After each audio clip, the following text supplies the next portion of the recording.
Okay, let's go. Servers are all back online, and let's put together some sort of a checklist.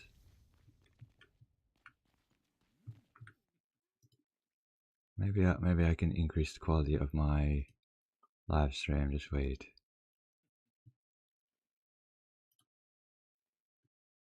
I can boost that to basically 4K.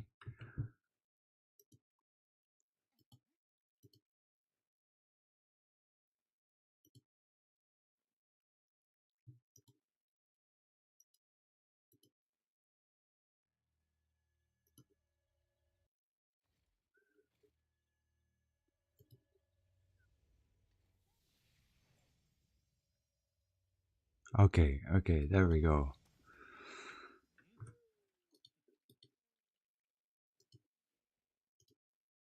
Nix is here, and there's so much to do.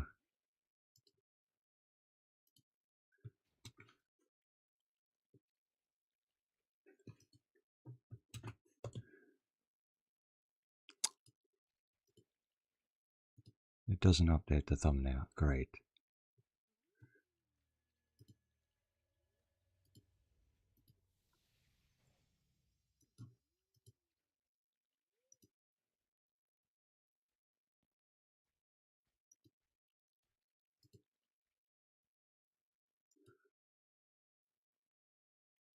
There we go. Okay, it works. It works. Right. I mean, I guess the first thing you do is you go to your mail and you collect all your compensation.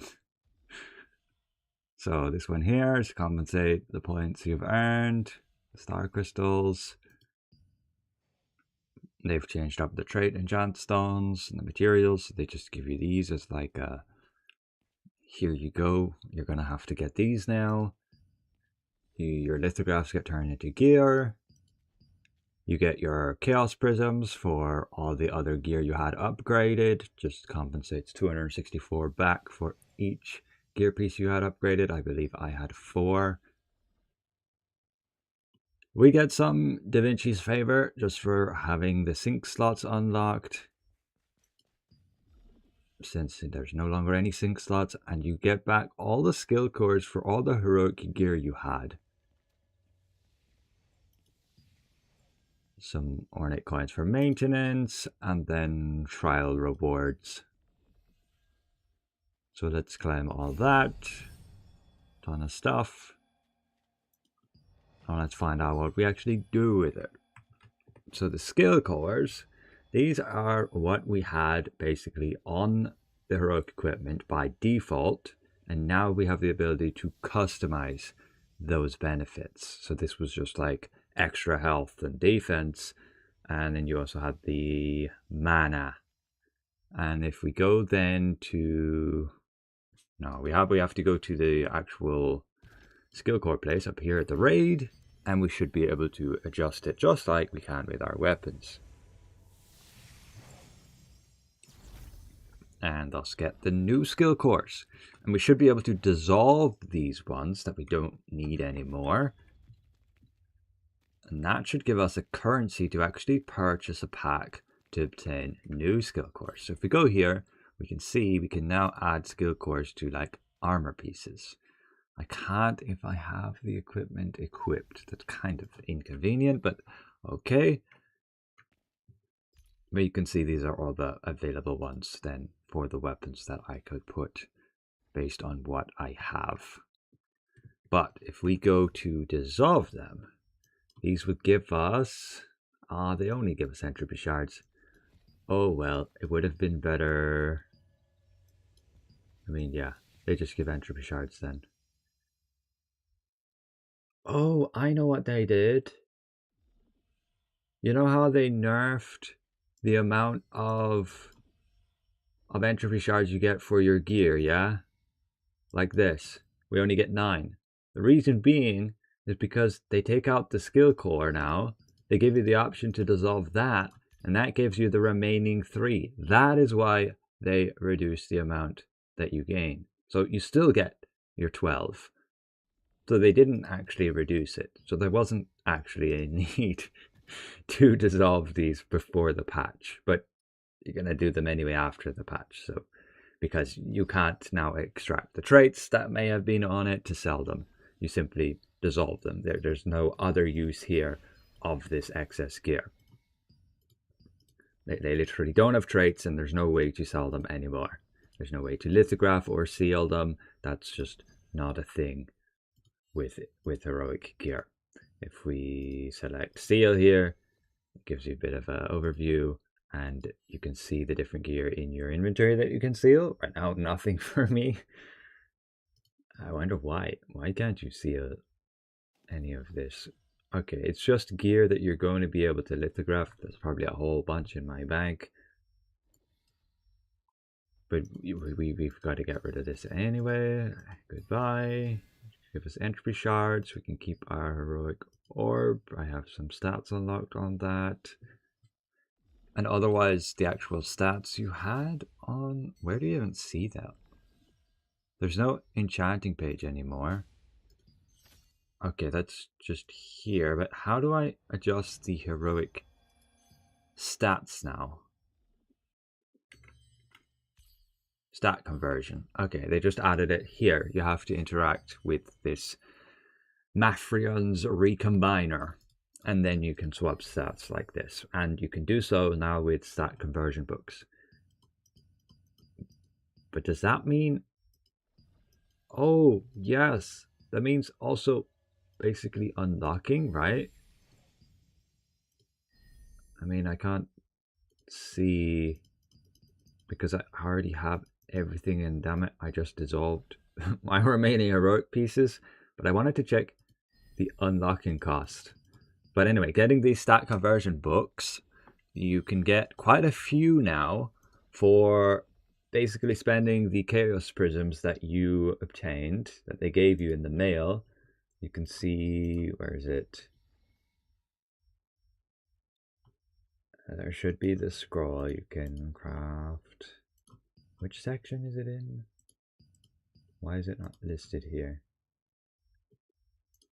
Did they really not add that recipe? Or I'm just not seeing it? No, it's here, it's here, it's here. So yeah, you can spend 250 of your chaos prisms, plus conversion stones and Calantia shards. Basically, same price as before to switch a stat, but now you can use chaos prisms instead of unlocked stones. You can still use unlocked stones if you don't have the chaos prisms, because yeah, that is quite a lot of chaos prisms. And the idea is simply to make use of the compensation that they've given you from upgrading. And like I said with the growth stones, you should have used them before this update, because as it goes to show, the remaining 59 that I did not use, you can see, can only be sold for Solent. That's it. There's no other use for growth stones anymore. And I doubt they're going to add something. I mean, maybe if enough people complain about this exchange for growth stones, like, I would way prefer to get my chaos prisms back for these growth stones. And similarly, for all the other growth stones to level up, like all your purple gear, I would like to get the ores back, please. But they just want to sell them for Solent. I can go to the bank and check. Well, actually, I can just summon the bank here. Yeah, all these growth stones, where are they? Here. All can only be sold for Solent now. Utterly useless. Rather than giving you, say, the ores that you would have spent on those. And you need so many ores with this update. That is going to be the big limiting factor. Like, imagine you had to spend ores to extract traits, to sell traits. That's exactly how it is now. Because you're going to have to craft, in this section, these things. And that's the main thing you're going to be able to sell. And look, you need 2 ores each to craft this thing, and then you sell it. And same if you want to sell the heroic trait enchantment stones. And these enchantment stones you use to level up your traits. For example, heroic orb.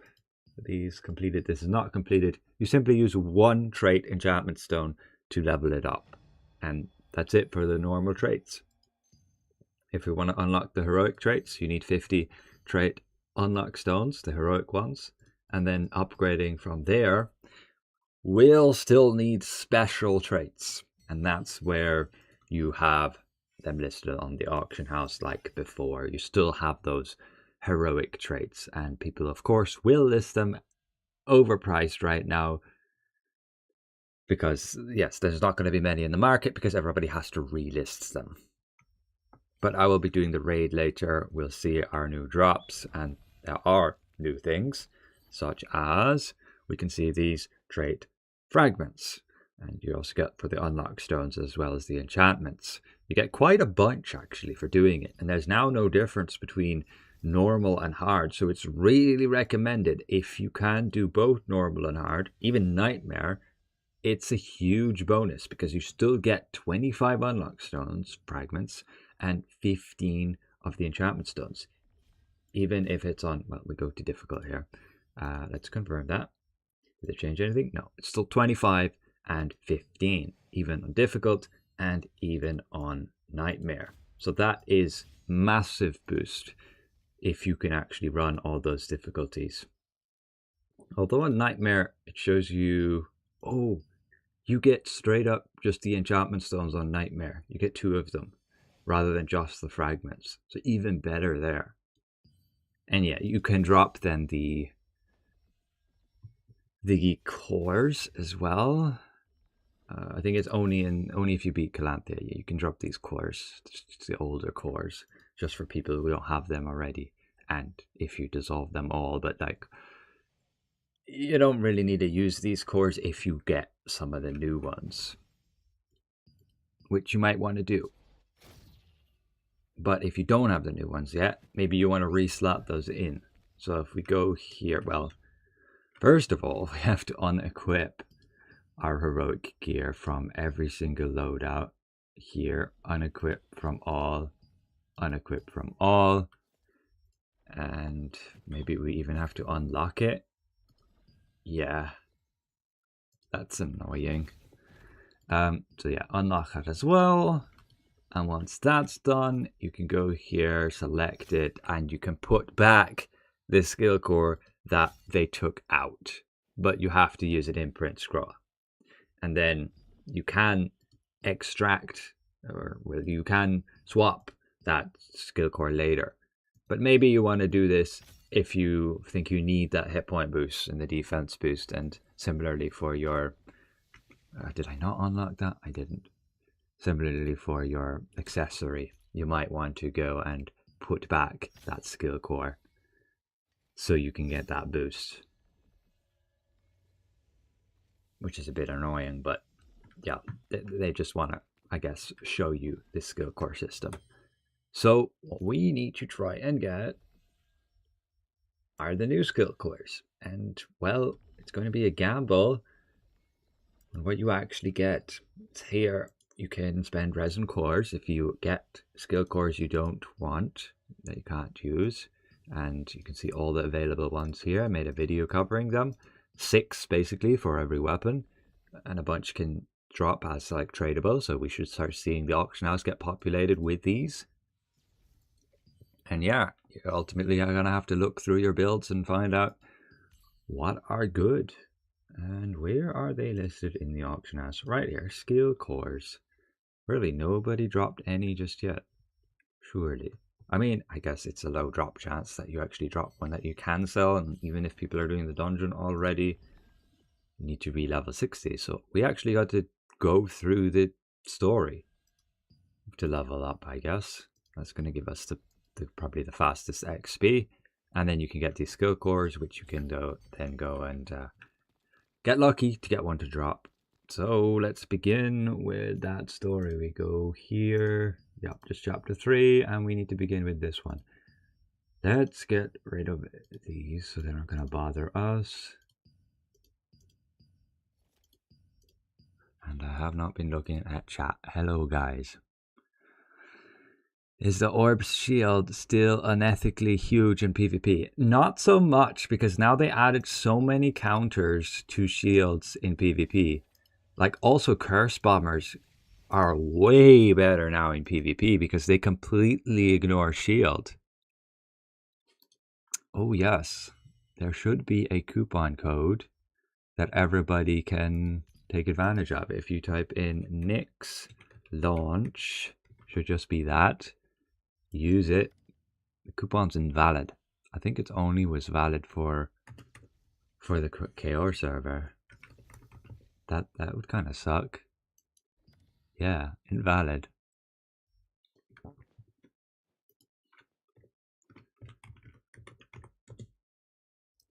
Yikes.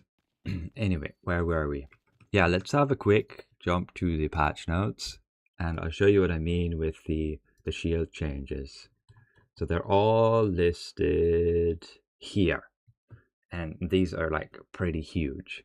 So Cordy will ignore shields. Defense ignore proportional. Okay. Deviant daggers will ignore shields. Down proportional to max HP per dagger stack. Okay. But then here, poisons, all of these, including from Queen Belandir, will ignore shields. Burning will ignore shields from crossbow, greatsword, staff. Your spear, ignite, will ignore shields.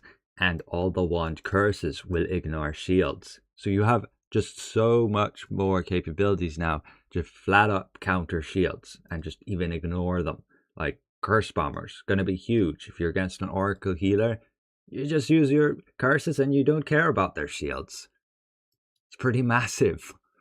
I want to potentially put together, yeah, like a gauntlet wand curse build. The issue with that is they have deliberately made it so that you get a massive reduction to the base damage of your curses just normally, unless you use Dark Apostasy to get back 70% of that nerf. So we need to make sure we have this. And on PvE, I still need Corrupting Hit for my build to work.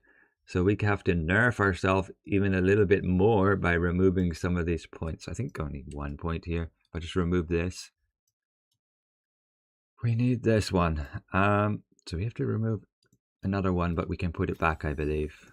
Like so. But that means we're giving up the 15% curse damage over time. So we end up with not really a nerf, all things considered. It should be just normal. But they do say they nerfed Light of Devotion and Eye of Emptiness. So the day and night effect is reduced by 50% during the day instead of 100%. I think it was might have been only a tooltip update. Let me just confirm that again here. So they say Devotion and Emptiness day and night effect values corrected from 100% to 50%.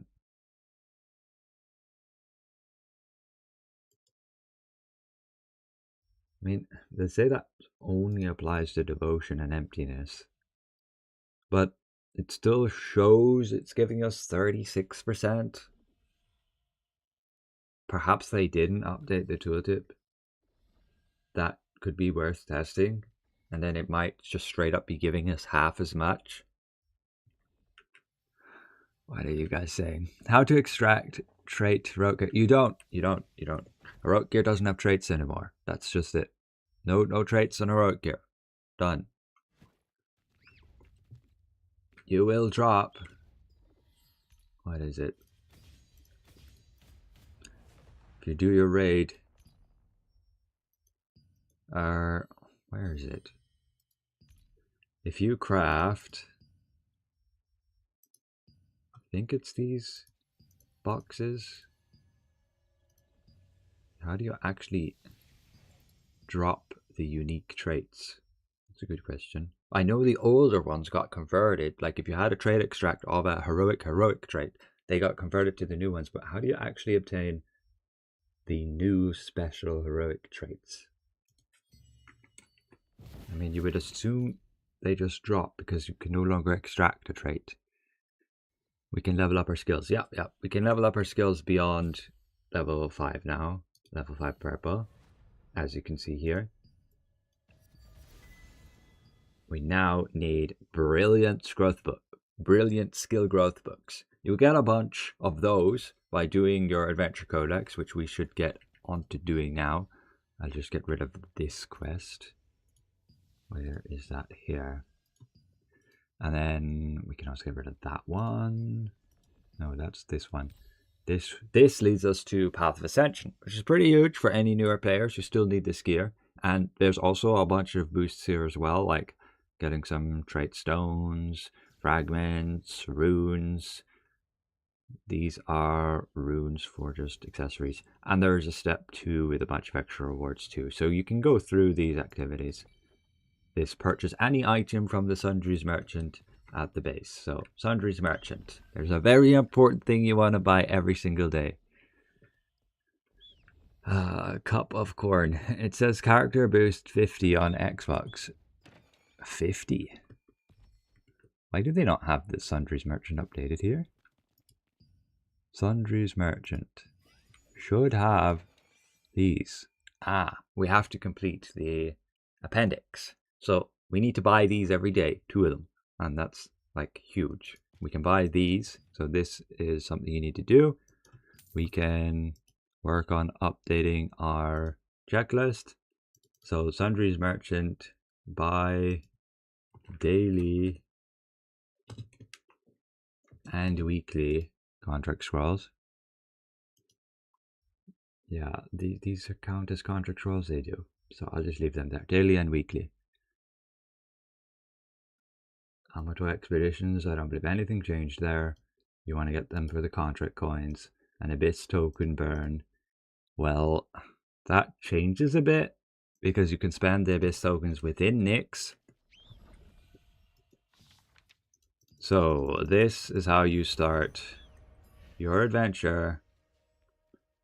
Well, sure, let's take that. This is how you start your new adventure codex. You can go here and you can begin chapter 3. And you can see the kind of rewards we'll be getting. So this should be a lot quicker to get through. New adventure, claim rewards. That just claimed from where? I do not know. Is our bottom trait on heroic just gone? No, it's not gone at all. That trait is still there. You can go to traits. You can select here. Look, I got my wisdom still. If I want to upgrade it, I need these heroic trait enchant stones. And you can buy those. As for where you drop them, I'm not actually sure. But I think you get them. I think you get them via the just doing the raid like you did before you got the gear. Let's begin this story. Let's get through it quicker than we did on the KR server. It says character boost 50 on Xbox. If I check the shop here, it says loading forever. Let's close this and open it again. That's still loading. Okay, that took its time. Here it says character boost ticket, and it doesn't say anything about level for me, but basically in order to take advantage of this ticket you have to create a new character and you use the ticket. I believe you should be able to buy it when you create your account for the first time, but I'm not 100% sure on that. How long does story take? I would say probably an hour tops. Let's get through it quick and we can see. We can probably do it quicker than that, like half an hour. Have a quick question. Is it normal that with the boost ticket I can't get Path of Ascension rewards? Even the Nyx first page I can't get it. Seriously? That doesn't sound normal, but I don't know because I don't intend to get the boost. Let me just check my audio. Is that okay? Not too loud. Oh, we're scaled down in here. That's why I'm not doing so much damage. Oh, that's right. I can't use Janus Rage anymore. That's also a bit of a damage loss. Because now it's this new thingy. Aww.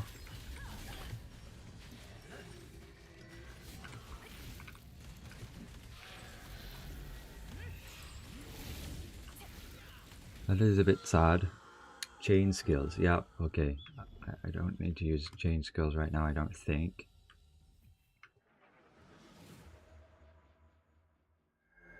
Not on my fury, at least.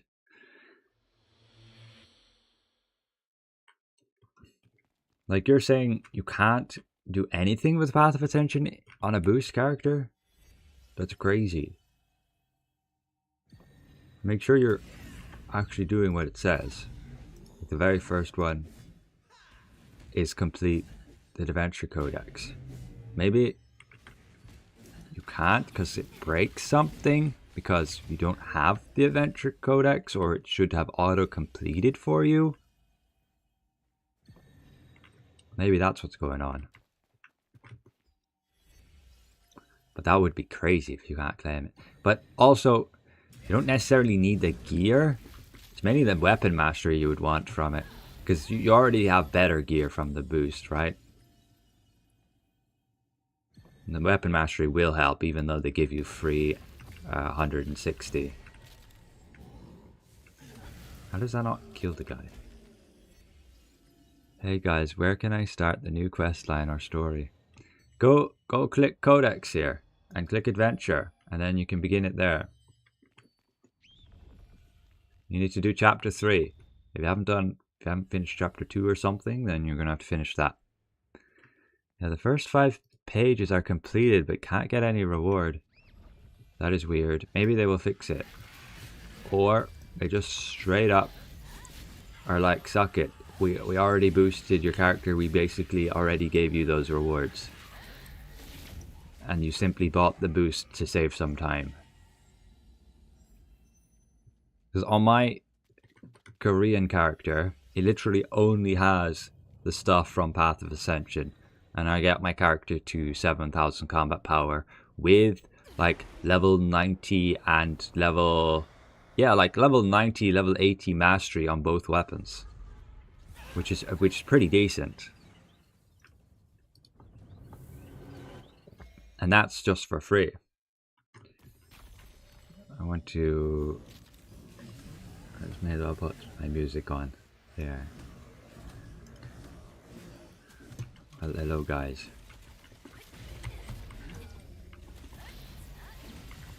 I might want to switch off that skill now, since it won't do much for me. I know what I want to switch to. I will switch to Swift Healing, the version of that. Oh, we also have new specialization points, right? They gave us some more. Here, I'll use Corrupted Obliteration instead of this one, because this just isn't great for PvE. And we can use it... Where do I want to use it? I think here. Switch this, switch this. I'll switch it like this, yeah. And we want to be able to use this 3 times. I mean, I guess I can't remember. This specialization, that's not needed. Yeah, they take this one. Let's put my sound up a bit like this, I think is okay. My character boost prices is $50. Is it a bug? I would think so, because it's supposed to be only 30 for the first 2 or 3 weeks. For me, it shows 30. And yeah, the full price is like 50.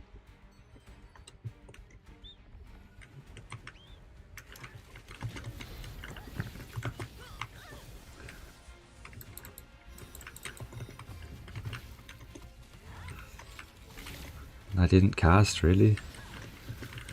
Oh, we have attack speed nerfs. That's why I feel like I'm attacking a bit slower.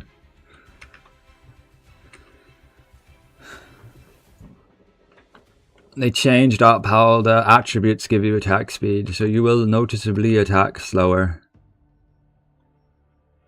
Am I wasting points here? No. Okay. But why is my dexterity... Oh, right. I don't have my heroic stuff equipped. Right, we removed it. Whoops. Let's put it back. That gives us a big boost back up.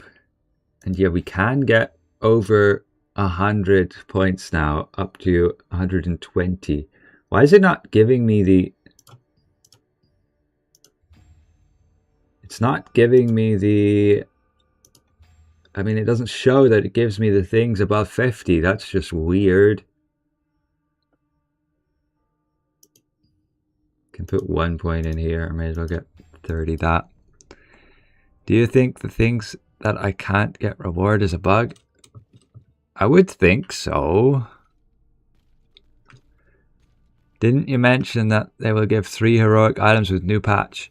I mentioned that the Korean devs said they would give a check-in event that would allow you to claim free heroics. I will check on the KR server if they actually added it, because they might not have. Not yet anyway. It just depends when they're going to have their next patch. Hello, hello, GG Baba. You're feeling unenthused about this update. I got compensation for things I spent a lot of time on. Yeah, I mean, that's fair. It does kind of suck. Big system rework. But I think it might be a little bit better for at least the newer players. That's the idea anyway. With the system updates. Streamlining things a bit. But it does kind of suck. They took a lot of value out of what we put in.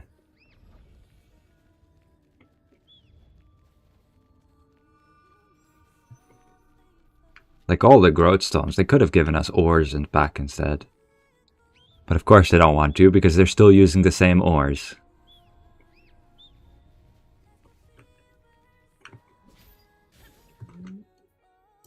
Okay, this is the KR server. You get that song at the beginning. Staff wand enjoyers. Your staff got pretty big buffs. But yeah, if you're using wand for damage, make damn sure you're switching your masteries. You need to be using Dark Apostasy. So you can see what I've switched here. Because without this, you're missing 70% curse damage. Where do I want to put the other point? I think here, just attack range. I now have to give up this heavy attack. It's that, or give up the crit. I mean, actually, it's better to give up the crit. But if I do that, then I... Damn it. Then I give up... You cannot give up corrupting hit. That's a no-go.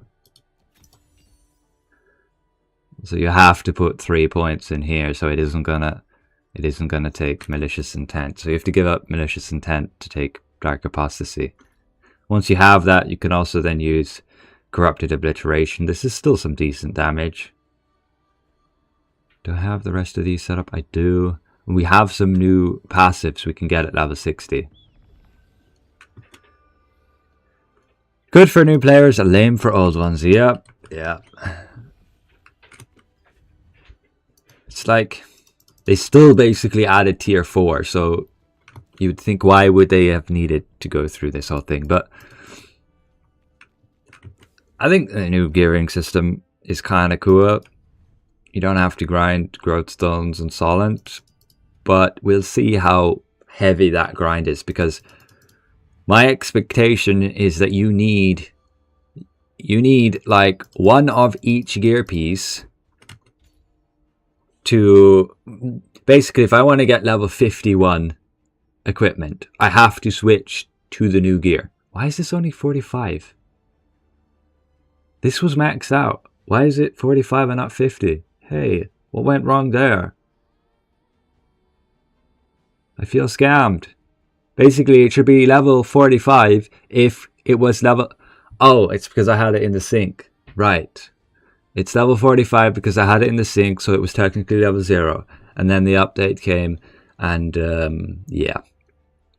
They really should have just put everybody at level 50 max. Particularly if you had the sync slots unlocked, because that's just mean. Now I miss all those stats that I would otherwise have it was maxed out. And the only way for me to max out is either to use the inherent system, which is swapping one gear piece to another.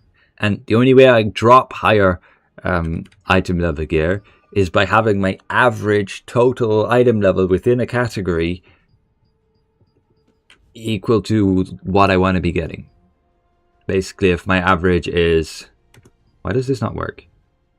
If my average is 45, then the next gear piece I'm going to drop is going to be 46. So in order to increase my average, I have to upgrade basically all my slots. Right. The book let me keep. I ended up in a loop there. I didn't think it finished because the book kept letting me interact with it. Maybe they were synced. Yeah, correct. They were synced. How do we get free heroic gears? We do not right now. Let me check on Korea.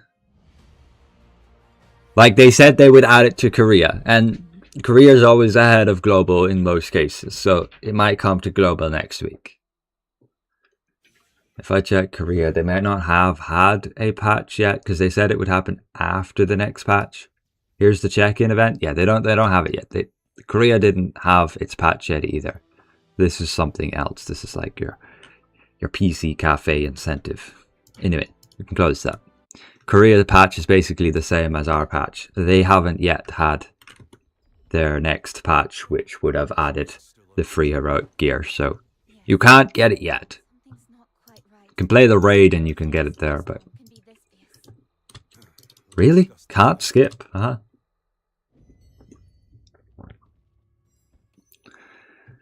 Are gauntlets automatically added to the weapon roster like they added orb, spear, or is it unlocked when you get into Nyx? They're automatically added to the weapon roster. You can already straight away get your gauntlet. If you go to Path of Ascension and if you were level 55 and you had completed chapter 2 or episode 2 interlude, you can claim these packs. And within those packs, I have them already. I should be able to already claim a gauntlet. And when I have that, I can start using it. So where is it? Where are those packs? Right here. So I can claim this, and we can claim like the gauntlet and like a dagger. They even give you a free abyss orb straight up here. After nerfing it, they removed the 60% monster damage, so your void stash will do significantly less damage. But what do I want to pair it with? I was looking at all the skills last night and I'm still not sure. I think wand though. But that means that I don't need to claim a wand here.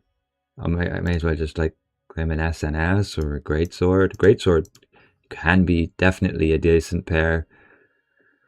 Decent pairing with your gauntlet in PvE because you will get all the hit chance. I think spear's also a pretty decent one you can pair with gauntlet for PvP. Just because the extra CC resistance you get through spear. And you even get extra hit chance with it as well.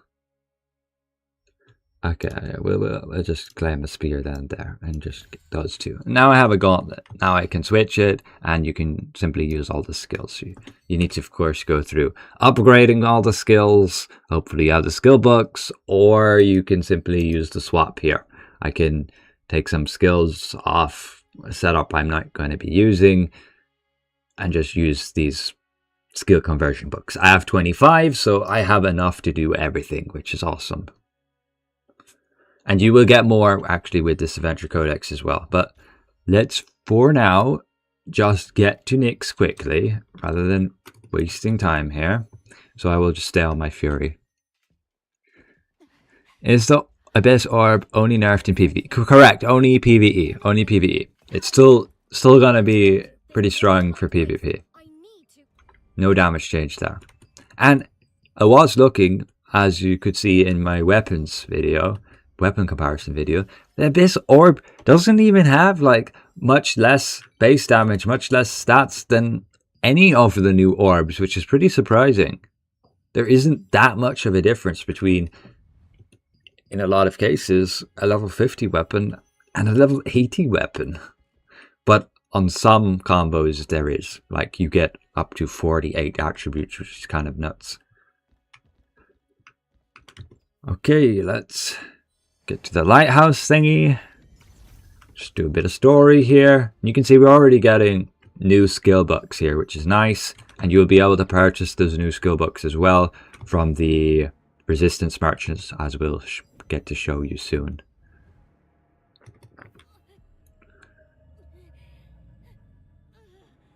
And they have changed the resistance merchant, so you aren't limited on the skill books that you obtain. Like overall, you can simply every week come back and buy more. Flashbang. You really shouldn't do that. Let's just make it a dark screen fade. Anyway, we need to follow the astral force to our note. And then we need to leave the lighthouse, so we can just drop down out of here. So it's only after you get to 55. If I start a new character and collect my starter weapons... No, Gauntlet should be there. Gauntlet should be there even if you start a new character. 100%. If it's not, let us know. That would be surprising. Why does it put all of these tagged here every single time? Yes, I haven't done them. This is the side story missions. So much parrot mail. Does the Ravager can fit on my 1 to 2 hours a day playing PvE, PvP wise? I'm just curious. What do you mean by that? The Ravager class? Sure, you can play it. You can play it if you only play 1 to 2 hours per day. No problems there. Like any other class, no? What's wrong with that? Thank you. Why you can't spam F on quest right now? I don't know. Works for me in most cases. But some of them you simply can't skip.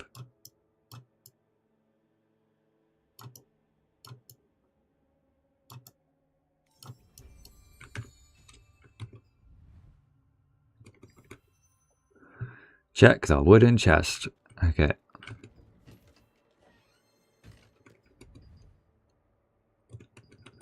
Get the mysterious book. Yeah, we can unlock Nyx pretty quick like this. Fury's still strong. I think so. It's still decent.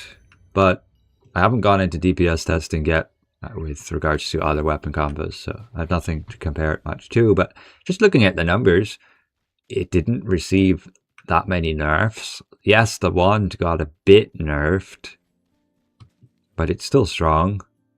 I think the issue I have is the attack speed is a bit nerfed.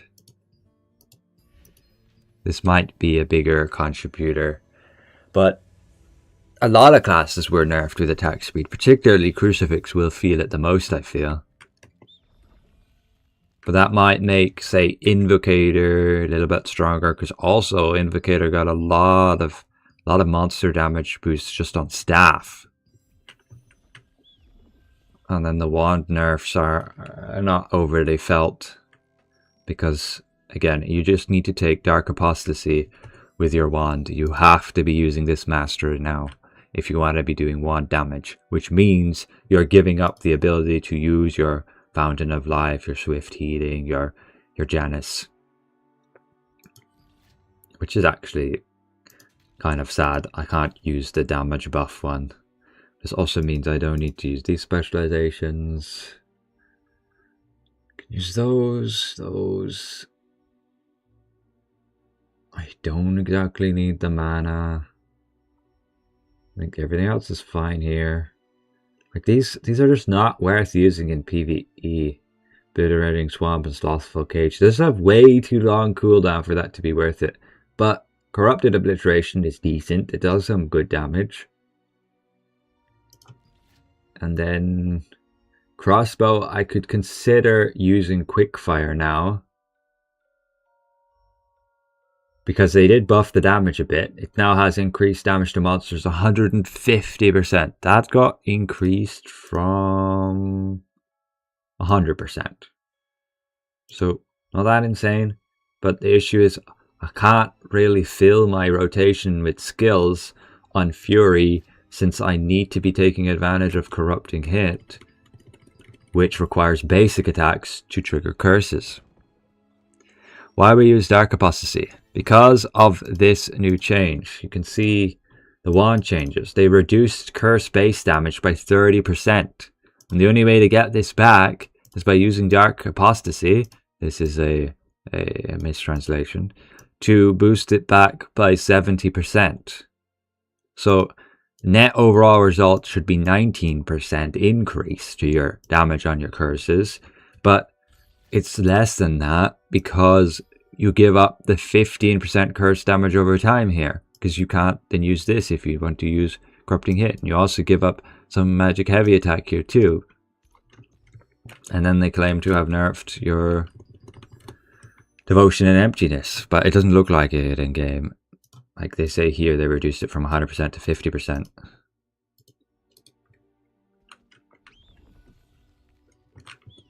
Is there a catch-up for existing characters? Yeah, 100%. The catch-up is Path of Ascension. Just go here, step 2, and you can climb here. This gear, which is basically tier 3 gear with max traits. And that should get you, if you only got the stuff from Path of Ascension, even just now creating a new character, you'd be around 7,000 combat power, as long as you slot in some artifacts. I don't need the max health artifacts here. I'm not doing high trials at the moment, so I can switch to this one. And yeah, whatever. The other artifact is freaking 2-minute cooldown. It's only like 22 base damage for 10 seconds. Good for raids. I mean, good for field bosses, but not much else. Price for the boost ticket, USD. I mean, for me on EU here, it's $30 or €30. You can see that here. I don't know what it's listed for USD, but I've seen people claiming that it's listed for 50.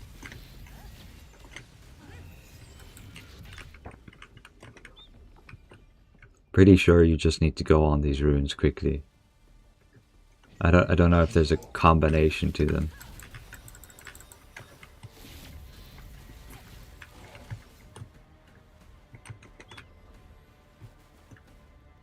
At least that's what I did in KR. I just went on all of them quickly.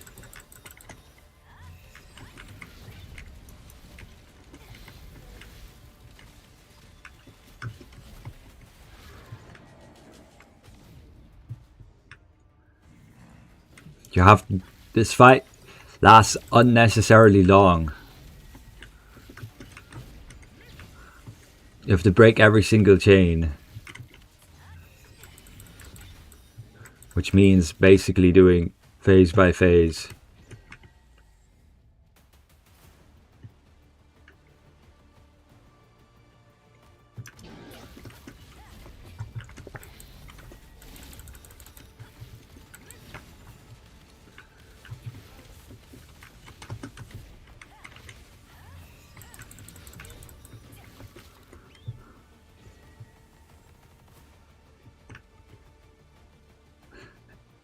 I need to look at some dummy tests with Fury, if it's actually worth using. Why is this still healing me? I think it's bugged. This shouldn't be healing me. How much time does that hyper boost save you? Like 2 to 4 weeks or more? It's not hyper boost, it's the ticket, the boost ticket. You entirely skip the leveling, which I would say is maybe 1 day for the average player, maybe a week on the average player who only plays like 1 hour and super casually.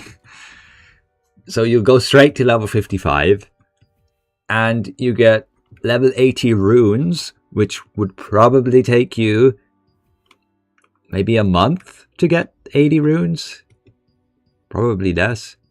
And then 160 mastery, which would probably take you, over a month, at least for the average player. Maybe if you put the grind in, you did nighttime chests, you could get that within a week, along with your Path of Ascension. Path of Ascension gives a decent amount of mastery as well. And I believe doing here these quests gives you a bunch. because on the KOR server, I got to 7,000 combat power simply with Path of Ascension. But yeah, it will save you a lot of time. That's for sure. Probably like a month for the average player, if not more, of just playing every single day, maxing out your currencies.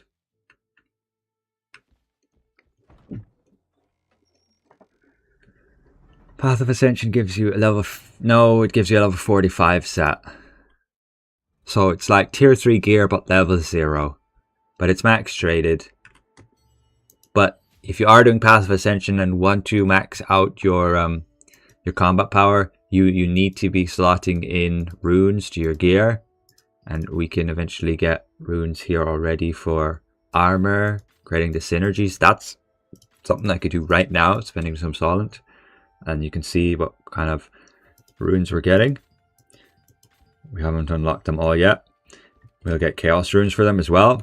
You can do, if you want to immediately start getting your armor runes, you seriously need to be doing the trials. Even though you might not get any of these golden chests because it's 1% on tier 1, you can just spam out tier 1 and at least get the accumulated point rewards to 6,000. And you can see you're getting all these armor rune chests. So that's absolutely something you want to be doing.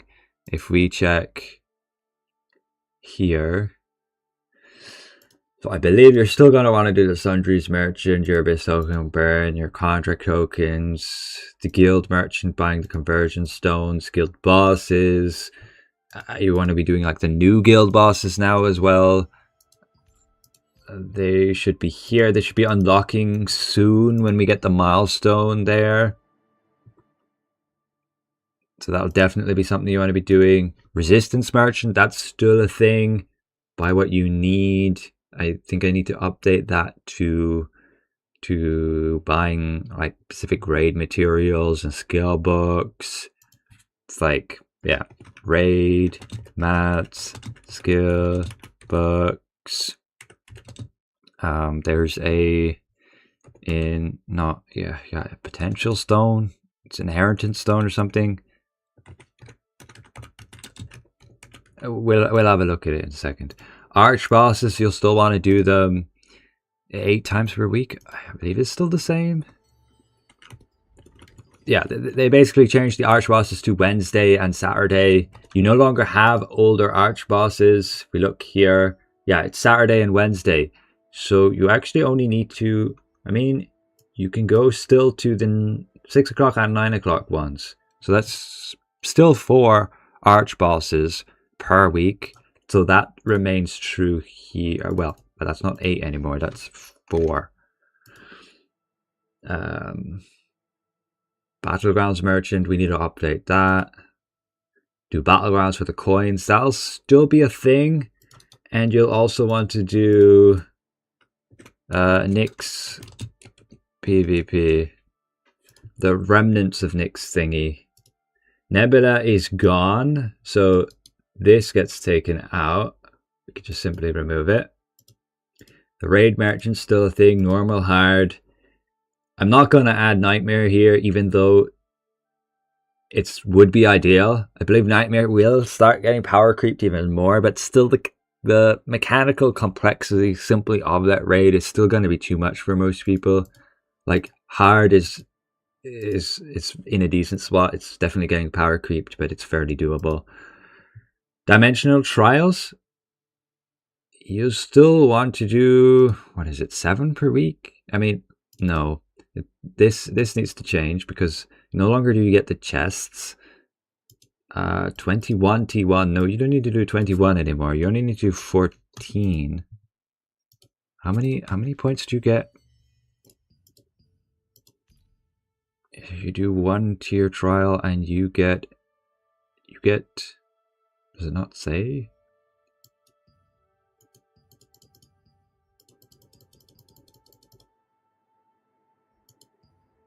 Where does it say how many points you get? That's the score. You just get 3,000 points. Okay. You just get 3,000 points and you need to get a total of 42,000. So yeah, that's right. That's 14 runs. Correct. Let's just double check that.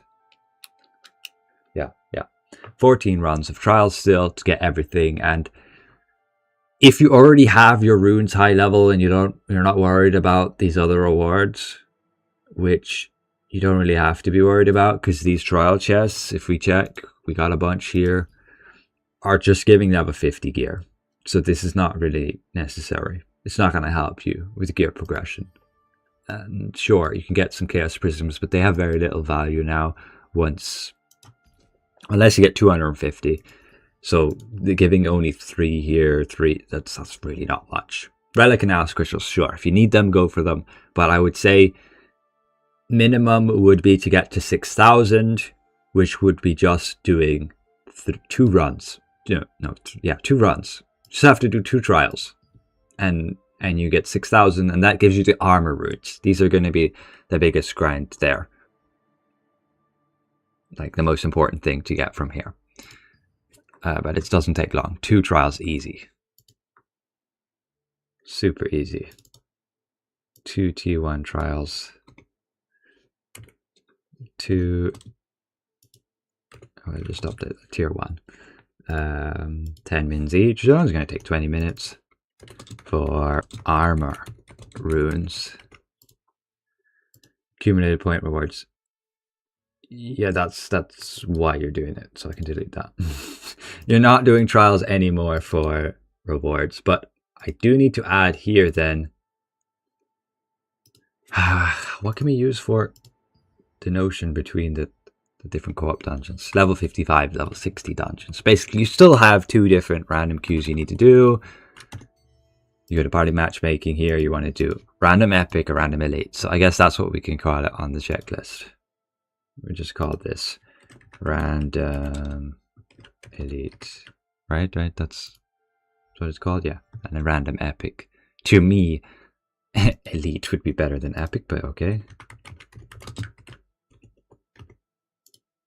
Let's delete that.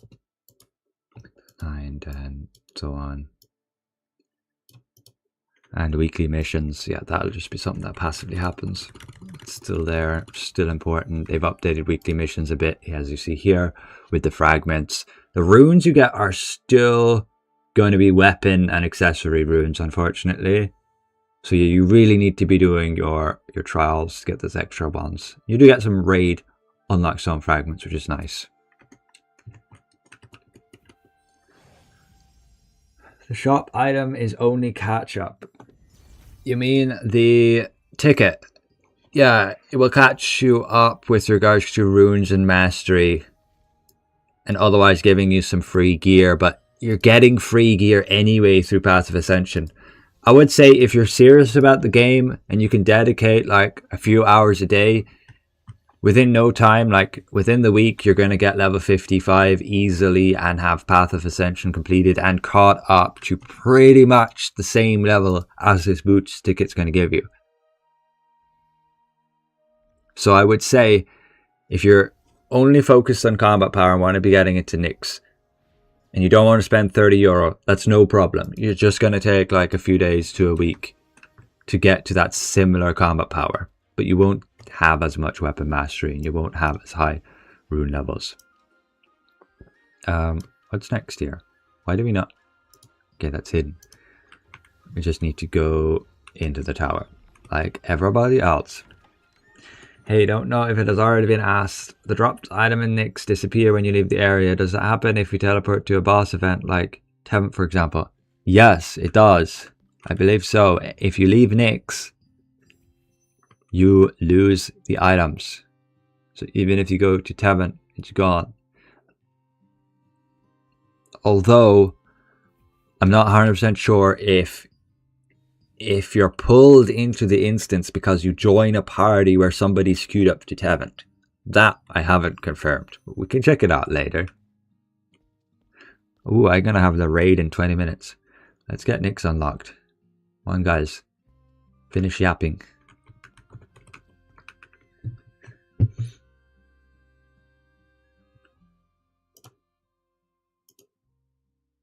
I have some pings on Discord. Yeah, new raid. Yeah, we do raid. I want to do the raid on Gauntlet, but I don't think I have time to set it up right now. Split and share duties, leave the warehouse. Let's get out of here, let's unlock Nyx. So simply just do the adventure codex and you'll unlock Nyx. And you'll get to level 60 as well in no time at all. Hey, don't... Yep, I read that one. Any idea why the character boost is bugged? What do you mean by bugged? On the European server, it has the correct price. If you mean by the price being 50 USD, yeah, I don't know why. And that's a bit bad. Maybe we can take this flying thing. Welcome to Systems Online 2.0. Yeah, there's quite a bit to learn. Will that get me over there? It will. Character boost isn't bugged. Okay, thanks for confirming. But is the price bugged on US? Somebody was saying it was $50. Which would be crazy if they don't have the discount.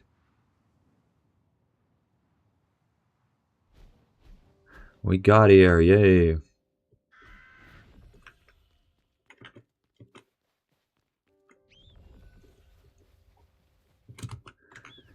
What is my attack speed like now? I have 99%, but the attack rate on my weapons has gone from like 0.18 to like 2.7. Yikes.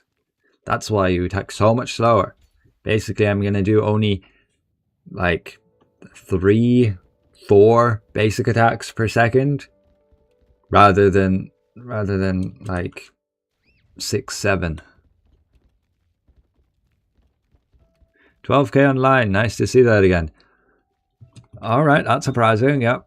Been a while since we had a lot of players. I was looking at the Steam charts yesterday, it's really funny. It's so spiky because everybody just logs in for the bosses. Everybody logs in for the bosses and then dips. Let's pull that up here.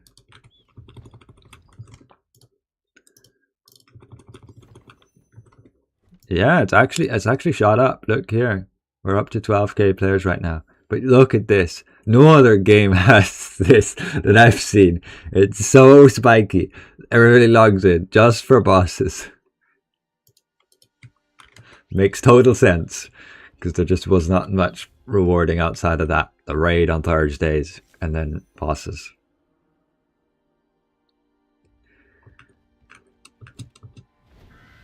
What is the reward from Path of Ascension? You get level 45 gear, which is effectively tier 3 gear with max traits.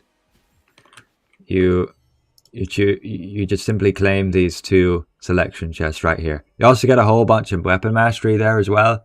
I got like over 100,000, which would get you like 50 mastery levels, I think, if you're at least from like 0.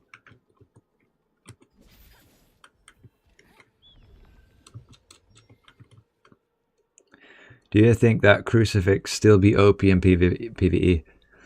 I am interested to also know that, because their attack speed has been massively nerfed, along with the Abyss Orb. So I think they have received a massive nerf, and I would guess that it puts Invocator possibly back at the top spot. But we'll have to see what comes out of Gauntlet. People still need to do a lot more testing with that.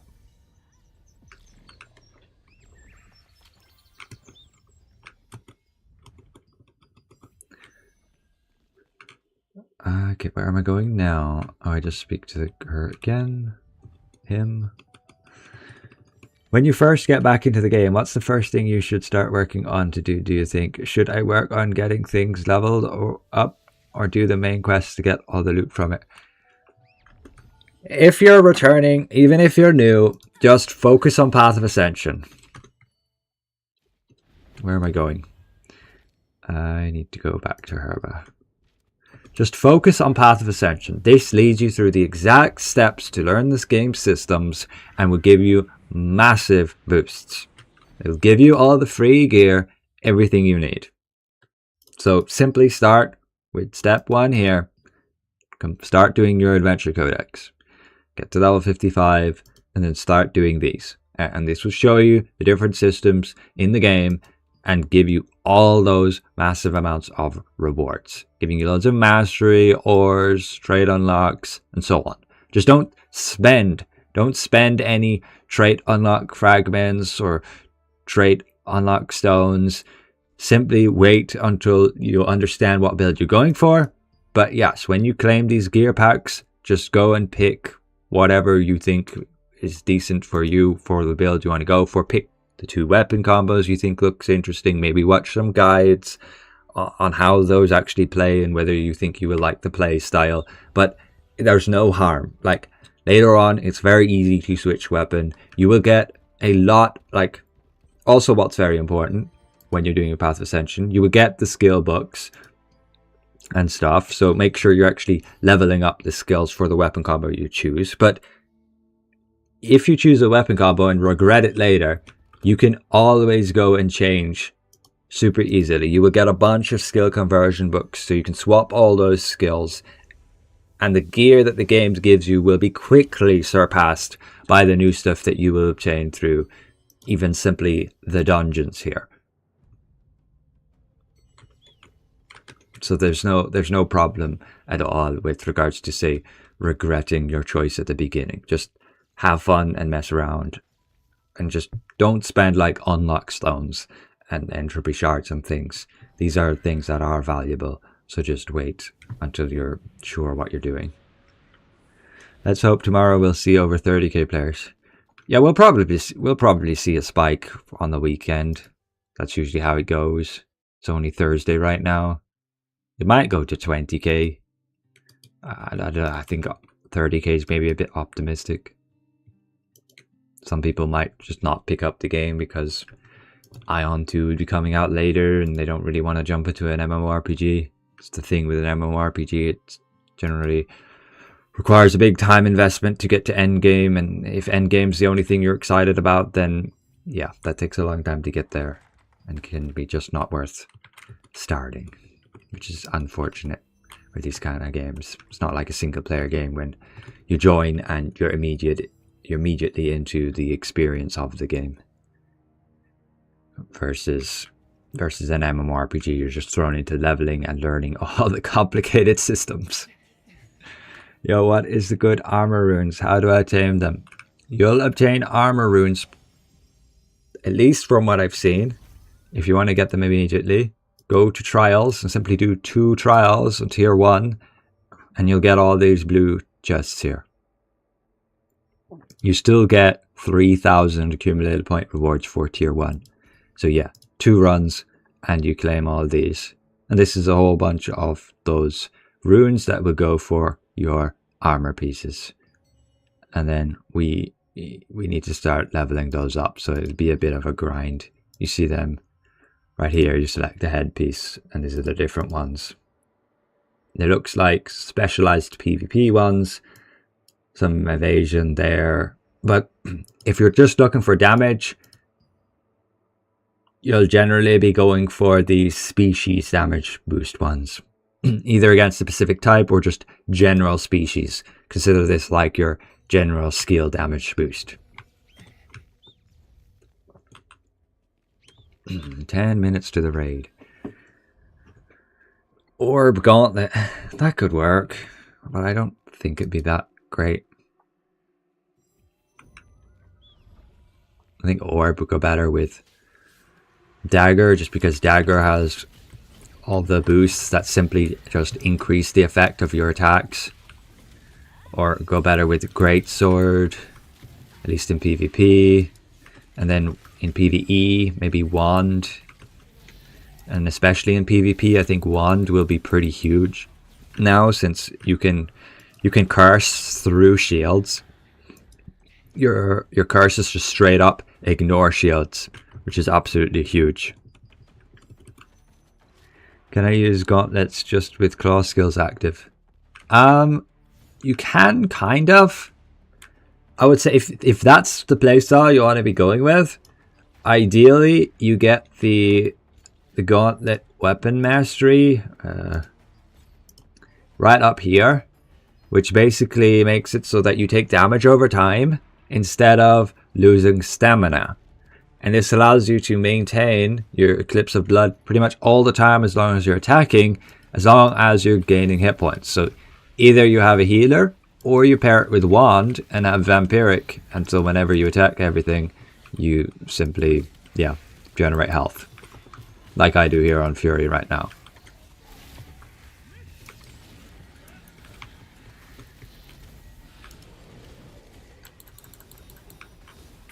Is this really not damaging enemies? Maybe I need to refresh my...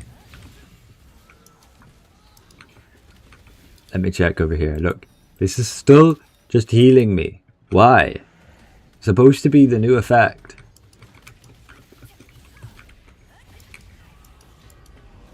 It heals me for... Okay, now it can't heal me.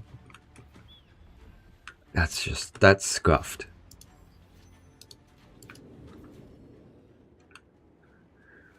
Somebody made Belandir Gauntlet. Yep.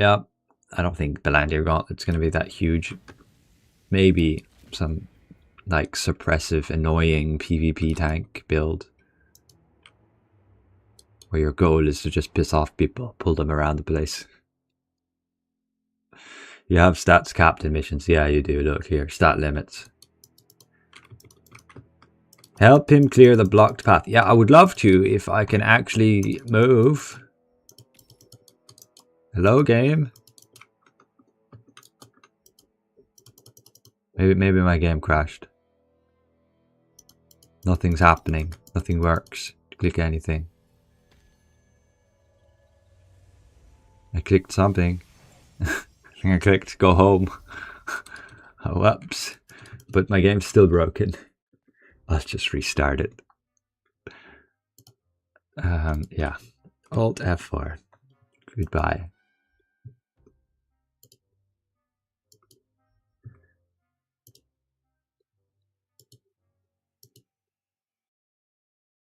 Oh, that's a yikes.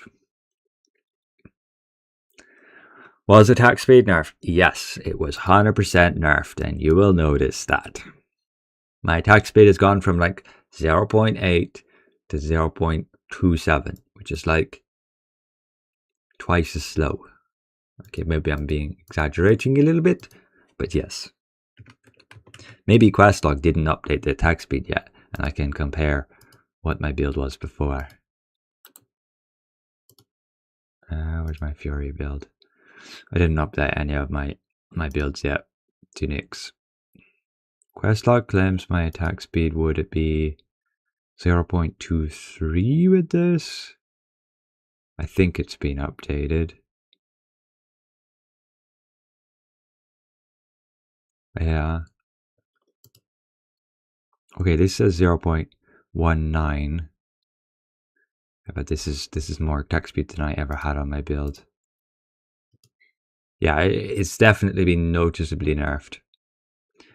So for Orca, using Dark Apostle Weapon Mastery is a must now. For damage, yes. But what do you think about other effects should be? Malicious Intent or Corrupting Hits? Corrupting Hits 100% if you rely on applying your curses through basic attacks. Is it only my game that's cooked? Why is it not loading?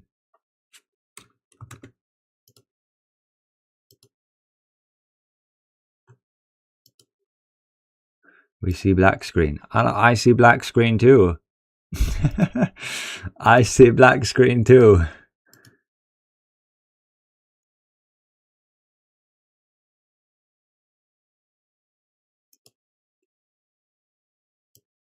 I think Crucifix, Oracle, Enigma for PvE definitely seen quite a bit of nerfs because without the attack speed, Orb will just deal significantly less damage.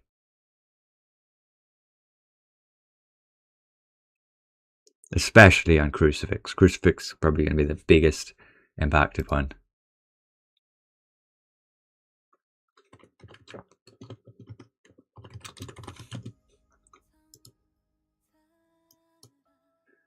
Do you guys still see only a black screen?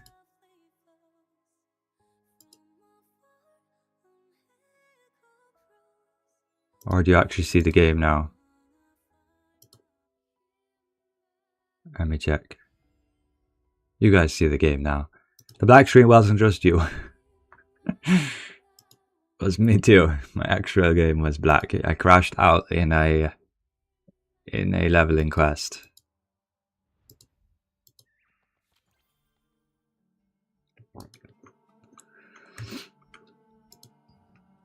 Was my character broke? I couldn't move. Where am I? I'm here.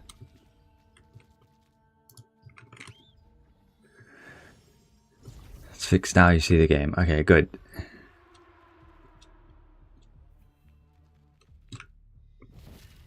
Okay, now, can this work, please? It works on KR, I had no problems. These guys just need to yap, and then it needs to correctly let me move my character. Okay, we fall. Thanks for that, huh?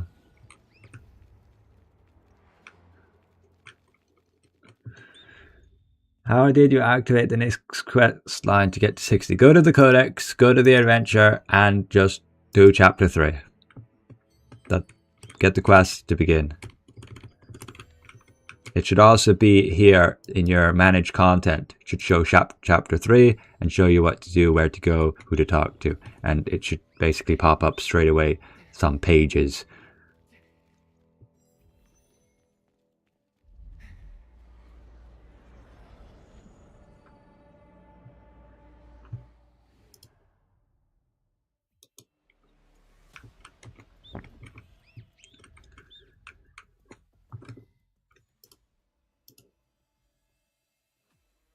Let me switch my audio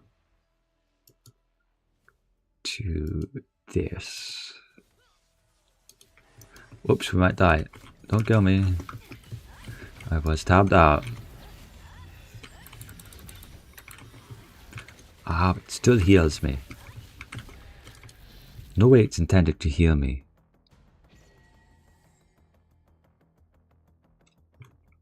Yeah, it's supposed to just deal damage.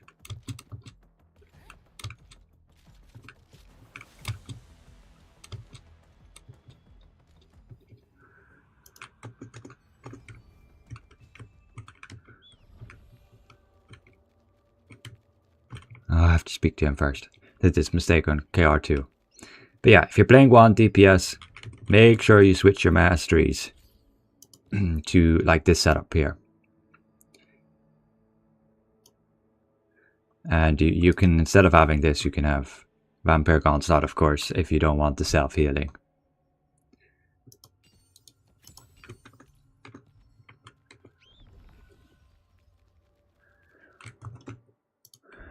What build should I go for in terms of PvE with the new Nyx update? You can mess around with Gauntlet. Like, Gauntlet Wand is very strong for just solo stuff. You'll do good damage, and you'll have lots of healing.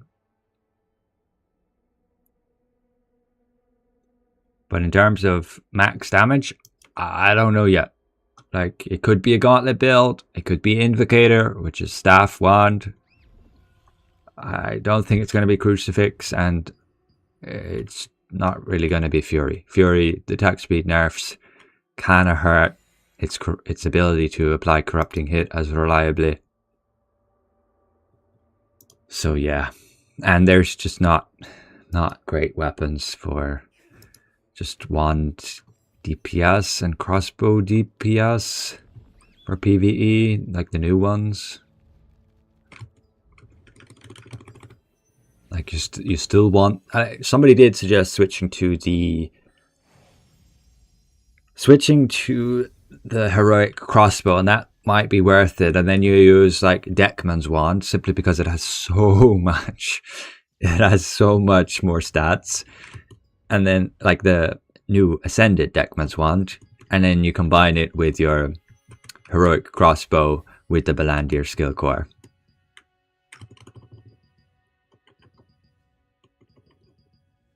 I think we can finally unlock Nyx now.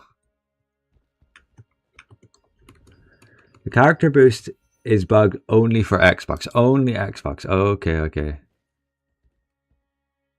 Thank you, Jesse Rex Santiago.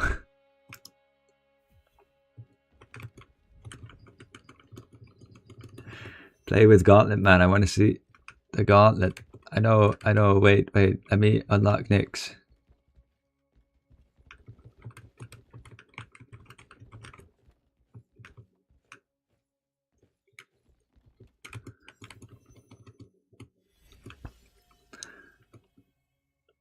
You got 60.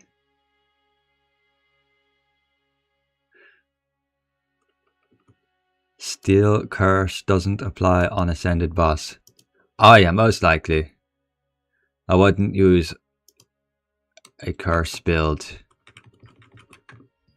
against Ascended bosses. They are most likely still bugged. And the devs don't give a damn about it. They will not even acknowledge it. And then there are players who say, oh, it's intended. No, really, guys. It's not like this in any other content. It's only there because the bosses have the extra damage mitigation.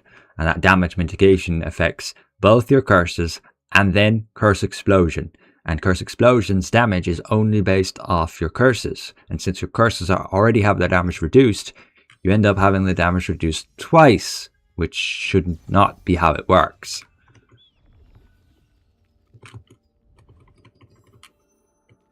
Curse Explosion should deal unmitigated damage because it's already being mitigated through the curses. If your curses deal terrible damage, your Curse Explosion deals terrible damage. Leveling log pass, is it worth it? Let me have a look at that actually. You don't have to buy it right away, you can buy it anytime. So don't rush it, don't rush purchasing it. It will probably still be there till the end of time. So it gives a bunch of skill books, which is neat. A bunch of unlock stones, some ores, some heroic trait unlock stones, a little bit of refining catalyst. You get this Sneblin fodder Amatoi, I think. No, it's a morph stone, probably a play morph. And you get some. It doesn't really look worth it. What? You only get those things? I mean, I guess I missed these things. You do get some... Well, that's just accessory runes. Yeah, it doesn't really look worth it. Not for 500 decent in my eyes. Just for these. I guess maybe it depends how quickly you want to rush your new skill levels. You get some through that. But I wouldn't say it's worth the 500 decent. There is a new battle pass. That's something to check out. Unskippable cutscene. Ah, we have to do this silly eyelid thing. At least I'll get through it quicker than on KR. But I need to go to the raid. I'll just join these guys on Discord.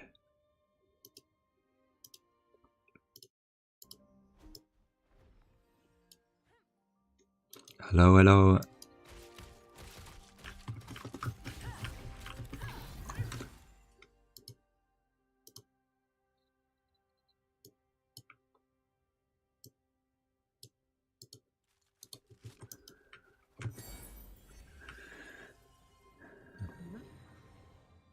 I'm here, yeah.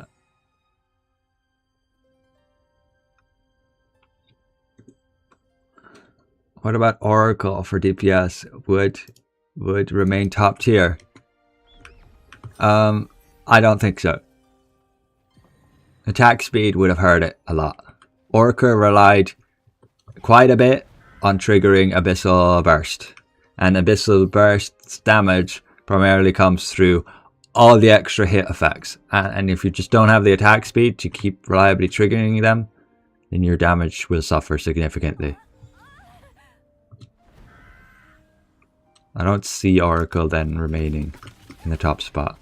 Oh, that's why my damage sucks against these things. They're not curseable. Okay, I need to like refresh this thing because it's just not.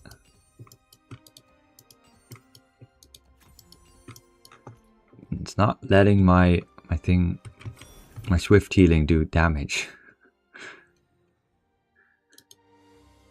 We don't get free heroic anymore. You don't get it yet. Even KR server doesn't get it yet. It was announced to come with the next patch, so probably next week. No free heroics till next week. Patience. Bro, is it true that to get level 3 social assistance... What? Don't understand.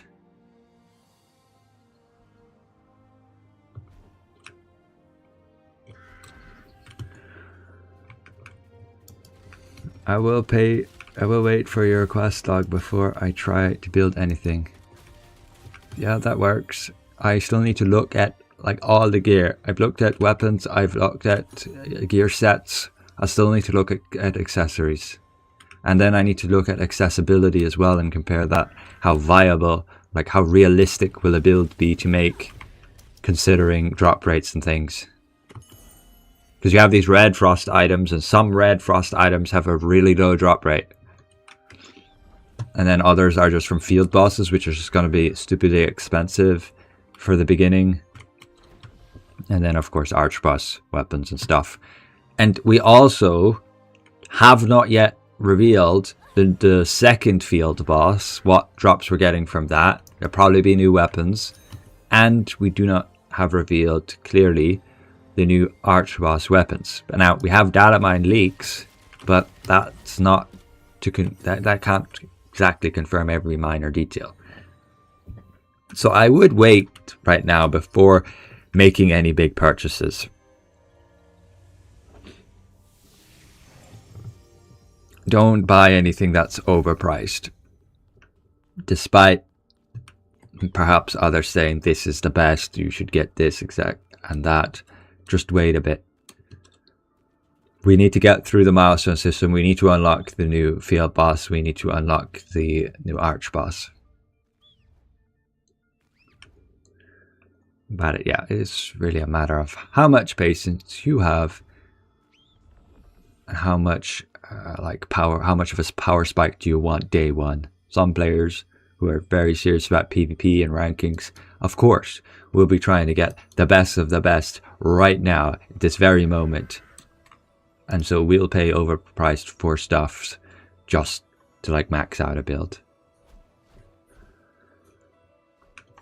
That way they can dominate in PvP, get top ranks, brag about it. But yes, you are going to pay through your teeth for it. Just remember all those items before. Just look at the Vanguard set. Within the first month, it was like 10k a piece. And then they released the Goblin event. And it's worth less than 1k. And they introduced it to the Abyss Dungeon as well, I believe.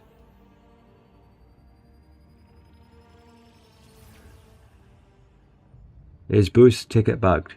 It's bugged on Xbox, as what players are saying. Bella Gauntlet's level capped. I see a few people crafting them already. Yes, all arch boss weapons are capped on the amount of item level they give. The advantage to that is that everybody is just going to have normally either your heroic at 75 and then like perhaps a level 45, level 50 weapon. Unless it's an arch boss, then the older tier 1 arch bosses are level 60, while tier 2 is level 60, or level 70 if you upgrade it.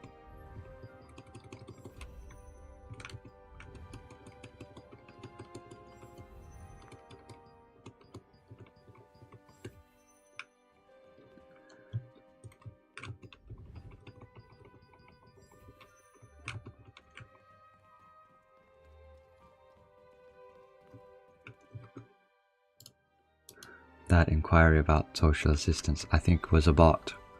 The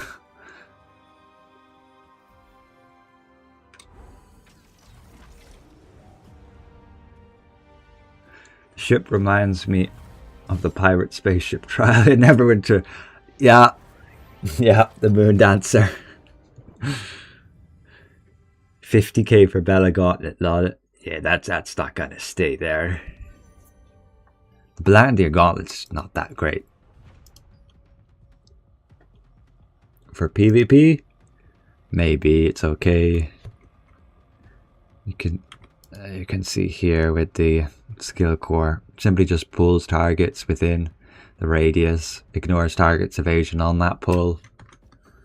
It might do some damage. I'd like to see somebody test that, because the game file says it deals some base damage, but when you look at it actually here, it appears like it's not.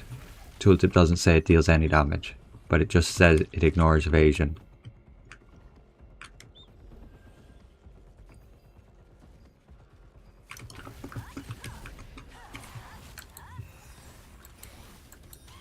Okay, this does do damage.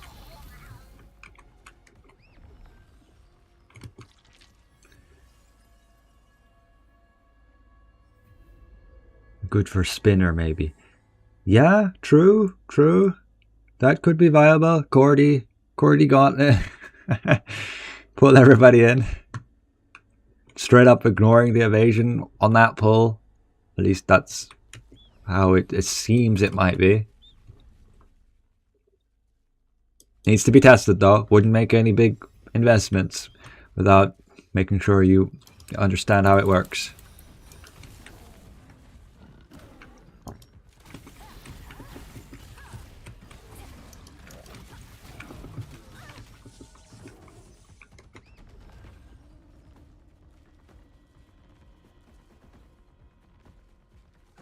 We are level 49 now.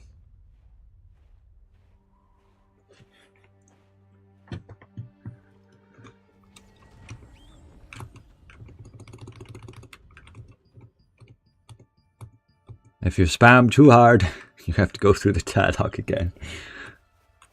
At least I guess it depends on your server delay.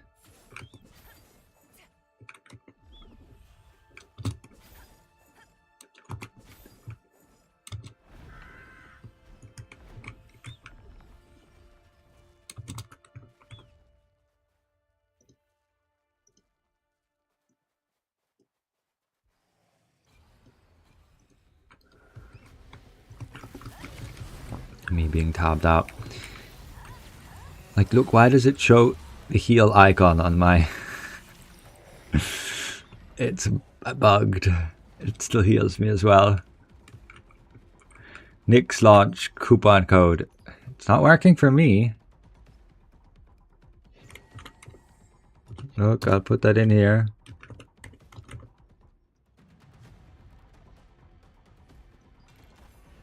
Okay, it works now. Alright. That should be in our storage chest. We obtain a scroll. Or this should be a bunch of rewards. Cannot claim because the inventory's full. Whoops. So it works now. Okay. I was trying that code earlier, I believe. Unless I was misspelling it.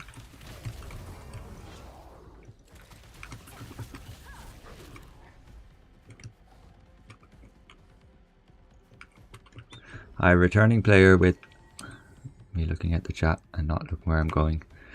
Returning player with level 31 to 50 gear. Should I transmute my full inventory to try and increase the level?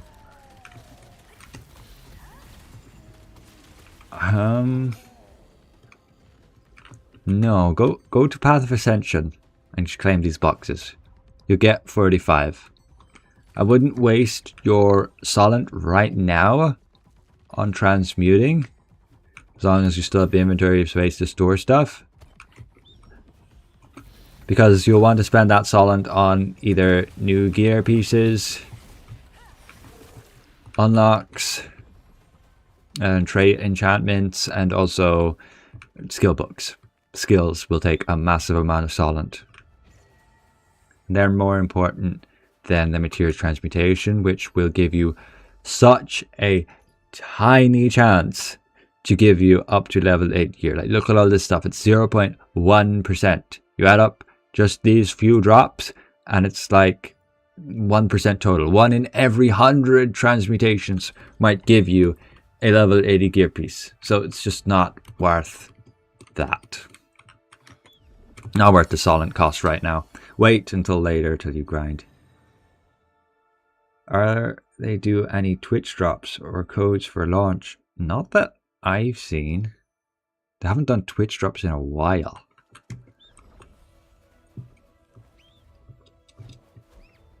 Why can't I go up this?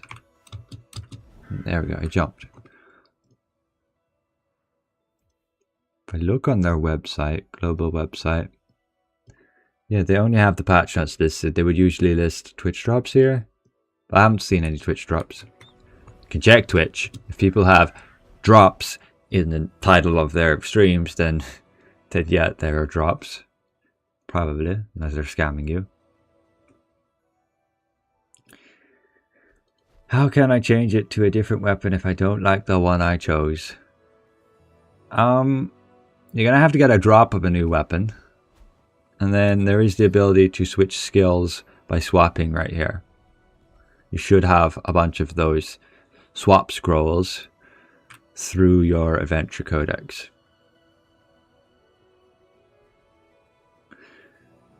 Just grind and play the game, have fun, and you will level up in no time. Exactly. Could you tell us what to do with our anvil weapons? I mean, I guess nothing. My anvil weapon, I believe, is in my bank, not here.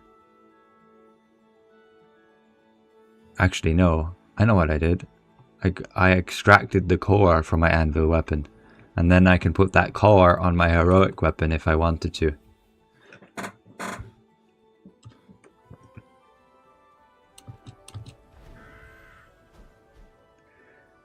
How can you sell the skill cores? You just gotta get lucky. It's a lucky drop. You can see the drop chance here. 0.13% on this stuff. And all of those are tradable. While these common drops, 9.8%, are not tradable. And if you get lots of trash cores you don't want, you simply go to miscellaneous here, go to cores, and you dissolve those cores, and it gives you resin cores, and you can craft this box, and this has a chance to drop multiple different cores depending on the groups.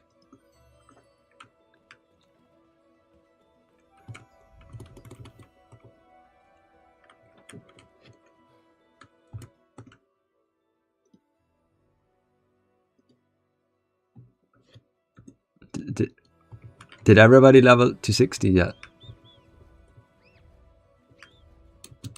We okay, I'm nearly there.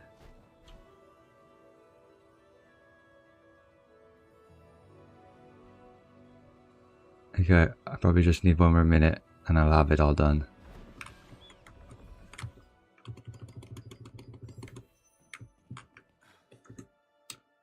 Can I extract it from the anvil bow and put it on my staff? No, unfortunately, anvil cores only work with the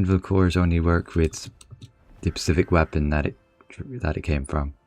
At least that's how it worked. Maybe they changed it. You can always check. Is the game smoother? I remember last update it was getting slow and slow. I mean, for me, it's never been bad. Never been too bad. But I have a decent PC. Maybe when you do larger scale PvP you might run into issues, and maybe you'll see if they've done optimizations for there. They did say they made some stability technical improvements.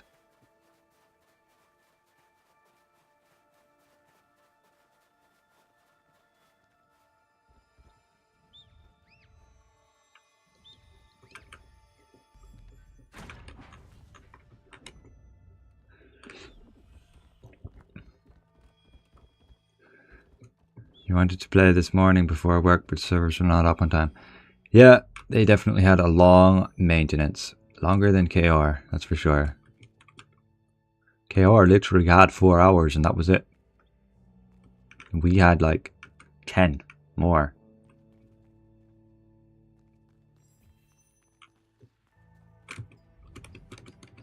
What to do with all the old equipment pieces?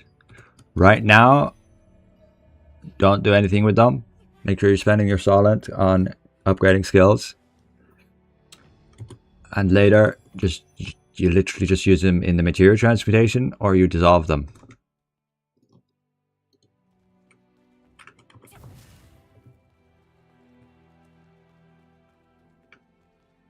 Dissolving gear over level 51 should also give you the chance for these inheritance stones, which allow you to basically, they allow you to transfer the potential abilities that you might get if you're lucky on gear drops. These are just small little skill bonuses.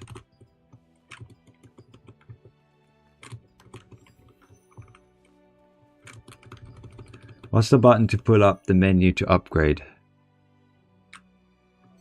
Upgrade. Upgrade what?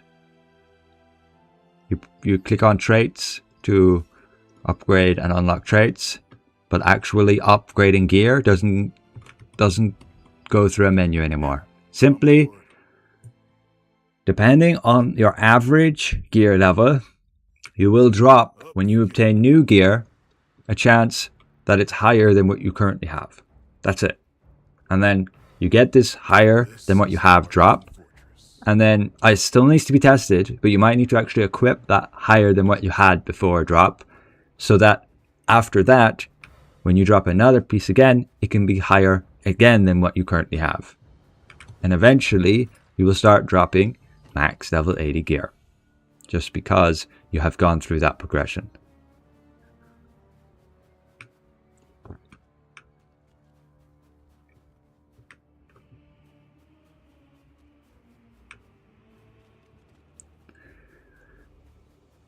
Obsidian piece has any other use except for the anvil weapons? I believe it's just for the anvil weapons, yeah.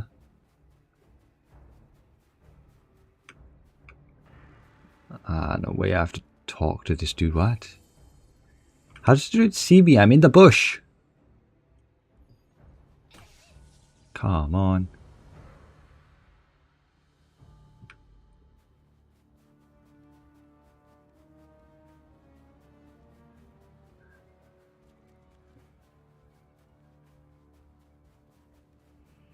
You can show the shop, please. I want to see the new armor skin for men. Yeah, wait.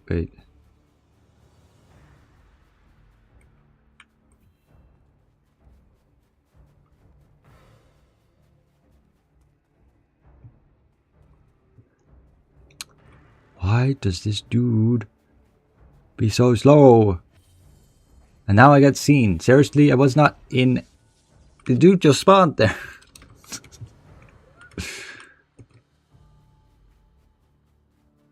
They can only see me in the cone, right?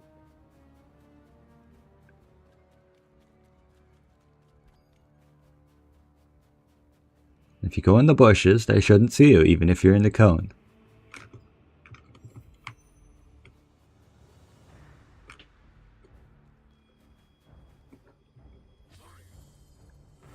Oh, come on. I had no issues with this on KR. What's going on? What did they change?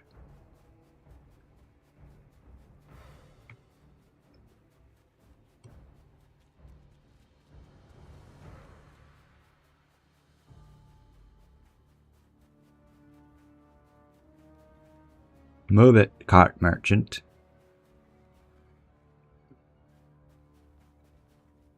I'll just wait a second for him.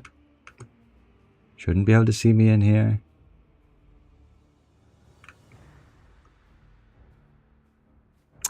Okay, he's slow. And now, how?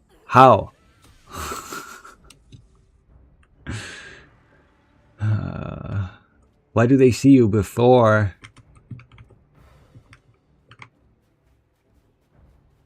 you're even in the area?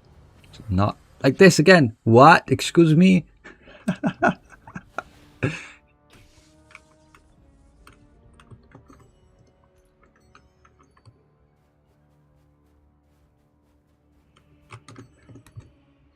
Okay, I will just leave this.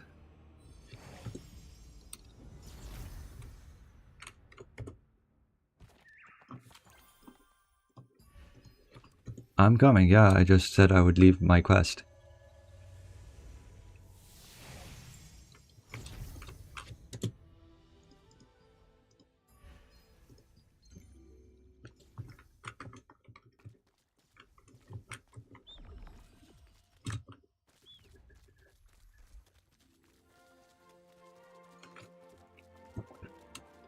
Do I think Ion 2 will be successful?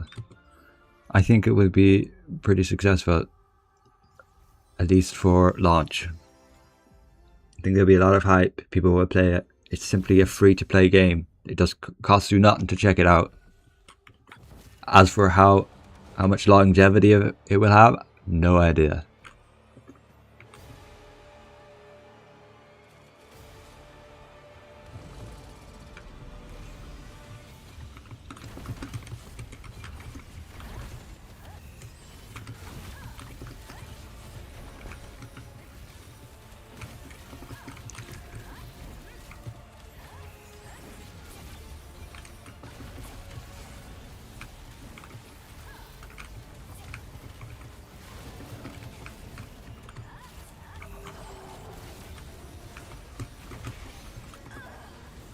Oh, come on, don't fear me.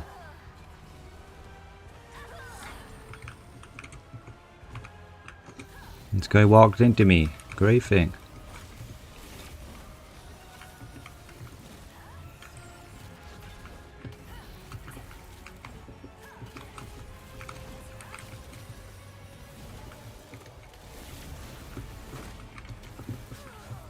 Are we wiping because somebody wasn't there?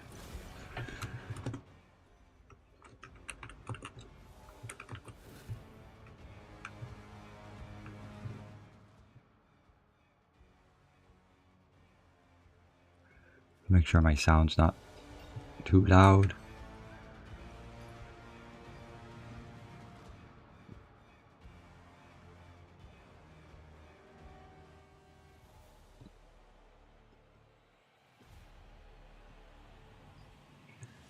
Will the lithograph book be deleted on the 16th? The lithograph book, no. They just added a bunch of entries, all of these.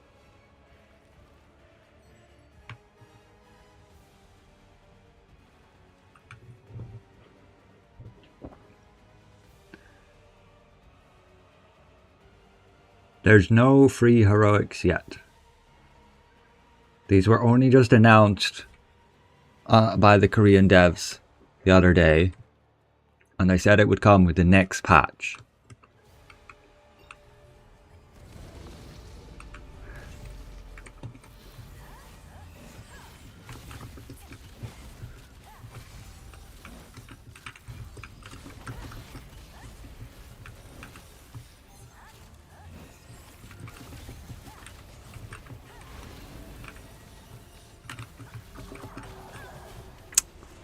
Come on. What's with people fearing everybody?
Was there an announcement about Global getting free heroics? No. Global devs usually don't communicate much at all. We simply get auto-translated patch notes.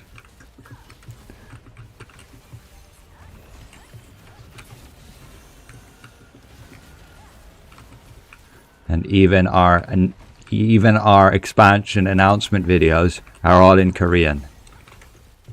They don't even put the effort into get a host who can speak English to just relay the transcript. And they kicked Tico and he went to Ion 2. I mean, maybe they didn't kick him, they just transferred him. Oh man.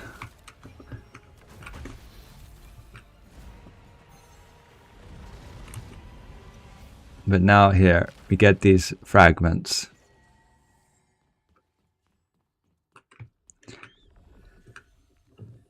Do we get armor runes from here? I don't believe so, no.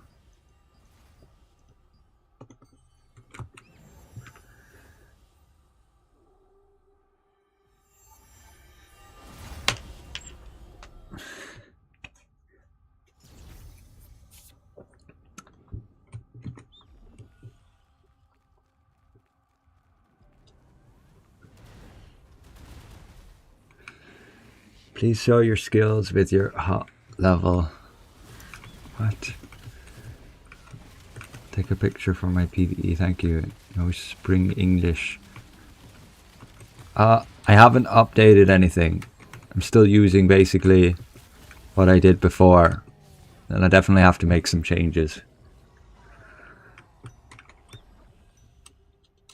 So I'll be sure to update my builds when I figure out what's up.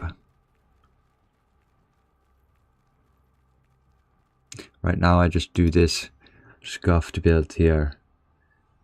Is this any good damage? 3%. I don't even think that's worth casting. Not with regards to my lower attack speed, which means I can't trigger as much of my curses.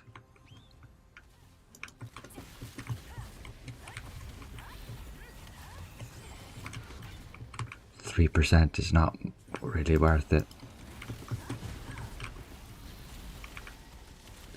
So I need to reapply these curses to a target, like a new target. Really depends how quickly I can reapply these.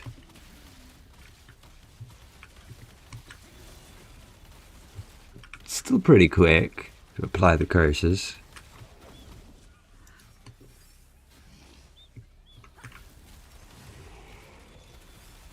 Yeah, it's not bad. But I don't think I should use this one. Which means, what am I going to do with all my specializations? What skill do I even put there? I mean, I guess I just use this because are people switching off Crucifix? We have one Crucifix. No, that's an Oracle. No Crucifix. So yeah, I guess I use the weak point shot. Can reduce the cooldown on it.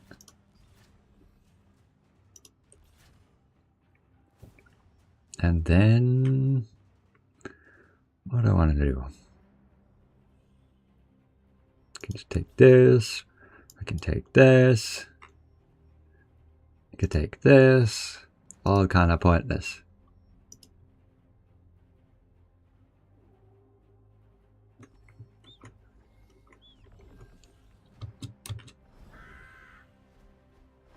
You got 30% more AS. Yes, you got more attack speed stat, but it was overall nerfed because the pure attack speed reduction that you got through the attributes is gone.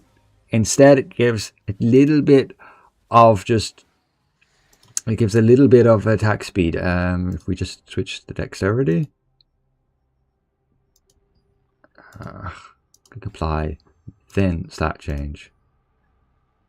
You will see that here. So each point gives you like 0.3% attack speed stat. So if your build was near the cap, you will see a massive nerf to your overall attack speed. Because now you no longer get that flat boost from the attributes. It just adds to stats.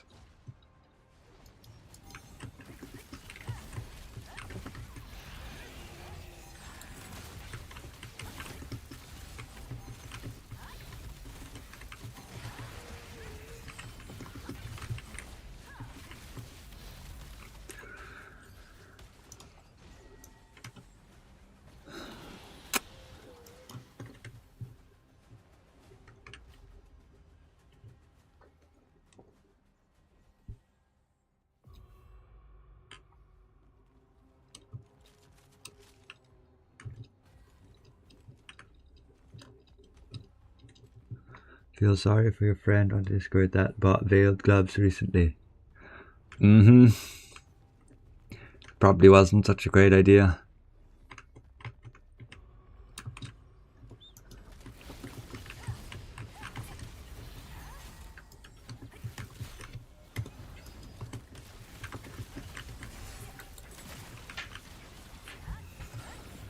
I'm gonna switch that. I'm not used to pressing that for that. And same for here. Better to have this here.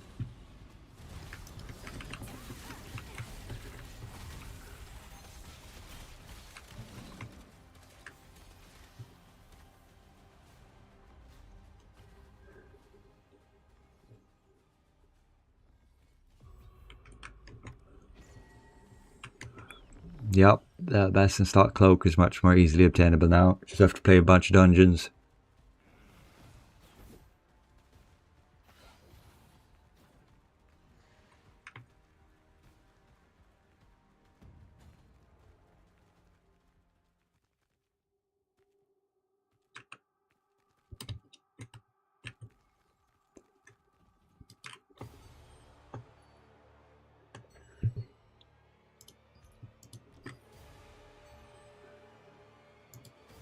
You guys wanted me to check the shop.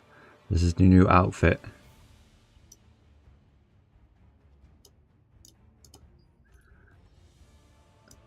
And on the male character, that's it here.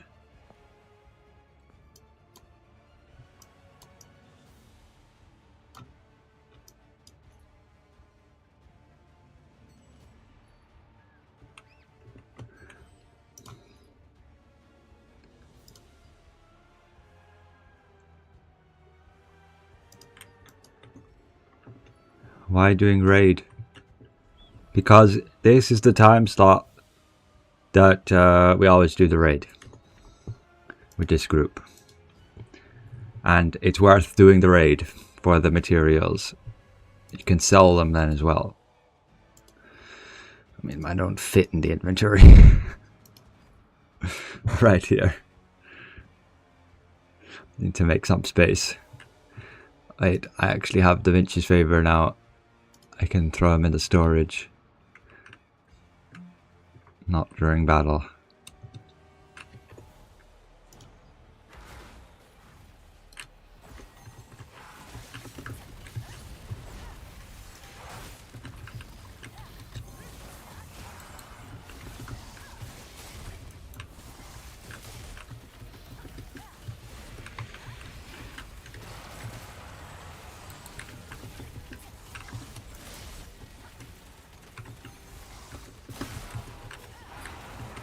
People running out like it's hard mode.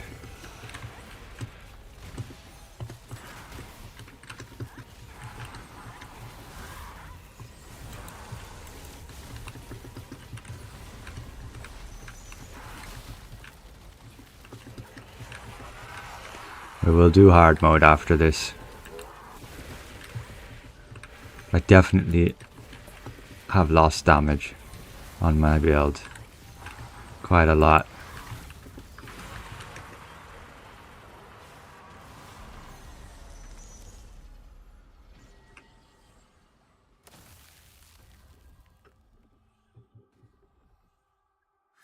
How much is the new boost? Sorry if you missed it. Need to empty temporary chest.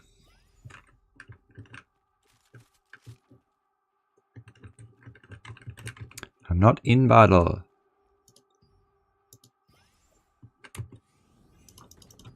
There we go, now we have some space. That probably put all my food away. It did. All the useful stuff anyway.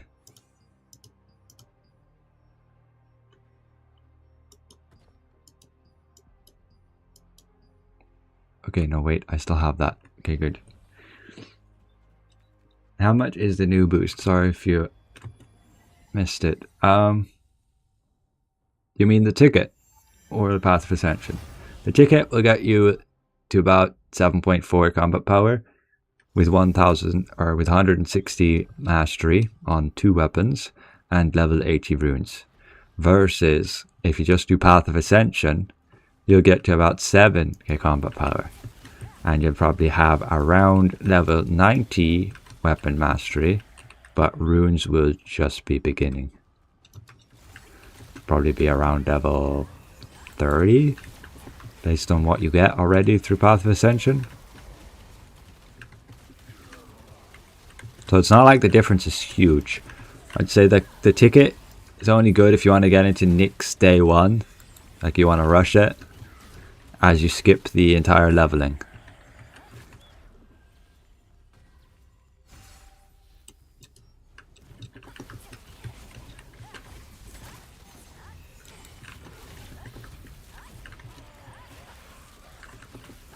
I know what I can run, which specializations.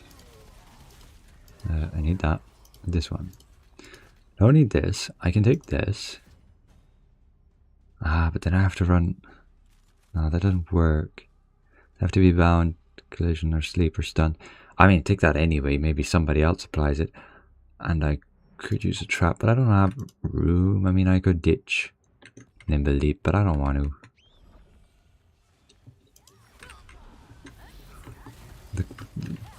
The crit is still kind of useful.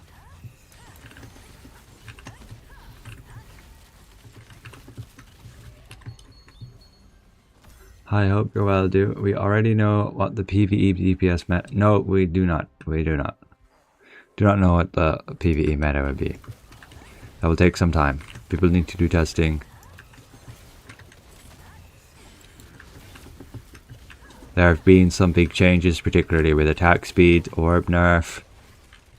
And we have ascended bosses again, which means that anything that does curses is not too good against them. I believe it's still bugged. I have to confirm for myself though, but others seem to be saying it is. They simply just need to change the ascended bosses so they have flat amount more HP rather than just reducing your damage. That's why that is a thing. That's why that's an issue. Why are all the rune slots in my items locked again? They shouldn't be. Like here they're fine, but it's with your armor we have new ones. We have new synergies. So what would I want here? Strength. We want the max health. So we want an attack, a defense, and a support. So skip that. Somebody is not AFK. Okay, good. And then we will put, I mean, the PvP stats are useless. I want back, I mean, even all of these are useless. Whatever. I would want a Chaos Rune there instead. This, all of them are useless too. I mean, well, actually, I want like front evasion. That might be at least sometimes useful. And then undead damage here, yeah, but otherwise species for everywhere else. These synergies, max health, crit damage resistance, crit hit chance, heavy attack chance. So I'll go with the crit here. My build is a little bit more behind on crit. And we have undead. This just doesn't matter. And this back heavy attack. Okay, sure. And we've unlocked the raid. Even some of your weapons are locked again. I didn't play for half a year. What do you mean by locked? Oh, if you didn't play since the rune rework, then yes, you have to unlock all your rune synergies again because they changed it so that rune synergies are linked to your combat preset and not the actual gear items. That allows you to switch between any gear item no matter what rune combination you have, and you don't have to do it all over again. So it's only based on these combat presets which rune combos you have, meaning you can have a different one on the same type of gear in a different preset.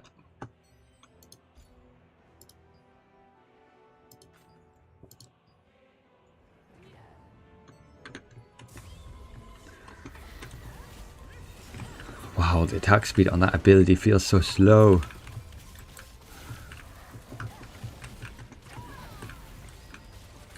Like the cast time on this magic circle. Yikes.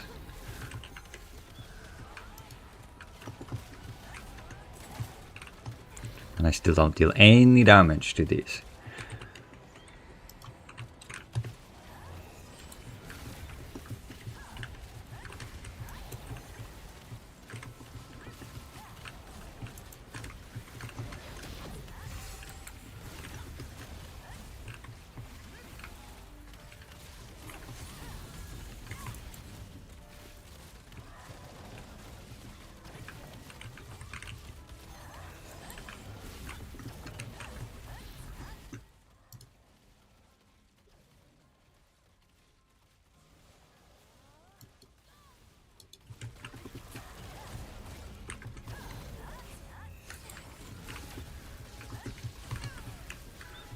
I should probably leave.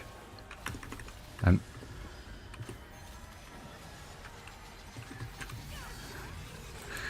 never left the poison area. AFK.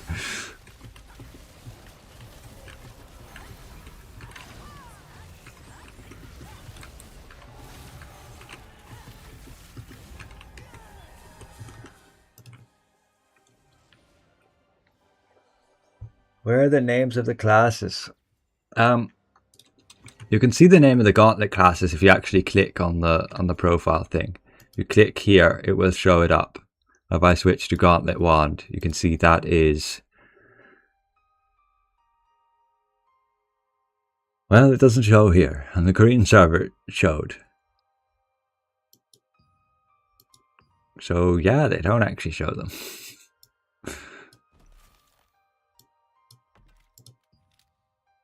No gauntlet names.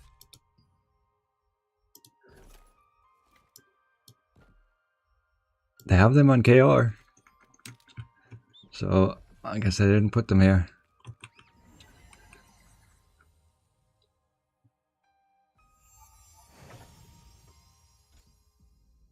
Can anyone help you with the weapon choice? You're using the level skip ticket now. It's hard to say. But basically, Staff Wand is a great option if you just want something that's reliable, that's known. There's plenty of guides out there for it. If you want to risk it, you could go with some Gauntlet combo, like Gauntlet Greatsword, Gauntlet Wand, or Gauntlet Dagger. Those are like the 3 combos I would go with Gauntlet. Maybe Gauntlet Spear.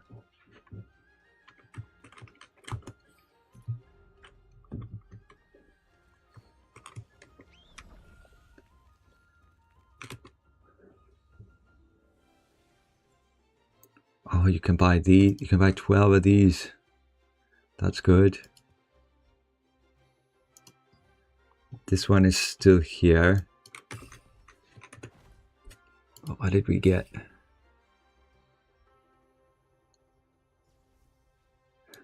We got one of these. And that's just from beating the raid, and that gives you just 1 trait instead of giving you a gear item. Or really, you still get a gear item. You still get a gear item.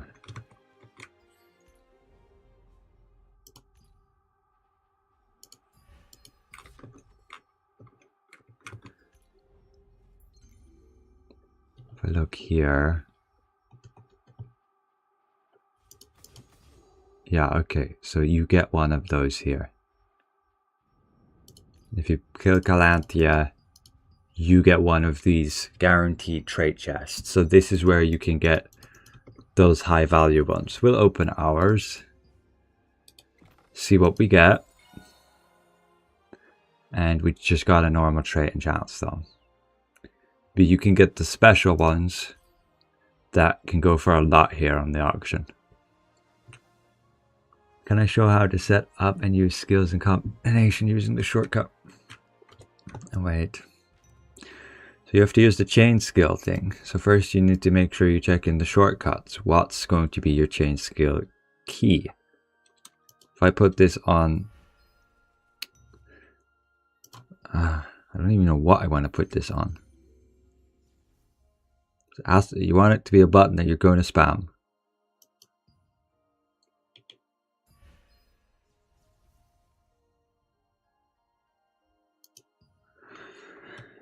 What button do I want to spam? I don't even know. But we'll just put it, for example,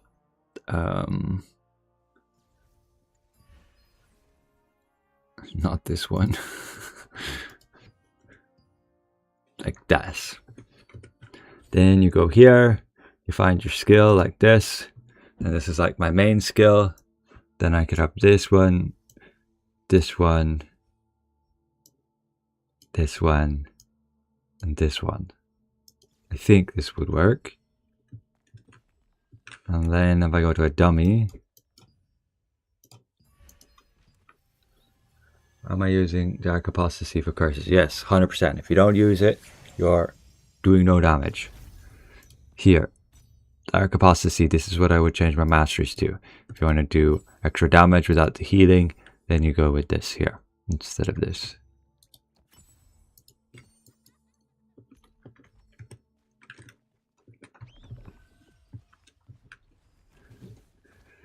Okay, now let's see how this thing works. It works perfectly like that. As long as those are available, the skills are available, it will give you the prompt to cast the next skills in the chain. So I cast this and then it'll give me the prompt to cast the next skills.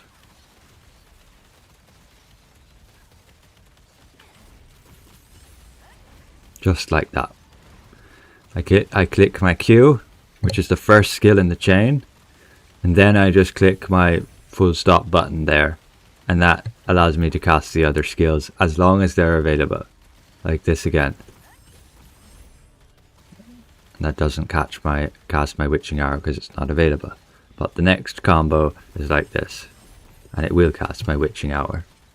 So fairly easy like that. You just have to bind a new key to it, which is annoying. By default, it's on V. What do I have on X? Oh, that's like clear target. What key would I put it as? Why can't it just be the same key? It would have been okay if it was Q as well.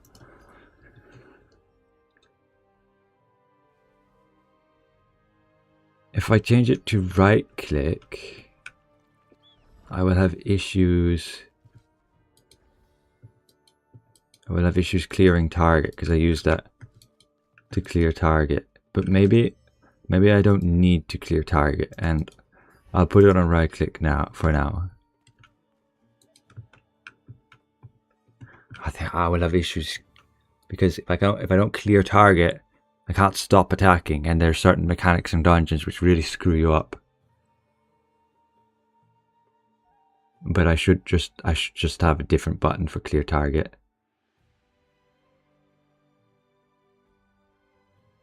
I know what. This will screw up my muscle memory, but where is it? Stop basic attacking and cancel target. Here. I'm going to change it to C. And then I have to change something else to my character sheet.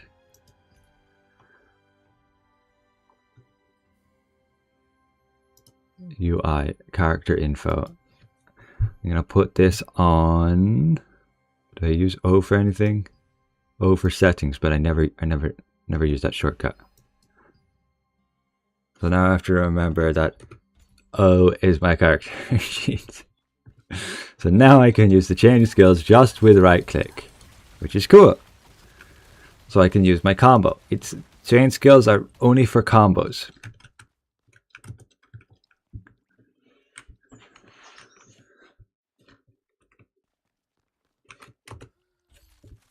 Again, you can set it up on any of your skills, and depending on which skill it's on, which skill is the first one, this will be the one you press. And if you press that, then you can use the following combo. So for example, if I have this set up, or I could actually put this at the end of the chain. But you can have multiple chains, not just one. You see, I can have a chain for all of these. So I could go here,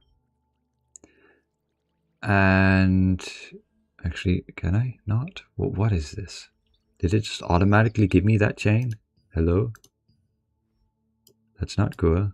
If I put this here, then this, then this. I want to clear those. Clear them. Like this, okay. Now, does that disrupt my other chain? It does not. So now I only have to press for my buffs 1 and then right click, and it will use all the rest of the abilities. Or if I want a chain for this ability, I can have it chain into this one. I ideally want to have abilities that are similar cooldown. Those do. So I know if I cast my magic circle, I can then just after it cast right click to put my ray of disaster, rather than have to actually click the ray of disaster button.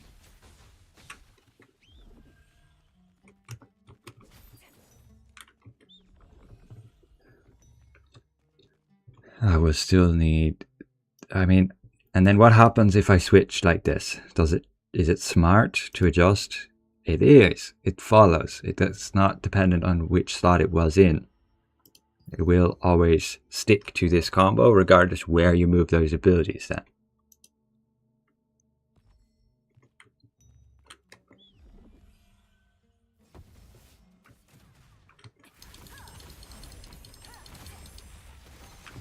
That is cool. That's pretty neat, actually.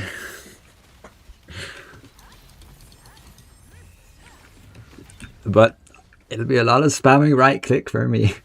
But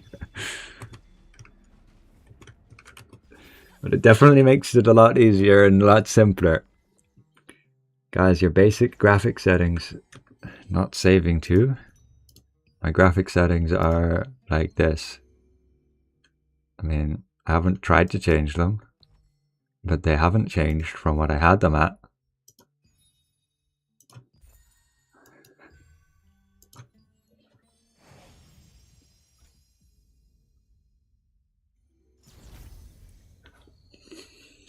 Maybe later you can make a video about skills and skills news or builds using the chain skills.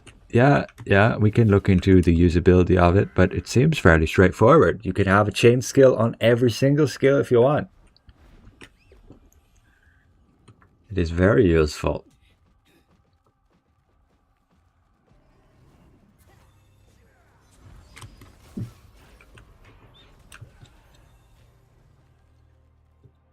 Is there a way to seal my archboss weapons that I have equipped previously? Nope.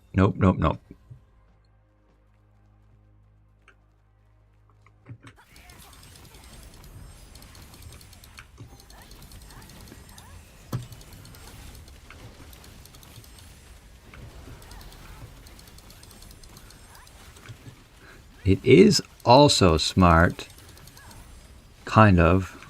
It will skip an ability and allow you to continue the chain if the skill is on cooldown.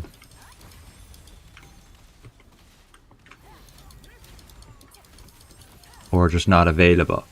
So it'll still let you continue the chain, even if you can't cast it. And even if it fails to cast the skill, it will still try again. It'll let you try again. So yeah, that's actually very usable. I expected it to be a little bit more buggy, but they done a good job with that. I am pleasantly surprised.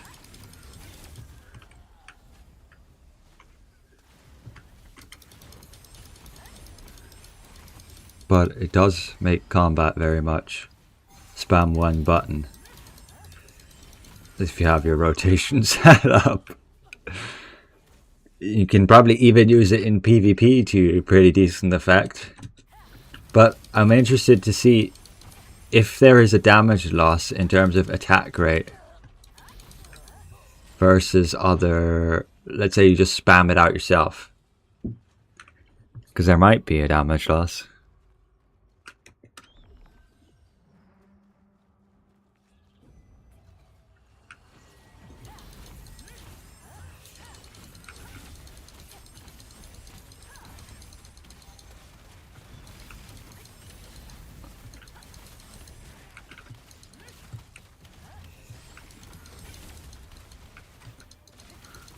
This is a bit of something to get used to though, because I don't know how usable it is versus just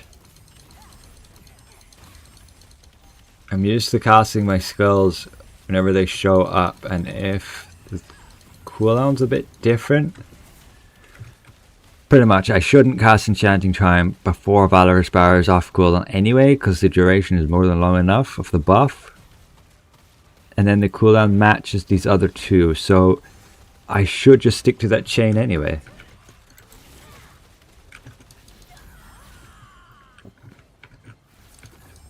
Rather than spamming out things needlessly. It's a smarter macro, indeed.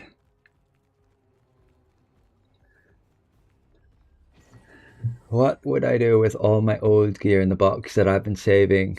All the old tier 3 gear. What do you do with it? Okay, so you either dissolve it. Like this here.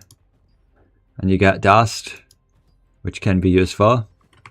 Or you use material transmutation. Neither option is all too great, because this will cost you a lot of solent for very little gains. And it doesn't give trait resonant stones anymore. That's the only things you can do now.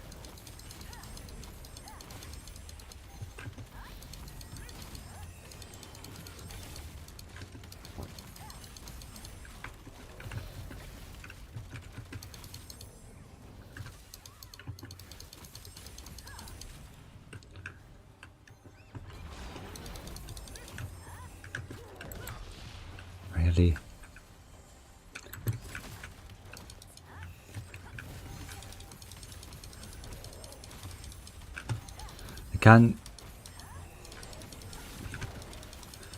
The chain skill can be annoying if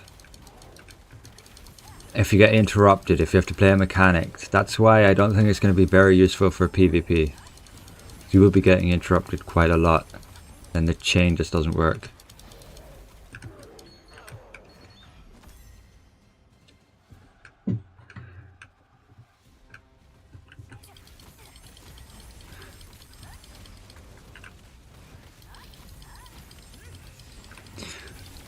What if I change it to like scroll wheel down? That would be zoom out. That would be zoom in. I mean, let's try it.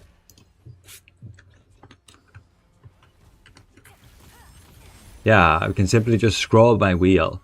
And if you have an infinite scrolling wheel, it makes it very easy to just keep scrolling. And that's it. That's all you do for your combo.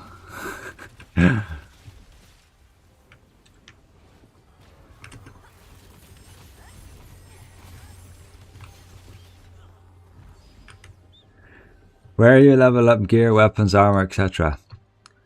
You don't. You obtain new gear, and that gear has a chance to be higher level gear than what you're currently using. And that's it.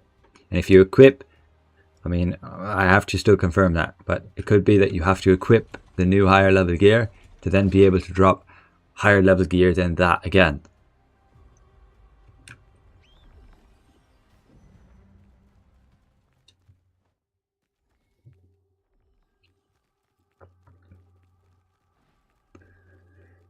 Isn't the scroll wheel infinite in the mouses? Yes. But you can have scroll wheels that are like resistant, and that makes it like harder to, you know, keep scrolling. Versus if you have a wheel which just freely spins, you spin it once and it will just keep spinning. A bit like a flywheel, you know. I think some Logitech mouses have that. I don't have one right here, but I have one where you can control the resistance, but you can't make it so that it's like completely unresistant.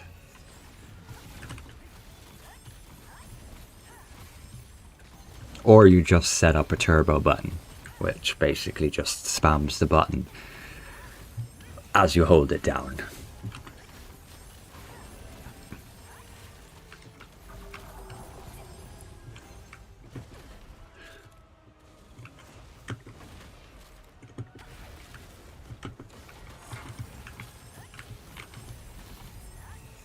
You can even interrupt the chain. It's not going to like fix you into doing it. Like if I press a different skill, it's even okay with continuing a different chain that you have set up.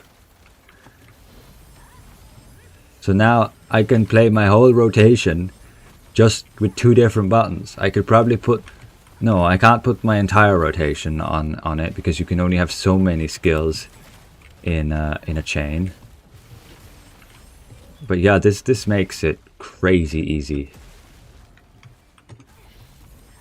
Especially if you combine skills with similar cooldowns together.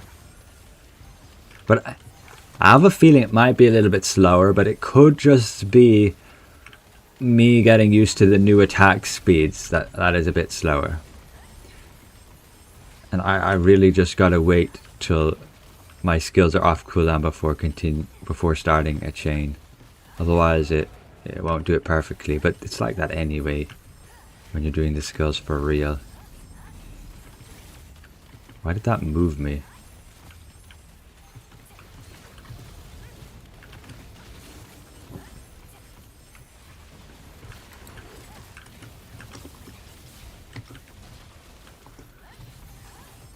Yeah, this is interesting.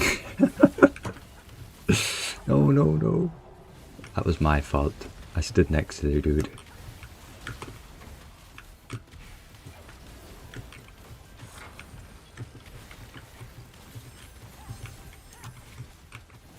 Whoops.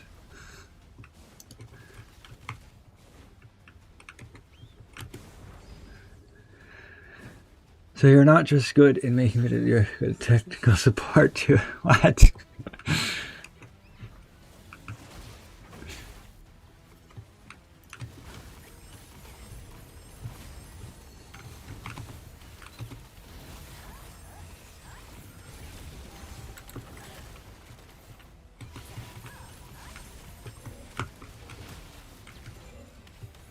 Out of there.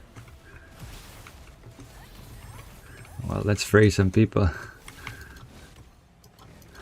That's a lot of failed damages.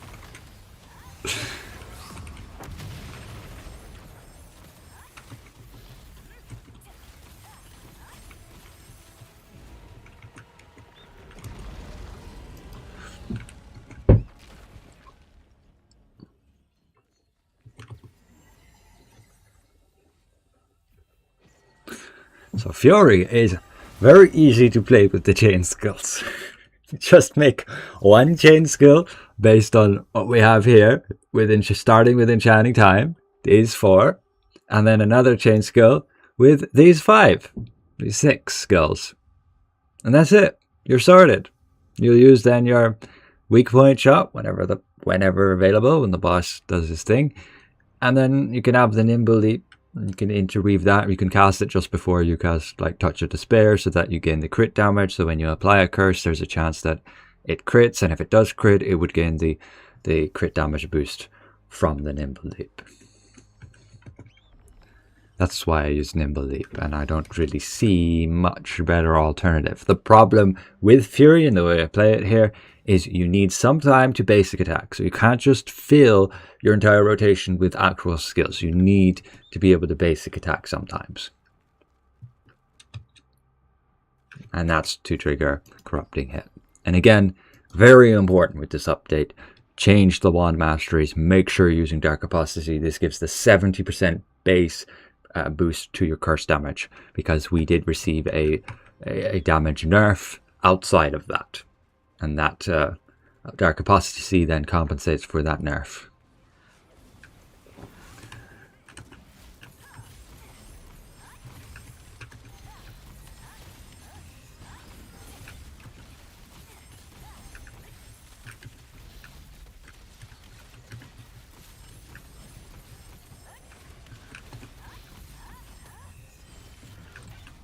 But now I have no zoom in and out button if I use it on my wheel. I think I will just change it to a turbo button.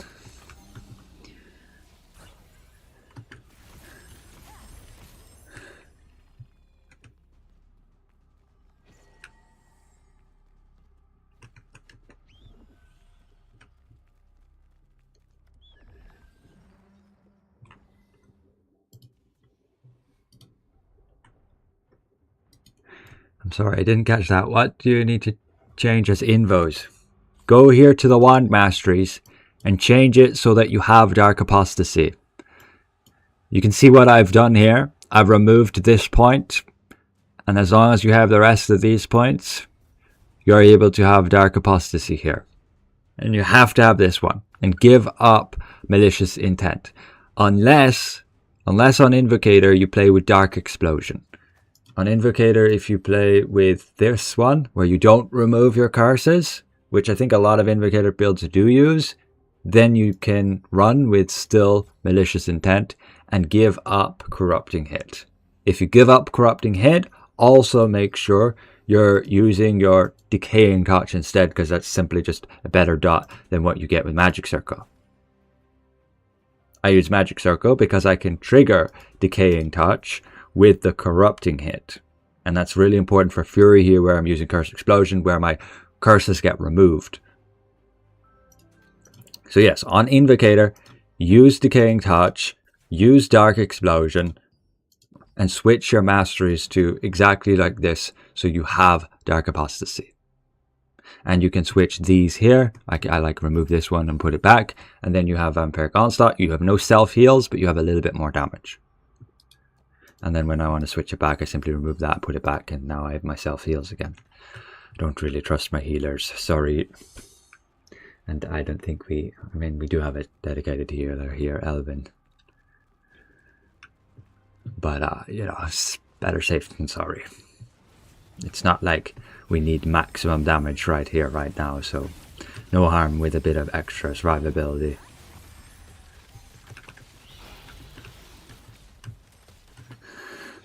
Sorry, Alwyn.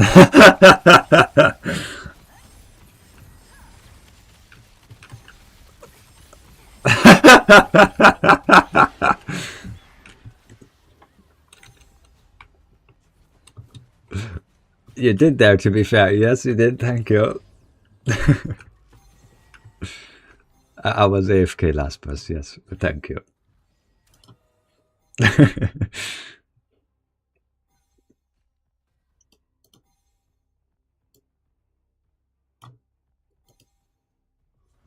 I was trying to get the portal to get out for the poison, because I didn't use it.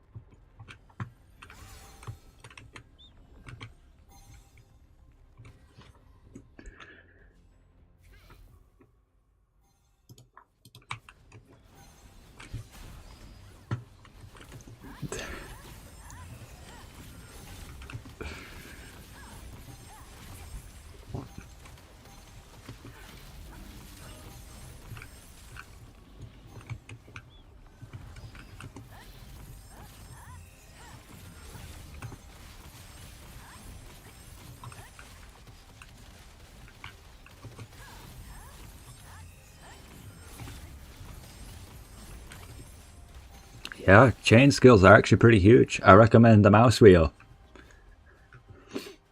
Bind it to mouse wheel up or down, and then you can simply scroll your wheel, and there you go. Press your first skill, and then keep scrolling your wheel.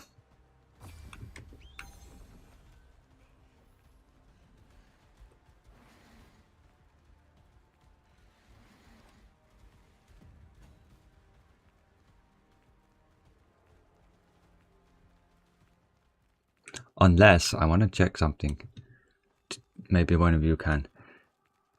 With the chain skills, if you just hold down the chain skill button, will it correctly rotate between the other skills? Let me check that. I'll check that here. If I can just hold down the chain skill button, will it automatically allow me to cast the other skills?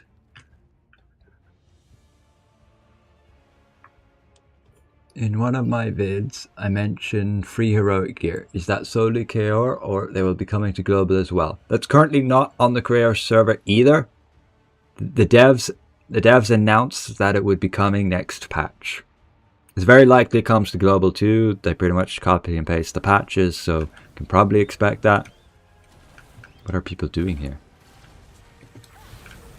Okay, if I hold down the button, it does not cast the next chain skill. So yes, mouse wheel, very good option. Can just scroll the mouse wheel.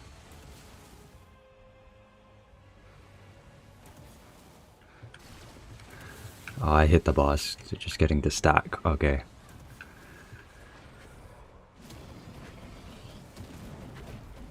Wow, my evasion did something.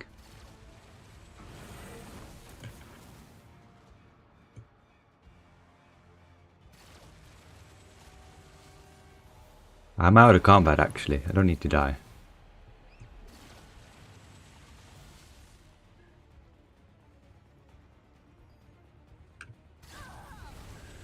Well, I die anyway. Chain skills. What does it do? And it does combos. Okay, go to your go to your settings. Go here in character shortcuts, chain skill, bind your mouse wheel up or down to it. Okay. Then when you go to your skills and you hover over it, you have this little infinity symbol. You click that, and for example, I have on here this series of skills. This means when I cast this skill, I can use my mouse wheel to cast this next skill, next. As long as you want them to be cast in that order, as long as you cast the first skill while the rest are off cooldown, or when this one's off cooldown, then it's going to cast this one when you use the scroll wheel. Then the next and the next as long as they're available. And I am auto walking into the wall. Yeah, go. So I have it set up so when I cast my enchanting time, it does a series of skills simply when I cast the chain skill, simply when I cast the mouse wheel. So then I have one combo, which is like my buffs. Oh, we did too much damage. We need to reset. We're doing the strat where you run out at 75, 40, and 10. How make Lucent now? So confused. You need to craft the here in miscellaneous, this section. You craft these, and you can sell these boxes. And same for here. You sell these. That's the main way to make Lucent. Other than that, you can seal gear just like you do with lithographs. That's this button here. Only certain gear can be sealed. And you get those keys 1 per week from the contract merchant, or you buy more of them in the Lucent shop here.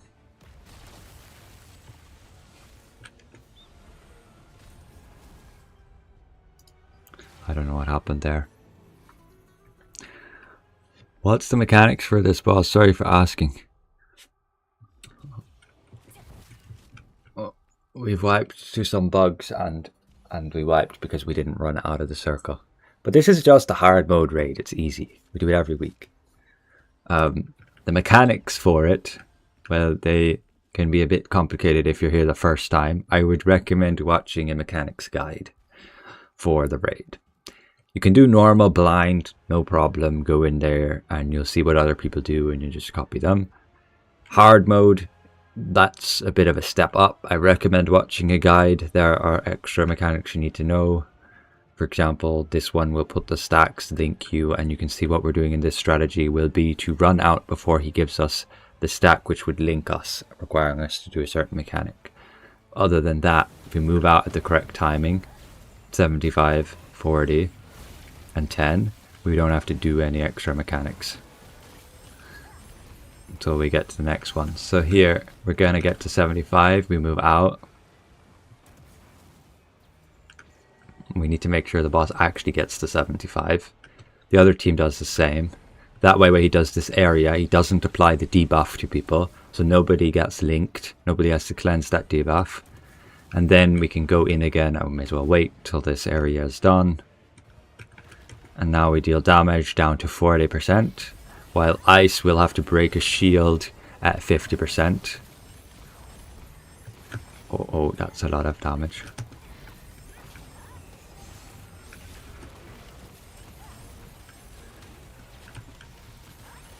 So we need to make sure to run out now, out.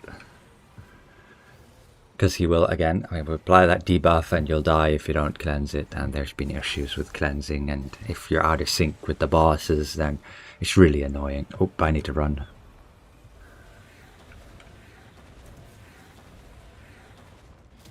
I'll let him do his spinning. I still got hit by that, really. Anyway, now we need to get him down to 7%. I mean 10%.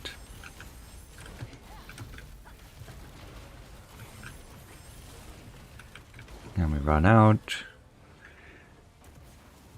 Should not be active for PvP zones. Chain skills. I mean, people, I 100% bet you, already use macros for PvP. So, by all means, use the chain skill. But sure, you can argue that macros are technically a bannable offense, so people shouldn't be using them. But yeah. If it makes combat feel terrible, then yes, you could argue not to use them. But chain skills are not going to be the end all be all. Like, you're not going to be able to rely on those fully in PvP because you simply won't be able to chain everything, because you're going to have to react to certain, like somebody CCs you, then interrupts your chain. Then what? You're going to have to actually cast your skills manually because you can't have a chain set up for every single situation. I mean, nearly can, but you get my point. It'll just allow you to, like, output, say, a stun combo, maybe a little bit easier. Like, say, a Ravager jumps on you, they have to first apply a, what is it? A stun, and then they can apply their prone. So it might be a bit easier for them to do that quicker. But they did get an attack speed nerf. And they seem to be actually looking into that, because attack speed does give a bit much of an advantage if you have like a really good server connection.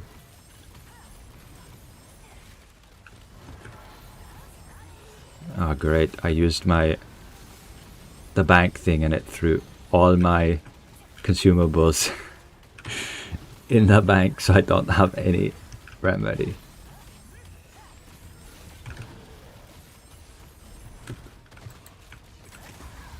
Did that apply? That did apply. Okay, we killed it.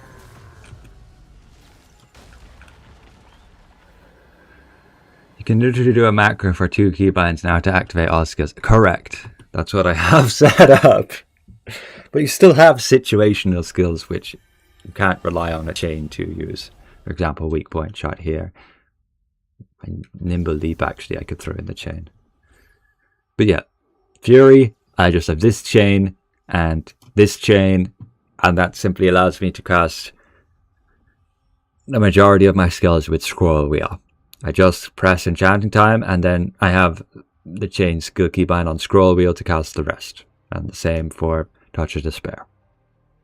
And they all go very nicely. The only thing for me is to cast Touch of Despair maybe a bit more often, and then weak point whenever the boss has a Wrath or Fear attack, and then Nimble Leap I actually haven't been using, but I should probably use before Touch of Despair. When new guild raids open, those should open when we get to the milestone chapter 8. Where we actually see the milestone is a good question. Surely it's here somewhere. Someone tell me where the milestones are gone.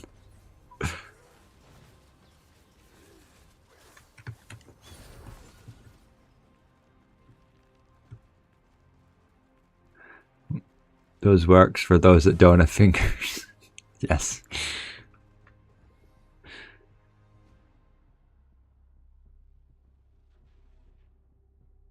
Or those who are lazy. Oh yes.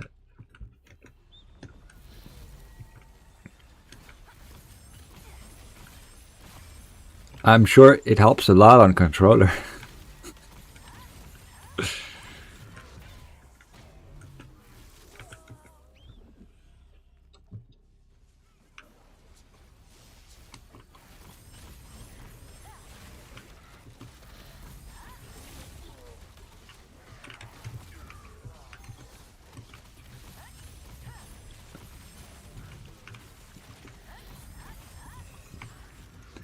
No hands gameplay. Yep. Kind of.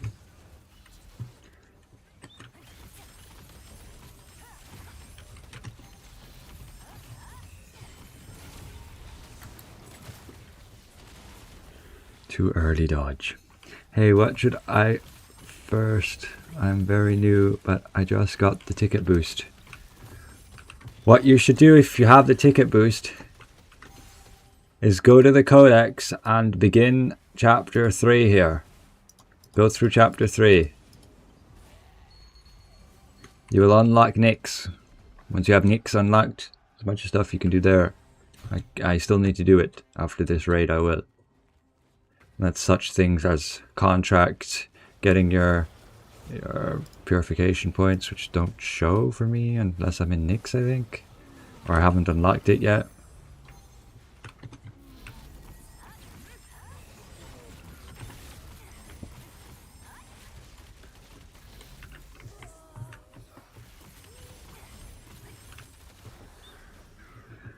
Fury is nerfed recently and curses. Yes, a bit. Is it worth still playing Fury? I can output up near enough the same amount of damage I did before. I can do dummy test with this setup, but this setup is with actually HP runes. I could switch to mana runes to optimize. And if you want to optimize dummy tests, you switch your runes off boss heavy attack. People do that to get tons of DPS, tons of extra DPS, but it's not really representative of a boss fight or versus other people's dummy tests where they don't switch stuff. It's just a bit annoying. So you might see like tests of 300k DPS, but these builds are just optimized against a dummy and not necessarily an actual boss.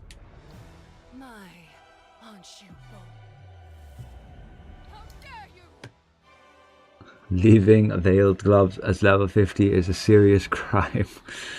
I mean, yeah, they should know that this was a super valuable item, and to be fair, they should have boosted it to 80 as well.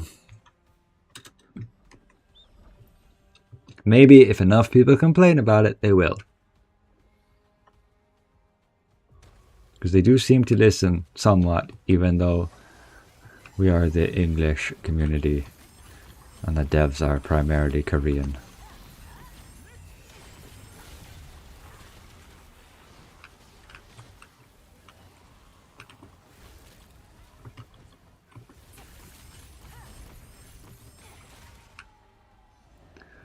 But then you have to boost the whole set to 80. It will take a while, yeah, but basically you will just use the inherit system.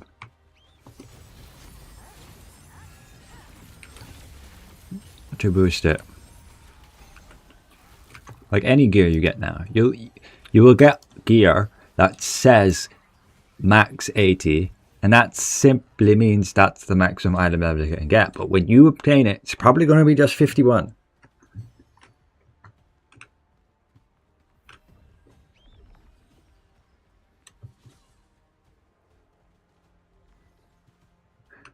Looks like the raid bugged.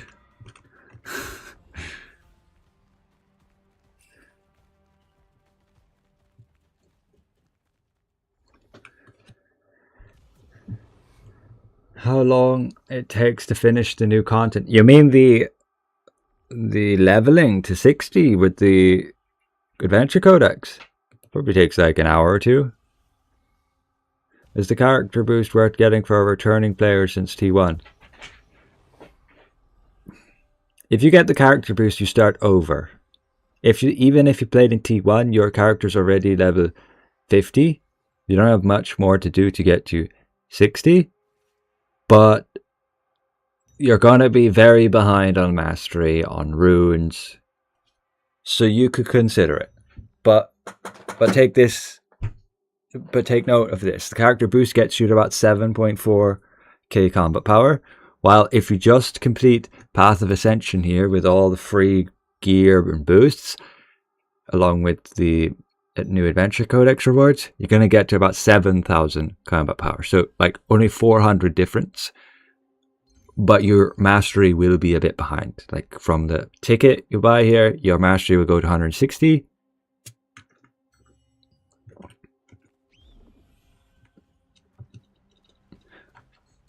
What happens if I don't... I mean, I'm not taking any damage.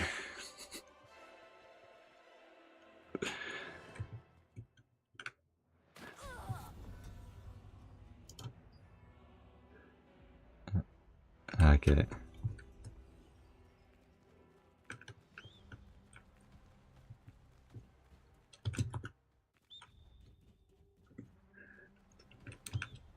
Anyway, the boost will give you 160 mastery and level 80 runes.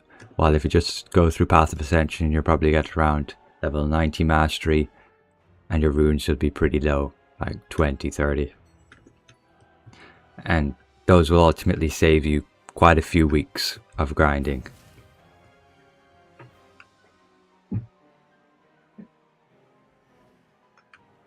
If I want to start playing Gauntlet from 55 to 60, where can I get that?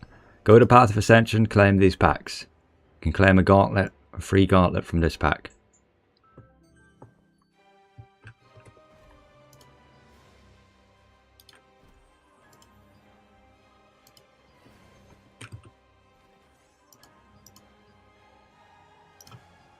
Give me my remedies back and my heal potions.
It's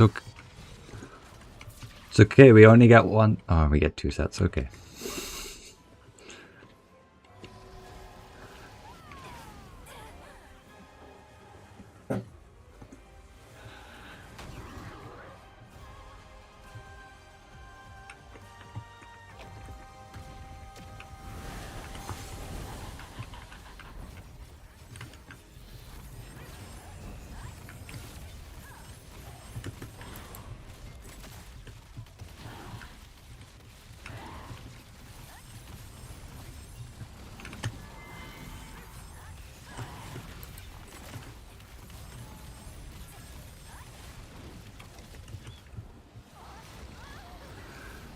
Is Dagger Gauntlet better than Ravager in PvP?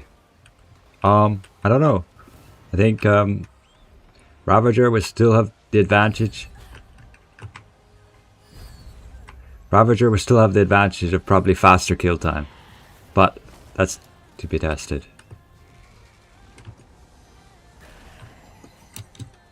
I need heal. I am dead.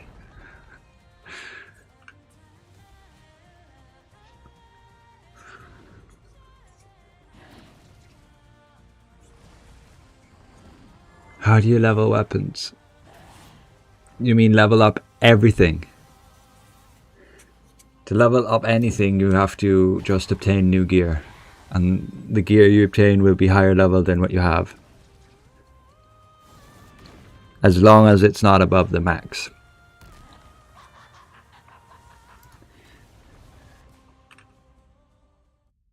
For example, if I have these armor pieces, which should be 50 plus 50 plus 50 plus 75 plus 45 plus 45, that's 315 divided by 6 slots. My average is 52.5. So if I obtain new gear, it should be level 52 or 53. As long as that gear can be above the 50. There's a lot of gear. All the older tier 3 gear is capped at 50. But I need to test that. I need to run the new dungeon. I need to actually get some drops. I need to do some purification. We can test that out in a little bit as soon as we finish this raid. And we can check, we can confirm if that's the kind of item level gear I'm getting.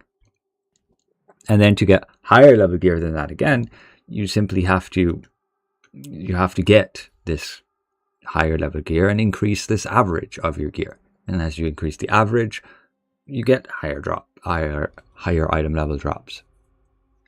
Like the average between my weapons should be 75 and 60. So that's a total of 67.5. So if I drop a new weapon, it should already be at the 68 mark.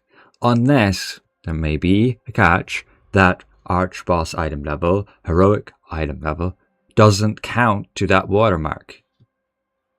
If they don't count to the watermark and you're left with only weapons you leveled up manually, then I'll probably start at 50. Due to, if I look at which weapon did I have in the sink at the beginning that wasn't an arch boss weapon, that was max level, you could see, do I have a weapon at 50? 45, 50 here, Juniboat Spear. This is on 50, so this could determine my watermark. And thus, it would mean I'm at 50. And when I drop a new weapon, that would be 51. And on from there. So still some things need to be confirmed, and I need to start getting new gear. We just did the raid here, got the drops, and you also get this pack every time, which good luck what you get, just another enchanting stone. But those enchanting stones I can actually already, if I wanted to, where's my heroic orb?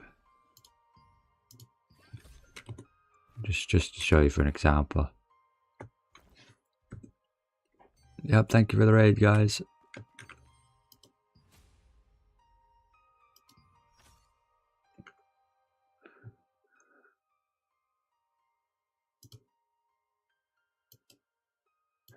But you can see here, I already have 6 of these enchantment stones. So now it makes it really easy to level up your traits. And this is just on heroic gear even.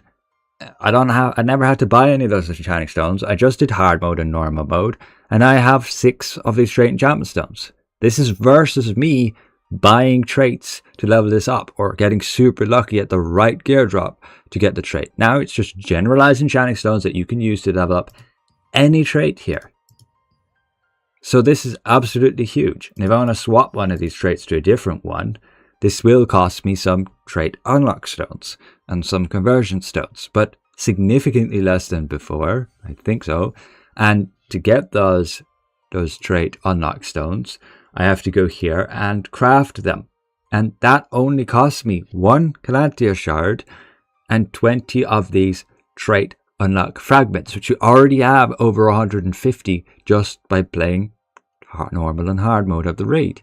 And I only need 50. I need 50 of these. I guess that's quite a bit. That might take you like a week or two. But it means it's completely free. I now don't have to spend any lucent at all to get my traits on a heroic equipment and to get them leveled up, which is huge for a newer player joining in here and it still needs to work on their heroics. It now costs nothing to do it. The only cost now is these ones. You can unlock it with the unlock stones. So nice and easy, costs nothing to do so. You need no lucent, but to level these up is the catch. To level them up, you need the special heroic trait enchant stones of the specific trait you're trying to level up. So for me, I need wisdom. And if I check the auction house, there's already some listed here, and those sell for a lot. In order to get these specific ones, you have to get lucky. So when we complete the raid, I just opened that chest. It has a chance to give you either enchanting stones or one of those special traits. But just like before, you either dropped a gear piece that you could convert into a trait, and that trait could be one of the special ones with a 5% chance. Now let's have a look. You get one of those trait boxes every time you beat each mode of the raid. And then if you go to the store here, we can see we can also purchase once per week another one of these trait packs. So if we buy this, I have more than enough entropy shards, I believe. We can go and open this one, but let's have a look at drop rates. Is it displayed? No, it doesn't display the drop rates, unfortunately. But it's probably like 5% again that you get a special trait. A special trait like you can sell on the auction house there. But most of the time opening these, you will simply get a trait enchanting stone. So if I select weapons here, it's probably the best bet. Those are usually the most expensive if you get lucky to get one of those attribute boosting ones. Then we obtain this pack, and now we should be able to see the drop rates. We can indeed. So now it's like a 1% chance I get strength, dexterity, wisdom, perception, or fortitude. So it's 5% chance I get one of these, which can sell for some huge value. And that's exactly like before. Whenever you dropped a heroic gear piece in your raid, you could extract the trait, and the chance that that trait was one of these was 5%. So same as before, and then you go use those. So sure, that pay-to-win element of min-maxing your heroic weapon in terms of getting these last traits upgraded is not gone. It's still there. You still have to pay all the lucent. But the rest of the traits, you do not need to spend any lucent to upgrade any of your traits, which is absolutely huge. And you get those trait unlocks and upgrades without needing to spend a penny. And there's no random chance based on just being unlucky and you didn't get the right trait. So this is huge, and this is awesome. Sure, you can complain about these heroic special traits, but in the end of the day, that stat difference between 6 more attribute points if you pay some lucent is not a big deal. It's whatever. And this is for general gear as well, just like my purple gear. Say I'm working on traits on those. These are all maxed out already. Let's go to, say, a new piece. For example, this right here. I can simply use one of these purple enchantment stones. And that's to upgrade the trait. To unlock the trait, I use 200 of these trait unlock stones. Which is like before, you have to grind these trait unlock stones. But you will get those trait unlock stone fragments from a lot of content. You can check, here is the crafting recipe for those. 5 fragments makes 1 stone. So yes, you're going to need 1,000 fragments to make 200, and you just need powder to craft them. So this is a super easy craft method, right? It costs you nothing to do this, just some solent and some powder, which you get a ton of just by dissolving gear anyway. There's nothing better to do with excess gear than dissolve it or throw it in a transmutation, and you'll get loads of those fragments, those unlock stone fragments, simply by doing your content. You get nothing here in the dungeon. You will get, let's say, a bunch through as you see your weekly missions. You get 90 here, another 90 here, and then you can get, I believe you can get them by killing enemies. Maybe not within the older content. If we go to say an Abyss dungeon, did they update any of the monsters? But I think Nyx can drop them. Yeah, no, these don't have improved drops yet. We need to go to Nyx, but the mini bosses have new drops with skill cores, and you can see unlock stone fragments. So it can be worth target farming these mini bosses. But let's jump to Nyx. So I don't think I've quite finished the storyline. I need to just claim the final reward here. Yeah, these rewards from this new adventure pass are pretty huge as well. Like, you get a decent amount of mastery. I can't see it anymore, but it was listed at like over 1 million. You get some more rewards here, and I already have a decent amount of mastery. Over 145,000. I believe I had like nothing before this update, and I've already have this much just by claiming the rewards that we've been given, the freebies. So yeah, gearing up is way better in terms of traits and not actually needing to spend Lucent. But in order to earn Lucent, to buy, say, gear items from other players, what you want to generally be selling and buying or selling are these. Basically, you can sell those trait enchantment stones to impatient players. They don't go for like so much. Maybe the price will go down even further and end up at 10 Lucent, which just means you can buy these enchant stones for 10 Lucent, which is super cheap, and you upgrade any trait with it. Like even a skill damage boost trait, a buff duration trait, which beforehand would cost you like hundreds of Lucent. Now it's going to cost you just 10 for literally any trait you want. And it's the same for the heroic traits as well. If you want to rush it, you could spend some extra Lucent and buy these chests. So there are still ways to make Lucent. You can also sell gear drops that you can still drop unbound. Like archboss weapons are still going to drop unbound. You can sell them like this here. You can also seal gear. It's exactly the same as you did with the lithograph system. You spend a seal key. Maybe we can show an example of that. I might not have any new gear that can be sealable, but if you check you mouse over the item, it will say equipment unavailable for sealing. Probably all of our other equipment can't be sealed. Looks like it. Yeah, pretty much just have to obtain the new gear. But it's exactly like the lithograph system. You spend keys instead of the blank lithographs, and then you can sell the gear in the auction. And there are the new like potential abilities here. So whenever you drop a gear piece, the new ones, they have a small chance to drop with a potential effect. Say, look at this weapon, and it will say in the description 30% chance to manifest a random potential ability. You can view the chance here. It's 30%, and then you can see the individual chance of what it is. The majority of them simply give you 1 bonus level for your skill, which could be pretty huge, but I doubt it's gonna make or break a build. Not gonna be a must-have, but that's like another layer they've added to min-max your stats. But let's get to Nyx.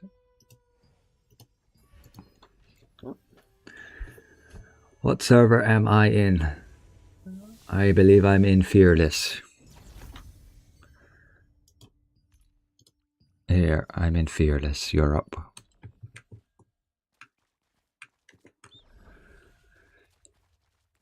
You need 145 mil to get something OP. What? Oh, you're referring to somebody else. I need to look where I'm going.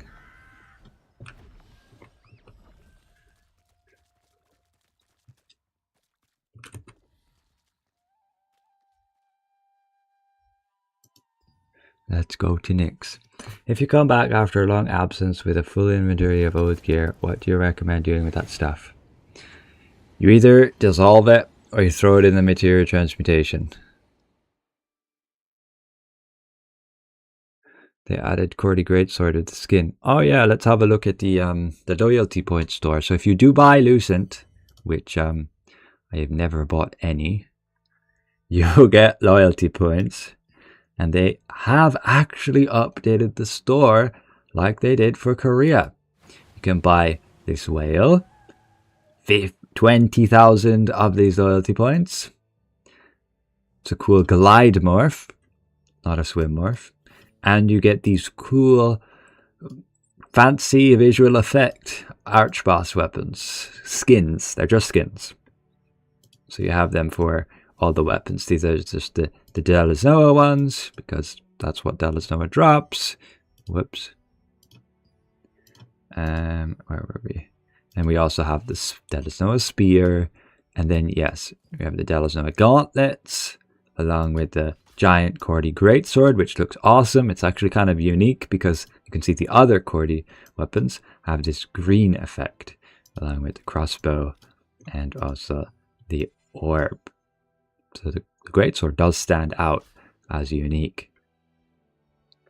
And I believe that's it for the loyalty point store updates. But those are 5,000 points each. You can see how much points you're getting when you say purchase, say, this pack, only 1,500, and that's spending €146. This is also new here with the celebration packs. These skins basically match what you get with the release of the new outfit here, which I think looks pretty awesome. I love that. That cozy steel armor. Nice, more realistic than some of those other skins they've come out with. It's for sure. What do I need to do? I need to zoom out so I can press my right click. All right, that's what my right click is now. But I can change that. That's a cute ass whale. Oh yeah, for sure. You bought the whale. It's so cute. Up you get now. I'm considering buying the whale so people can see. Uh-huh. This is the Archeum Fortress. Those guys are always looking for whales to buy a whale. For sure. Oh, this one again. That's actually succeeded. Take no chances. You wanted to get the platinum drop. What do you think? It's 150. What signifies that they see me? There was no cone.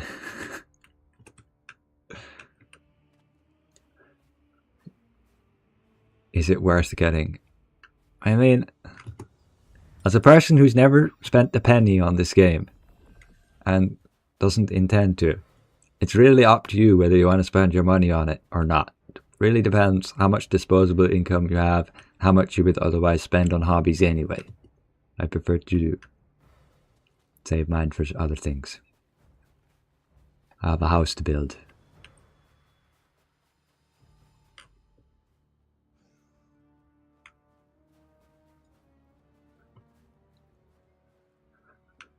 So for me, spending money on the games is usually never worth it.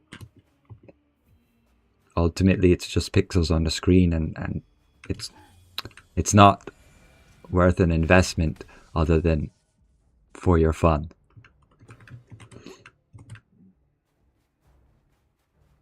So if you get enjoyment out of it, go for it.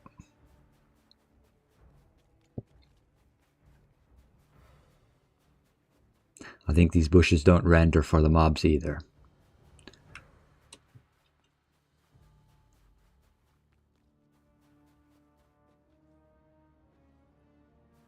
What am I supposed to do with this guy? He sees me every time. I'll just run over here. Again, I had no problem just running straight through this in Korea. Don't understand. Now this guy's gonna see me. Oh, really? Come on. There's a wall there.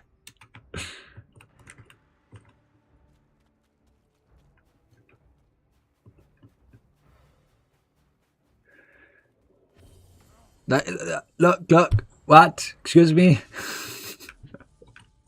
It just teleports.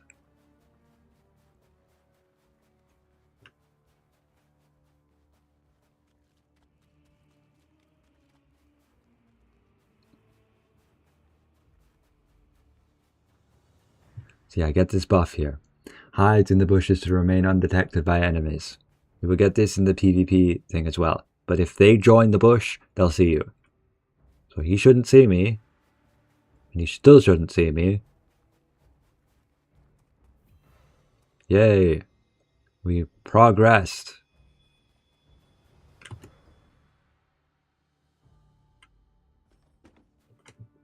And then this dog's gonna come get me. Uh-huh.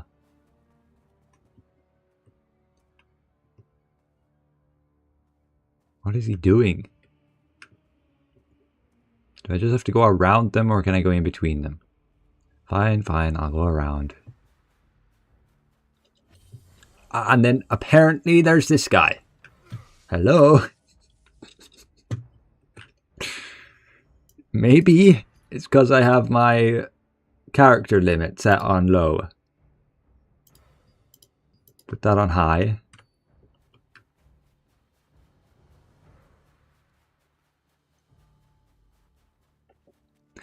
They need to add more TPs. After 5 minutes flying gets boring. Did they not add the TPs in Nyx? Korean devs said they would add teleport stones to all 5 of the locations. But maybe they didn't do that yet, just like they didn't add the free heroics yet.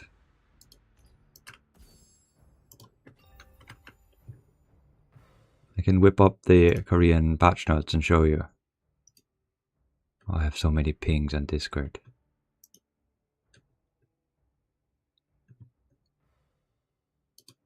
Where we need to go.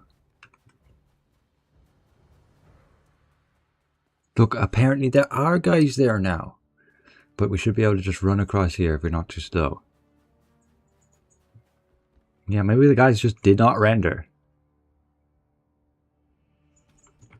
Because of my character count limit set to low. I don't know.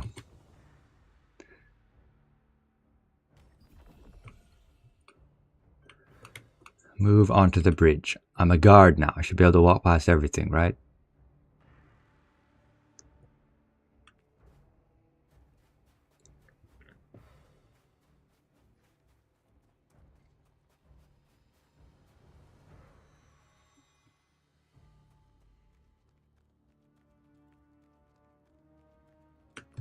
Let me check my audio. I don't think you guys hear a thing. Oh, too quiet for you guys. If I turn my global volume down, that doesn't turn it down for you guys. Yeah, okay, cool. I'm not controlling my character anymore. Okay. Free heroics. Yeah, next week. Apparently, there should be free heroics for everybody. It's mainly for new players. Just so that they don't have to go through the raid without heroics. They said it. Well, this was maintenance compensation. They said it in the post. Where? Advance notice on gameplay experience improvements following Nyx update. So first is the unique equipment growth difficulty.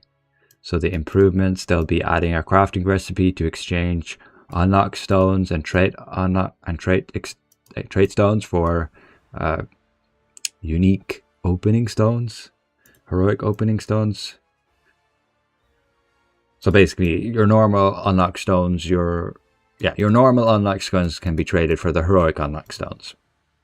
They're adding a new crafting recipe to craft attribute enchantment stones into unique enchantment stones. So again, you can convert your current purple ones to the heroic legendary ones, and they'll be increasing the supply of unique attribute enchantment stones.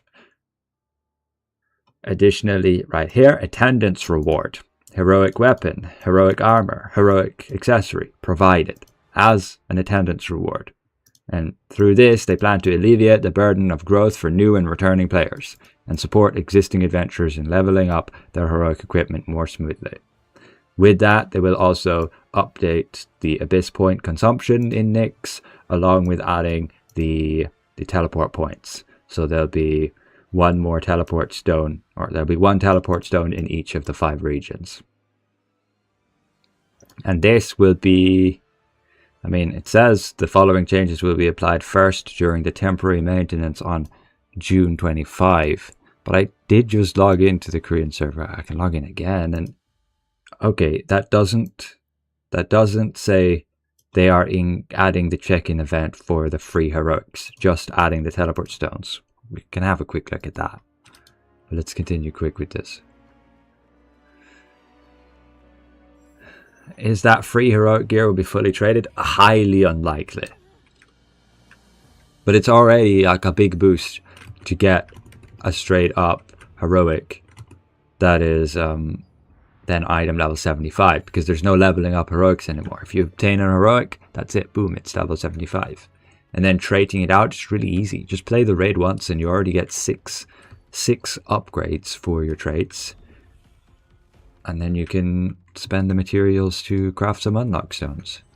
You see the heroic unlock stones are here. And that just got you your Calanthea shards and your unlock stone fragments. This is just from doing normal and hard raid. And you can convert your older unlock stones to them as well. But I don't think I would do that.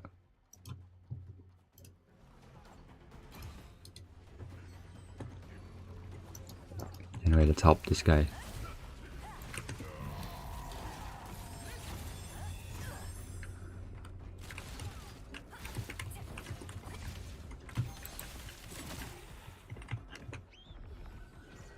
Hello, returning player. Is it worth to buy a boosted character? Only if you want to skip immediately the leveling. If you want to skip leveling and jump straight into next content with everybody else, then go for it. If that amount of money is fine for you to spend on a game, by all means. But do keep in mind, within a few weeks you can probably get to the same level as the boost. If you play seriously though. If you play really casually, then it might take you a month or even 2. So it will save you quite a bit of time. But you are skipping quite a bit of content in the game. But perhaps that content is not what you're joining this game to play anyway. For me it isn't. All this story stuff. I prefer just to play co-op stuff. Play dungeons, trials, raids, farm with other people. That's why I play an MMORPG and not just say a solo game.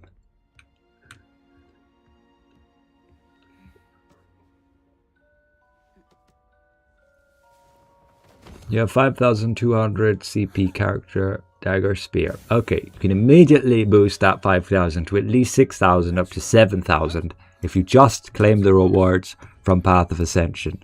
Right here, Path of Ascension. Top here. And you claim the rewards that this all gives you. Go through the steps, do what it tells you, and claim the rewards. And same for this second path here. These packs instantly give you a massive boost. And make sure you're actually equipping some artifacts, and that you go into the rune book and actually equipping runes here. You need to basically select your gear item, and then you go to Rune Synergy list and you look for what you want to have. You can look up people's builds and guides as well. For example here, PvE damage, I would go with Dexterity and Max Health. So we look at the Rune Synergy, we want a red one, a blue one, and a yellow one. And then we look what kind of runes can we get. Well, these are all kind of useless, so whatever. We just put that and that along with species damage resistance, sure. Then we go to the next piece, look at the synergies, wisdom max health. That looks to be the best. And again, we just unlock that synergy here. You have to spend some solent. And we throw in the unlock stones. I guess we'll just put undead. Back we have front. Generally you get hit from the front, so it may as well have that. And then critical, we want ideally back, but we haven't dropped the rune of that yet. And we need to do this one. Perception max health. Yep, looks better than anything else here. So we just unlock that the same. Very simple and straightforward, but just do be aware if you switch your entire preset will also mean, we need back as well. It will mean you need to unlock all these routes again for every single preset. By default, you will have 3 presets, I believe. You get double that if you get your Da Vinci's Favor, and then you can unlock more by purchasing them. Just in case you play multiple different builds and different content. Although I will say the devs are making it harder and harder to have maxed out builds that are like min-maxed builds that are different because of the amount of cost. Like you're looking at new potential abilities. You want to use those to min-max everything. You have your new skill cores. What happens if you have that core equipped on a certain gear piece and then you want a different core on a different loadout? Well, boom, there is no presets for the cores. It's simply stuck on that gear piece. I really hope they add presets at some point and they do exactly like runes. But for now, that's how it is, and it means if you want to switch between different types of builds and still use the same gear, you're kind of screwed. You basically need to have different gear for different builds, which makes it very expensive. So here we are in Nyx, level 60, done. And we get all of our attributes, we get all of our specialization points, we get even more now. What are we even going to do with them in this build? I mean, I guess I throw them in here and here. I can move that one and maybe take that one. Yeah, sure. It's just a PvE build right here. I do want to switch to Gauntlet, mess around with that. And get our Gauntlet skills upgraded as well. But once we are in Nyx here and we have this unlocked, we need to have a quick look at our checklist. Although we still have a little bit of story left to do, so let's get that finished. Where do you get armor runes? Well, these ones that I got right here are simply just by doing the story, I believe. But otherwise, one of the big sources I've seen is simply through your dimensional trials. I could just queue up to a dimensional trial real quick, but you get right here. You get these packs. You just have to do 2 dimensional trials and you will get lots of these armor runes. If you go beyond 12,000 points, you're simply just getting accessory runes again. And these packs. So if you don't even want to bother with these rewards, which aren't worth a lot, sure, you can get some chaos runes, but you might already have your chaos runes. We want to be going for armor chaos runes now, and these are still just weapon and accessories. So at minimum would be to do your trial here twice per week. So we have that listed here. 2 times, we can put a times there. 2 times tier 1. 10 minutes each for armor runes. Well, I mean, it might take a bit longer than 10 minutes. You can actually check KR server here already. And there should be a party matchmaking for a dimensional trial. I mean, I could go tank. That's a bit arrogant of me. I don't think I'm top DPS, so we might end up just suffering.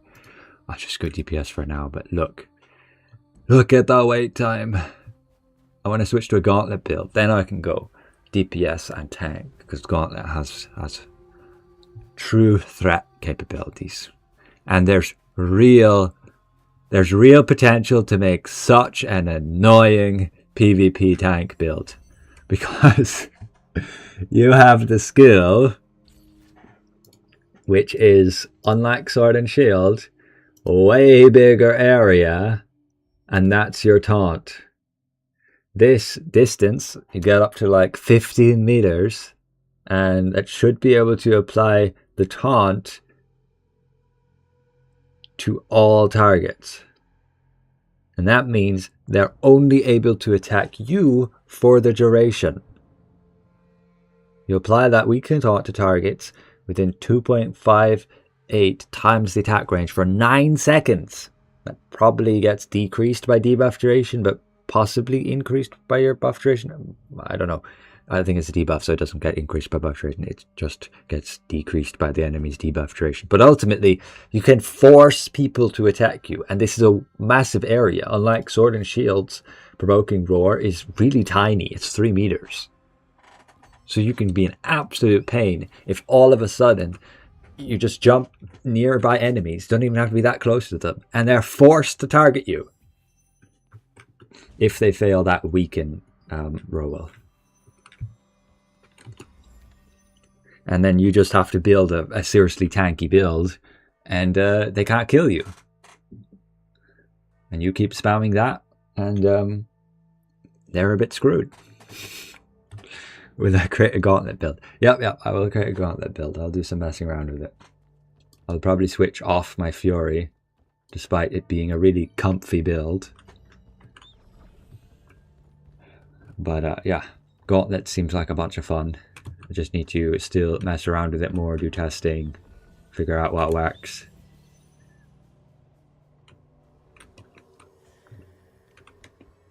And otherwise, I also want to have a closer look at Invocator, see how much the changes have impacted it. But also Grobs might do that. He's very much into the PvE scene and does a lot of work testing there as well.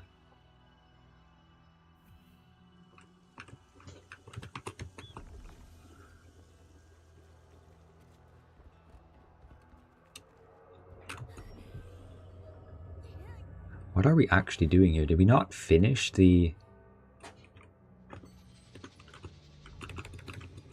Did I not finish the chapter? Let me actually check, because I could end up just be doing a side quest right now. Create new medicine using the elixir. How to make skill cores tradable? You do not. You simply get lucky and you drop them as tradable. That's it. They all have a chance to become tradable, and you will see that when you look at the skill cores, for example, from dungeons. You look at the drop tables here, you see the skill cores. These first ones, these first 10, are all tradable with the 0.1333. These you can trade. And then the ones that drop 9.86, they're not tradable. But if you get excess ones that you don't know what to do with, you can simply dissolve them, and you can convert them into, as you see here, you convert them into resin cores. And these resin cores, you save up 60, and you can buy a pack here, and this actually gives you a chance at multiple different skill cores. Like you'll 100% obtain this one, then a 50% chance one of these, and then 25% chance of this, etc., reducing the chance. But within that, you can also drop like 1 out of 10 of these packs would drop a tradable one. It depends on the group though. Like this initial group, which you guarantee to obtain one, has such a minuscule chance to be tradable, 0.03. That's like a total of less than 1% to get a tradable one. But as you go through the groups, which are lower and lower chance that you actually get one of these from this, it's a higher chance. And you can look at the skill cores, and these, for example, are going to come from your ascended bosses. These ones here, they only show from the crafter, but I believe those were the ones from the trials and battlegrounds chests. Actually, let's check what I'm doing here with the codex. We didn't finish it yet. Okay, we need to finish it. Return to the guy. What's the cooldown of this taunt skill? The cooldown, yeah, that's definitely going to be the catch, but it is, I have 108% cooldown, and the cooldown on green is 24 seconds. If I switch to a gauntlet real quick, or I just switch the skill here, switch it like this. If we upgrade that skill, it reduces the cooldown. But why does it say 50 seconds? Oh, because that's the base cooldown. That's why. So yeah, upgrading it reduces the cooldown. That sounds really strong. If you can spam that on a tanky build, you'd be so annoying.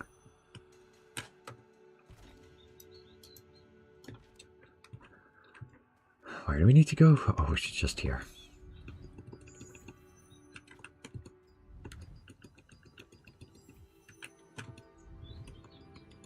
So 100% uptime.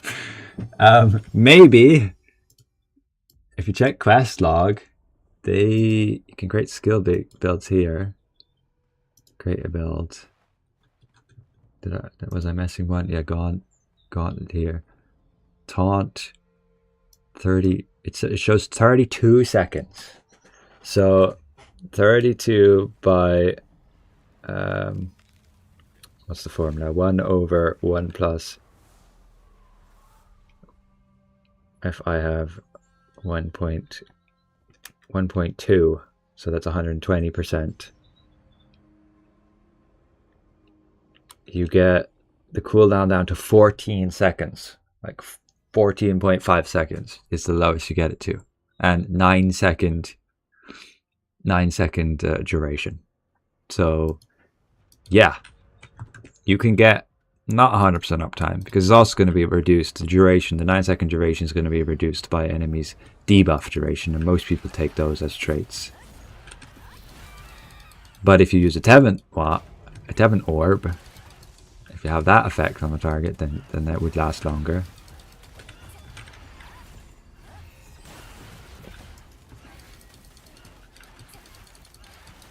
Oh, I need to be using my scroll wheel, not my right click.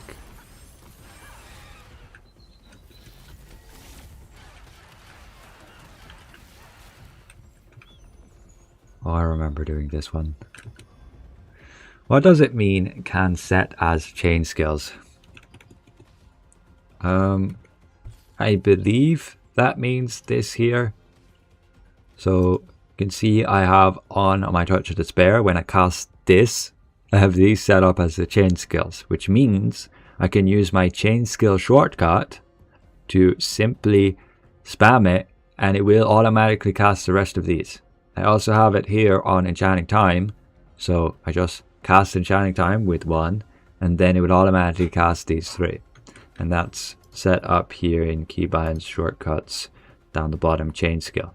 But on the gauntlet skills, maybe it's a translation thing and it means something else, because I read it too, that it says, yeah, which one does it say it on again? But yeah, it specifically says it can be used as a chain skill, which doesn't make sense if every skill already can be used as a chain skill. Anyway, we move on. I need to speak to this guy. Our gauntlets first-hand weapon. You would want to use the gauntlets in your primary hands, usually, yes, because then you can take advantage of the offhand attack chance.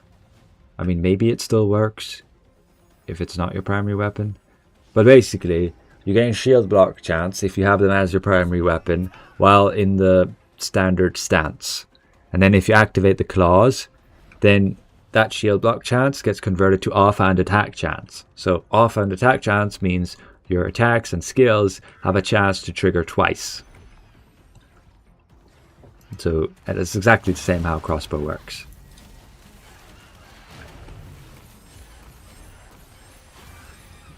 Need to practice these chain skills.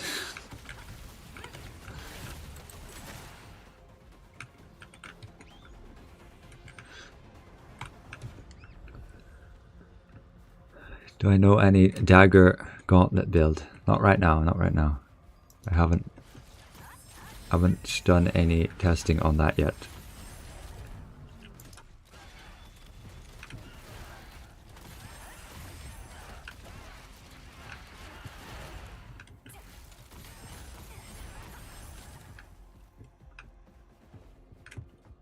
What I can do with my chain skills to make it even easier is to have follow-up skills on this, whoops, and this, and then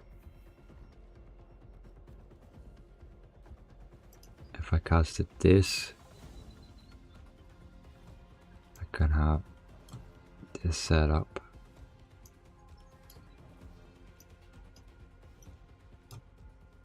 Some of them automatically have the chain skill set up because I think of the, if you have here Path of the Stars activated.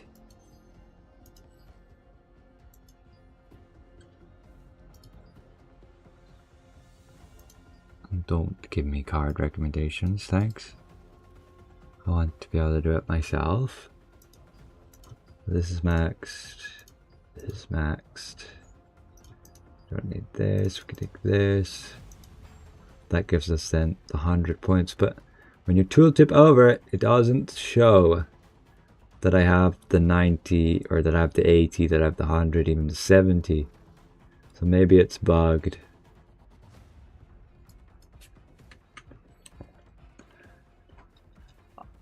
I honestly think SNS Gauntlet is a bit overkill and not overly necessary. Although it could have the advantage of moral. What is it?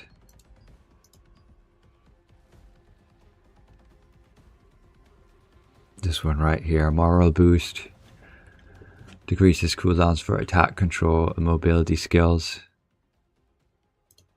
Gauntlet's taunt is considered a recovery skill, but not this.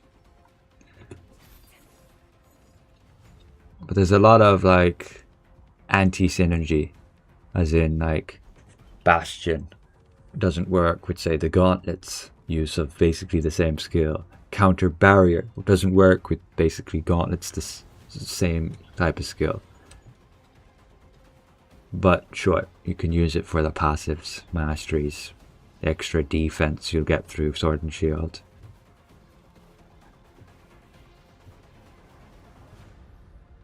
Are runes still capped at 120? I believe so. Best weapons for like a mage build. I would just go with wand and staff for a mage build.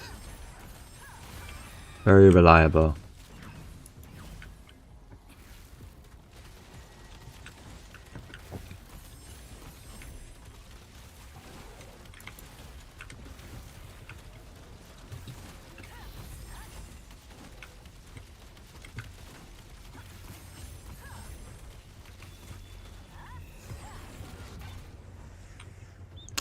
Do you really just go in the wall? Looks like it. How I get free heroic? Not yet, not yet. Patience. Next week. I have the crit KR version open. If we just go to Nyx. Can we confirm the teleport stones? We can indeed. So they will be adding a teleport stone here. Another one up here. Another here. Here. So yeah. Quite a bit easier to just immediately get down from the ship rather than having to fly every single time. They also said in the patch notes they added items for sale in the raid item merchant. So let's have a look what they added there. Ooh, I finally got a pop and then it instantly closed because one of the DPS rejected. Great. Let's check the raid merchant. This is on the Korean server. They have some new updates. But yeah, free heroics not happening till next week.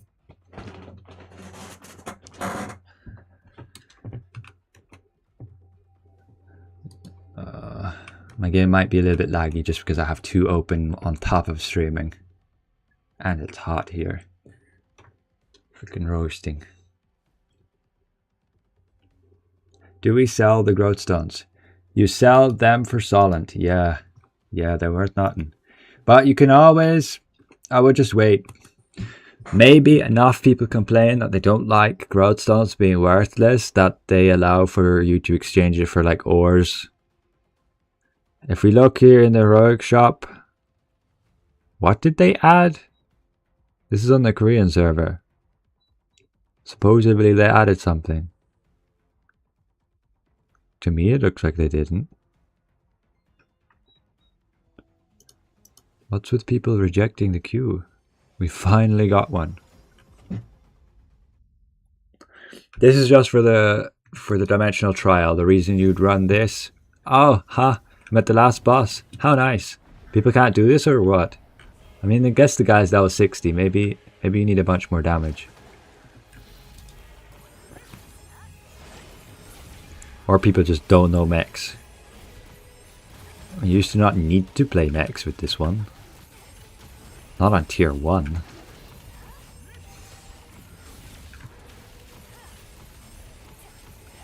I guess still the iMech can screw people up.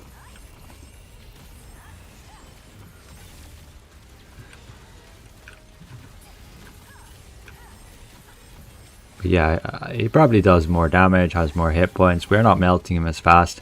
I mean, it could be due to just not great DPS. Ooh, that does some damage. People might just die to it, huh?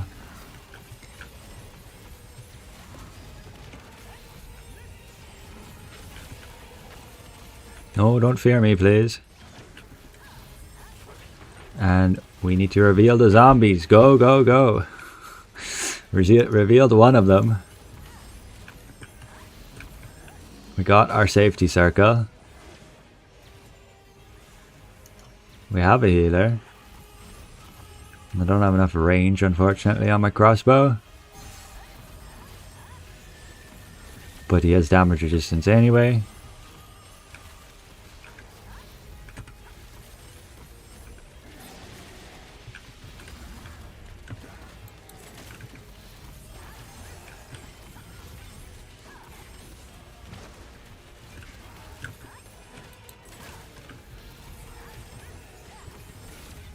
Yep, definitely more HP, and that's probably what people are struggling with. I mean, it could just be this group being the exception of having, I don't know, maybe some brand new player who does no mechanics at all.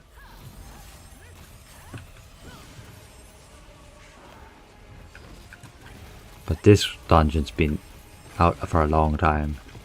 Can't block that. Let's not get hit by that. You're gonna fear me, huh? Okay, did we reveal the zombies? Or that just wasn't the zombie phase? I don't think so.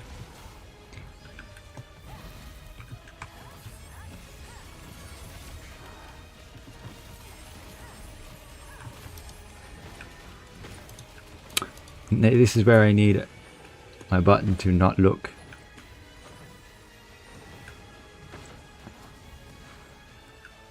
I mean, like, I didn't pay attention to which phase that was. Looking for the zombies or not. Okay, it wasn't. This one is.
I don't have voice lines of the... Wow, that hit for 19k. Ouch. I don't know if that was a heavy, but I can check my heavy evasion.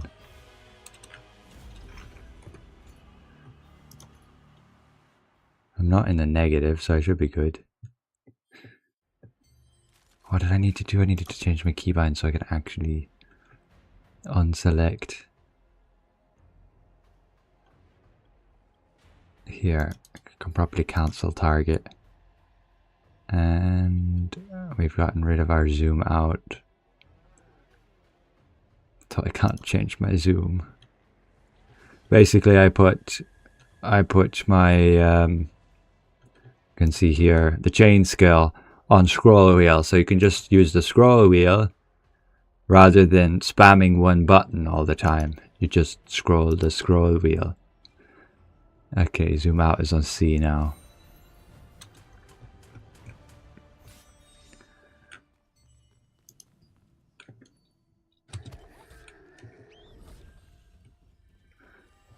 And what you get from this is no chest, but you get accumulated point rewards of 3,000. You should anyway. Which means we get accumulated point rewards. How many points do we have? We have 3,000. Indeed. So we get these 2 chests of armor runes. And that increases combat power, of course. And we can see then those armor rune upgrades right here. I don't want to click through all of them, but you could get the idea. That's how you're getting your armor runes fairly easily. You just have to do 2 of those dimensional trials and you get all the accumulated point rewards, up to 6,000 for those armor runes. From there, it's just accessory and weapon runes like normal. So yeah, at the very least, the minimum you should do is 2 of the trials.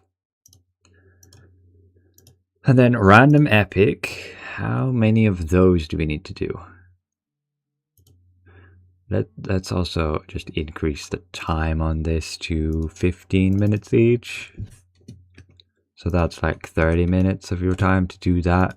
And that's per week.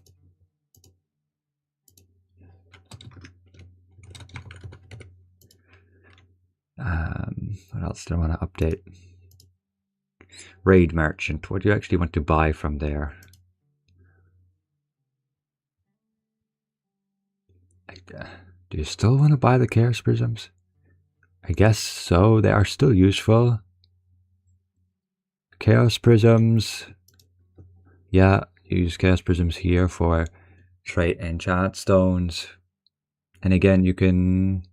No, you can't convert these to sellable ones. And then buy this one. That's probably what I would do.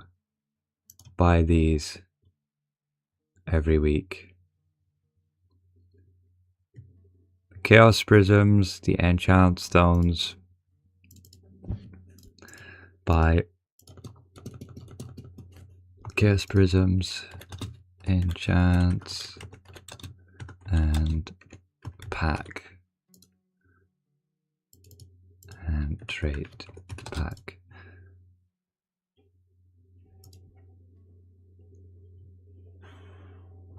Yep, that's what I would get.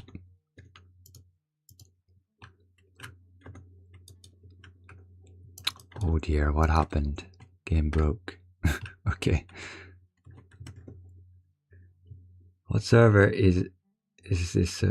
What server is this so crowded? I think every server is pretty well populated. We had a server merge recently.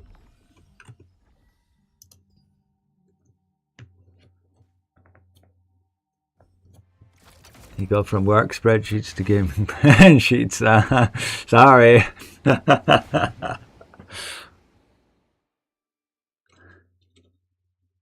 Damn, EU I think is crowded. Yeah, I mean, we had a server merge, and now we have all these players coming back. This one resets my progress. Let's not queue up to something then. While we're doing this. Otherwise we have to kill everything again.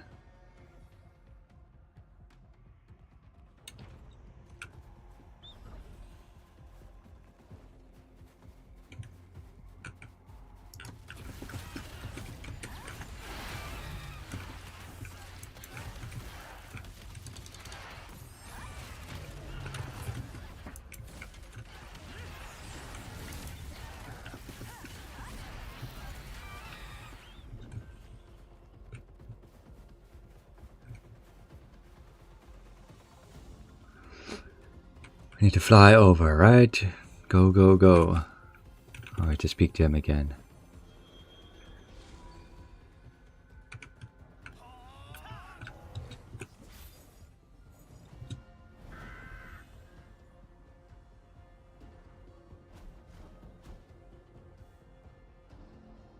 How's the stream quality?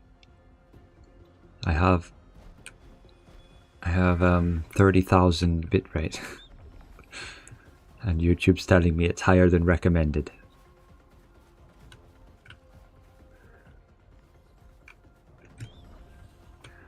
seems NA EU back while Oceania nope.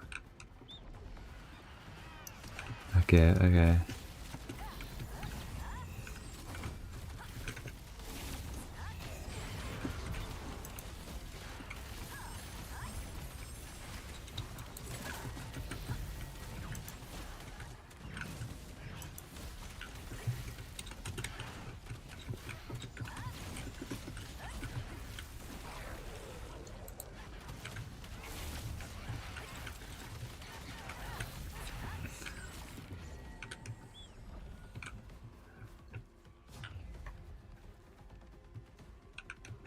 Indomitable server down.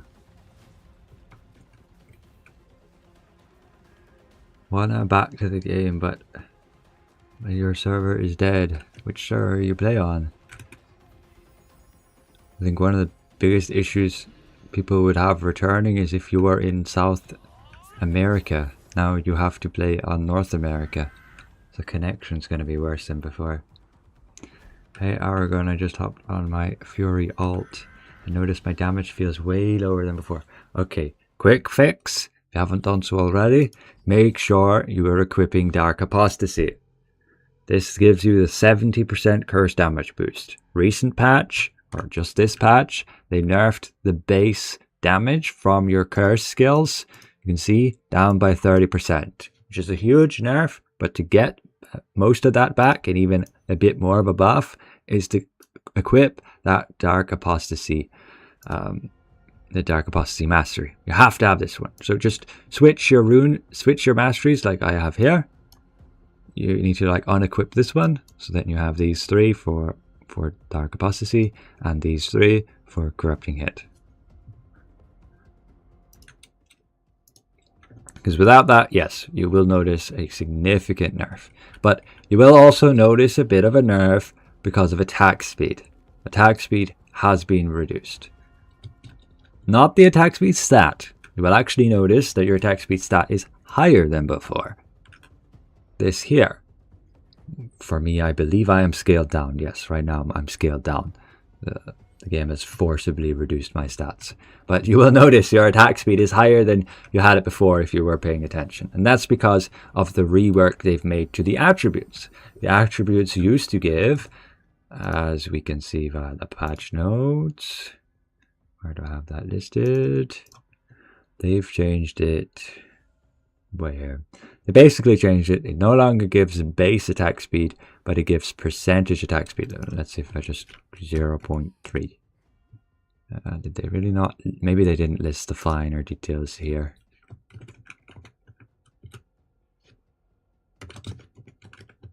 They did actually. It's right here. I don't know why it wouldn't flag up to 0.3. So dexterity attack speed. Instead of giving 0.002 seconds per point, it just changes so you get 0.3% per point, which means if you were already at high attack speed values, no longer getting this base attack speed reduction is a huge nerf. You will feel it.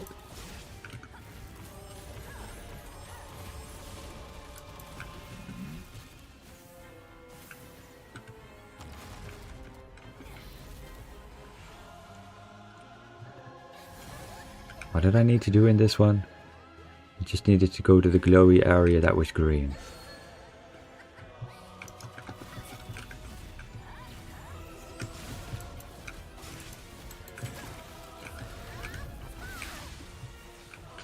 This camera panning thing, the forcing your camera to go where it wants you to look, is annoying.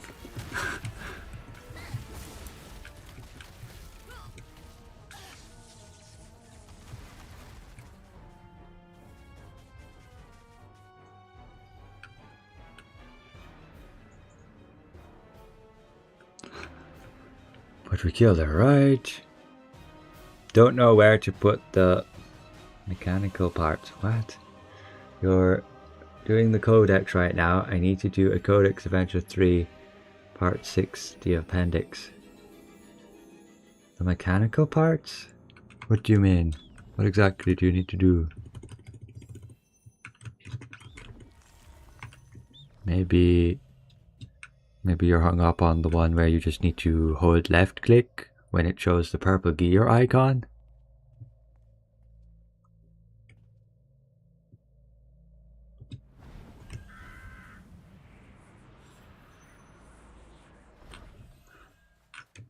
Dimensional portal boss is any boss inside an instant dungeon, raid, etc.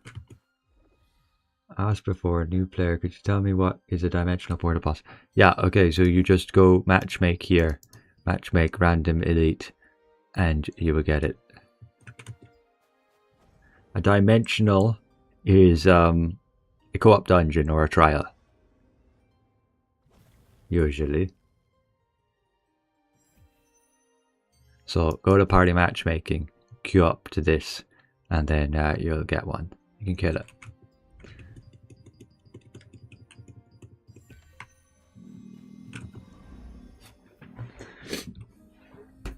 Did a few dungeons and it did not complete for you. Really?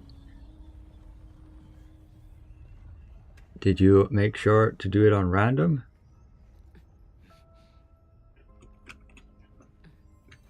If I check here.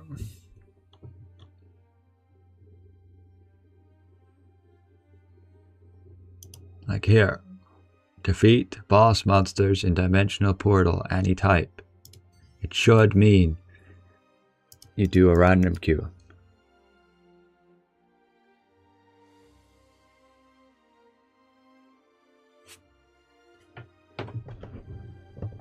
If that's not working, maybe try the trial. But that doesn't make sense. Or you could try one of these super easy dungeons. Like, do your Spectre's Abyss quick. It's level 20 dungeon. But I'm not sure it should work. Do I think Fury will be better than Crucifix in this patch? I'm not so sure. Crucifix was quite ahead of Fury when you had good attack speed and good server connection. So I'm not sure. Maybe they're similar now.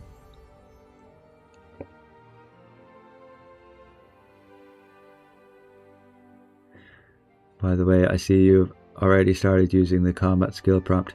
Yeah, I have. It's very easy to set up with Fury. You just set it up here on Touch of Despair. You can have this combo.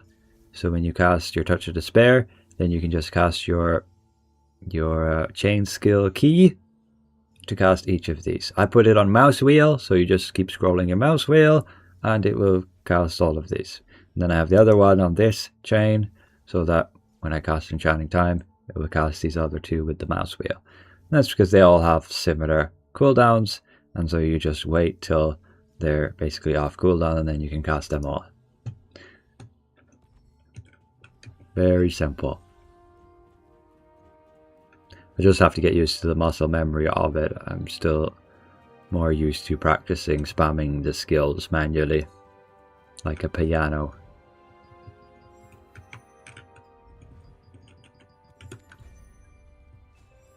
And that's it. We are done unlocking Nyx, right? 100% on the Adventure Codex. Yup, finished. There's, of course, plenty of other stuff to do with all of these. Did they add anything more with the Stellar Journey? No, I did 100% of it. Okay. Just have to do the annoying Exploration Codex things. So we have Nyx officially unlocked. Let's see what we have to do day to day and at least weekly. So we have the Contract Manager. This looks like we are going to have our recharge of contracts again. How many? We get still 10 per day. Yes. So you're going to want to do those. And you're going to do these new contracts. And these look like you have to kill certain enemies, defeat enemies, collect a flask. And I don't believe there are any cooking contracts.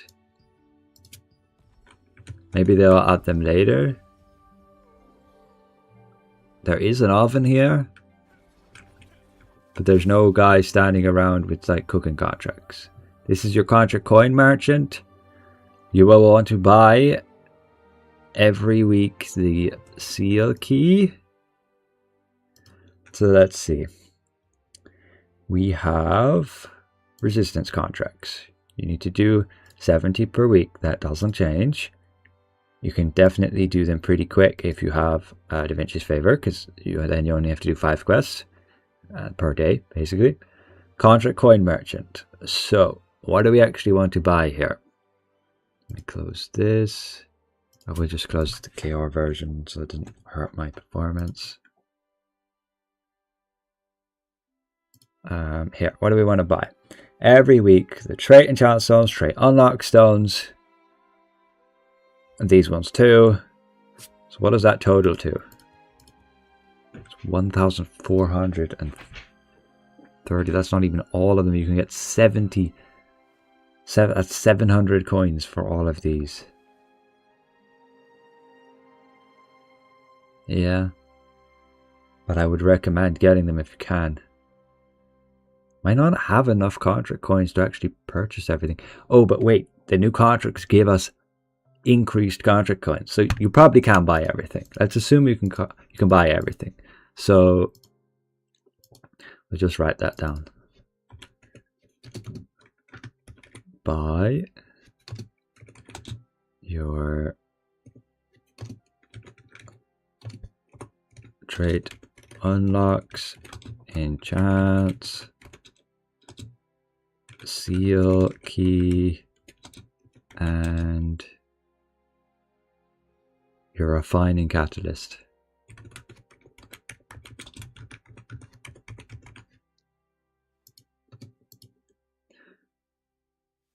That's cost you a lot of coins, but yes, that's what you want to get.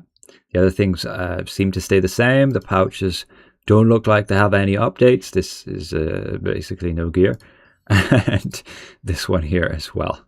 The other pouches that you might be interested in from, say, the contract scrolls. I believe I have some still here. These older contract scrolls, the pouches that you get from them, will no longer give you like growth stones. I believe they'll just give you ores and then the gear.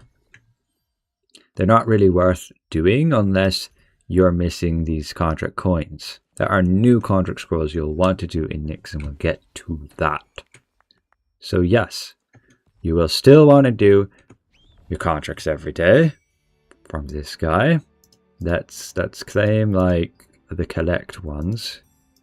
And collect skeleton wraith crystals. That's probably needs you to kill guys to get.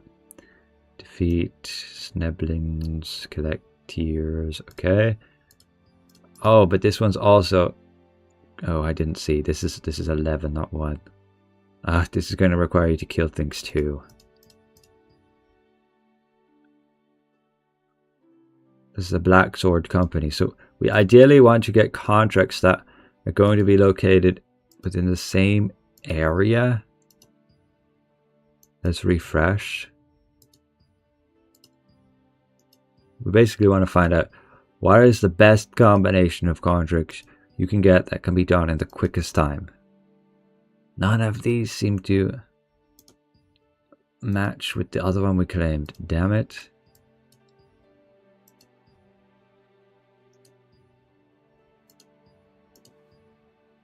Defeat all monsters in Steel Reach. 15. Defeat all Sneblins. Let's just claim that one. This is like defeat all monsters. So I assume this means anything. So this is probably a good one to get. And it looks like all of them are just kill stuff. There's no like other contracts where you just have to get a bottle, you just have to get a letter. It looks like we just have to kill stuff. What else would we get here? Let's just refresh. And there's probably higher rank contracts if you're lucky. What are you actually getting? Okay, you might want to target farm contracts that give us trait resonant stone pieces. This is only 2. But yeah, it still could be worth. Sure, let's take that one. Refresh. Nothing here. What would we take? Is there anything more similar to what we have? Black Sword Company, zombies, sneblings, all monsters. And these are older ones. I need to go to my... I never finished these in my Temple of Truth.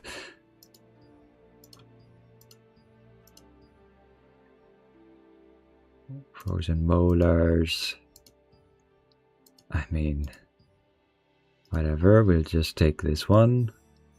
And then we can refresh, so we can take 7 because we have Da Vinci's Favor.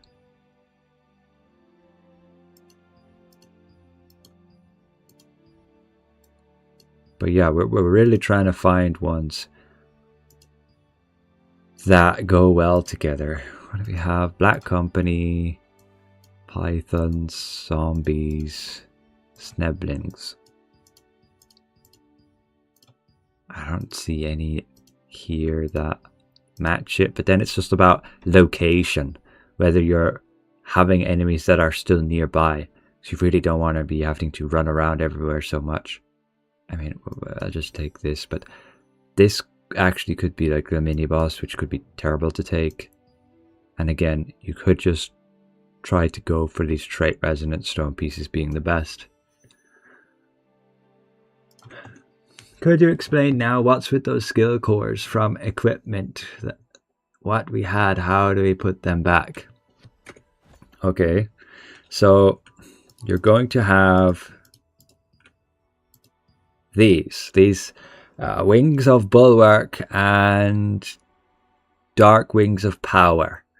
So to put them back, you need to go to the raid. You need to go to the raid merchant, and beside that, there's that stone thingy. You interact with it, and you put the skill cores back on your armor, exactly like you do with your weapons. So it's like putting a skill core on your weapons. Same thing. And you can just put it back there. But take note, if you put that then on there, you're going to have to craft a skill. You have to craft an extract scroll to take it off, I think. Unless you can freely take it off, but then you still need an imprint scroll every time you're putting a new one on. Are they listed here, or you simply purchase it at the raid merchant for 1,000,000 solent? I believe that was the case. Yes, at the raid merchant you purchased the imprint scroll for 1,000,000 solent. So let's quickly look back at the checklist. What are we going through? Sundries merchant. Here we're going to need to buy the daily and weekly contract scrolls. Buy the 2 daily. Let's go there.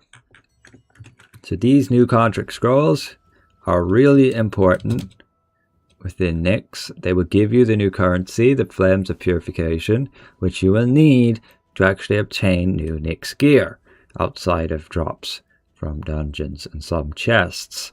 So you go to the Sundries merchant, and it's super important you buy... Why can't I buy them yet? Appendix A, Path of the Blizzard, achievement unlocked. I really don't have it yet done. Maybe I still need to speak to the guy. He wants me to go there, and this wants me to go to this guy. So I just need to speak to who? This guy. Maybe just speak to him, and then it'll be done. Aha! So it gives you the quest to actually go here and purchase it. So every single day you need to buy these. That's 1.2 million solent every single day. And then you're going to have to actually use them within the week, because they expire, as you see, in 6 days. They have a fixed period of 7 days. And these give you the Flames of Purification. 5,000 points. And you need to spend like 2,000 to purify a purple gear item. They also give us some brilliant parchment, which you need for the new skill books. And you get a gear chest here, which doesn't really... Oh, it actually does contain good stuff. This is max 80. So yeah, you can get a bunch of gear from here. Pretty cool. And then it actually has a lower chance to get the trash stuff. So not too bad. Pretty happy with that. So make sure you're getting these done. As for which ones to go for, I'm not sure. Complete favors for pirates cooking. Oh, I know what these are. So these are like basically the new dynamic event thingies. You just go there and you have to do these activities.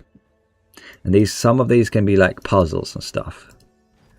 So what we just obtained there, I'm just going to delete these ones. Let's get rid of these. It's clutter. Goodbye.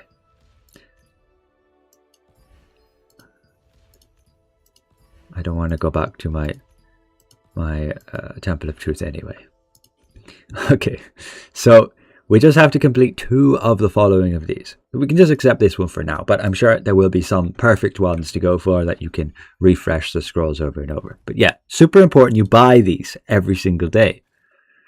And we can probably actually min-max this by obtaining a scroll that has overlap. So if we look what this has, try and get one that also has some of these. We can refresh it a bunch, 99 times. So let's see, let's look for some overlap in these activities.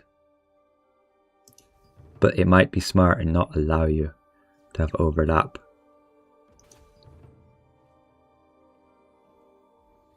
That would be annoying, but it would make sense for them trying to make you play more.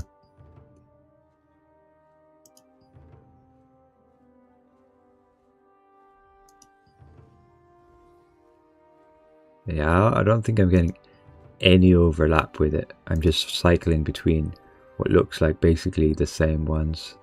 There are, I think, just 25 different ones. Yeah, it seems to be smart with the fact that there's no overlap.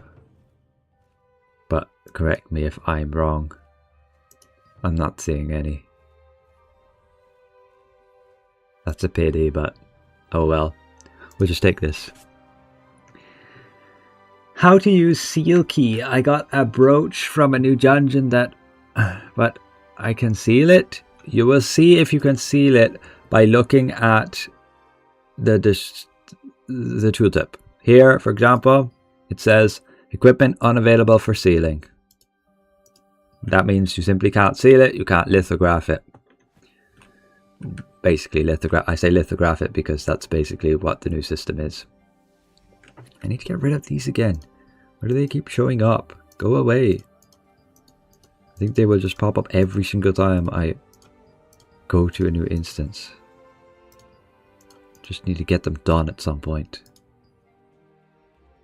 And I still haven't finished this. Okay. And then we still have Path of Ascension as well. Claim those rewards and then it shows what the next one is. Okay. Anyway, the contracts is what we need to be doing. And that's just it, what you buy from this guy.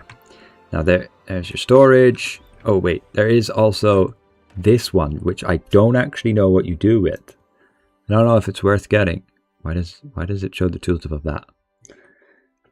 Basically, the description of it is the obsession of a giant that tried to conquer the whole world, lingering in the snowy fields and caused a dimensional divide. A fragment with the phantom that used to guard the giant's hollow sealed inside.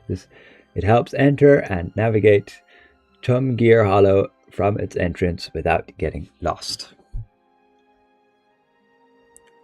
So we'll buy it. It might be useful. Let's have a look later. But ultimately, yeah, if the Sundries Merchant, Amateur Expeditions, Abyss Token Burn. They're kind of related. Contract Coin Merchant. Resistance Merchant, Guild Merchant. I don't believe the Guild Merchant was updated. You still want to do the Guild Bosses. And the Resistance Merchant, we can have a look at that. So, I do not actually believe there is a Resistance Merchant in the Nyx hub, which is a bit unfortunate. So let's just have a quick look at, say, Guild Merchant and Resistance Merchant. We need to click here and we can go to like Vienta. Aragon, where the hell do I burn tokens in Nyx? Yeah, that is something to find out. Where are the good token burning spots in Nyx? I don't know yet, but basically anything you kill will burn your tokens. So you just need to find a place that has some decent drops and will allow you to farm them. They have good spawn rates, good rotation, things like that. But if we look here, Resistance Merchant, there's a lot to buy. A lot you can buy every week. What would I prioritize? Well, not the food, probably. But do keep in mind, these are sources of these if you need to be crafting the special species food. We probably want to prioritize the Inheritance Stone per month. This allows you to transfer your potential abilities between gear. Very important when min-maxing your build later, so you might regret not buying these monthly. But otherwise, I believe you can get them through dissolving. If you dissolve your level 51 or higher gear.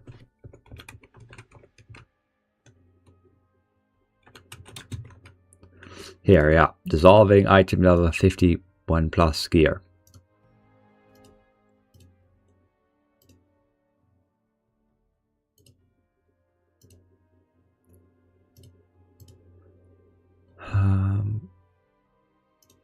Just checking the Discord what they said. They did put out some tweets. Guild distribution temporarily disabled. Due to an issue with guild distribution, all guild item and profit distribution is temporarily suspended.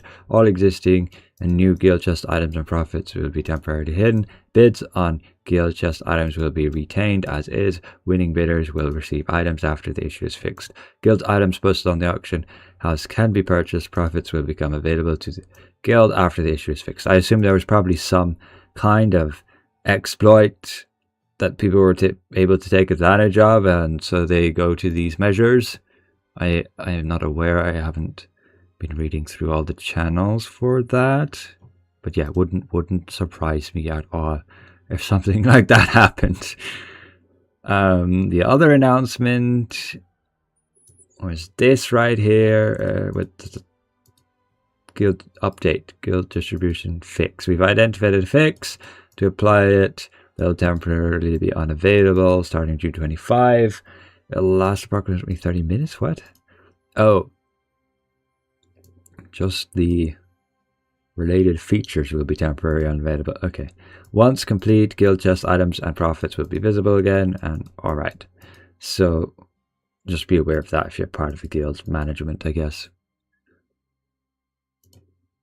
Anything else? Can be interesting to check what players are reporting on gameplay issues.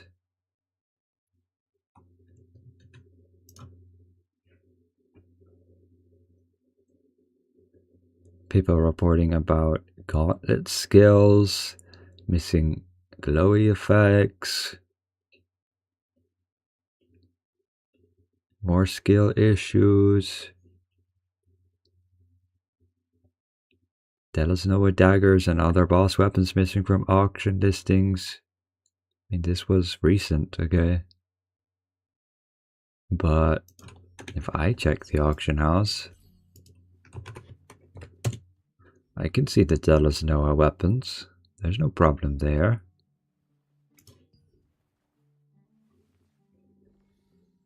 Oh, and the funny thing is now, there's no distinction between the items. Simply just buy whatever's cheapest, because they're not going to drop with traits anymore. Doesn't matter which one you buy. There's no sorting. So, for example, my Delos Noah staff has been undercut. I can post it like that, but I don't want to list it for too low, because Delos Noah weapons and Cordy weapons will be getting buffed in phase 2 when we get the new Archboss weapons, just like they did with the tier 1 archboss weapons. They delayed it. Like when we got tier 3, they delayed boosting them until they boosted the tier 2 archboss weapons, like a month after tier 3 came out. And that's where we got like all the extra stats here on this tier 1 archboss weapons. So we'll probably get similar for the Delos Noah and Cordy weapons, and also probably boosting them to item level 80. Archboss weapon doesn't have the ability or skill core question mark?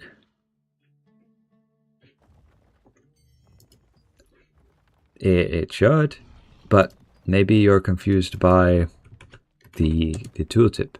It shows it there. You need to press Alt G when you click on the item. We can click on it, Alt G, and here's the skill core effect. It just shows it minimized like this, just to kind of simplify the item description. Although personally, I think this looks a mess. You know where you can find a seal key? Yeah. Go to the contract coins merchant, you can buy one. If you need more, well, unfortunately, they are just putting them in the shop. You buy them for 100 lucent each. That's basically like selling blank lithographs on the shop. And yeah, you can see here, contract coin merchant again. You can buy that key once per week. 1,000 coins. We will be getting more coins. That's why these prices look quite high. We'll be getting a lot more coins because the new contracts, as we just claimed earlier, give, if we look here, they now give 70 each. So if you do 10 per day, that is a total of 70 per week times 70. You get nearly 5,000 contract coins just from doing your regular contracts. And then you have the 2 special contracts. Which ones are those? These ones here. These special contracts. They only get 45. So yeah, you get 5,000 contract coins per week. And then you can spend them on these stuff. And let's add up. So this is a total of 300 plus, if you move this, 700. So that's already 1,000 coins spent. Plus these is going to be another 700. Close that. Add the refining. Oh, I can't get all the refining catalyst. But that's nearly all of them. Okay, so that's 15. That's 1,500. Plus another 1,000. So that's 4,200 contract coins you spend on these 5 items. And then maybe you want Mystic Keys. So that's plus another 75 times 5. And that's 4,000, nearly 600 contract coins spent. And then you could get some bait, you could get some ores, you could get these pouches. So yeah, you can effectively get enough contract coins simply by doing your resistance contracts like you've done before. Kill the enemies, do those 10 quests every day, 5 if you have Da Vinci's favor, and you get enough contract coins to buy everything from the contract store. That's actually pretty awesome. They aren't gonna leave you with fear of missing out by having to choose what to buy. You can get everything useful. Now, where were we? We were looking at the resistance merchant, and yeah, let's go back there. We have some raid materials. We have the inheritance stone you absolutely want to buy per month, but the problem will be to farm for these resistance medals. You need special resistance medals. We'll have a look how to get more of those, but yeah, you probably just want to be getting the raid materials, the unlock zone fragments, the inheritance stone, and the brilliant skill books. That's what I would prioritize. That's probably what I would say is the must-have here. So do we have those listed? Let's look. Raid mats, skill books, inheritance stones, and trait unlocks.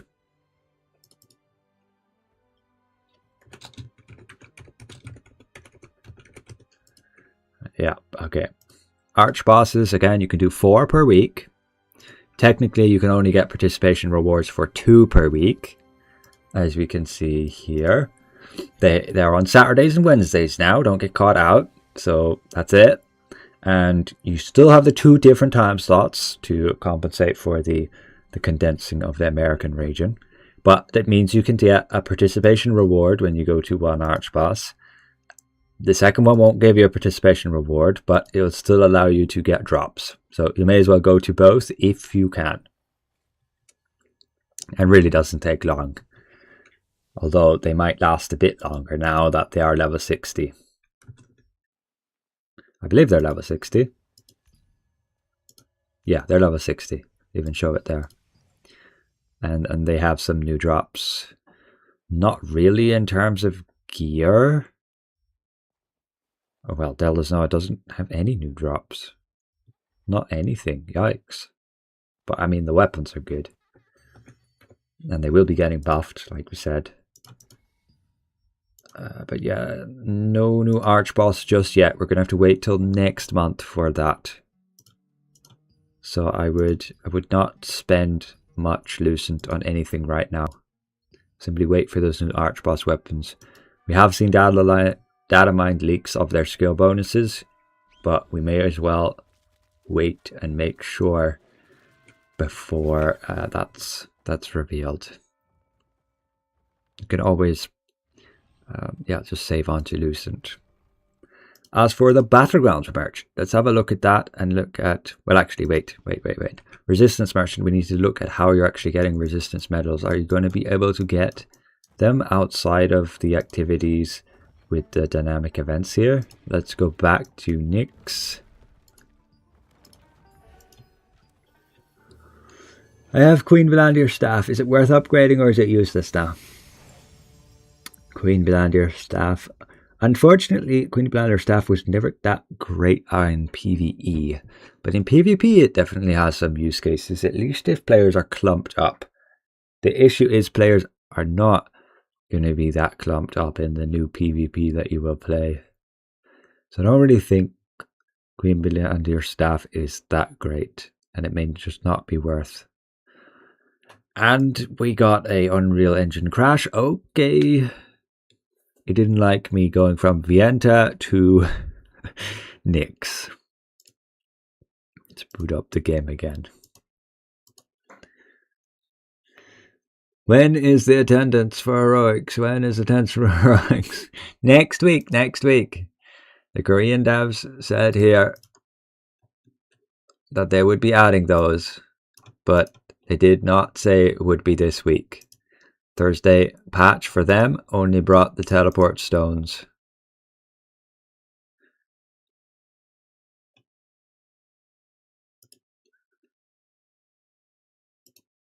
Chain skills are not working for me. I pressed the keybind but it doesn't work. Maybe you misunderstand how they work. It's a little bit confusing, maybe not so intuitive. I would have expected the chain skills to work by me just pressing one skill and then press that same skill to cast the chain skills, but no, because things have different cooldowns, they make it so you have to use a different keybind. You have to go to your settings and you have to make sure you're aware of the chain skill keybind.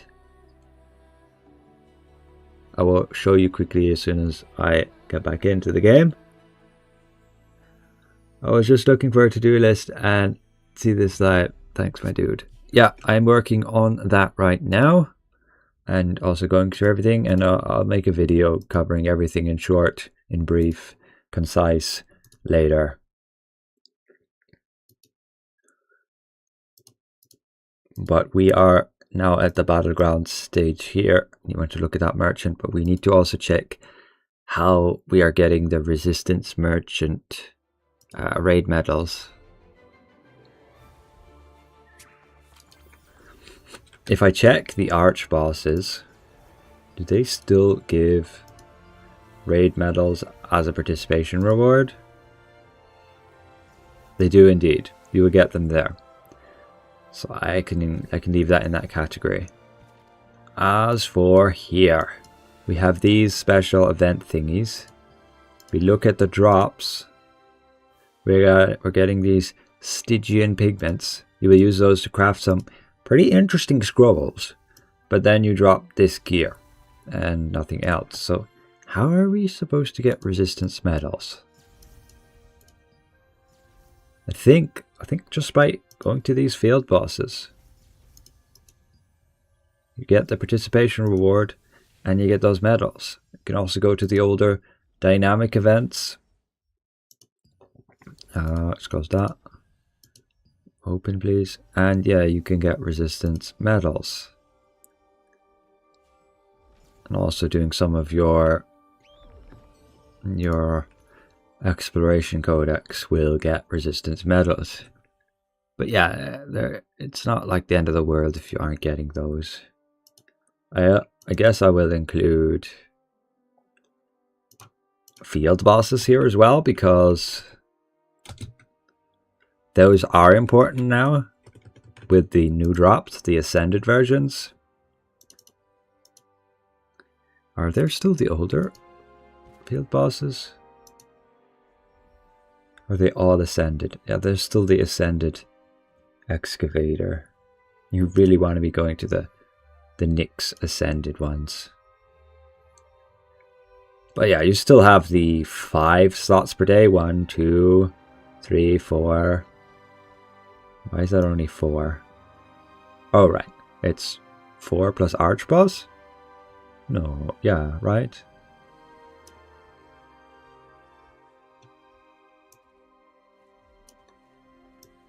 No, there's only 4 here.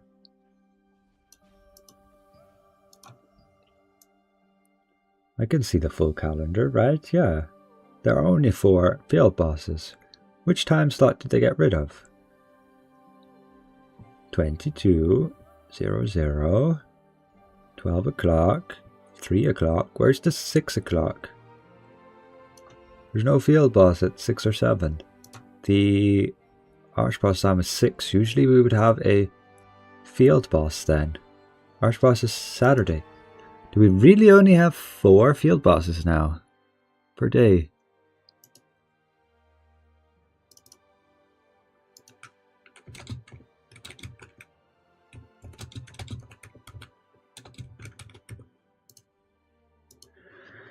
But yeah, if you go to 4 per day,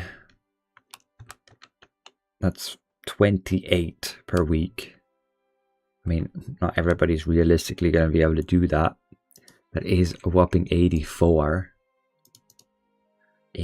minutes if you were to do that. But you will get your resistance medals also by going to them. So let's have a look at Battlegrounds. So you have the new combat coins, which you can spend at this guy, the honor coins. You can buy some new rings. I actually haven't looked at new Nyx accessories yet. I need to look at them all and see what's good to be going for. But what should you be buying from here weekly? Well, there are runes, but they are still accessory and weapon runes. I mean, good to obtain if you don't yet have those maxed out. Probably your priority still to spend those coins on that. 300 for 1 chaos rune, not usually worth. And then there's just some fortitude coins. These noble chests have been updated. You can buy 3 of them. And they do have the ability to drop the new gear. The max 80 gear. But pretty low chance, and the rest is max 50 gear. And they still have the ability to get your PvP brooches, which can go for quite a bit. But they are only max 50. I don't know if it's worth buying those. The gamble is so low whether you get anything useful. And you're spending, yeah, over 600 of your coins just for that. In terms of materials, Weekly, you can get unlock stone fragments, conversion stones, chaos prisms, unlock stone fragments, and then these cinders. I would probably recommend, yeah, prioritizing those. If we look at the honor coins, it doesn't display that there's a limit. If we look at battlegrounds, there's still the 800 limit for them. You only get accessory and weapon runes. Still no armor ones there. And these chests are very underwhelming, other than the fact they do have a 2.7% chance to drop some new skill cores, which then have a minuscule chance to give you one you can sell. So worth doing your battlegrounds, at least for the honor coins, and then the gamble that you get something good here. That's definitely worth doing. So there's 800 honor coins. I also want to check the new PvP Nyx mode. We have to do the extra codex here.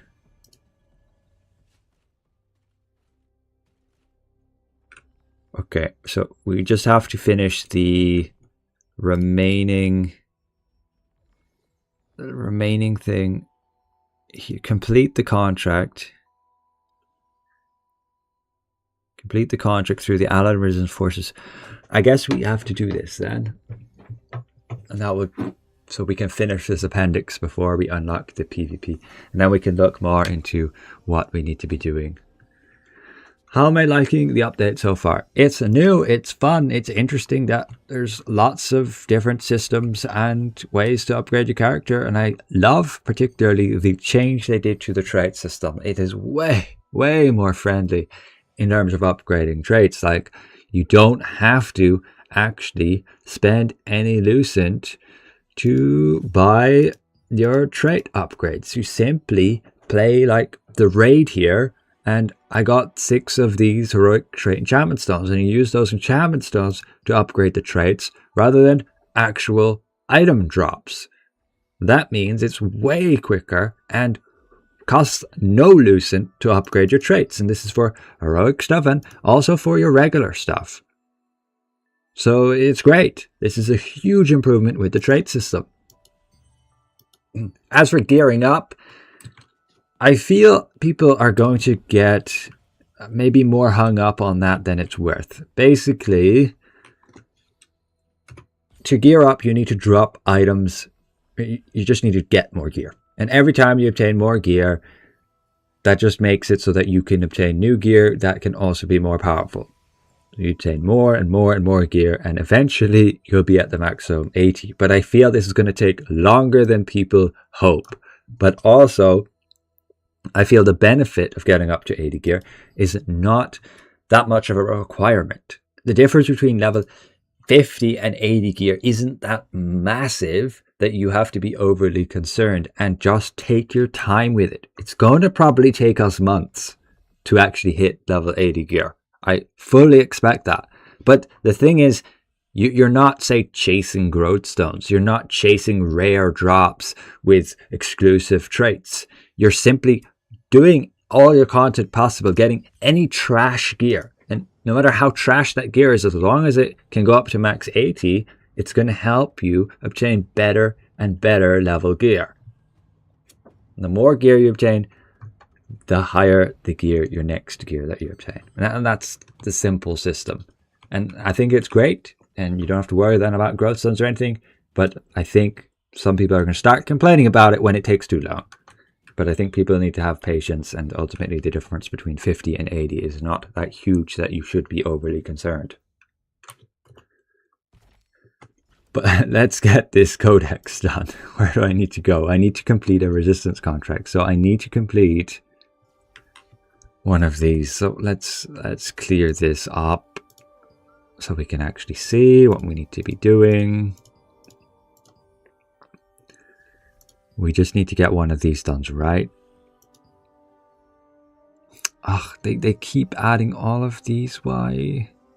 Anyway, we'll click this and it'll show where we need to go. We need to go right here. So that means we need to fly there. I can put a nice big old guild ping. And then I can fly down there. How long does it take to level up to 60? Yeah, I don't know. My prediction is this, right? For every gear level up that you want to make, for example on armor, you're going to have to drop one of each slot item, so 6 minimum of gear items to then go up one level. So every level is dropping 6 items, one of each slot. And same for accessories. You have to drop then 7 different gear items for accessories. In weapons, it's just 2. I think weapons will get upgraded way quicker. So yeah, it's a bit of a grind. You need to get a lot of drops. I have to press S to go straight down. Okay. Let's make sure my audio is okay. I think it's alright. So what do we have to do here? We land down, and I have no clue. Splendid. Maybe it hasn't started?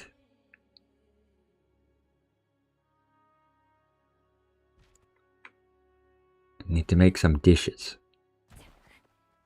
I would assume while in the area it would pop up. What am I supposed to do? Let's go inside the building.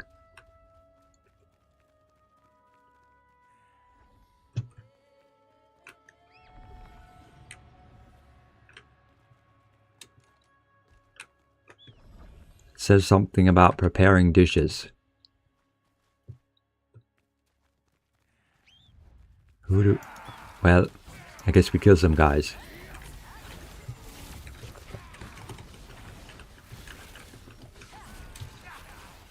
Ouch, they hurt. Let's get out. Kite them out here.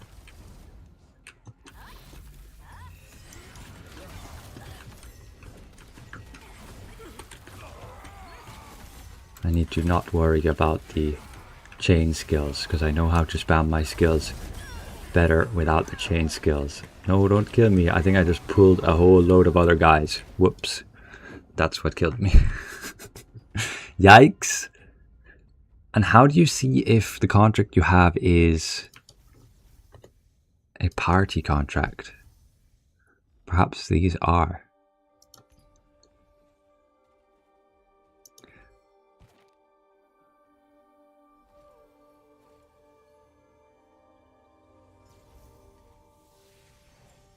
Looking for someone to help cook at the restaurant. Transform into a Black Sword Company pirate. Prepare dishes and then deliver them. Wow, you make that complicated. But I guess once you do these, you'll know what to do. And there are 25 different ones to learn. So let's get started learning. You're sorry, you mean to level up the character? Oh, just leveling up your character. You go through the codex here. Click the top left. Click your adventure. And just begin at path 1 and get these tasks done. If you're wondering how to see what mission you need to be doing, you need to go to the manage content menu, which I believe is comma by default. Or it could be N by default. And here you have Adventure Codex here. And you look at those quests and just get them done. Now where am I going? Am I able to boost? No. Wow, we flew pretty far away. Is another... Hi Aragon, have you checked how long does it take to unlock one heroic trait? Because it seems kind of insane. Doesn't look that bad. You need 50 heroic unlocked stones, which you could trade your old ones for these. And you can trade these. So you need 50 Calanthus shards. And you need... I got 175 for 1 week of doing the raid. And then you can get more by doing other activities. So it'll probably take... If you need 50 and this requires 20, that means a total of 1,000 So yeah, it takes a bit of time. They did say though, in the Korean patch, or as the dev response, that they would add a recipe to exchange unlock stones for the heroic unlock stones. So that might help cut down the time a little bit. But once you have them unlocked, they are super easy to upgrade. What do I have to do here? It's not very explicit.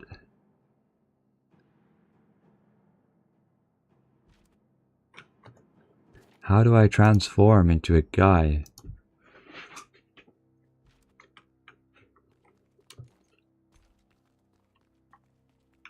I mean, I could just try kill everything in that room, like I did, and died.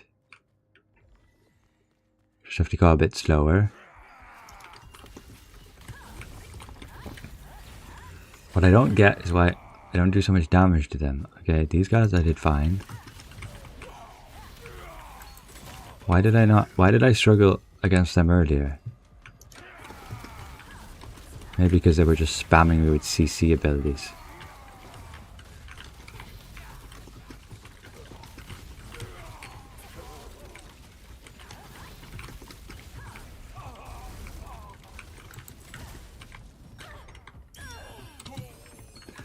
So it looks like we just automatically completed one of the other resistance contracts by going here, so that's neat. But I think that was just the one which required me to kill enemies. We completed another one. Let's have a look. What did we complete? So not any of these. We completed 2 of these already, which was just the daily resistance ones. I mean, what I'm trying to do right now is also daily.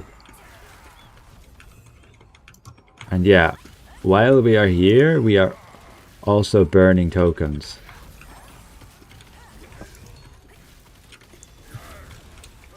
But the enemies only have 100,000 hit points. Do they have like so much extra defense or something? I mean, I guess I'm melting them fairly fast.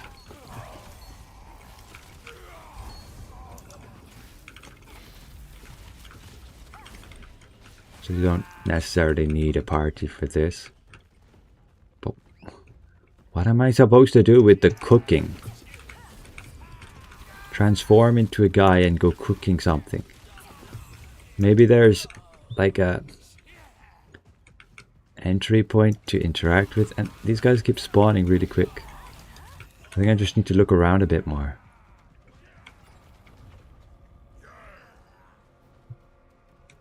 It's gotta be near my ping.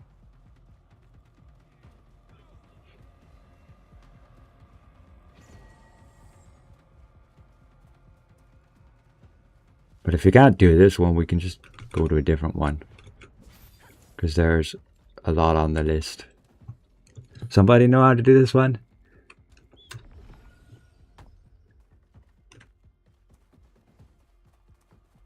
Complete favors for pirates. Cooking.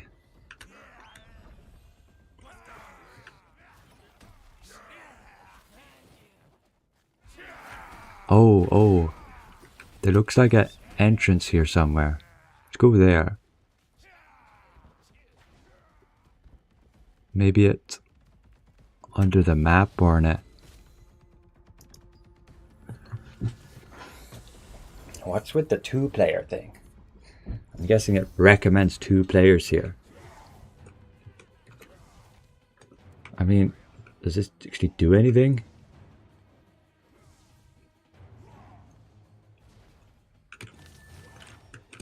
Take the recovery boost. Am I supposed to just kill this thing?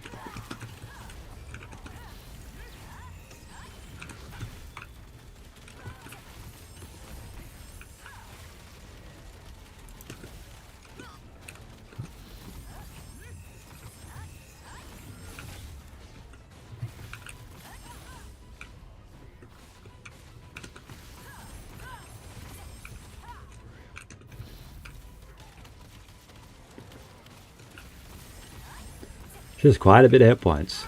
You can see why they recommend 2 players. Well, I didn't dodge that. What did she do to me? Can't use all my skills.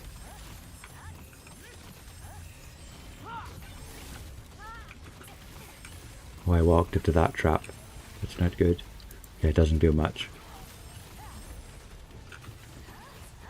We don't have some sort of mechanic which reduces the area, so I don't think we're on a clock.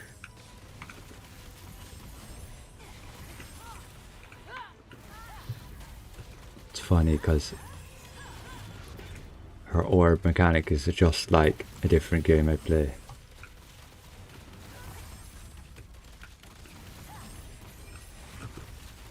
How can I not dodge that one? I think I have to dodge it sooner than I think.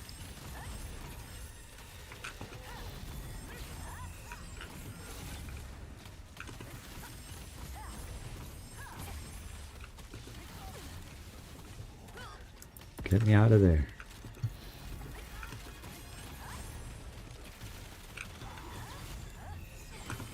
You probably might not be wanting to be doing this without a healer. Or self heals anyway. Yeah, that dodge is so quick. What does she do to my abilities that I can't use half of them sometimes? I think she just, maybe she has some sort of silence. Or she just becomes untargetable.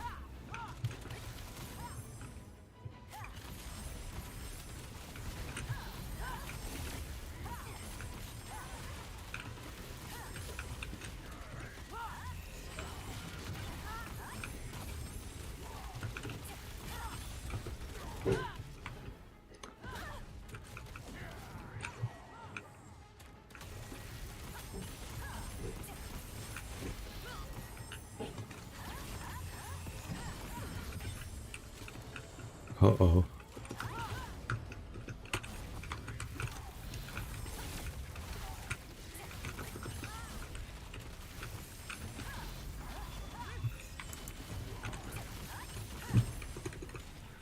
Whoops. There we go. I need to change my zoom in and out button to something else, I think.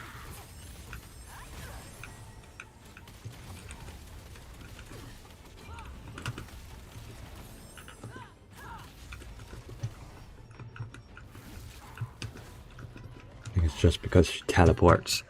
You can't target her. What does this give me? Just another day, and I get 3 of these packs. So these packs will give me... Okay, I got these thingies. And they only have 150 purification cost. Alright, but I currently have 0. Basically, these things I've now obtained, I will lose them if I die. I'll lose them if I go out of Nyx. So, and I'll lose them if I log out. So basically you want to purify them before you do anything else. And you probably lose them if you queue up to a boss as well, which would kind of suck. So that was what? Did that complete that one? Okay, it did. It completed one of them. So now favors for pirates repair. If we go over here, this is ice survival. Do we have ice survival? We do, haha. So we can just do that one. So let's just go there. We're close enough. Even if these are recommended for 2 players, we can solo them easy. Sacred died, it's in maintenance. Yikes. Yeah, I'm playing on EU. I play on the Fearless server, EU. By the way, I have a question. Does it calculate the average based on your equipped gear or highest gear you have in the inventory, even if you don't equip it? This I do not know yet, and we will find out pretty soon. Where am I going? Excuse me? Whoops, I entered a path thingy. I need to go in this dungeon, right there. Can probably queue up with somebody. This recommends 3. Yikes. Yikes, yikes. I mean, we could probably still do it solo. Let's go.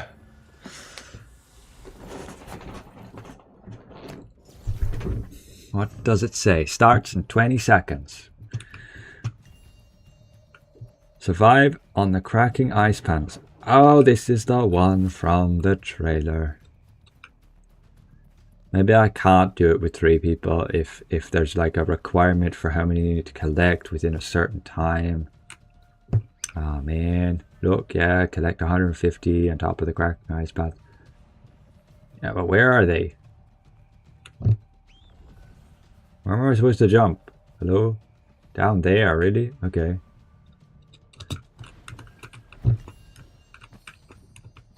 Oh, I can't.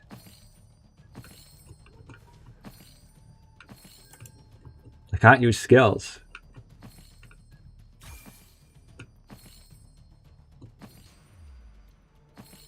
And I will get dropped down a level if I fall. Why is it not picking up anymore? It's lagging. Okay, I couldn't make that gap. Can I jump? I can jump. I should have walked. I mean, I should have just jumped.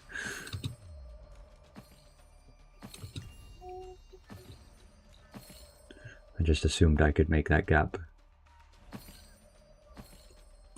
Can I get a boost? What? No.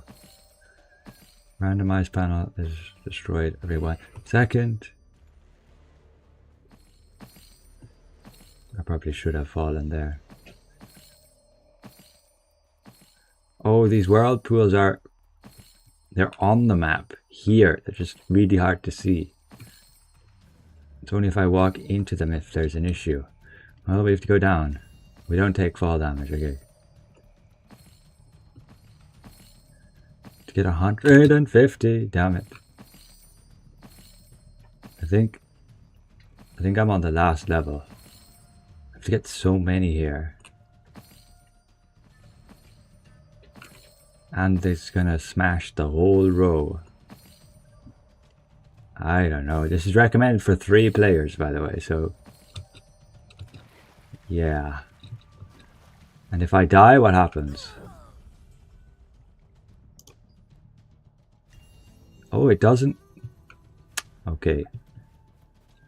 It does. It locks you out. Ah, that's annoying. That is so annoying. I probably could have done it, but it's intended for 3 players.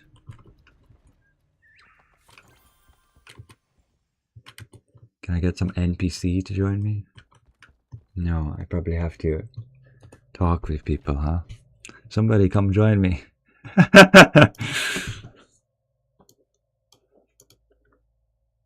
I guess I'll do a different one. It's fine. We're locked out of this one. Okay. Oh, I think we can determine which needs. Okay, it's in the description. I'm silly. It literally says there how many people. Like this says 3 next to the people icon. This says 2, and this one shows 1. Candle that melts eternity. Do we have this one?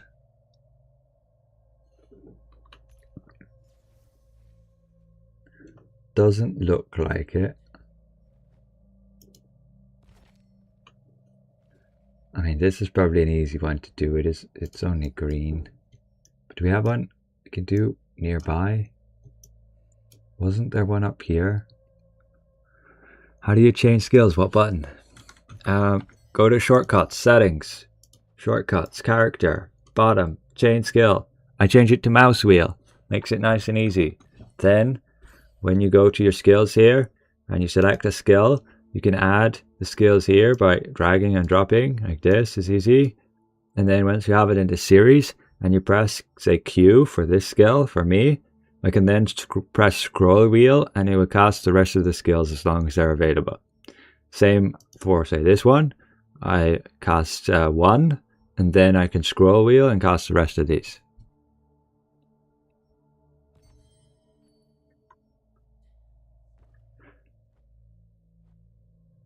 You've done the candle. It takes so much time. Okay, let's not do that one.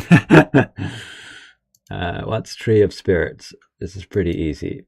I mean, I guess we can walk there. Probably takes longer to fly there. But yeah, they will be adding teleport points to each of these regions, so it'd be a little bit easier to get around. But they deliberately didn't add them so that oh, I could fly there actually. I could have taken the Oreo path. I could do that here as well. Yeah, remember this exists.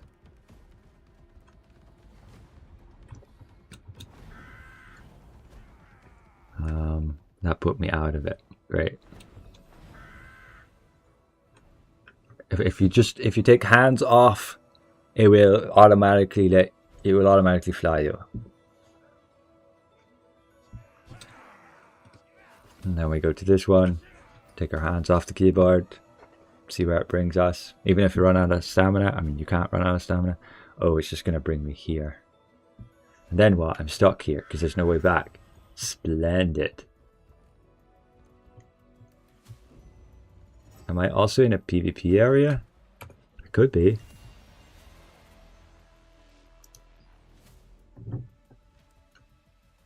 I'm in a PvP area, okay. Can only swim away or teleport to the top. Let's teleport to the top. But it's all the way over there. Oh no, we do have the teleport points. We have one here anyway. Crucifix is dead, or is it just me? I don't think it's just you. The attack speed really done a number on its damage. And so did the nerf to the Abyss Orb.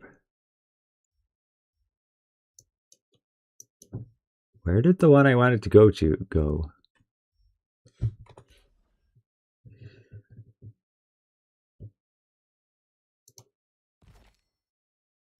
I think they disappear sometimes.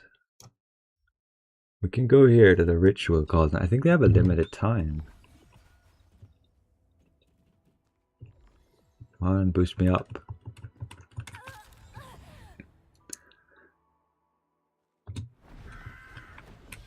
Where do we need to go? We need to go down here. So which is the best one to take? It doesn't look like this one, but YOLO. Now let's fly off this way. I think it's just there. No, that's the wrong one. Oh well, we'll go up this way anyway. It's still playable. You don't think it's dead. Okay, okay. But like, how much damage you think you lost?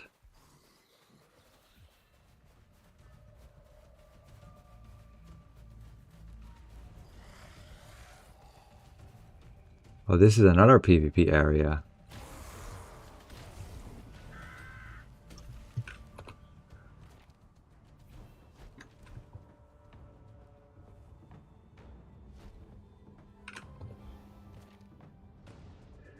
Ritual cauldron. In the witch's hideout there is a giant cauldron filled with blah blah. Then get the ingredients, then add them. Okay. Animal and insect blood. Did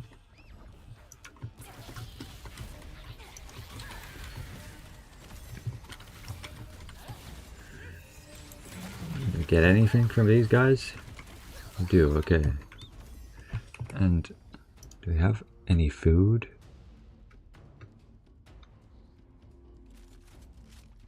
Like here, you could use food to boost your weapon mastery or your solent gain, because you are using contract tokens to kill these guys. They should add a toggle button in case you don't want to use your tokens.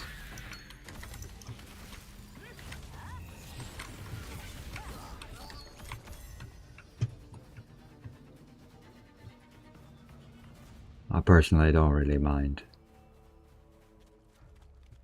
But maybe you do want to maximize your solent gains, and therefore it could be important to use your use the tokens at the right time.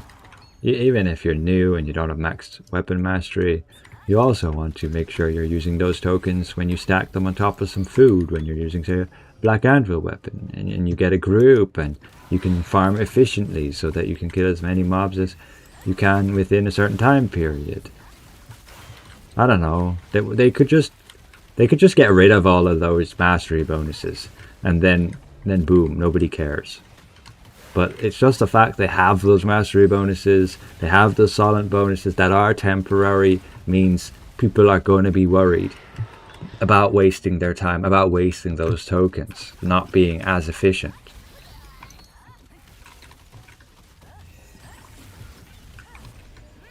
So they could just make it like, if you have a black anvil weapon, you don't even have to have it equipped and you have the bonus. Just have it in your bank and you gain extra 50% solent and mastery gain. Done. Sorted. And for food, well, just get rid of it. Nobody's going to complain too hard, right?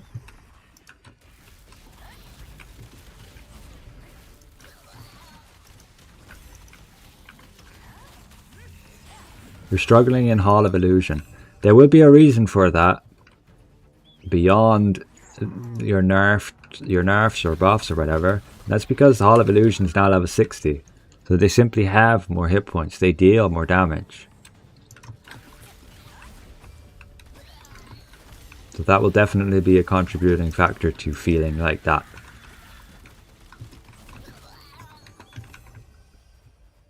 I got some trait resonant stone pieces. What is this, a mini boss? I guess so.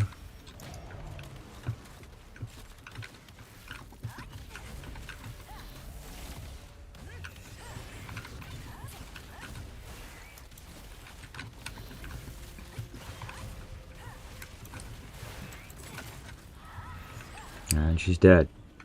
Give me any loot? Anything? Nothing? Huh? Really? That's a bit sad.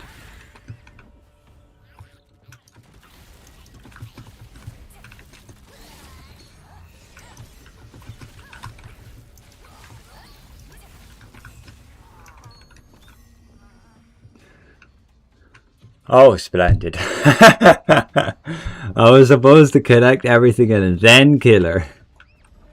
Whoops.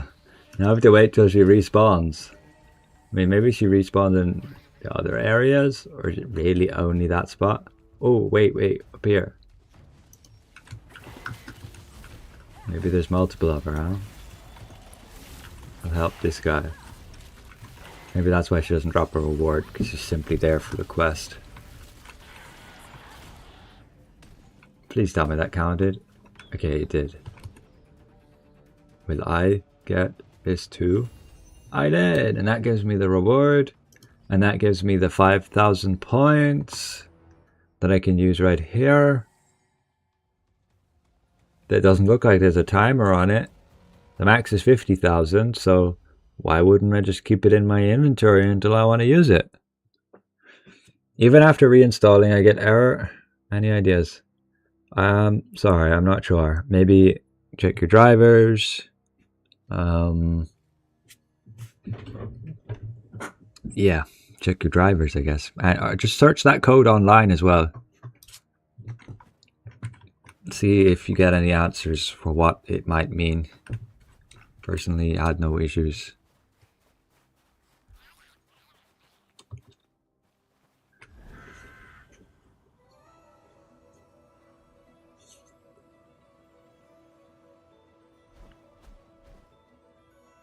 I really should switch to Gauntlet now. Let's mess around with Gauntlet. Okay, that just brought me here. But I need to do this other one.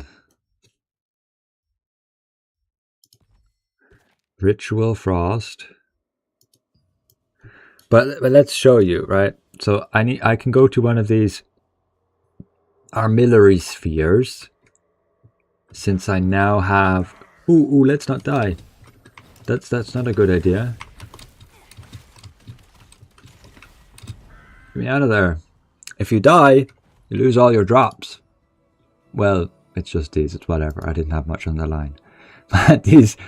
Oh, I got this pack from the contract. That's nice. And you do just get some items in.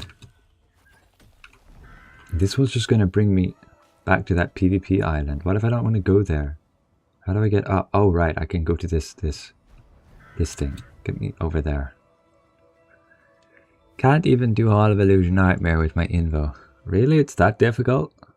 Maybe I should try on my Fury. It's not a new one, is it?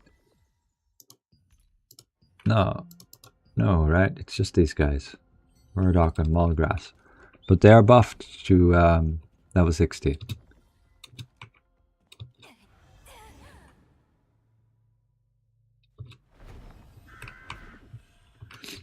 I wish they would show the Oriel path somewhere on a map so you could see where it's going to bring you. Right now, this is going to bring me over that way. This is going to bring me over that way. If I want to get to a sphere, I need to go to one of these lakes, like this one. What's the fastest way to get there? Aside from just teleporting here or teleporting there? I mean, I could just unlock these other teleports. That would help out a bit. Yeah.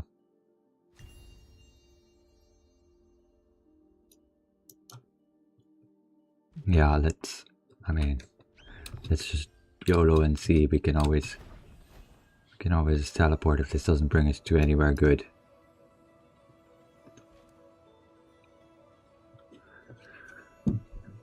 So what to do now with the gear that I don't need? Yeah, you just dissolve it or you put it in transmutation. That's it. Kind of completely confused here. Yeah, you dissolve it or you put it in transmutation. That's it. You don't use it for trades, you don't use it for anything else. Is it better to trade my equipment and keep upgrading, or hold off, play with shitty equipment and only trade the max level one like when I reach? You should work on getting gear that you want to use. And it doesn't matter what level it is, right? Eventually, when you get your level high enough, what you will do is simply transfer some trash garbage into your piece you want to use, and you simply just swap the item level. So if you have a trash piece, high item level, you will swap it with the piece you're using. That's it.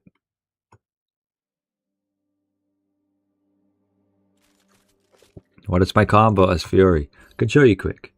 Just have this as a chain skill. Use those one after another. And then this is chain skill. Use those. Use your weak point whenever the boss does a Fury or Wrath attack, the purple, diamond, or circle.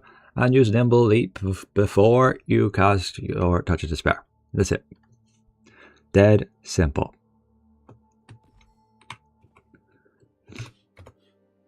Now, I need to get to one of those places. I think the best bet is to just teleport back home. My PvE build was on sync, so I need to inherit all the pieces to... I wouldn't bother with that. I mean, you could, but that's kind of crazy. I would just try to get new gear ASAP. Unless you fully intend to stay with that set. But let's just show now how we are getting new gear, as we should be able to get some already, if we are lucky, I guess.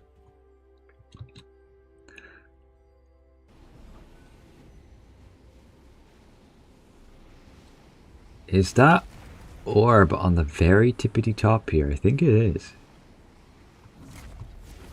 Oops, I think we went too far. Or maybe it's at the bottom. It looks like it's on the bottom. We are lagging out. It could be up here. What is wrong with my character? I want to go up there. I can't go down. Let me go down. No! The control is so bad. Oh, yikes. And now we can't go up. Splendid. Why would it do that? It locks me into not being able to go down properly. And it controls the camera for me. It feels so bad. Why can't we just boost down? Let me go. Stop janking my camera around everywhere.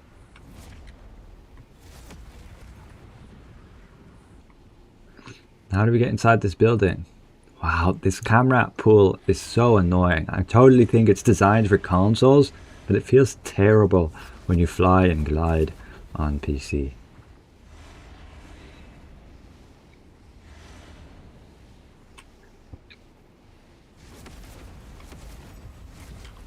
We got the fallen paper. Now we can be, a bit easier to control glider. What are the best gauntlet combos? What secondary should I pick for PvP mainly? I'm really not sure. It's probably great sword or dagger or maybe even wand. I'm going to try out wand. So we are at the purification point. So what do we need? Purification thingies. So we got flames of purification. We got 5,000 of them simply by doing the contract scroll that we got from the Sundries merchant. So you do this, you get it right here. So we've done one of them. And this also gives us a gear pack, which we can open. So let's check what we are getting from this thing. First, let's look at drop rates. So we have a decent chance to get a level 80 equipment. We'll go ahead and open it, see what we get. And we got just minimum item level 51. So this leads me to believe, because I did the math, that your heroic equipment probably does not count towards your average item level. So it'd be interesting. Basically, we still have to get a ton of extra drops and figure out how are we actually getting higher level equipment. What exactly counts? Is it the equipment you're wearing, or is it just whatever you've dropped in the history of dropping?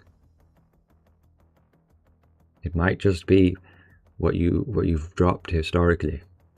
So I might not drop level 52 gear until I've dropped 6 more pieces on level 51. Can use auto register. Chooses the purification points. Yep, okay. So this is a red frost ring, but before I click this, is there anywhere to see what are my chances on what I'm actually going to get? View purification chance. Yes, there is. So this gives me a very small chance to actually get a item level 80 max ring. Otherwise I get 1 cinder. I mean, this is such a cheap little green thing, so I assume that's the case. It might not be worth doing those, or they could have scaled the amount of flames you use proportionally. Here we're just getting some runes, and this displays we will just get 1 rune. Really? 1? That's crazy. And you spend 150 flames on that. Come on. Anyway, we have these other packs, which we may as well look at and test out. Where are they?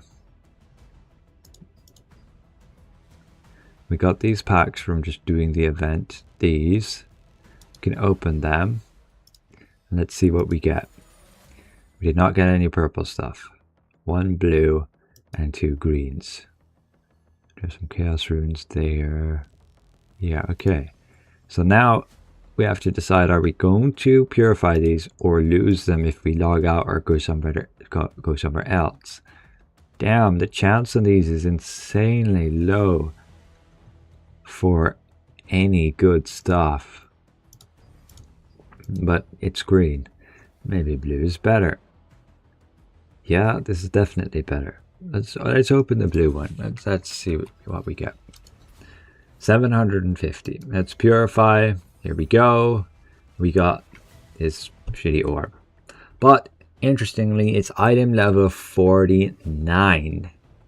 And this is for weapons. So what does that mean?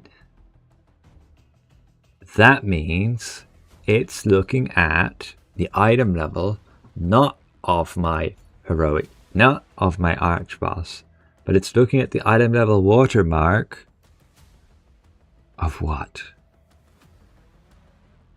Not what I have in my inventory, because the average item level of that, none of it adds to 49. But if I look in my bank, I do have an item level 50 weapon, but I only have one of them because I used it in the sync system, so there was no point upgrading another. So my next best item is only level 45. Why did we get 49 then?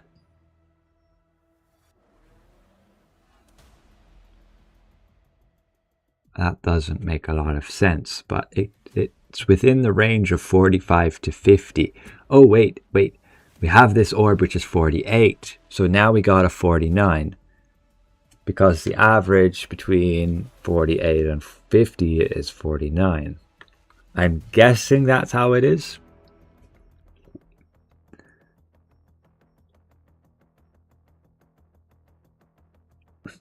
But that means our next weapon drop should be the average between 49 and 50, because those are then my two highest item level drops. So this means it is looking at what you've dropped historically, and it is even looking at, say, what's in my storage. It's probably historically, like I could go on to sell my orb 49 if it was possible, and it would probably still use that as the threshold for my next drops. So that's my understanding of what I just learned there through this purification.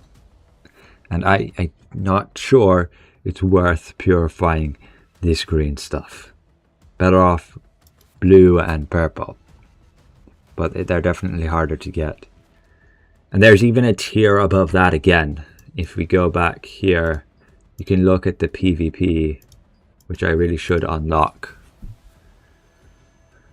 What are the mutilation hits? What do you mean? A Sacred plus Brute Slayer is best for Fury for now. 2 sets, I mean. Not necessarily. It's viable to run Sacred and Brute Slayer, yeah. For now, I run Veiled and Errant, as you see here. Let me just change that keybind. I want...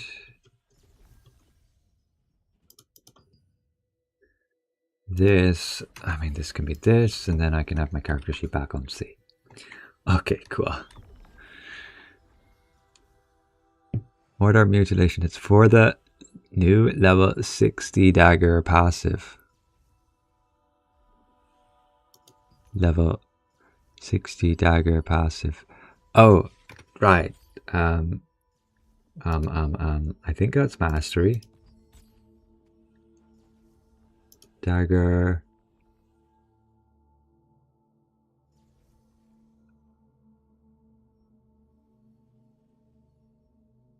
I don't remember what that was exactly.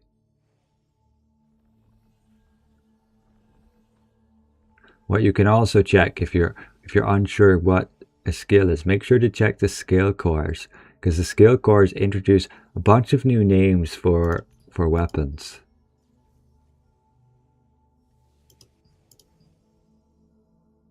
This one says, upon reaching 10 mutilation hits against enemies, boosts 10 offhand weapon activation rate.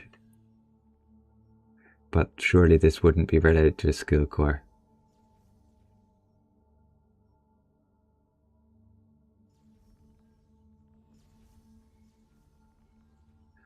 I'm pretty sure mutilation is just the name of your basic attack, no?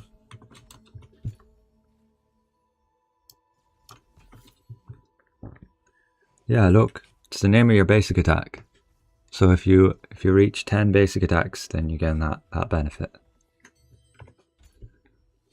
So there's your answer. It's basic attacks.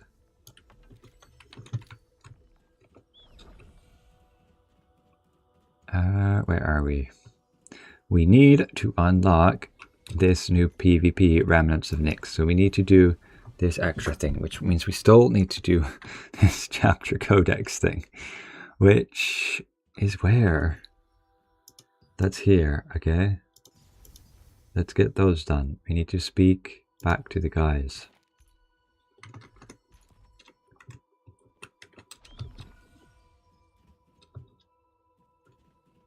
By the way, I just calculated your non-fixed level equipped items. It got an average of 48.33. So maybe how it calculates the new level drops. No, I have a Junobolt spear, which is 50. It's my only weapon that I put to max level with the growth stones, which I used for sync. So I have a level 50 weapon and I have a level 48 weapon. The 48 weapon was the free weapon, the free orb we got through Path of Ascension, which was also max level, but it was only tier 2, that's why the max on it was 48.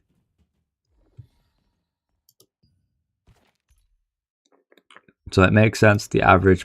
Okay, look, I'm going to teleport over here to Talandre, and what it's going to do is, like it said there, it's going to delete my items. See, it says, if you leave Nyx, all your red process items will disappear, which is these items.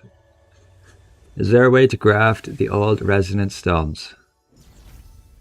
Yes, you can still craft old resonance stones if you have the older noble trait resonance stone fragments. It's right here.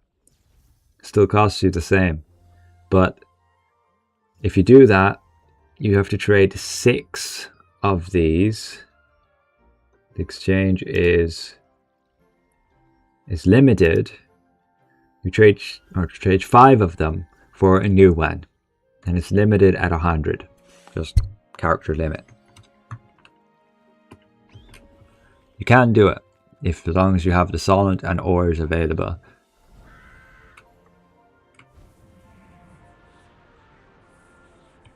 Because it can be worth it, because the new ones still cost to craft. Well, the new ones cost 1 ore each to craft, so maybe it's not worth it. I already have 82 of them. It's just, if you wanted to really rush, then sure, do it. But honestly, I would just wait and save the ores. Is there a way to craft? Yeah. Which contracts to do and which to avoid? I don't know that yet. Haven't done that many.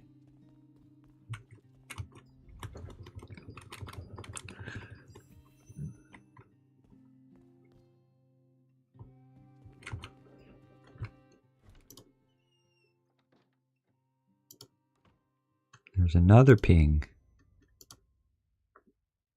They say here the fix has been applied and all guild related features are now back online.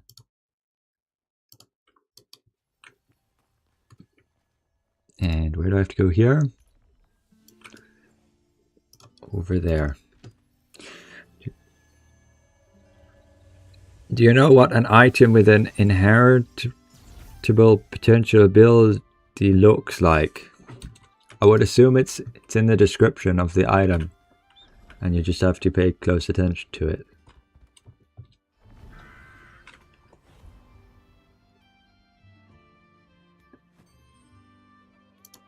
Like maybe if we look on the auction house. Oh, auction house under maintenance. Okay, now it's not. If you go here, potential skill. Do we have to really filter through everything if we're looking for it? That's crazy.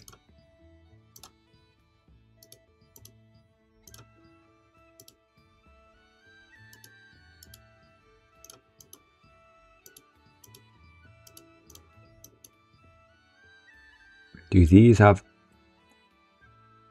potential abilities already?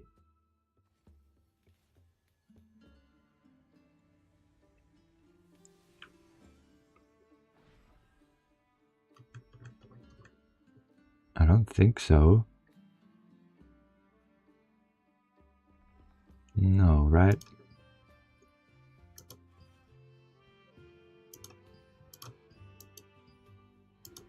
But yeah, you could look through all of these and find one. But when you look at items, say when you went to craft it, it shows this purple icon. So I assume it would show this icon on it and show the stat.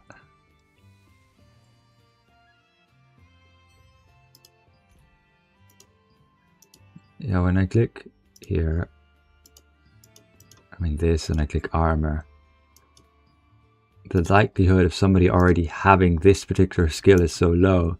I could try switching between all of them, but the amount you have to search through is crazy. And is there like, if I clear this, is there like a category that allows you to search for only like all potential abilities? Doesn't look like it. You can only search gear.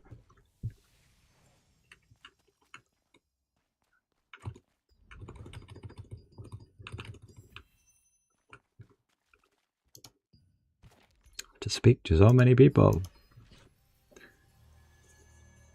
Some guilds that I discovered in instant story missions, it reduced all their stats and their XP. It's capped. Yeah. Story missions get you scaled down just so you can have a balanced experience, I guess. You aren't just one-shotting everything. And otherwise, so that the enemies aren't one-shotting all the new players.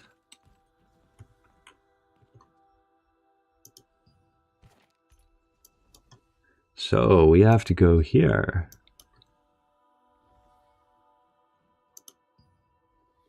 How do we get there the fastest? We need to unlock this one.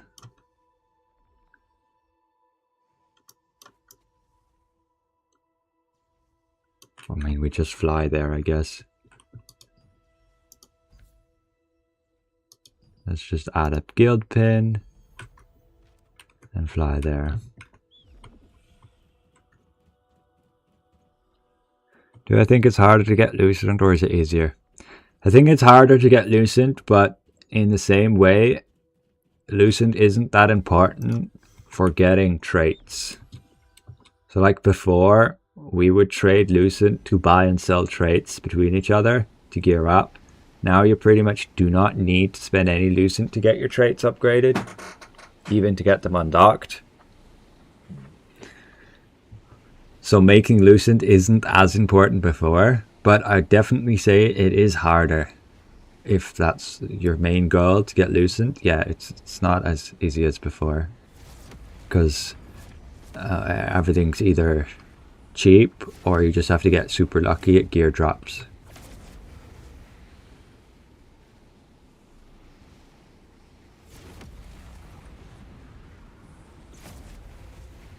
And that's it. Like the main way that's similar to buying and selling traits is selling these enchantment stones, but the value on them is not a lot. You're basically exchanging these currencies, including all these ores, for not much Lucent, all things considered.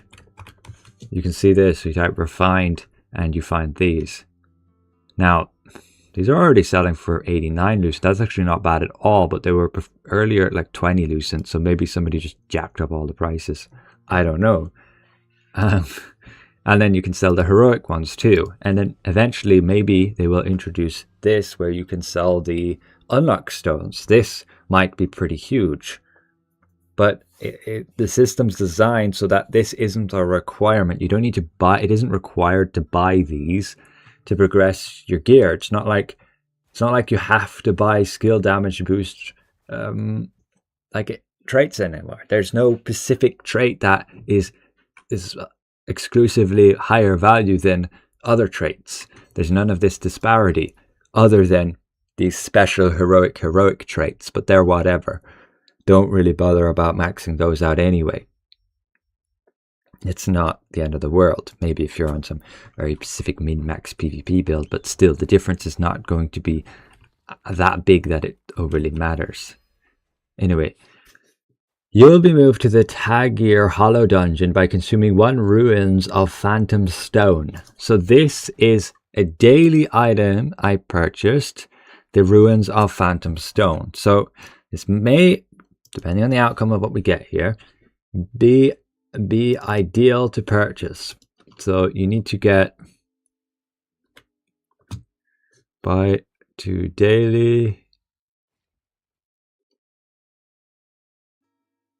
buy daily and weekly contracts. I'll just do contracts with, what was it called again? A Ruins or a Phantom Stone with Phantom Stone. That's all one word. And then this stone we spend right here to go where? My server crash each 10 minutes. Yikes. Do you think it's harder? Or what's a good build that's good to use in both PvE and PvP? Very good question. I'll be working on figuring out an answer for that, and I'll probably get back to you in a video. Because I too want to find that out. I want to find something, some build that's going to work both well in PvE and PvP, so that, and that ideally uses like 1 gear set. But the issue is you're probably not going to be the best in terms of PvE damage, because if you want to min-max PvE damage, you will be missing survivability in PvP, and doing so means you can end up just getting 1 shot in PvP, and you end up just not really effective in PvP. Like, if you don't mind playing tank, this is clearly the best option for both PvE and PvP in the way of being effective for your team. Like dungeons, trials, they need a good tank, but not field bosses, not arch bosses. Tanks are utterly useless there.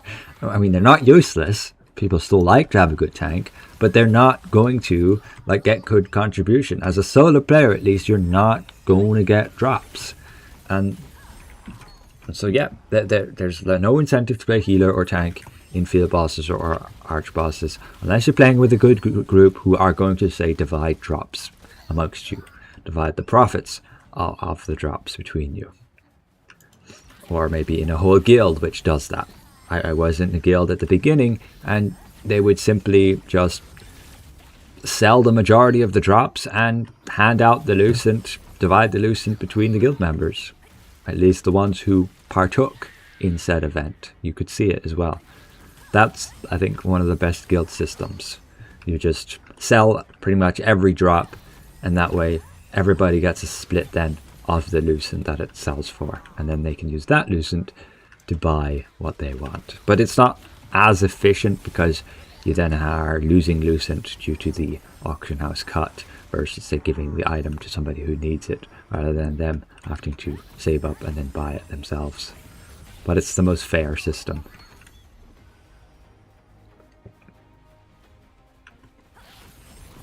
Really? Do I have to kill how many of these? Oh, this is a PvP zone. Somebody could come and kill me. Uh-oh. Oh, and you only have 12 minutes? No way. I mean, not 12 minutes. You have 15 minutes.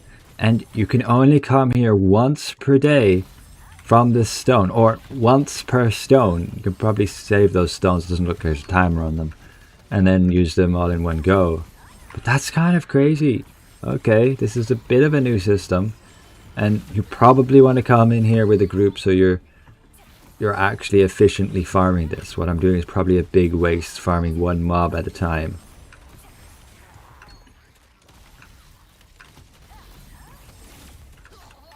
Yeah, I should probably switch to a multi-target build. I just group them up and kill them. These guys are fairly squishy. Can I switch combat preset while I'm here? Do I even have a proper AoE build setup? Probably not. I have no idea where you can start skill cores. You have to go to the raid merchant. When you're at the raid merchant, there's that crystal ball thingy, and then you just put your things there. Oh, we get a boost.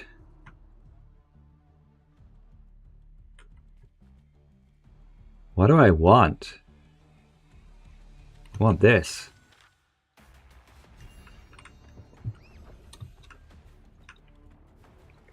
Is there like a boss thingy here? No, they just all have this marker. You can obtain items by defeating monsters. Let's go down a level. If I switch to this. Okay. Where's my brooch? Which is the brooch I use? This one. And this is no longer synced, so it's only 31. Why is it so low? I mean, it got nerfed anyway.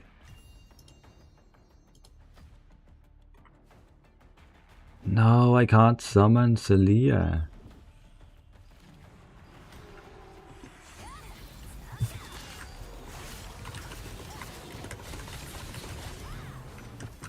That might hurt.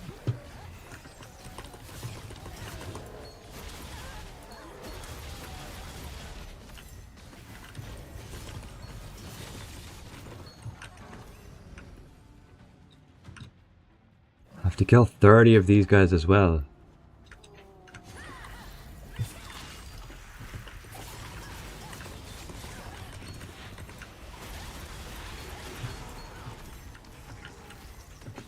And I'm probably slacking. I should have been doing this a lot quicker.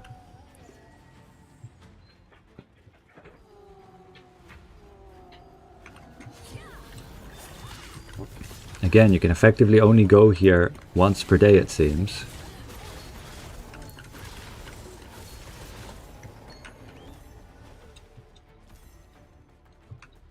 There's a few guys here.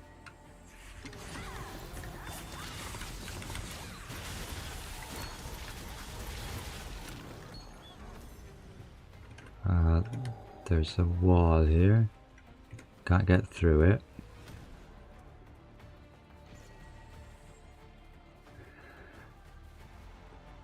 I need to kill these guys ASAP. And then go on the elevator and go down.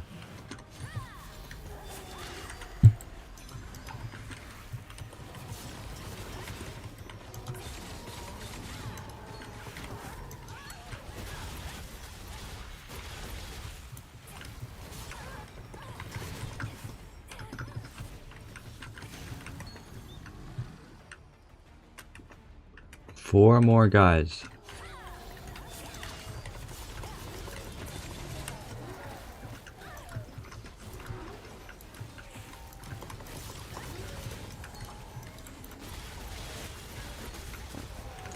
Okay, we did it.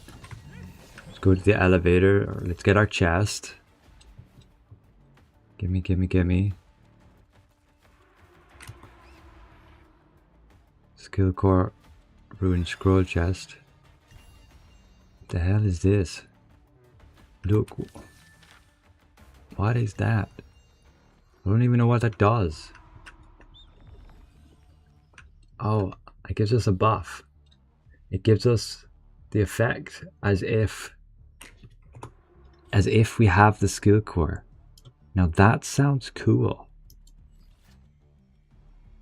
Let's just quickly switch this to this, this to this.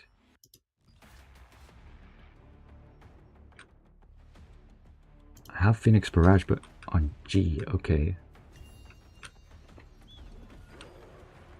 Now I want to see what my... This is how you can test out the weapons. Look, I can put this down, put this down, put this down. I can have 3 of them down. And this is the effect of the new field boss weapon. The new wand. That's kind of cool. You can test these out already.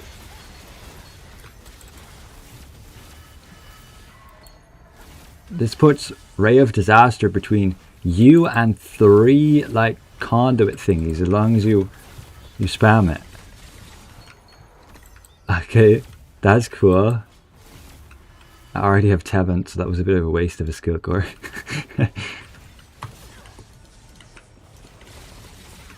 That is really nice. Can experience what it'd be like if you got the weapon drop. But you're not actually getting it.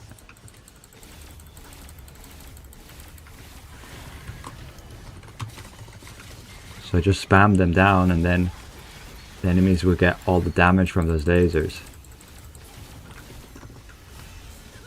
I mean, it's probably not overly effective. Ray of Disaster is not like a crazy damage ability.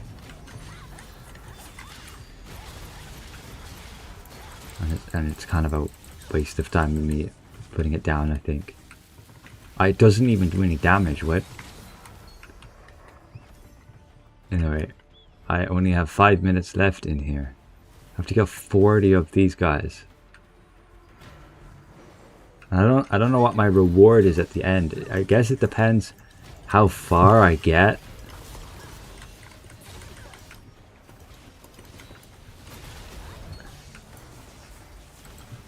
And apparently this is PvP.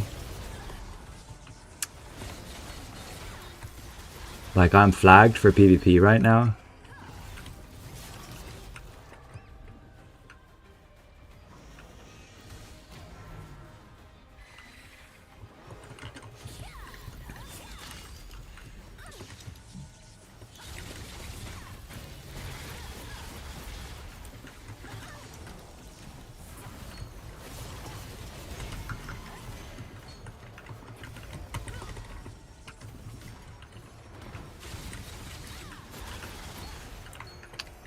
Still need to kill 8 more.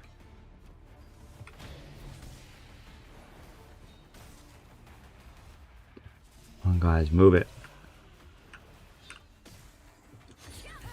I wonder what the leash distance is on these guys.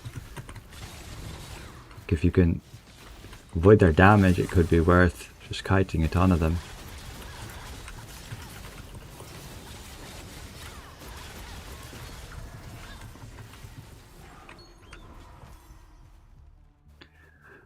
Four more, and we have 4 minutes left. Damn it.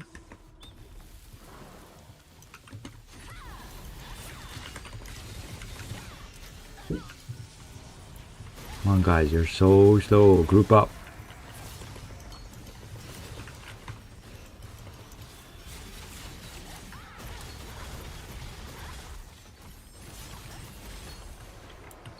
Okay, completed. We go to our chest, which just gives us a new skill core. It doesn't pause our time while we're doing this, is unfortunate. And this is annoying. Go away.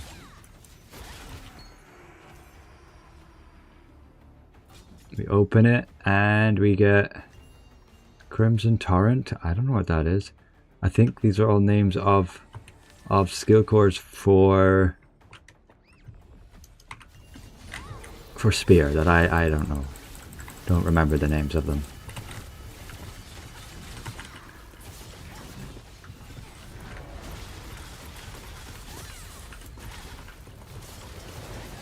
And I should have switched to my Fury.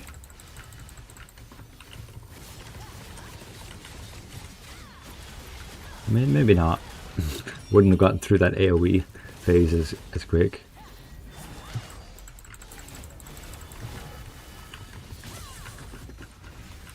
But this build is not designed for single target.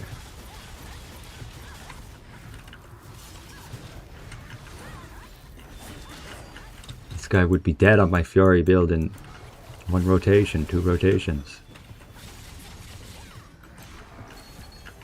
Okay, not bad rewards. Now we can dive deeper, right? Oh, we need to get another scroll thingy. We only have 2 minutes left. How do you transfer gear to level it up? You can transfer gear to level it up, but I mean not to level it up, but it will give you higher. It gives you the ability to swap item level between gear pieces. Basically, I mean, yeah. You take one high item level piece that you don't need, and you transfer it into what you do need, and you simply like give it the high item level. But doing so costs like 75 ores and a lot of solent. So it's not worth doing unless you get quite a few levels. Let's not die here.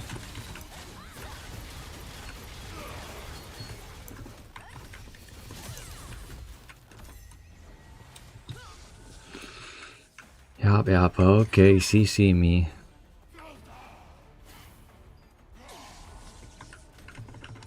Okay, I'm going to die if I don't get... The guy just kept CCing me forever. What does it mean when you die in here? I am still in the place, and we have the bug where the camera goes. And I can teleport to the second floor.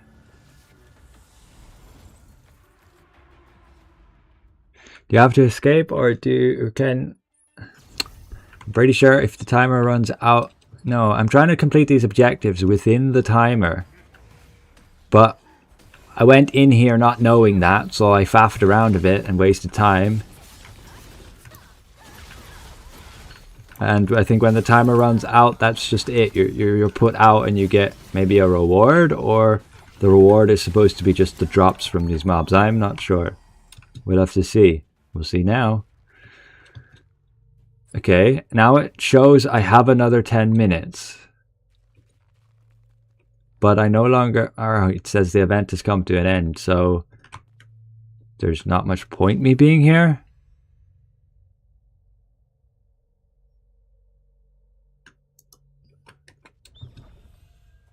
And it says I can only enter if there are players remaining in this space. I would assume party members. And I can't go down the elevator, it's locked. There don't appear to be any more monsters here to kill. So yeah, I just leave. And yeah, it's once per day kind of thing. Where's the fire ever content? That game's in just preview state. There's nothing to the live server yet. And otherwise, Throne and Liberty has taken priority. Sorry.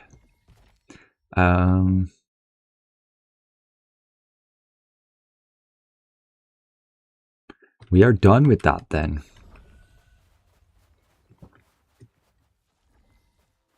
We were supposed to do what for the quest? Obtain mechanical soldier parts.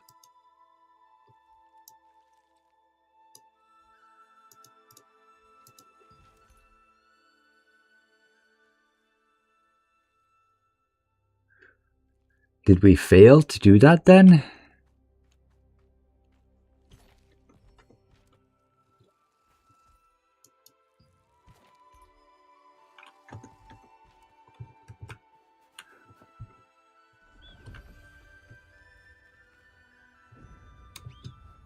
Or I'm supposed to go down in here. I'm supposed to just go down in here. So what we did was all a side thing. Oh well. It does look like it's PvP in here. So maybe I should give those players some space, so they give me some space. I'm still flagged for PvP. And I'm going to die. Because now I'm stuck. Their areas are weird.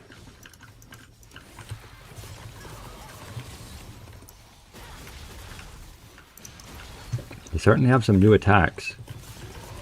Not a fan of their CC. Goodbye.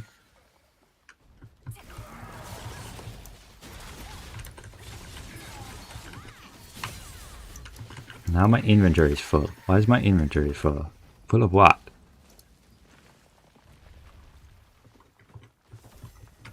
Inventory full, inventory full. I mean, where's my bank? Can I access it here? Please say I can. I can. Good. So, I think I'm done. I don't need to kill anything more here. I got my parts. But these guys are indeed burning my tokens, right? I'm at 7,990. I killed them. Yeah, they're burning my tokens too for the reward drops. But let's get out of here. Wow, we have to go all the way back to Herba. No way. And of course, when I left click, it attacks the dude. Because I have left click as basic attack.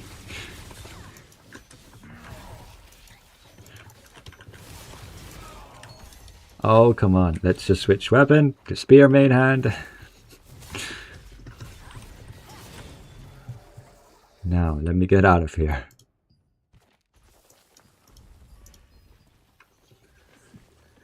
How many green, blue, and purple books I need to max every active passive skill from the gauntlet?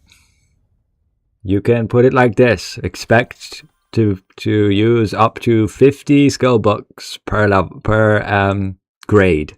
So like 50 green, 50 blue, 50 purple. I know there's a bit less than that, and you can look at the finer details, but expect to use that many. And that's simple. And I assume then it's 50 radiant. I should switch to gauntlet. Just wait. I just want it to be on a bit more reliable build, so it isn't going to screw me up, you know, having me dying so easily if I'm using the wrong abilities.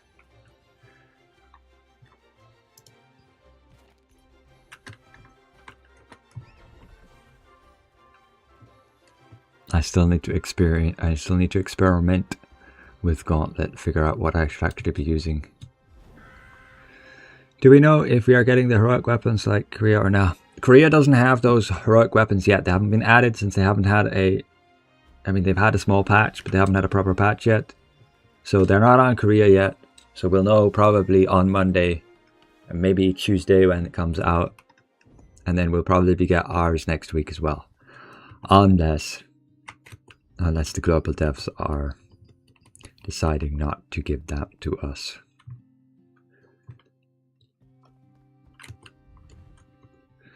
Any tips of what to do when you reach level 60? Make sure you're doing your contracts. Make sure you complete your adventure codex fully, like what I'm doing now. Even though you have unlocked Nix, doesn't mean you have finished the adventure codex. And when this is unlocked, you'll be able to access the PvP thing. But while within Nix, you have new resistance contracts to do, and these new special contracts that you get from the Sundries Merchant, the contract scrolls. So you need to do 2 of those per day, plus the 10 resistance contracts. That's what you should be doing now, and I'm trying to figure out what to do on from there. If you flick back on the stream, we were just in this activity which required us to spend this phantom stone that you also purchased from the Sundries Merchant. And this phantom stone allows you to enter this PvP like abyss dungeon kind of thing, where you spend like 15 minutes in there killing some enemies. And if you get through it quickly, perhaps you can do it as a group. I think you get more rewards if you get to the end. No way I had to climb to the top of the tree and not just down here somewhere. I definitely did have to go to the top of the tree. Okay.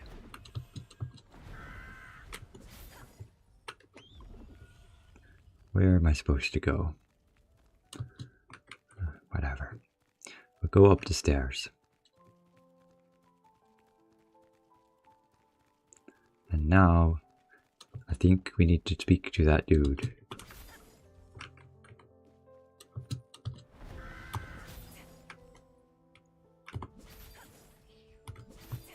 Those little birdies. Yeah. Those rabbits. Flying rabbits.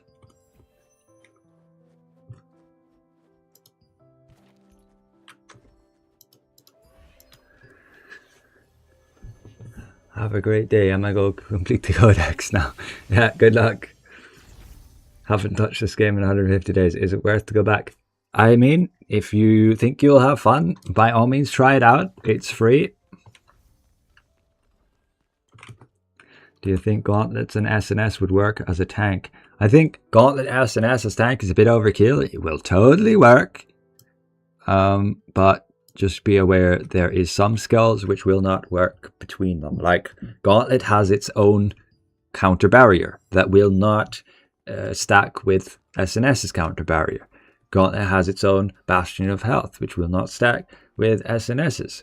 But yeah, sure, you can use SNS for like the masteries, for all the passives, for those extra buffs. And some of its utility effects. I think it can work pretty well if you're going to be super tanky, other than not having that much healing. So you might want a healer. I'm personally going to try Gauntlet Wand. This will probably work very well as both a tank and as a curse bomber if you want to, because curses have been mega buffed for PvP. Basically, they completely ignore shields. So you're going to have no problem if you're up against an Oracle healer who keep putting big fat shields on whoever you want to kill. Your curses will just straight up ignore it. Ah, damn it. The only issue is they've kind of forced you, if you want good curse damage, you have to give up your healing skills like Fountain of Life, Swift Healing, and Clay Salvation. Because you now have to use, if you want good damage on curses, Dark Apostasy. This boosts curse damage by 70%, and they nerfed the overall base damage of curses by 30%, which is bigger than it sounds. So yeah.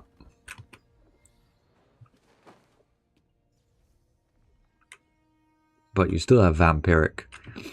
You still have vampiric contract, which you can self-heal with.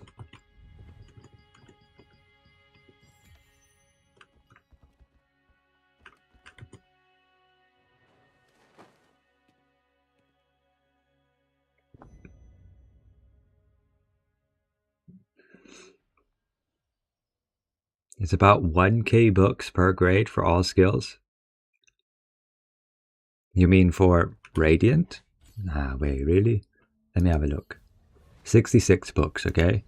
See what level can we get this to? Level 2, we only spent 3 books. Okay, let's turn this off. Yeah, like the growth rate's pretty reasonable. We get to level 3, we're down to 47 books. We get to level 4, down to 19 books. Per click is 10 books now. So, yeah, we need probably like 80 to 100 books actually to get to level 5. There is definitely a bit more needed. Can we get books from the Ornate Coin Shop? That'd be interesting to check. Oh, we can only get these. Can you convert? You can, right? No, you can't actually. You cannot convert the purple ones to brilliant. You can only use the pages. Right. Interesting. And they cost so much Solent. Crazy. Where are my ores? Why doesn't it pull my ores from my bank? Okay, right. That's because you need these ores, and I don't actually have any of those. I have to go and craft them using 15 of those, and I don't have much. Yikes. This costs a lot of solent. That's per book. That's crazy. So it will be quite the grind to get your skills maxed out, which I think is okay. It's not something that you have to rush immediately. What do I have to do here? Obtain berries. Alright, well, we are just teleporting back here.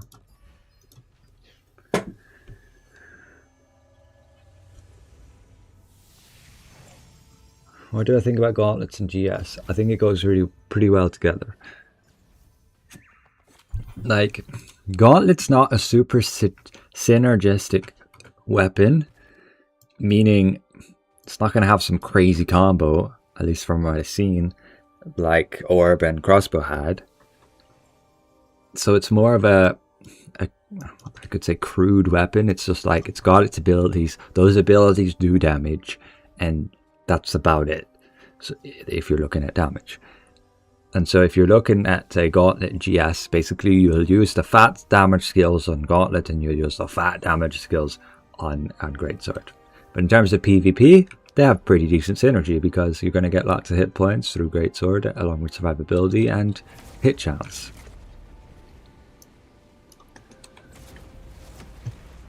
Let's unlock the teleport stone here.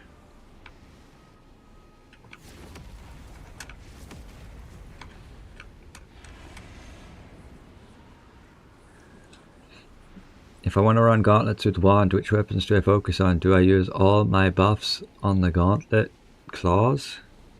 Wait, let me actually switch to gauntlet and wand, and I'll just show you what I would go with in terms of damage at least. Let me just quickly switch to that first before I get sidetracked and forget. Where is the teleport stone? And why is it not right here? What am I looking at? Is it underground or something? Okay, apparently I unlocked it now. Okay. It's not something you interact with. Right then. Okay, so if I want to switch to a different preset, let's go and replace staff. Let's change name to gauntlet. And we're going to use this gauntlet and this wand. And we need to put our heroics back. And that's fine. We need to then go to our skills, switch this to staff. We need to replace these. I won't use that. We have no gauntlet mastery, so let's quickly swap. What am I going to swap off? I think just staff for now. I don't have a mastery book, no way. Are they in my bag and it's not pulling it from that? Or I just don't have one? Let me look. I swear I had these. There's like 4 of them. Where did they go? No way they just deleted them.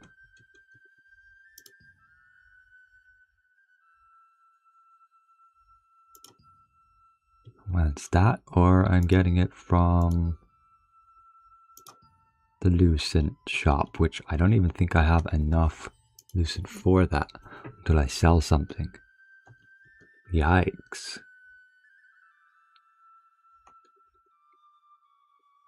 Yeah, it's 250 for a mastery swap. I mean, I could always try make some Lucent from selling those. People would buy them.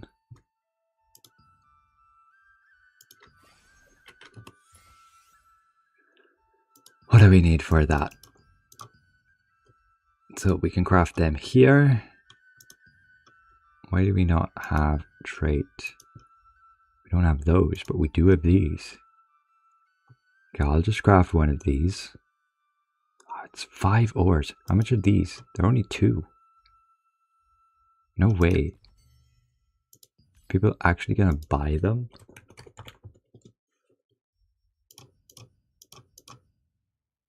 They're even cheaper. Nah, people won't buy them. How do we get quickly the fragments? I think we can get them.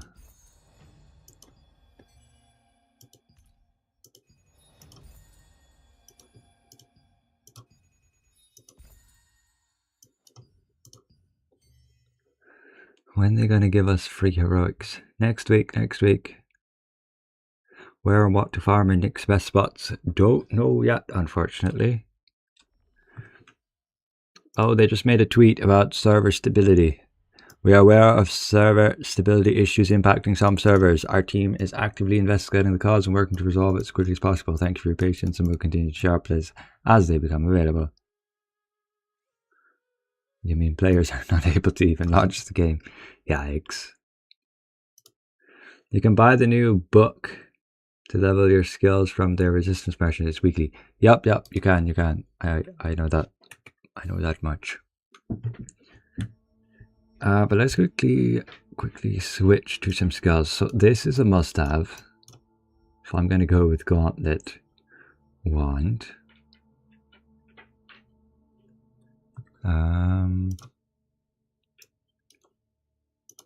Let's pull up my document quick. I'll just put that on the side.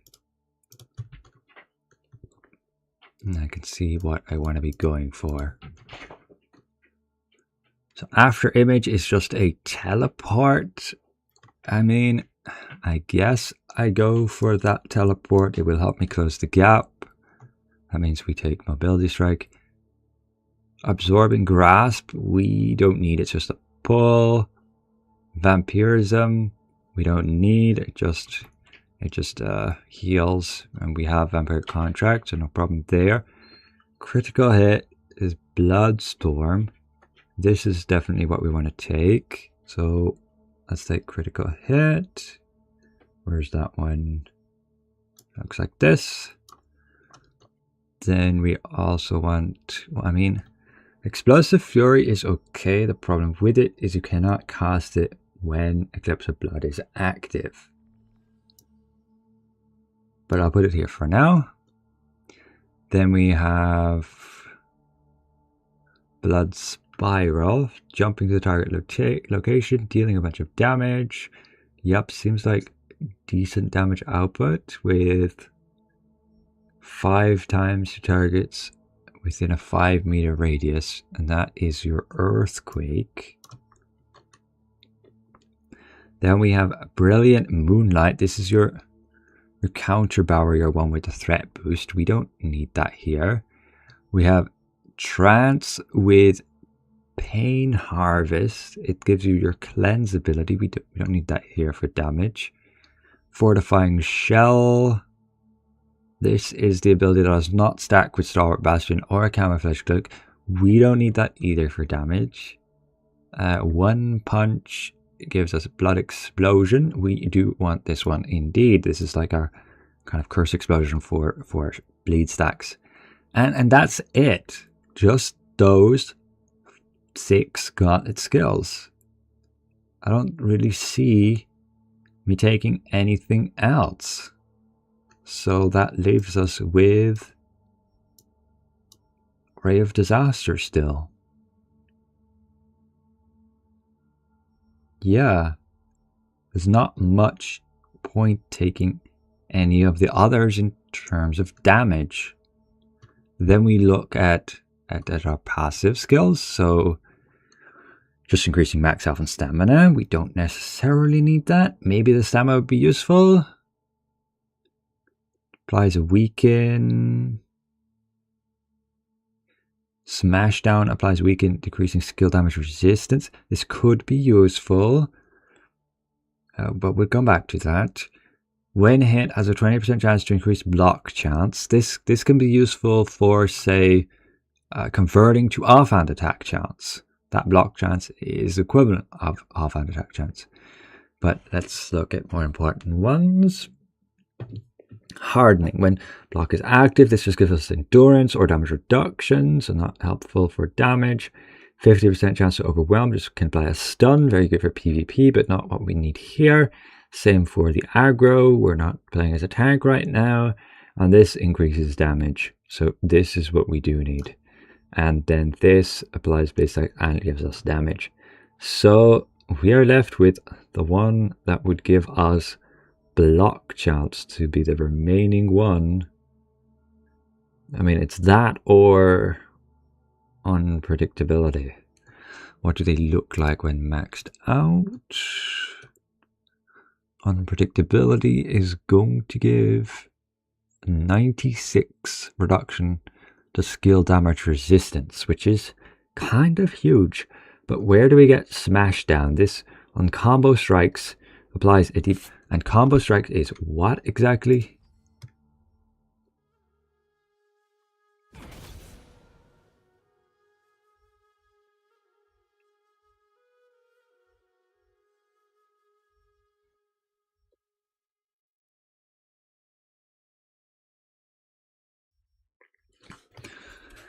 Combo strikes is what?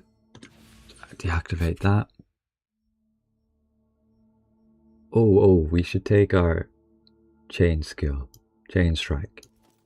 Do I not have that listed in the document? I do, right? I missed that because it's like on the first page, right?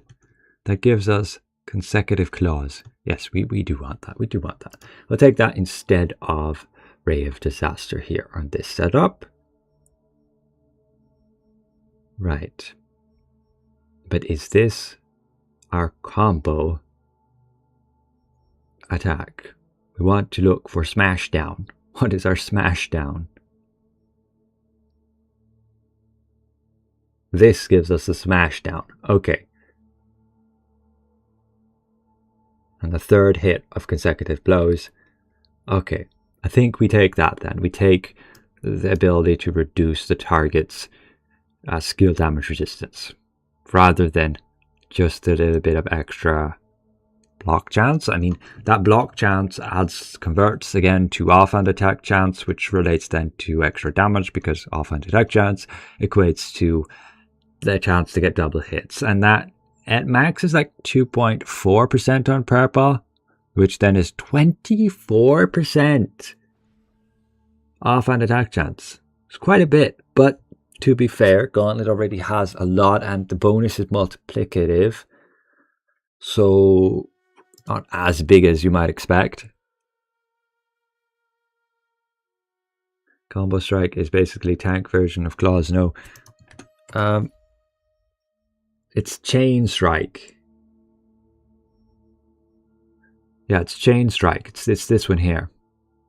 I don't know why they use different naming. It's probably a mess of translation. Anyway, let's get these things upgraded. Let's make sure this is what we want. Do we want this party members? I'm not running party members right now, so now I can get those upgraded. So let's see. We can just use some skill swapping. Yeah, I have plenty of books, and we'll swap off some bow skills here and some great sword skills. This for now. And this one we'll swap off Nature's Blessing. And then this one swap off Healing Touch. And then this skill of Deadly Marker. This one, Purifying Touch. An Earthquake. I can take my SNS skills with then the Omnipotent skill. One punch needs to be swapped off another Omnipotent skill. So let's, I could just swap off my orb skills. I don't really plan to play much orb. But we can just switch off wand here for now. So that's all those skills maxed. And then we just need to do the passives. There's only 3 of them. We'll swap off. We'll just take the bow ones as well. And this one here.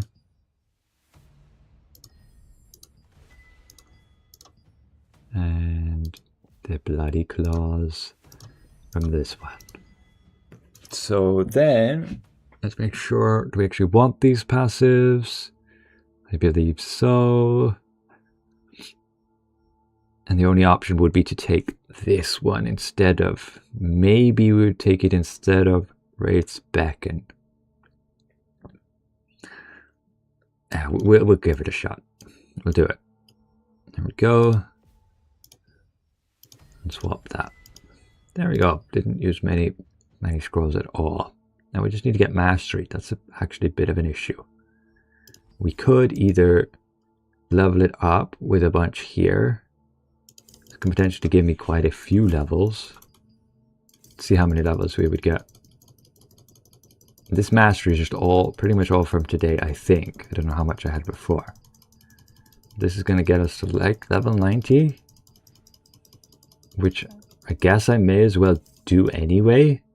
Yeah, we'll do it because that gives me 90 overall mastery anyway. And want to kind of be unlocking these. Getting to at least Bloodlust. This could be kind of cool. Maybe for burst damage or at least Piercing Spear. Just the upgraded version of Destruction Spear. Yeah, it's kind of what you want to be going for.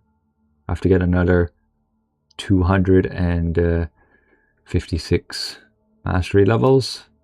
That's possible. You can split it out amongst these. And then we can unlock some gauntlet skills. What masteries do we actually want for damage then? So this for sure. And I think I also want to be getting this one here maybe. You can click and hold. And then, by the way, for that. Okay.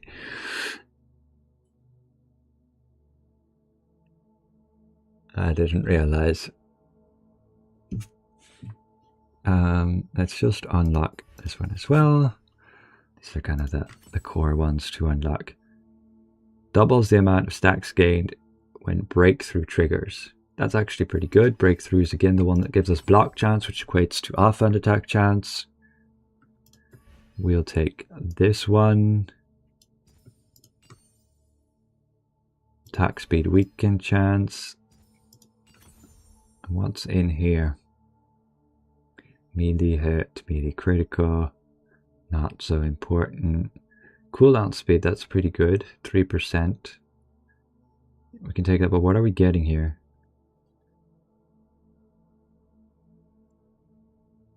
That's not bad. Back, critical attack. And the other one, I mean, this one is... Okay. Okay. So yeah, we take this one. We'll take the cooldown. Hey, Aragon, can you please try skill chains to see if it works? For me, it plays 3 skills on the same button, but it never does the second. It works perfectly for me. I have tried it. And I talked through it earlier, but take a skill like this here and add skills like this. And now when I press Q and I use my chain skill button, which for me is on scroll wheel. So all I need to do is press Q and then scroll wheel, and it will cast the next skills in the chain, as long as they're off cooldown. It's very, very straightforward. Just make sure you are activating that keybind. Anyway, here we will take movement speed and base damage. Yep, that's good. And defense, healing received, collision, stamina regen, buff duration. That's nice. Now we can go with this. And now we need to take this. Does it require 2 different ores? No way. When did they do that? Did it always need 2 different ores for the... I guess it did, and I just don't remember. Okay. Well, we have plenty of ore selection chests. And we have this. That's our 90 mastery. So now when I activate my Eclipse of Blood, this will just drain my hit points over time. I really don't like, I can't just basic attack in the air. I really need to add that. But you will lose hit points down to 5%. Now I need to order my skills. How do I want them? Chain Strike is going to be a very commonly used skill, very low cooldown. So this can go like on E. Explosive Flurry, I don't know about, because you're only going to use this one when Eclipse of Blood is not active. So you probably want to alternate between the two. An Earthquake is some decent burst damage. I mean, I wish there was like one button you could hold which would show you the skills, but for now I have to do like this, and it's easiest for me to just go to like the guild stronghold, anyway, we need, or the guild hall, and then you can just heal up instantly. Anyway, let's put these points.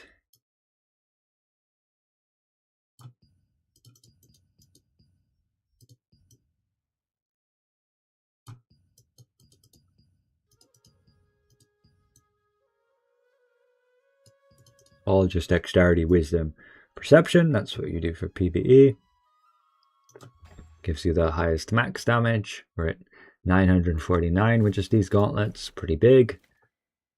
And we get over 100 that. Okay, it's alright. What are my stats looking like? 100% cooldown, 99% attack speed. That's okay. And then, yeah, let's order these skills. So this is my teleport. I can have that on my mouse button. This is a longer cooldown punch. I know what. I can put my Eclipse of Blood on G because I'm not going to use that as often. Critical hit is a low cooldown. And Earthquake. Earthquake and one punch. I have longer cooldowns. We can put them side to side. Yeah, I mean that's all right. We can leave that for now and just mess around with that. Can't wait to get the skill cores for the sleeping skill, and the damage buff is pretty solid. Yeah, that'd be very interesting to test out. So let's continue. Let's finish this codex once and for all. Just need to run down here. I can probably fly. Okay, let's buy some world tree leaves before somebody yells at me.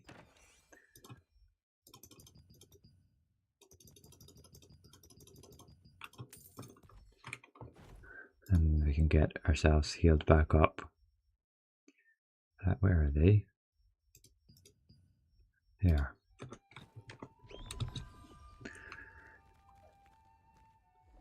Pretty much have the same setup as you. Okay.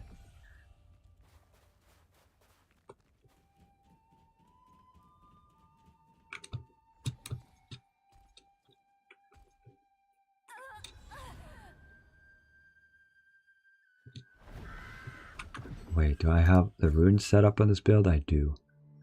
And they're probably fine for now. I don't have the armor runes set up, but that's okay. Do that in a bit. Do you think Gauntlet 1 will be the best? I'm not sure at all, but I think it'll be the best for easy play, as in you have lots of self heals. And it does have a little bit of synergy with the bleed adding to the curse explosion. But it's not like insane because the bleed damage is pretty small.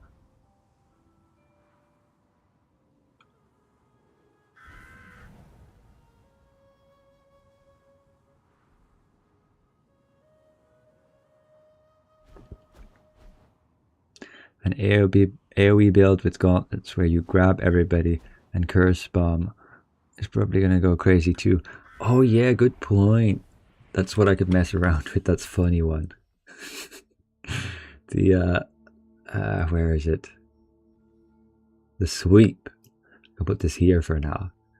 Yeah, that's a funny skill. Let's put that one on. Swap this.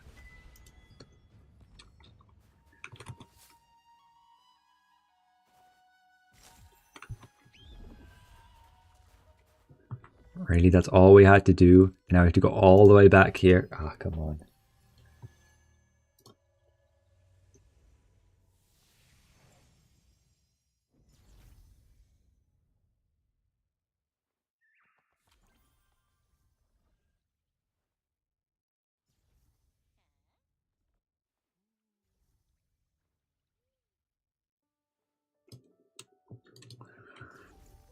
Okay.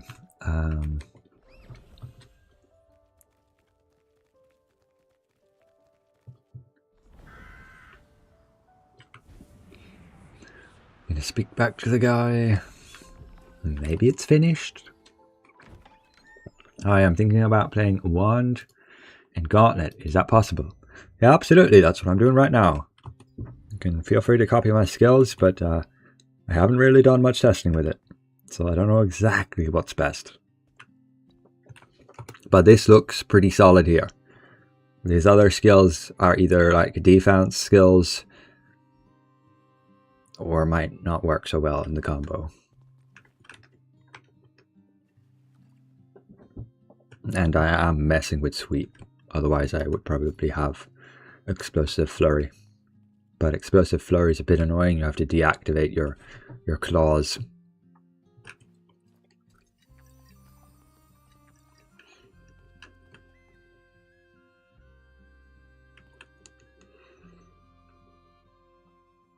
Oh, good point. I have not done the specializations. Nope. They're still on staff and wand. So let's do that quick. We'll see if I have points for that.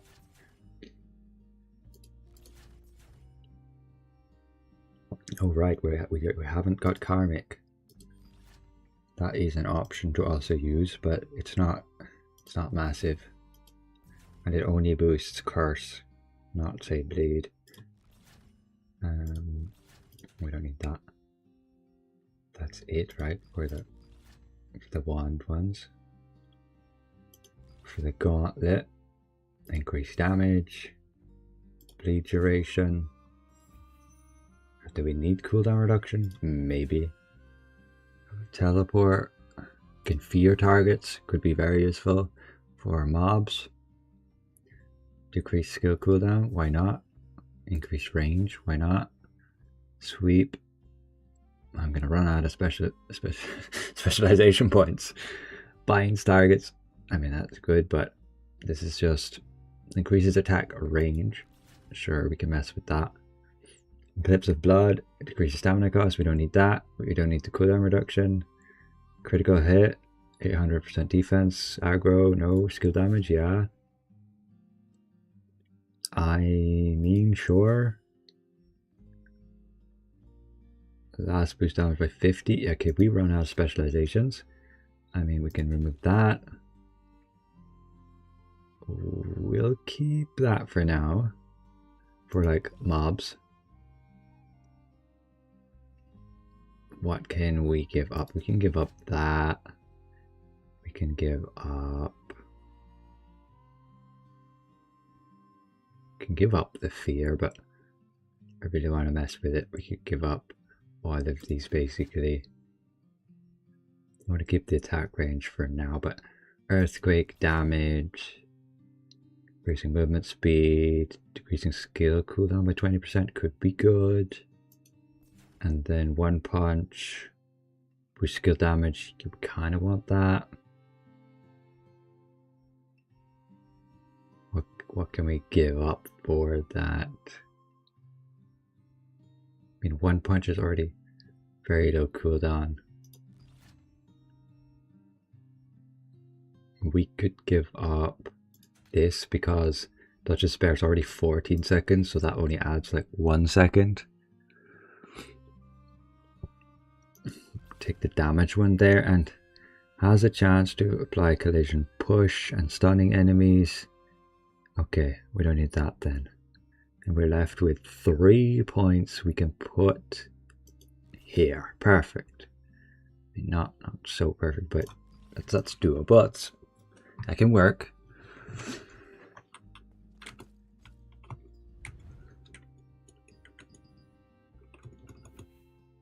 Servers off. They said they have acknowledged server issues. Where's that here? Here. They have acknowledged the server issues and they're looking into it.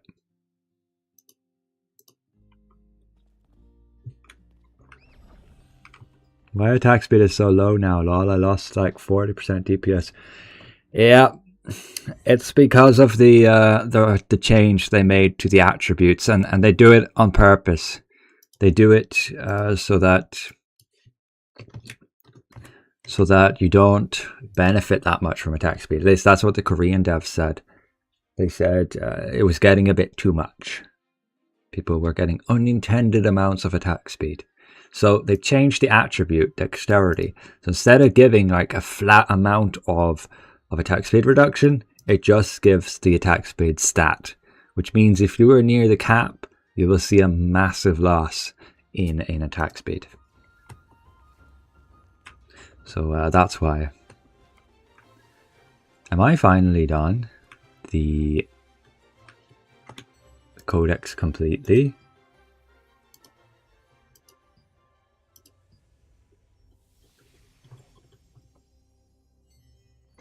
Can I go to the here yet? Aha! I need to do the parrot mail. And then we need to do that one, which is Remnants of Nyx. Which one? This one here. Claws also pair up nicely with the curse application and hits from one mastery, especially with this sweeping stash. Okay, okay. Sounds good.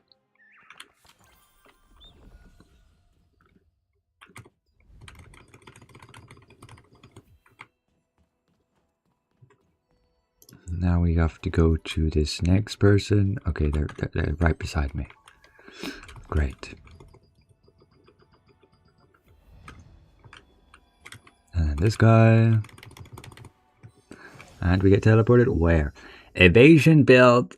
Still with Gauntlet and Dagger. I mean, if you're using Dagger, you go Evasion pretty much.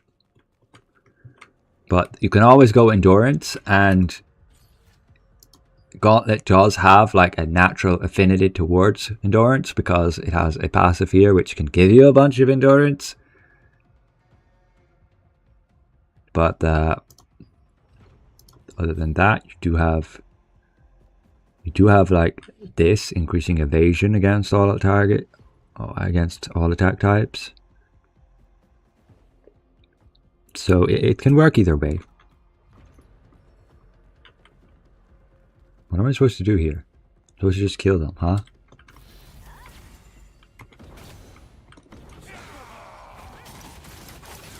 Well, they're dead.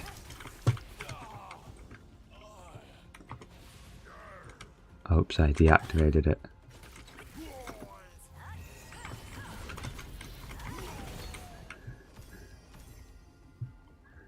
I mean, I have no idea how strong these guys are supposed to be.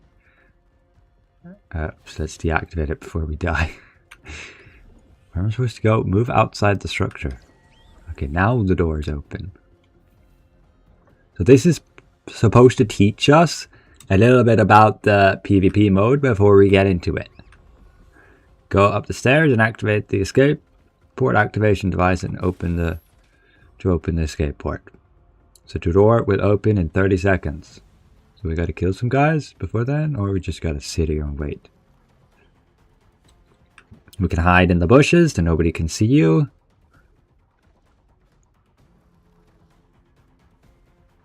But they'll still be able to... I mean, they probably shouldn't be able to target you unless they are also in the bush. Because that would be dumb if you could just cycle through targets and target somebody in the bush, or you use this scanner and you scan people in the bush. That would be silly. So now move to the interior of the escape port and use the emergency escape device to escape. So we are interacting with it, and I assume somebody can come and attack you and interrupt you.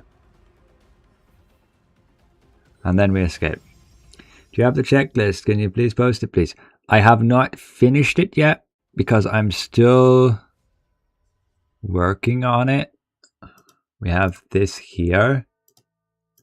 I am looking at... We've done about as much as this. I still need to finalize these ones. How do I want to denote them? I can put them in bold if they're done. These are not done. These, of course, you'll want to be doing them. Yeah, these are done. You want to do these. And I need to write this out. You'll want to be doing this. I mean, this is probably 10 mins each now.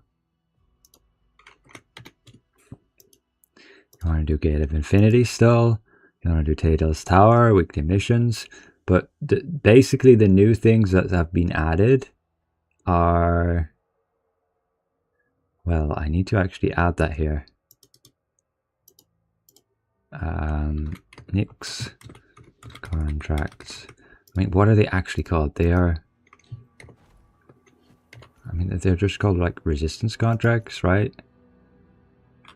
Or skill reach contracts. Or maybe they're not called... No, this one, they won't all be called skill reach. Because that's just this area. What do we call these? Just, I guess, Nix contracts? Anyway, they're just special to contract scrolls. Or I could just call them contract scrolls, because everybody know what I mean by that. Nix contract scrolls times, I mean, 2 per day. About 10 min, about 10 mins each. So that's like 20, but then that's equal to 20 times 7. That many minutes. And this is not supposed to be 10, this is supposed to be...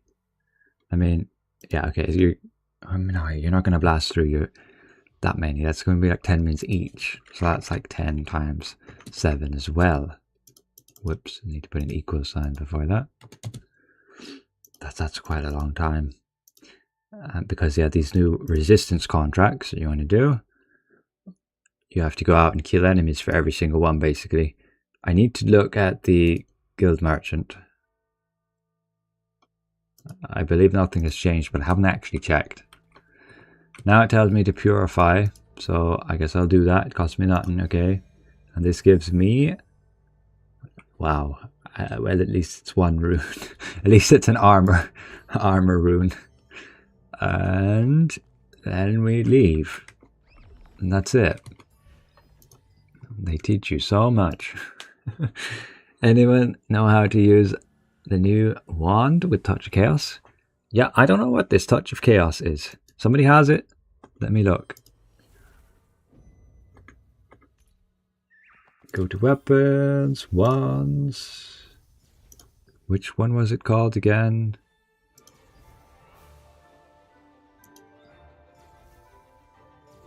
Chaos Grasp. Here. Touch of Chaos to enemy targets. The Stone Grave Wand. It doesn't look like anybody has it yet. Oh no, they do have it. Right here, 2000 Lucent. Yeah, if somebody could test that out, that would be great. I want to know if it's like a dot or something. I would, if I'm to guess, I would consider this wand to be more of a support healing wand with that extra healing on there. You can see the max stats as well, and it's 21.5% just healing, along with fortitude and endurance. Doesn't seem like it would be a damage wand. So this touch of chaos, it might be like a debuff you add to enemy, but maybe not something huge for damage. That's my hunch anyway. Okay, I do not have a PvP build, but it wants me to go in here. Ooh, if you go party matchmaking, you get other people just straight away. Okay. And here we get a bit of a description. Each session, 30 minutes. Secure resources, target elite mobs. Purification can only be performed within the limit of your available purification points. 5 minutes after it begins, you can use escape ports to leave the field. Each hunting ground has 2 escape ports, total of 10. As time passes, escape ports will go away. If you die while carrying items, you may lose your loot. You can use bushes to hide. And you can use scrolls for extra effects. So where are we? So am I just waiting now, or how do we enter? Where's my team? Right here. So I guess we just jump off? Nobody knows, huh?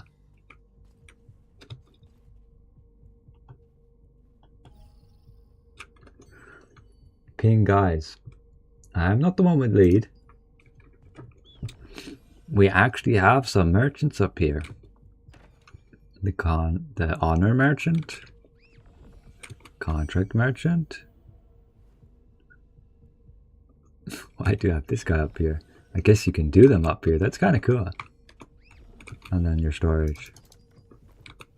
I mean, that's pretty neat. And they all flew off. Let's follow them. Can you please show how to seal and sell items, please?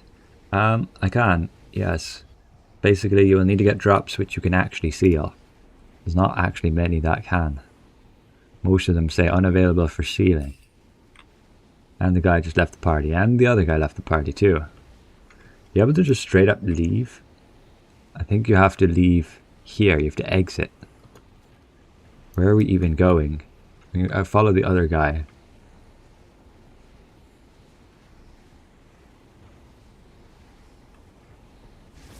I don't think he knows what he's doing. It's not like I know what I'm doing either. These are the escape ports, and they will only activate after 5 minutes. And basically, you're in the same area as you are on the main map, but now it's PvP, and I assume the drops are a little bit better. But you still have to go and like kill mobs and stuff.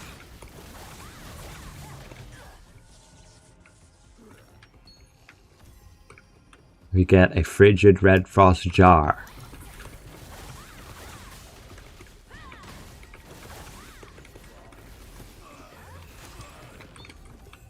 Oh, we got a purple. Oh, it's just a rune.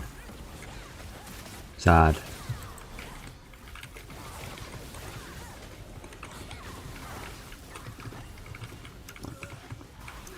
Now we have escape port activated.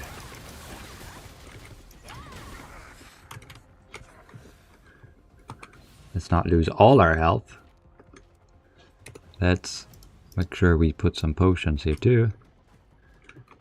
And where's the escape port? Okay, we have an escape port right here. We could go to it.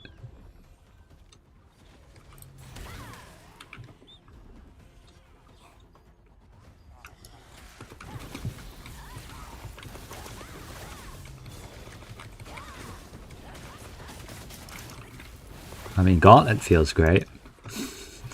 I don't know what buttons I'm mashing, but yeah, still feels good.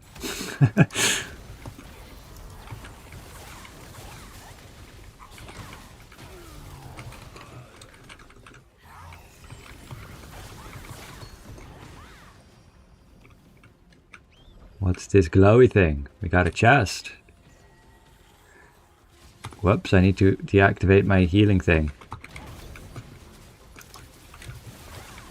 Or I will kill myself. What's the meta now? Staff and gloves? I'm not sure. Maybe that's viable.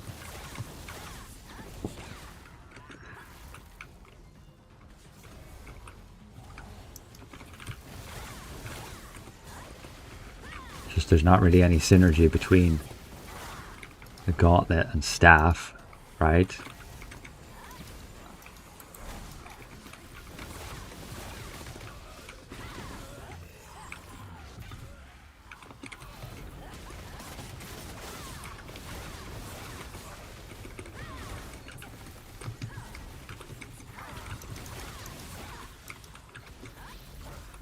Ooh, look at all these purple items.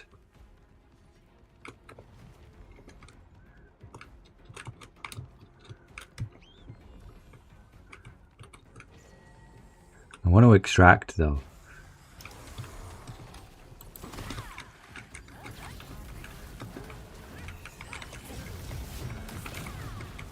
Uh-oh.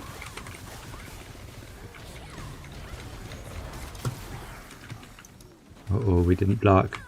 Uh-oh, I died. Look at all my stuff going on the ground. I bit off a bit more than I can chew. But what happens when you die? I'm back up here. I can fly to my teammate again. But you take a bit more time than, say, Nebula. But only a little. Hey, do you know how I can change my heroic weapon to another one? I would like to respec and change it. The issue with that is you can't really. You have to like basically get a new heroic, unlock them all new, unlock all the traits new. You can't just transfer. Looks like my items are just on the ground here, which is cool.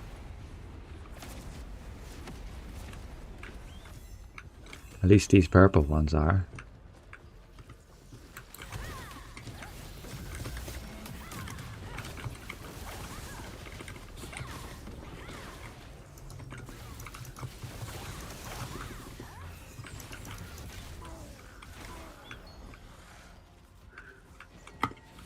Need to remember it drains my health if I'm using that mastery. I mean, maybe I should try not using that mastery.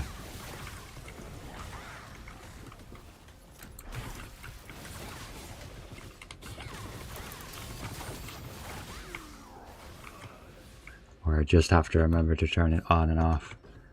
If I look at my drops, I have a bunch of purples here. Red Frost Jar. I don't know what it does, what it is.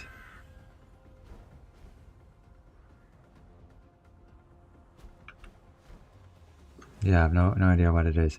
Looks like people are extracting already. I mean, let them. I don't mind. Unless only like one team can extract. I don't know that though.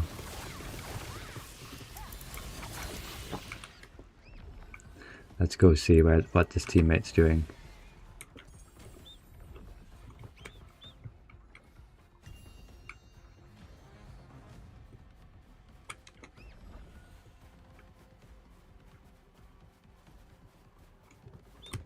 We have to open the door. Then it takes a minute. Can hide in the bushes. Takes 30 seconds.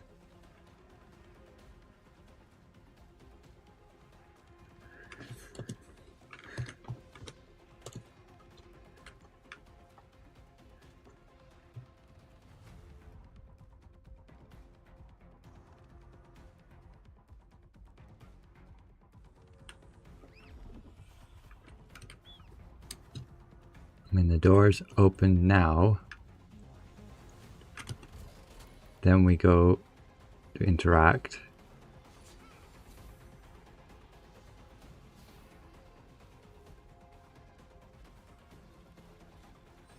And I get teleported out? Does he? I don't know. I think he does. Looks like it. And now we're in the safe space. And we can purify what we obtained. I have no idea what these jars are. And let's YOLO see what the runes are too. Let's go ahead and purify. So we obtained a scroll. We obtained a heart-shaped stone. Excellent.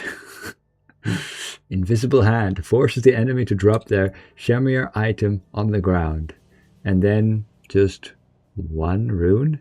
Okay. Well, that's clear results. Let's see what we got. Really? Just 2 runes? That is so mediocre. That cost me a lot of points. Just for whatever this is. What do I use them for? Crafting more of these scrolls. I don't need these scrolls.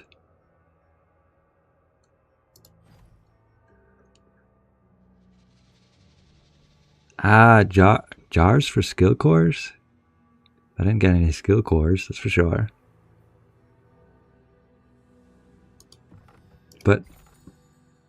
But yeah, maybe you already know if it's a jar that it's going to be this kind of thing. And I should better off wait to get a drop like a weapon, a Red Frost weapon item that is going to be a random weapon or a Red Frost armor piece, that kind of thing. So now I can leave. What can I do? I can return to Nyx, or I can return to Assyrian. Can return to the top of the ship. Then I'll have to extract again. Yeah, back up here. So I would need to extract again, right? But I will leave because I don't have a team. And again, if I run into PvP like this, I'm just going to be stumped. I don't have a PvP build right now. I don't have I have PvE gear. So it's literally just YOLO, figure out what is this thing. But this is supposedly all the different items you can drop from there. Which isn't bad. It's got like all those crimson weapons.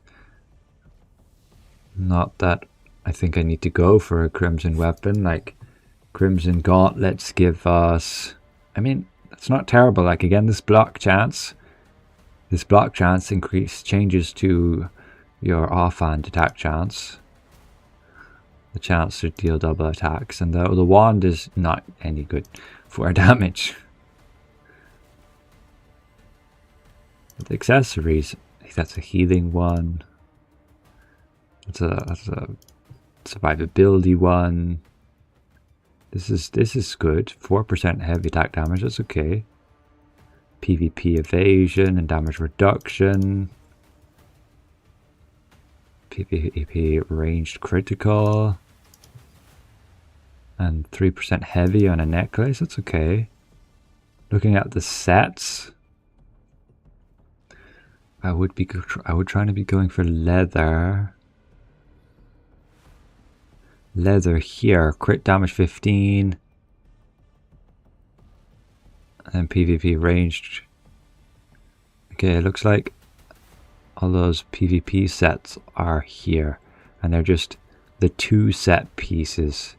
So not exactly what I want to be going for here. So I probably can't even get what I want. The main thing would be, how many honor coins did I get? Did I get any? No, we didn't get any. But apparently you can get some. Doesn't show how or how many or... Should I dissolve old gear or transmute them? You should. If you have lots of solent, you should transmute it for the chance to get the higher level gear. And on top of that, you will get some magic powder in return. But if you are really short on magic powder, then go ahead and dissolve. I don't think there's anything more than that. Just go around, you can do these activities, you can get these chests, and you could purify them. And to get your purification points, you simply need to go ahead and actually do these contract scrolls, which again you're getting from every day, 2 of them. You don't have to do them within the day you buy them, but you need to buy them every day, and they only last 6 or 7 days, so you need to do them within a week. I would recommend just doing them every day, and they require you to go around the map. These are the scrolls, you need to buy them, 2 of them. It's quite a bit of salt to buy them actually. So if I look what one I have, it needs to be one of these, and I can click here and it will show me which one it is. This needs 6 people to do it. Yikes. But the reward is 3 of these purple ones, which is ideally what you want to be getting. But maybe you can get purple ones with lower player counts. I mean, it's not a purple chest, which means those purple chances to get those are super low. So yeah, ideally you do these things together with people. I'll go do this one quick.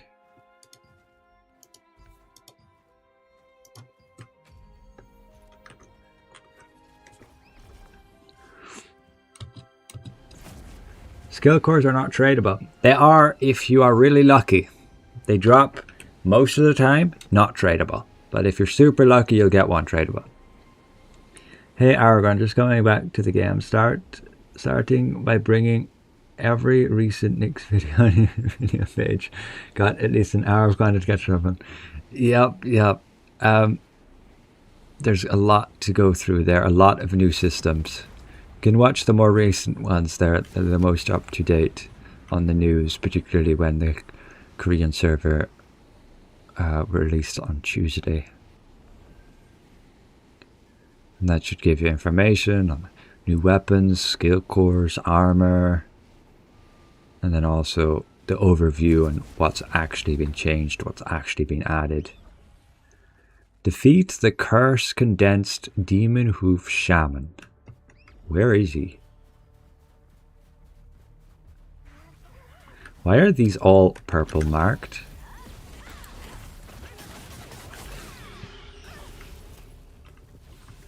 And now I have this thing above my head. Why?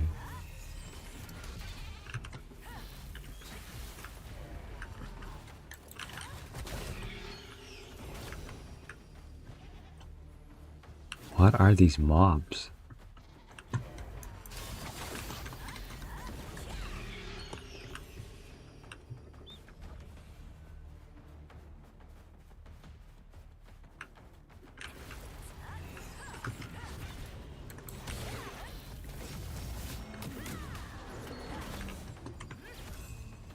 Damn it, he's dead already.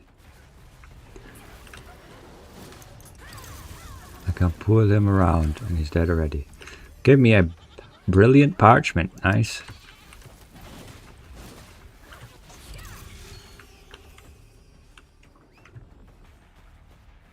Frost Monument.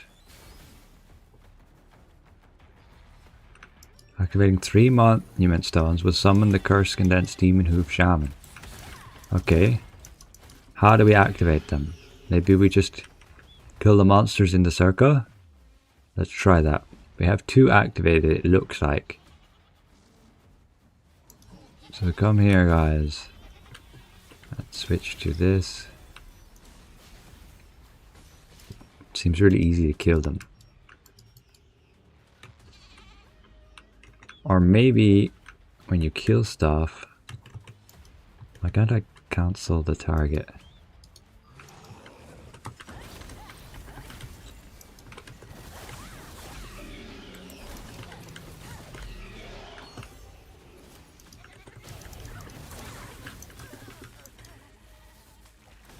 don't think I'm getting something.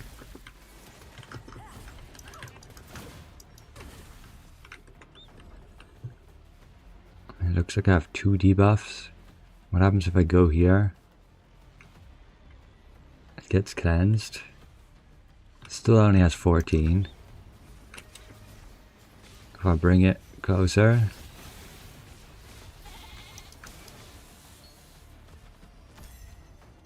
Still only has 14. I think other people seem stuck here too.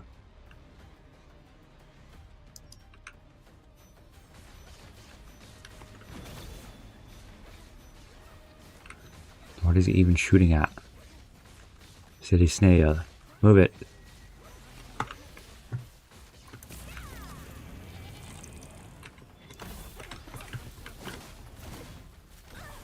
That didn't contribute anything.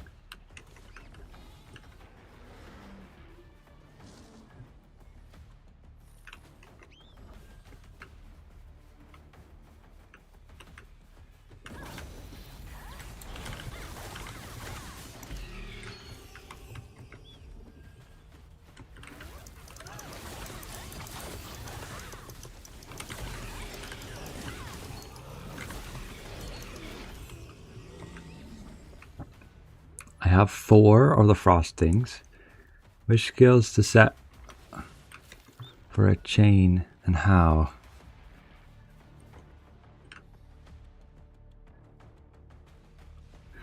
This is Korea. No, this is not Korea.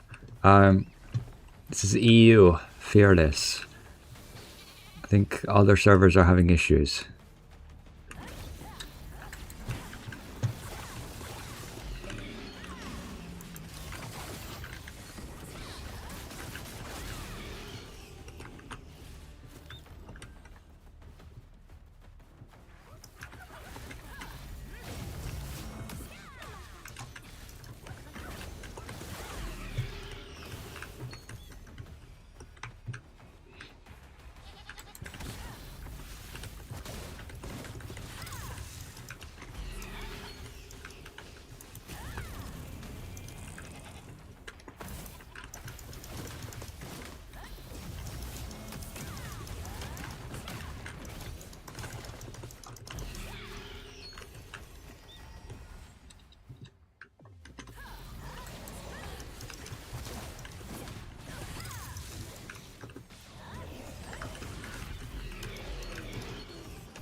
I don't really want to run with corrupted magic circle, or because it just feels so slow.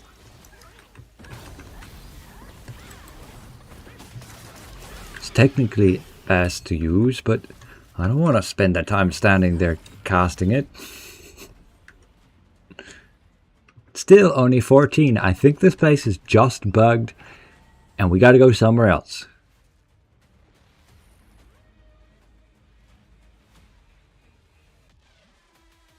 Like, this dude just went there with 20 and it didn't budge. This dude goes there with 4. It's the same snowflake.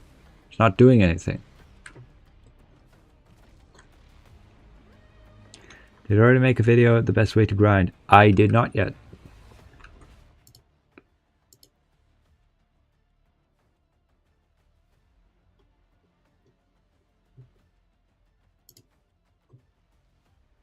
I did not yet. I will soon, don't worry. 13 total Aragon videos to catch up on. Oh dear. I only need to watch like the last 5. Okay, this is not working. Let's go somewhere else. We are currently in the ritual of frost.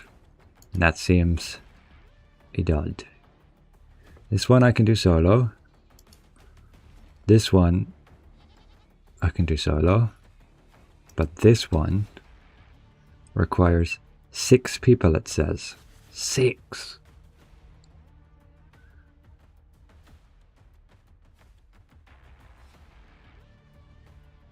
I mean, I could try to do it solo. I might be a bit crazy.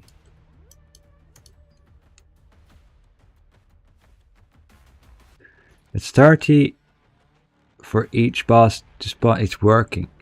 But look, it says 14. These ones are fine. Are you supposed to collect 30 and then go there? But why would it show 14 already? It's not working. Look, people are delivering their things, and it's not the count's not going up. There's 30 on this one, 30 on this one, and this one's not working. Like, we bring the snowflakes and it doesn't increase the count.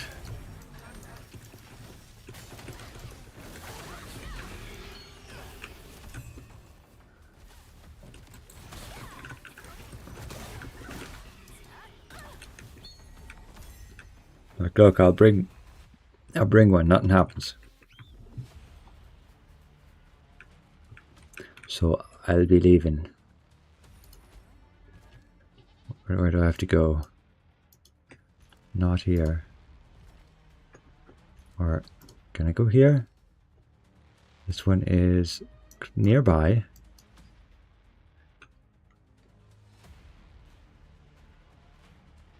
I just have to repair it.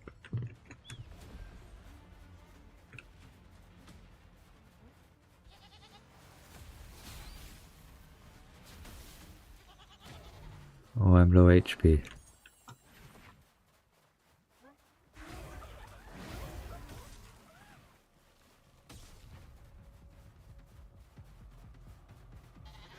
You feel the path of ascension is bugged. Do you by any chance have... Did you use the boost ticket? For me it seems okay. I got my rewards.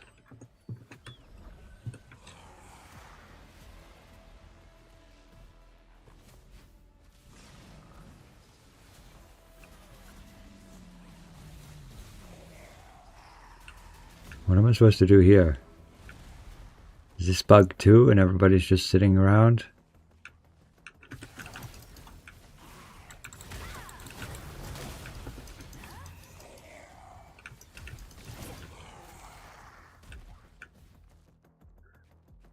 Do I need to drop something?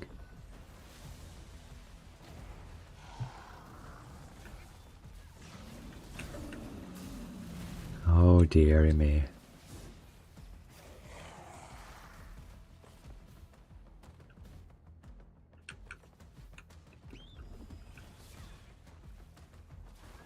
Everybody's just camping the mobs.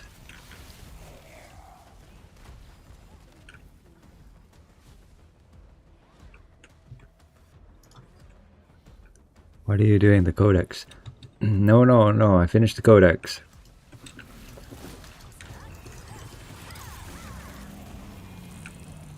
Am I able to stop this? Don't think I am. I'm doing the contracts. But I mean, everybody's just faster. And maybe they don't even drop.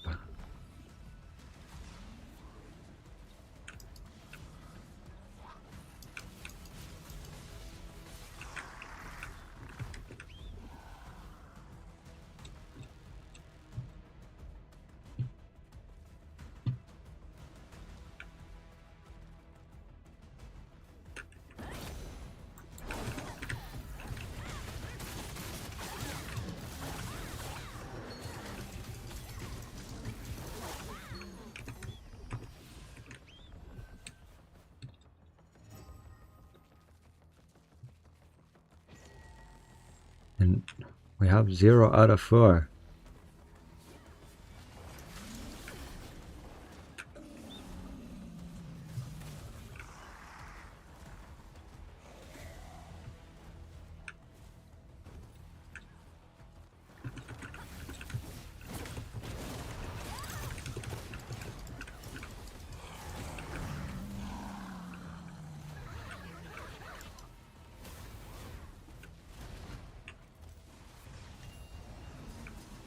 Wow, we got one repaired.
I'm gonna set the TV up, put you on a big screen and play beside.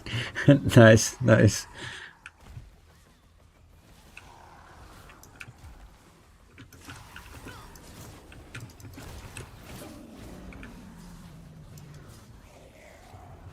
But I should wrap this up soon.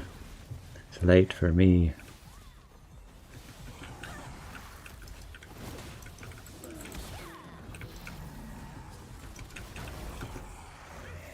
Just want to get this last contract done because you need to do 2 per day anyway.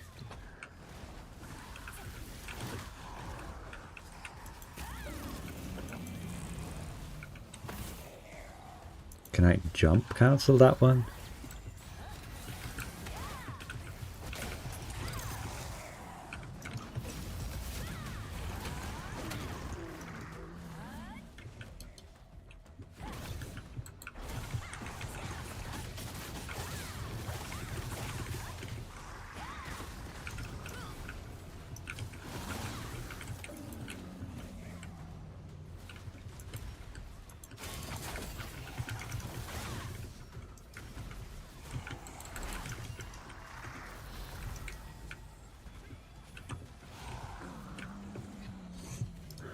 What if I go with this instead?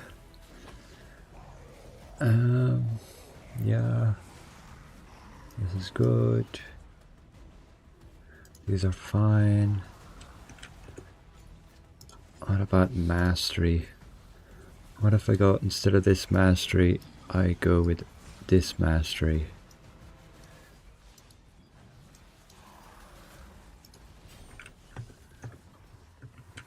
Get more damage, but...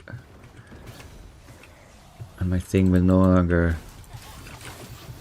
drain stamina. I mean, drain health.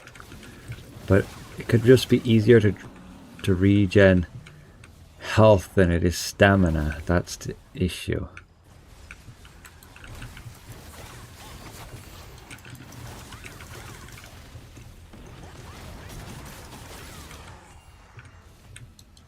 Three out of 4 with the event. Damn, this takes forever. Although stamina regens pretty quick outside of combat, so maybe in this scenario it's just better.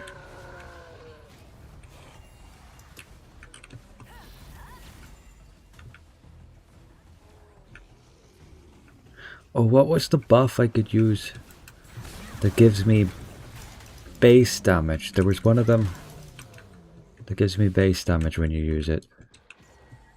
I think we finished this one now. We did. And this is only going to give me, what, a rune?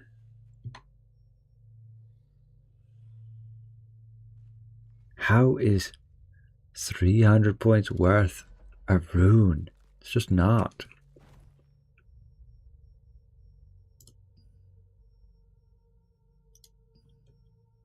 But we finished the... Ah, no way. It was repaired. Yeah, okay. If it was repaired, then... Then what? Guess what? I wasn't even supposed to do this one. Yikes. This is the wrong one. No. Oh man. I'm supposed to kill some predator over here. What contracts are best to take? I'm not sure yet. But basically, the best would be to take contracts in the same region. And you'll see that when you accept a contract, like this here is in the Scars of Sacrifice, or well, not this. This is in the Skill Reach. This is in Tanger Hollow. That's the Scars of Sacrifice. So ideally you take ones that are going to be within the same general area.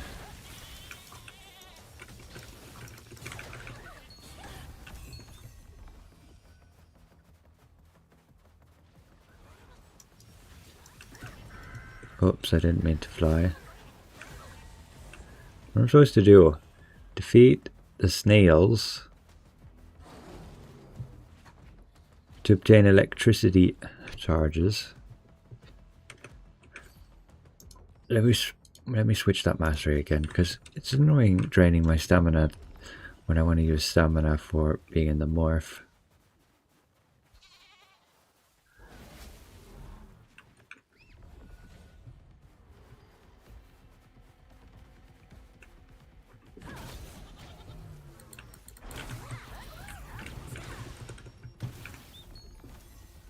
We didn't get one, no?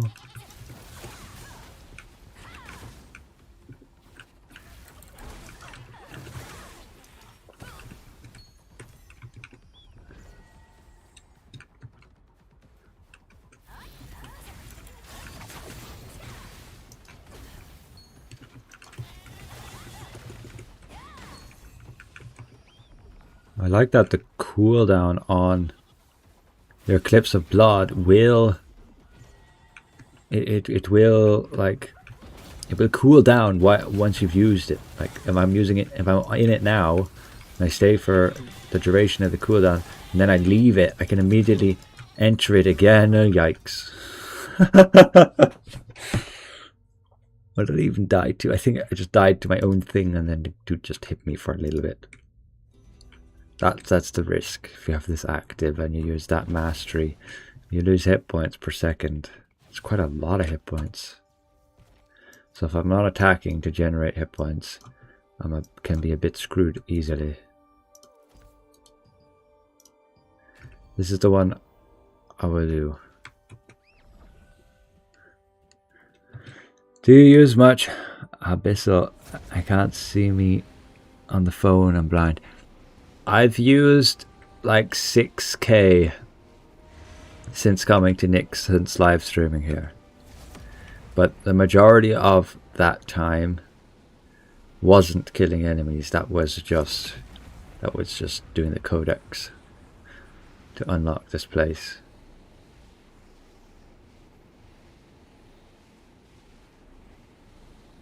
You can do fishing, then mobs will appear.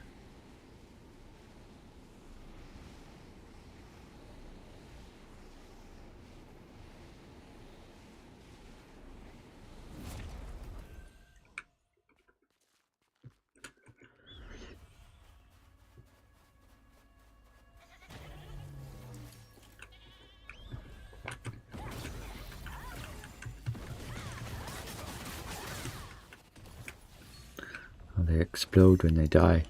But I am killing snails and I'm not getting the drop. Either it's bugged, it just doesn't drop, or I'm so unlucky. This is another one where maybe I just go somewhere else. This is very annoying. Whoops, I didn't add my curse to them. Would have been no problem killing them if I had my curse on them. But I don't seem to be getting any drop there for the contract. So my ritual ice is bugged. My lake predator seems bugged. So I can try this one. So remove all of them. That is over there.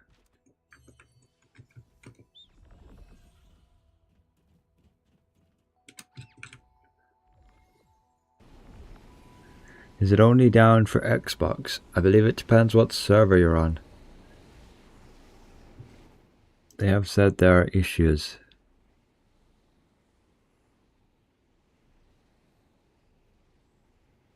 Yeah, they said there's server stability issues and some servers can't get online.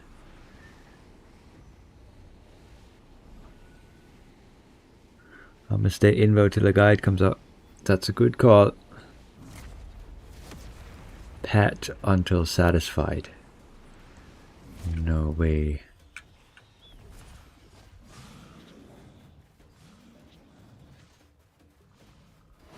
What legendary unicorn?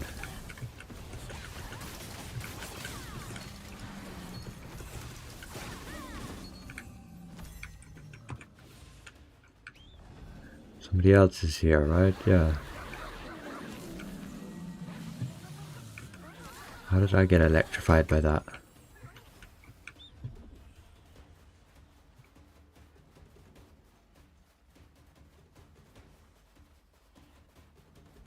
It's like all of these ones are bugged.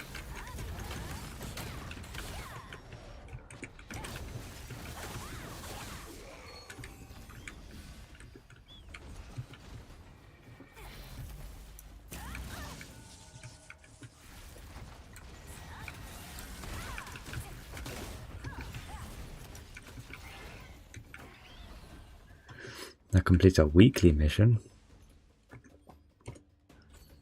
Let me check what curse explosion am I using? That one, okay.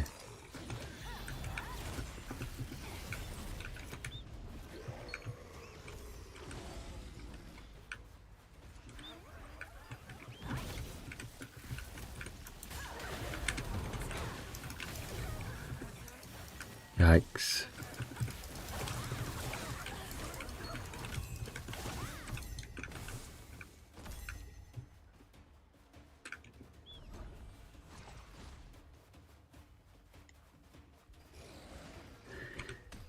Maybe it's up.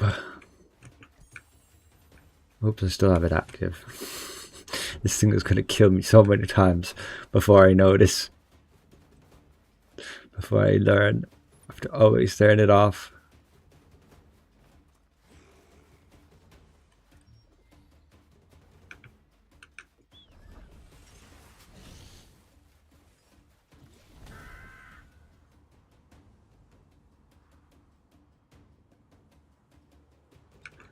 What am I supposed to do there? Why doesn't it activate?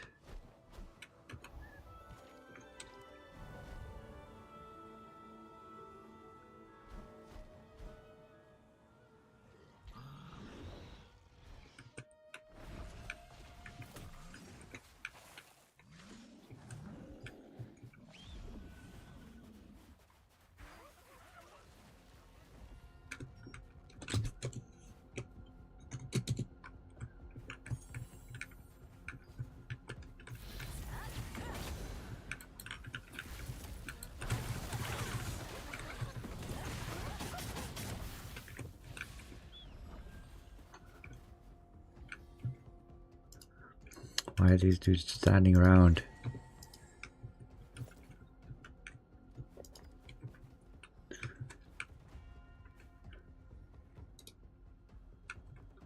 As he ran off. I have to target them like that.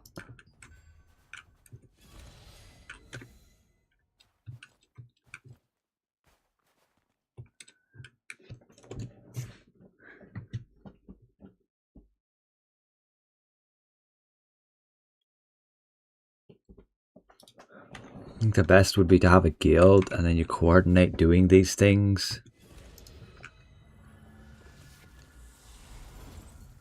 So much mail. Yeah, yeah. Check your mail. Claim your free stuff.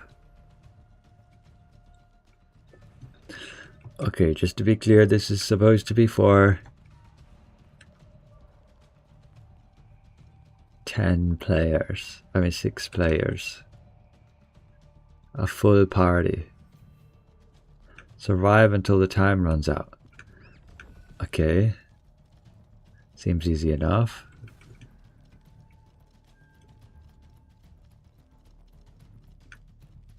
I'm in a bit of an area.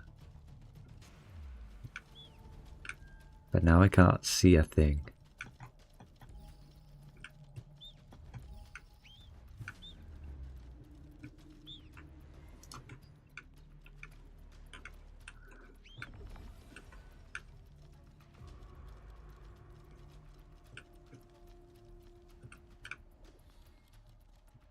Probably die if I touch a ball, right?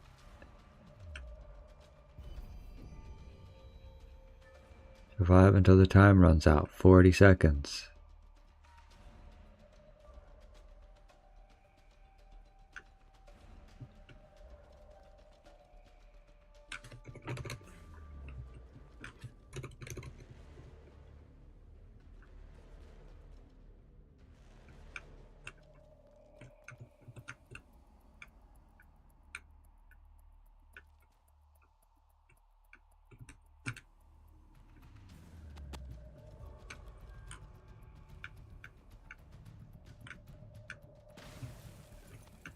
Why is this meant for 6 players? Guess we'll find out.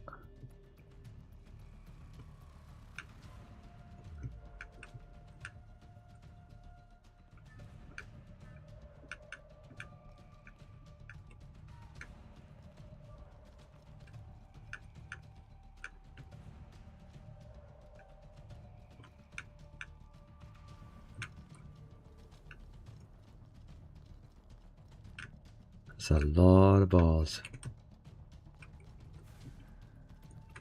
Oh, I didn't see behind me. No! I'll exit frozen in 10 seconds. Let me out! Boom, am I dead? No way. And you restart. What is that? I wonder if it's like that the whole way. How long do I have to survive in here? Clear that. Use low or medium graphics, it will be easier. I already am. If I actually go to fully low.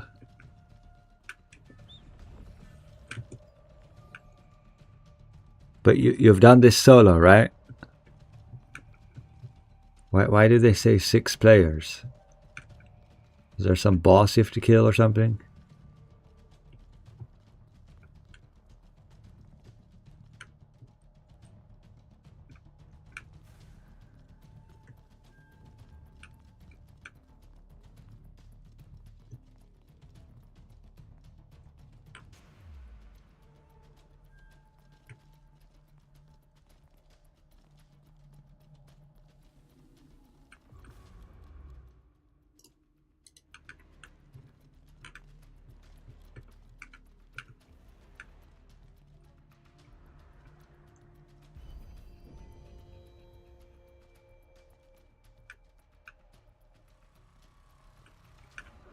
I'm gonna stay near this corner so I don't get any nasty surprises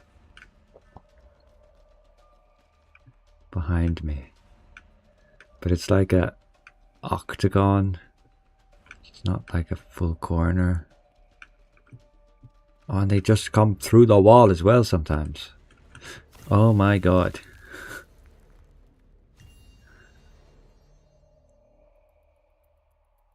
They just come behind you. Maybe I should look down a bit. Alright, if you get caught once, you're just out. Yikes. Maybe that's why you don't do it solo, because you can free each other?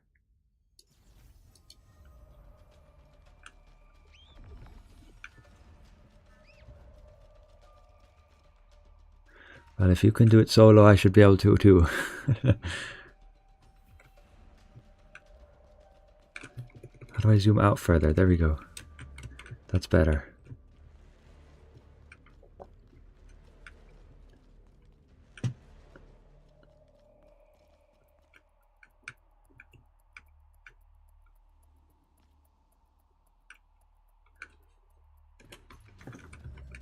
How do I think I changed my UI button. There we go.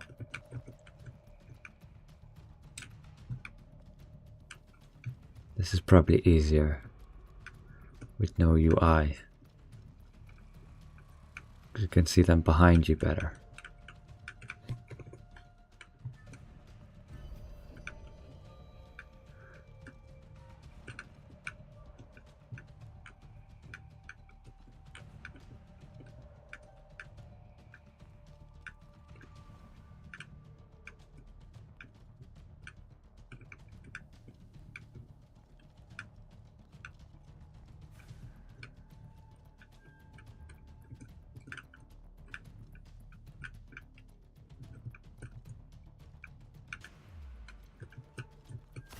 No, how did that hit me? Oh man, any tips, huh?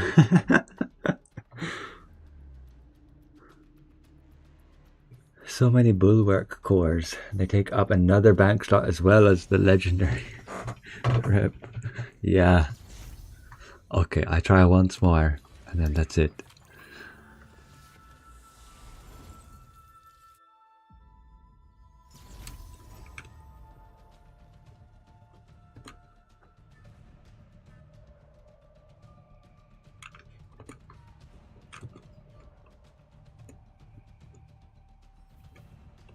How do you get the trait star for heroics? You complete the raid and you will get traits, a trait pack, and that trait pack can reward you with the special heroic traits. Otherwise you simply just use the trait enchanting stones for the other traits.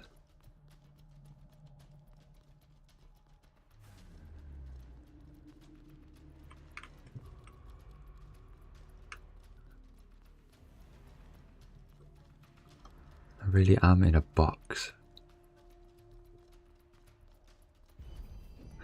Maybe if you keep moving forward, this might help.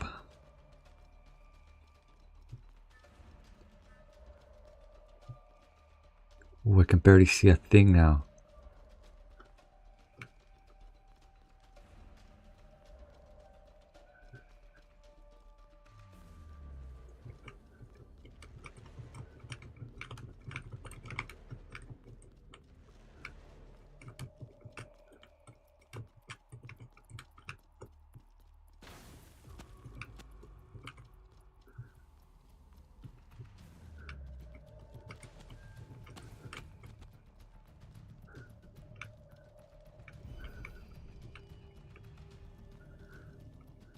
Oh man, get me out of here. I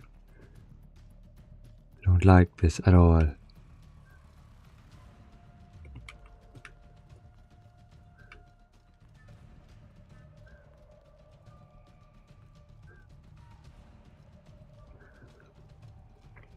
But like, is the strat just gonna be farming this kind of stuff over and over?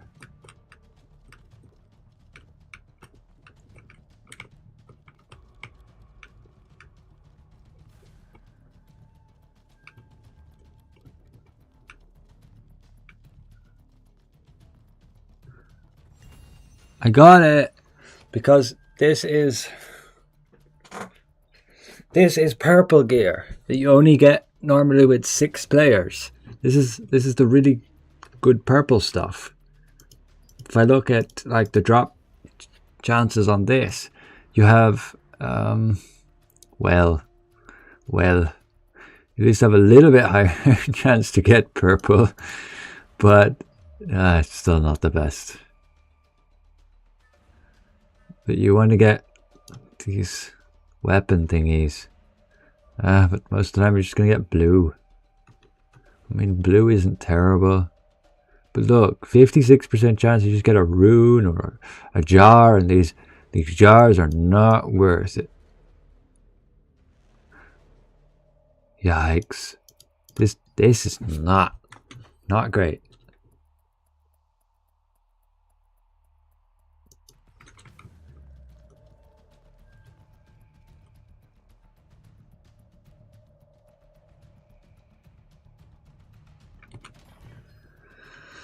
What am I supposed to do? Do it again?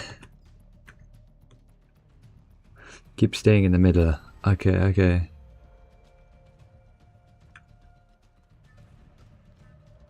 I'm gonna just go out and reset it because rewards cannot be attained during the event waiting period. This doesn't look like it reset properly.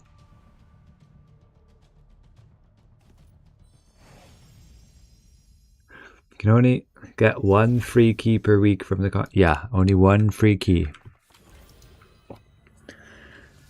But if you look at it this way, I mean, how many lithographs were you able to get? How many lithographs were you able to get per week? Maybe only like one. I mean, enough to sell a gear piece. I don't know.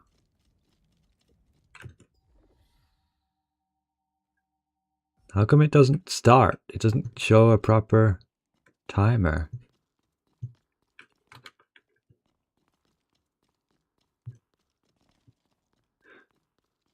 So one free key and you need 6 to sell an item. Yikes.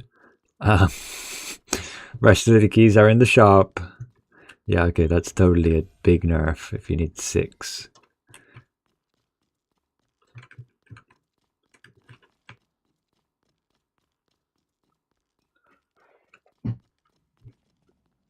I've opened the free box for the 5k CP. Now what? I need 7k.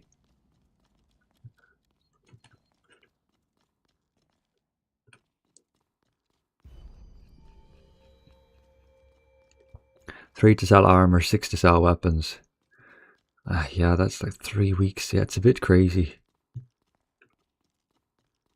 I would have expected them to make the keys a bit cheaper and you'd be able to sell it. You'd be able to buy a bit more. But yeah, just definitely make those keys count. And if you do get like a high value item, basically the cost of the keys is just extra tax. Like if you know an item is going to sell, like you got a really good drop, then you definitely want to buy the keys.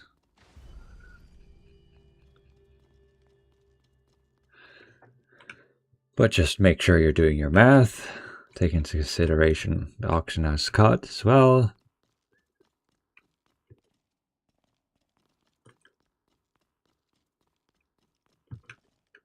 Find out how much profit you're actually going to make and if it's worth the risk.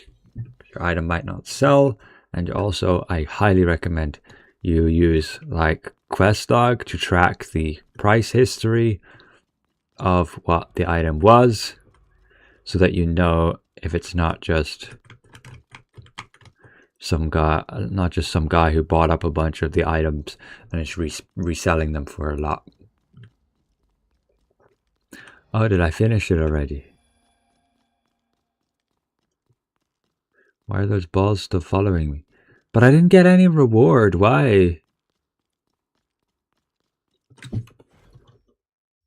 Still only have 3.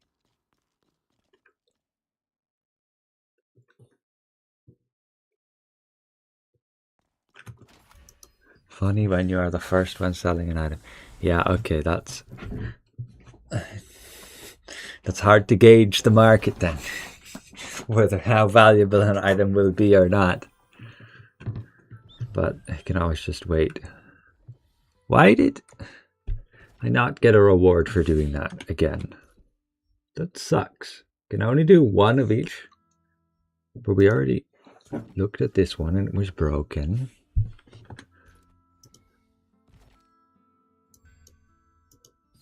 This dude invites me. Maybe if they activate it.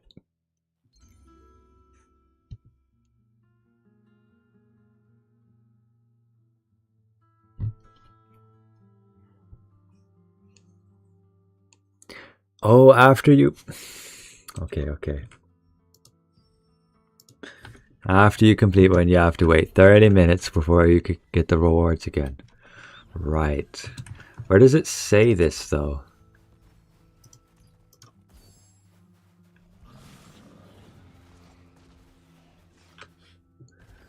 If I mouse over it. Aha, now it says it there. Okay, event wait duration. Got it. Thank you, thank you.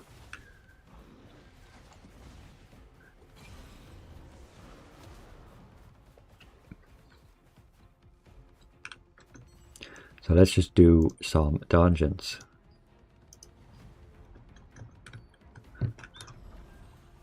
You see the cooldown on the event. Yep, yep.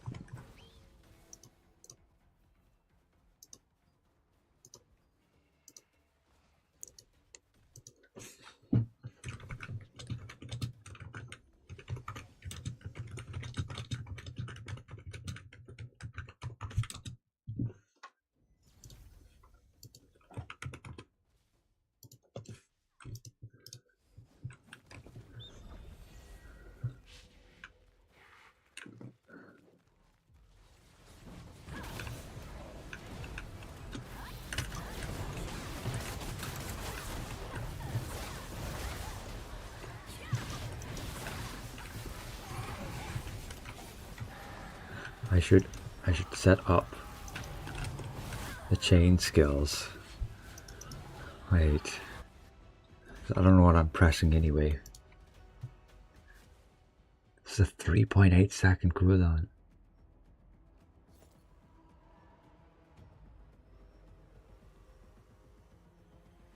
Let's make this the first one.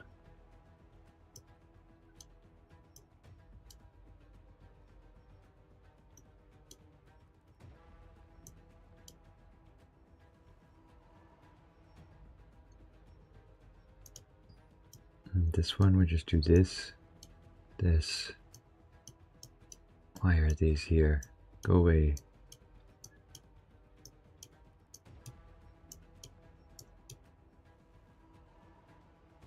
And that's it, right?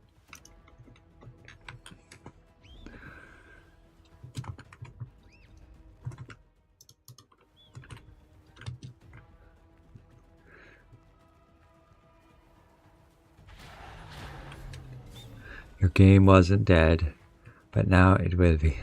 What? What are you saying?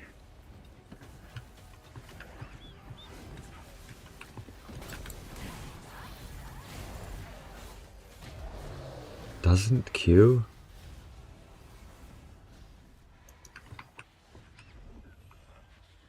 What do you mean doesn't queue? We have 6 people here.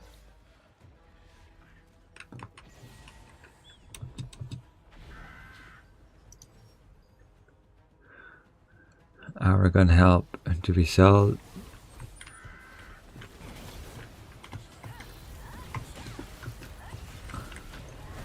It's gonna get me killed if I don't do enough damage.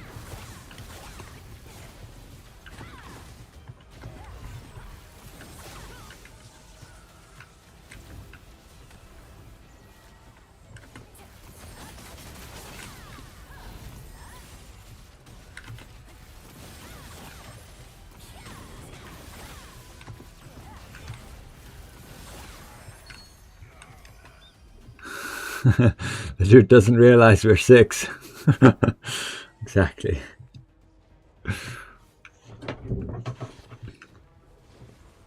Do we sell the precious stars? I don't see any use of them except the blue. Precious stars?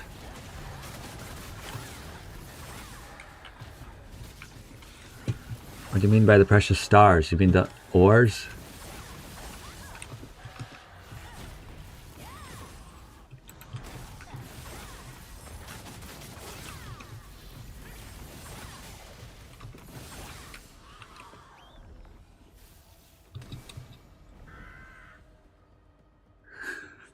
The dude's getting a bunch of...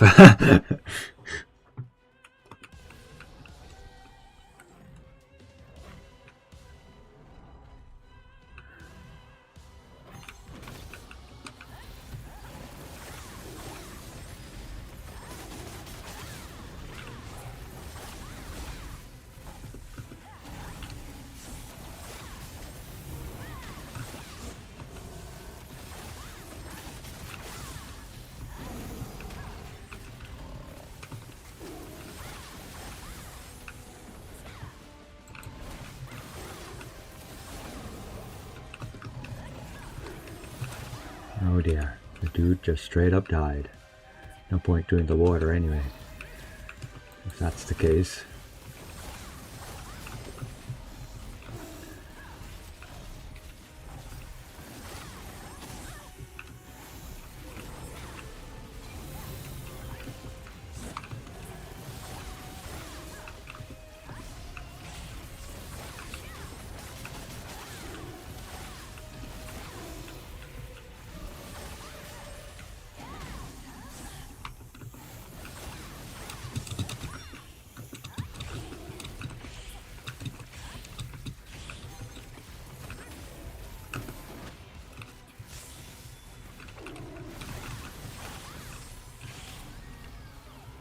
Can I survive this fireball? I think not. I should have ran back.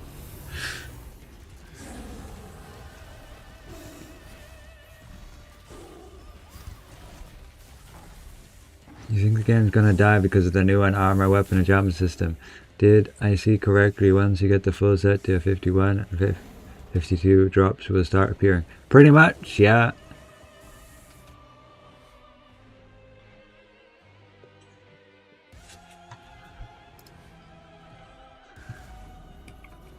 Right, the boss has more HP, that's why we didn't just one phase it.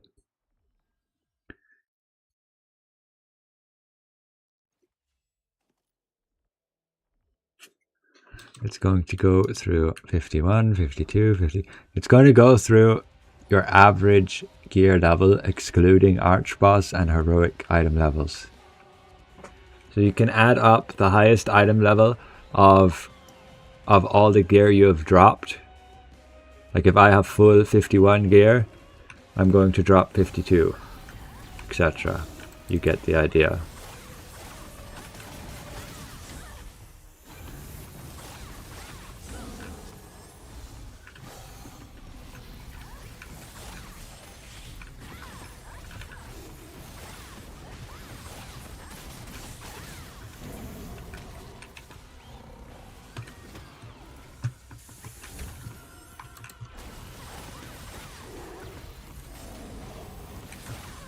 Oh, that's my problem.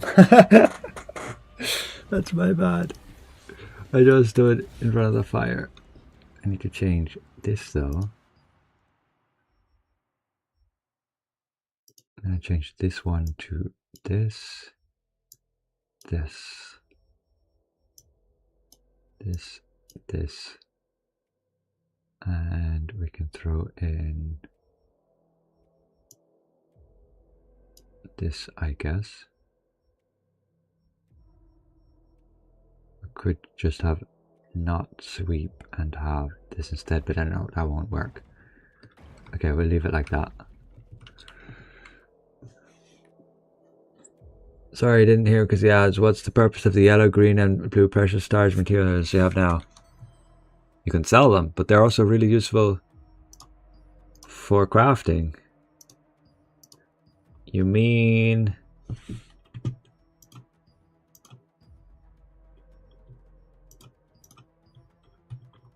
Where are they listed? Here, you can sell them though. They are needed to craft like everything that needs ores. You can simply use these instead.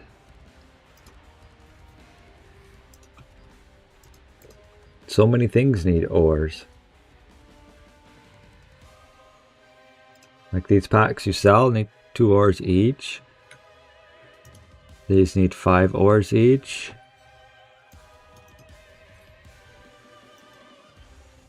And we can see these are the current prices. 63, 44. Did they move the sundries merchant in Herba? I think so, yeah. You need to go up. You need to go to the one in Nyx, because that's the one who actually has the extra scroll, I believe.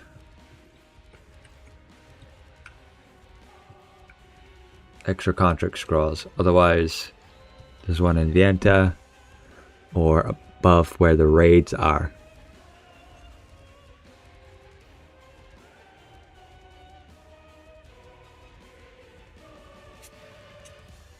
You need to inherit your gear now and other stuff. Don't go inheriting now unless you've got some really special potential ability. Just get your gear level up a bit before you inherit. I would probably only inherit when, like, transfer basically, when your item level's like 10 different, maybe more.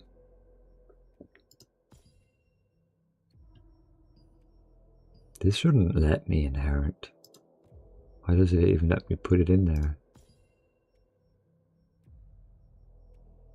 Like this, for example. I could increase this by 5 item level, but I'll pay 65 of these ores for it. I will get some extra stats, which is nice, but it's not like crazy amount that this many ores could be worth it.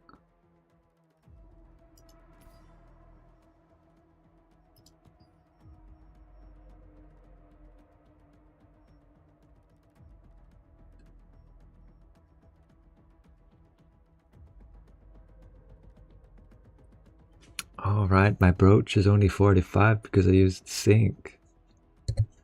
Damn it.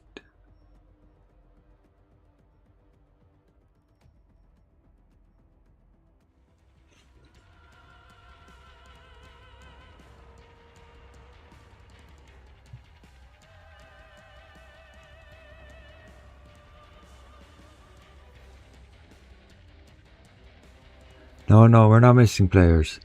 I have it. I am number 4. I have it set to not show me in the party list.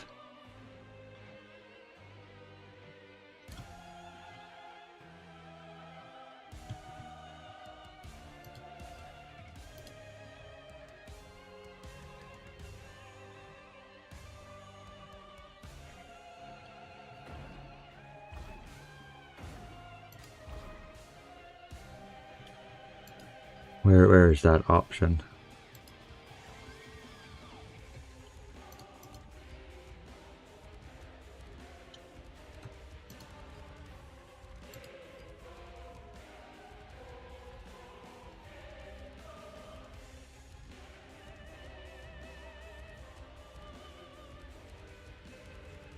Anyway, it's an option somewhere that allows you to remove it. Because it's just weird having my name twice there.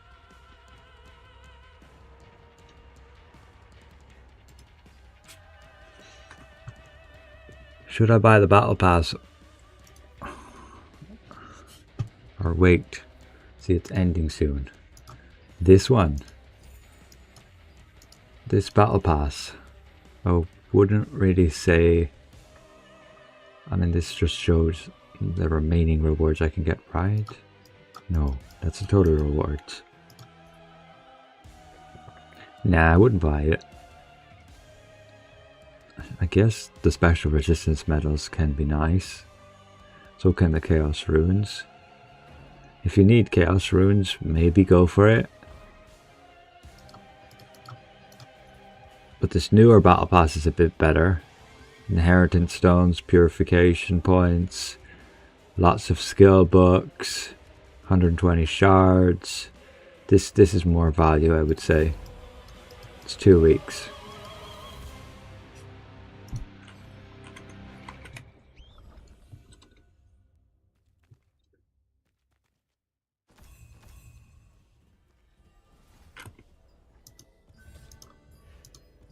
I need to do a lot of dungeons to get rid of this currency.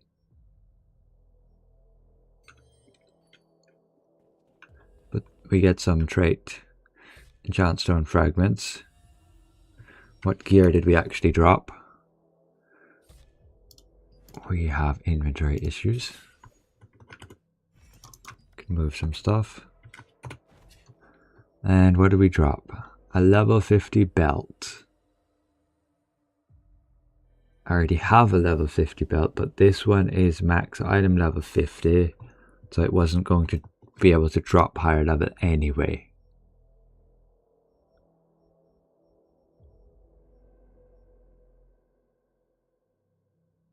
Oh well, that's just how the luck is. Didn't you say leveling log might be the best value at the moment? No, I didn't. The leveling log is decent if you want to be getting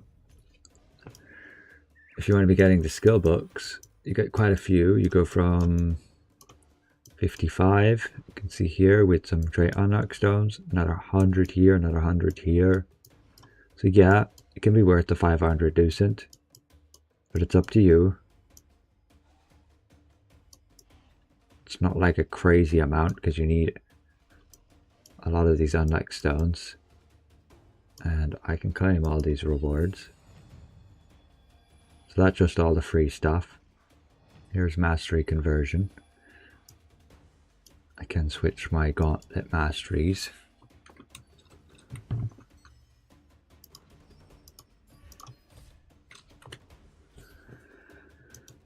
May as well do that.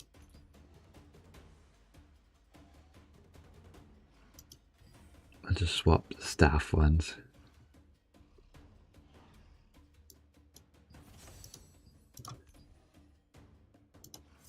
And eventually get the last 5 levels.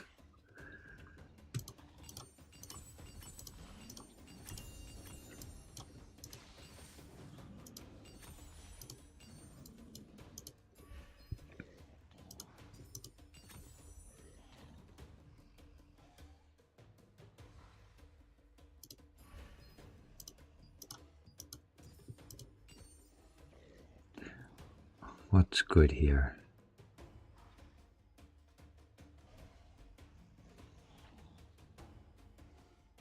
Which is the one that would give maybe expertise? No, this one.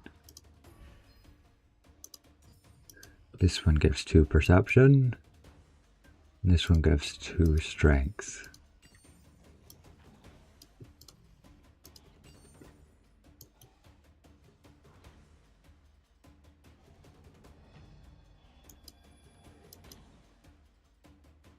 Max stamina, but decreases potion healing.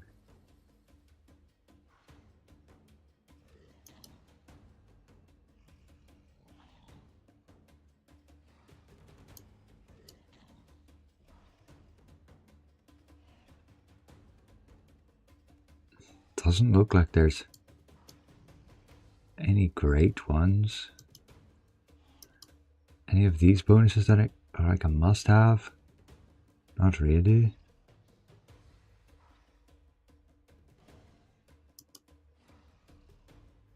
I'll just leave it like that for now.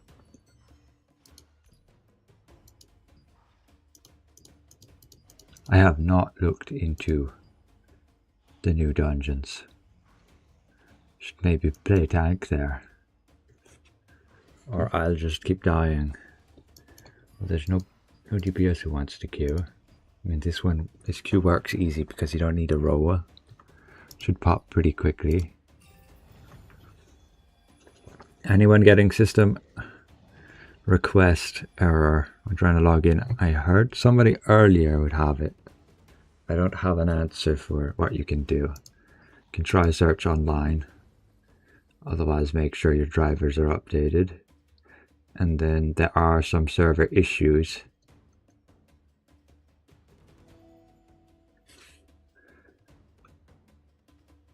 Which armor suits the sword and dagger?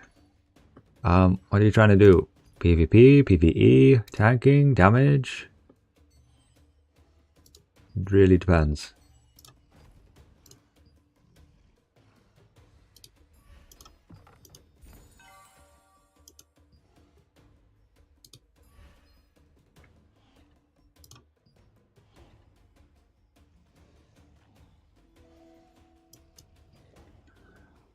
Servers are going down.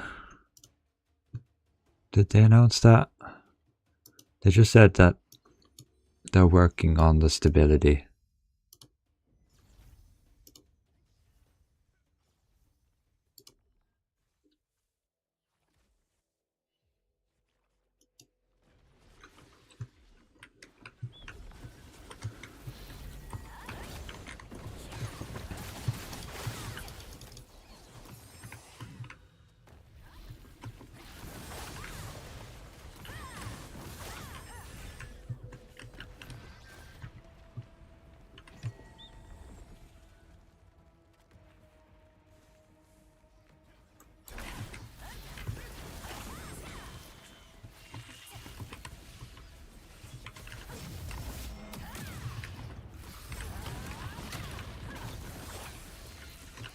don't last long enough for me to deal enough damage. So I just die. I guess I just don't use that. I'm gonna use my other skills.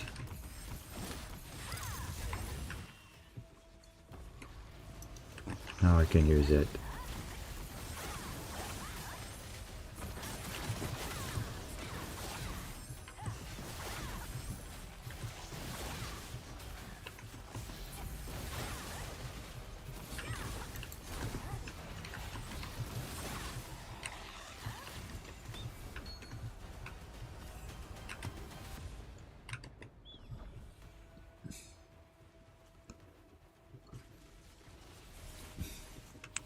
You choose wand for self buff. Choose wand for self heal, self buff, and explosion. And I have heroic wand.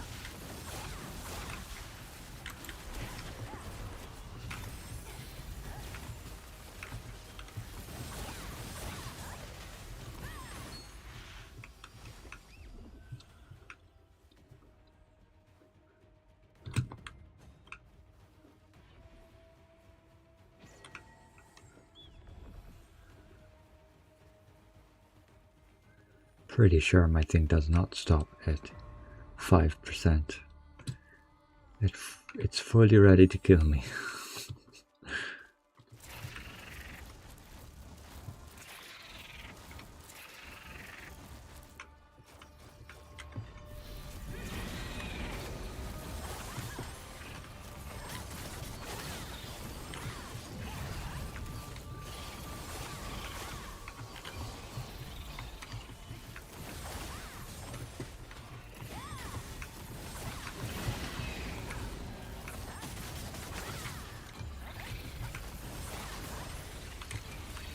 Okay, I need to play the mechanics.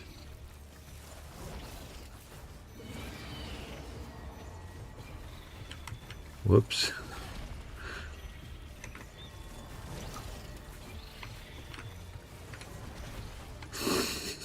It's a wipe.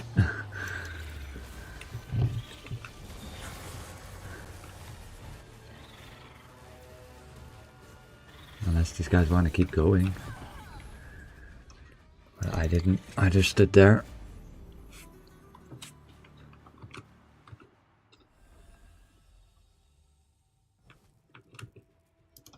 No, why did everybody... No, why did nobody help push the thing? Looks like we have an emergency maintenance on console now. Okay. Aragon trolling lol. Yep.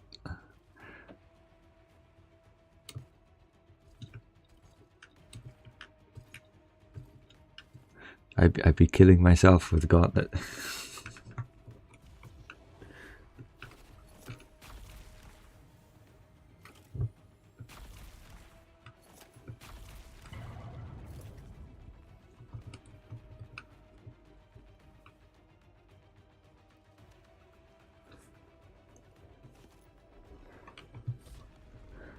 And the dude leaves.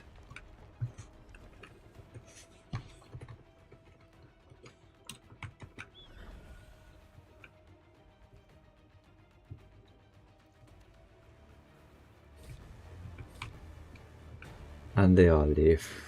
Splendid.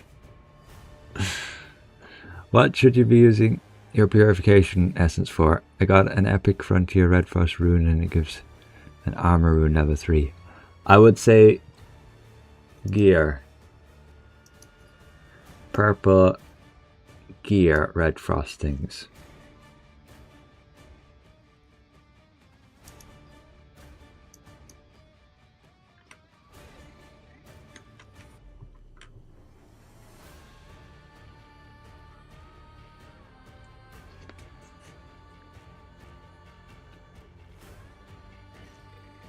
You're pretty skeptical.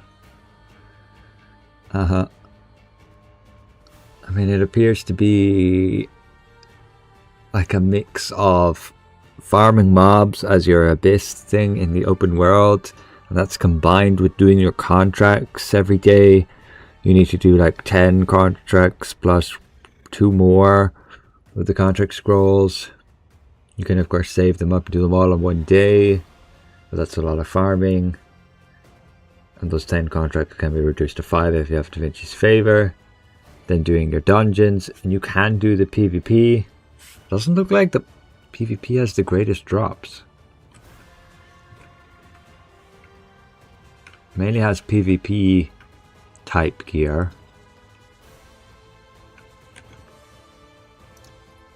Like you see here. If this is the only thing you can get through there, then if I'm looking for a PvE build, then you're not really interested.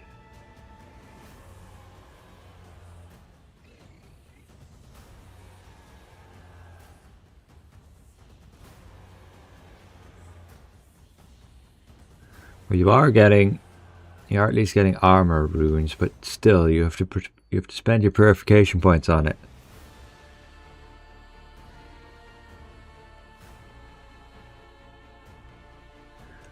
Do we do one skills first? It's been so long. If you're going for Gauntlet Wand, I would just level up everything to first to blue, then to purple. And if you're trying to upgrade them to radiant, this just depends then on which skills is going to give you the most impact damage wise. Say look here for example. Consecutive claws is my most damage. That's Chain Strike. Followed by Curse Explosion, Abyssal Burst, Bloodstorm, which is the critical hit. So you'd be upgrading whichever is your highest damage skill. But this damage skill is so high because you can literally spam it.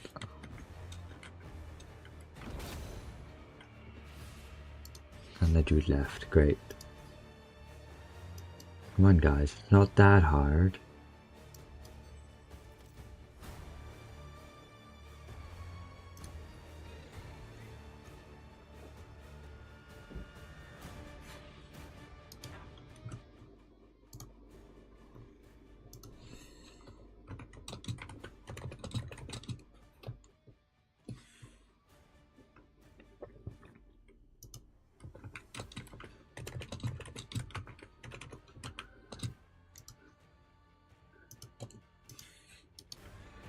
But I might just leave this as well. We have 2 more people.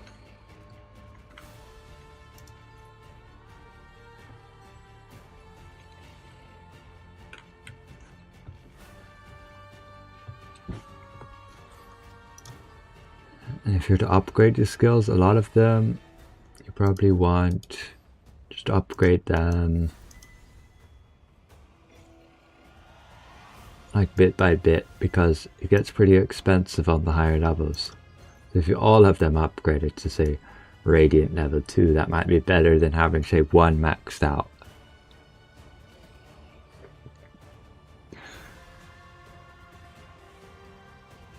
Great Sword Dagger for PvE.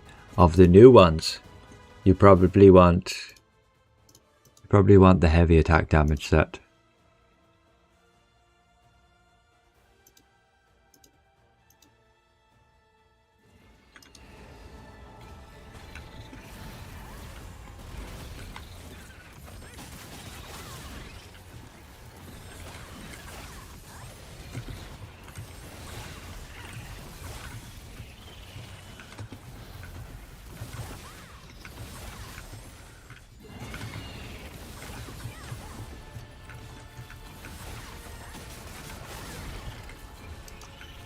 Move the guy. And they're dead already. She does so much more damage. They dive so quick. You have to move them so much quicker. One move. And you're free.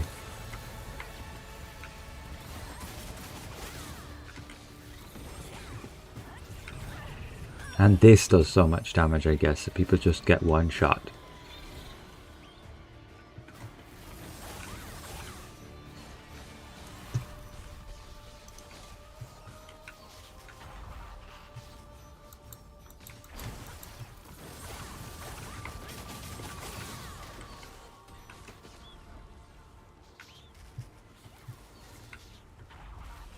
I think I just killed that one. Whoops. Anyway, we're wiping. The dude said reset.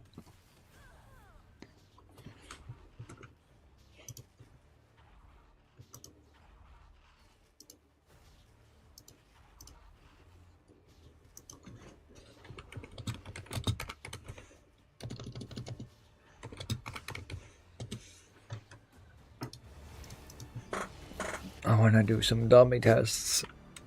Actually see how good this is. For real. On a dummy at least. Come on guys, you need to not die. I even have low HP. Why is that?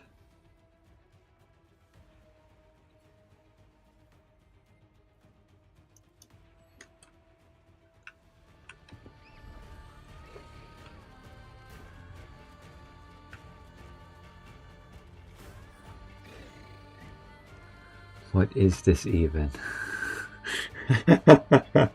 Oh no. Here comes the discrimination.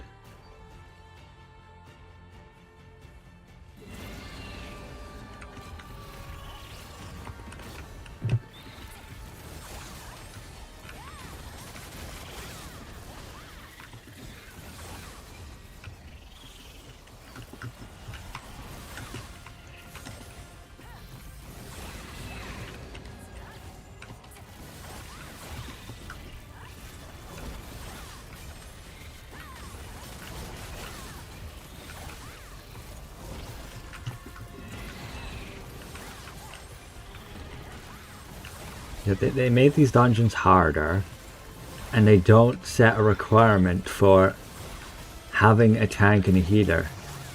Yeah, that's not going to work too well.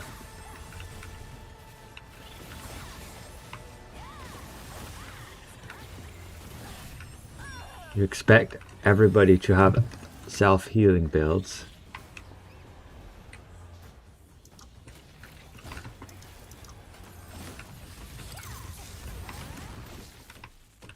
Whoops, whoops, whoops.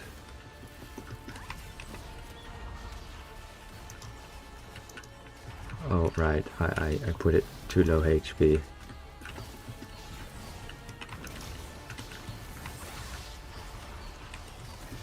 Now, did we get the egg? We did.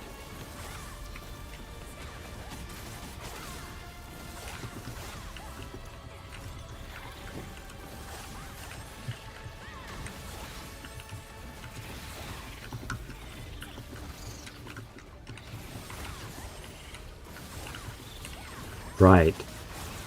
Isn't she the boss which does like crazy amounts of damage?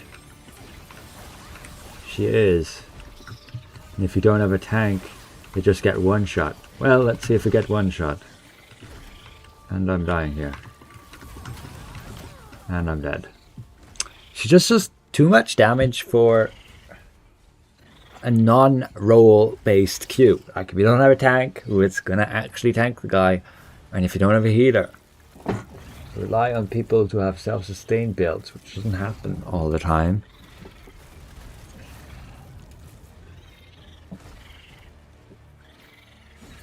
I don't think these queues are going to go down too well. The other dungeon is easier anyway. And this one's just... yeah. You need to get the right people or you're screwed.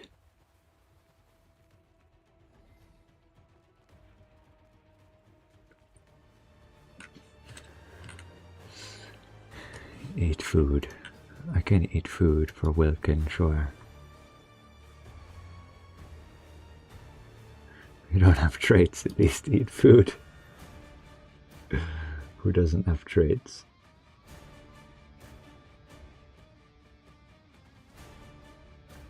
This guy doesn't have traits.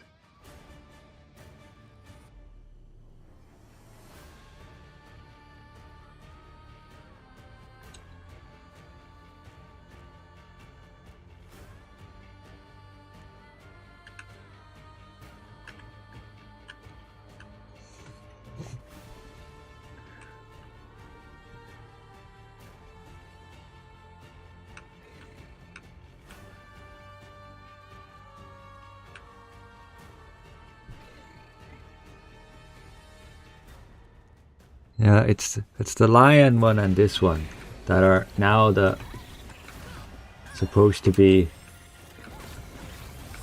in like the lowest queues.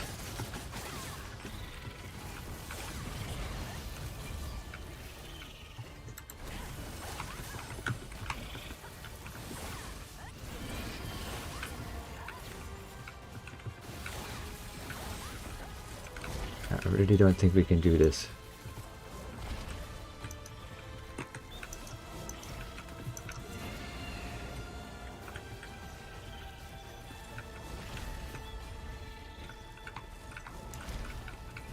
They dead.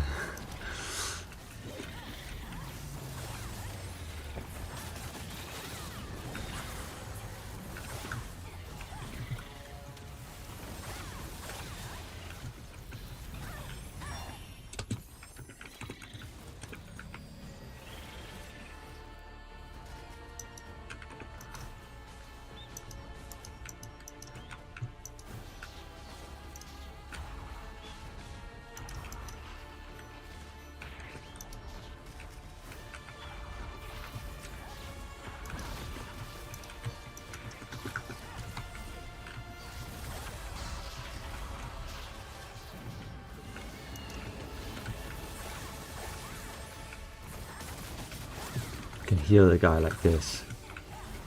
I need to heal myself. Oh, he's dead. Yeah, this is just too brutal.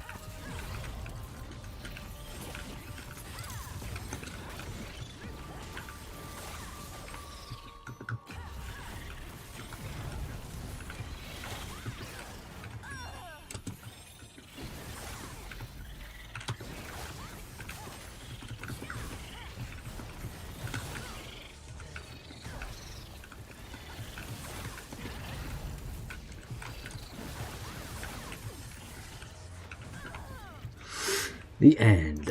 I'm gonna leave. This ain't good.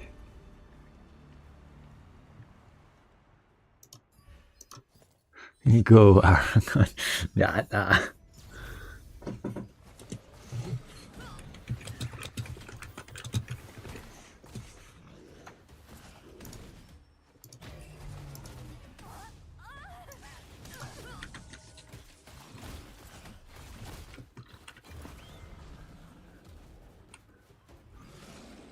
Too much orangey there to get the right party. It needed to just do those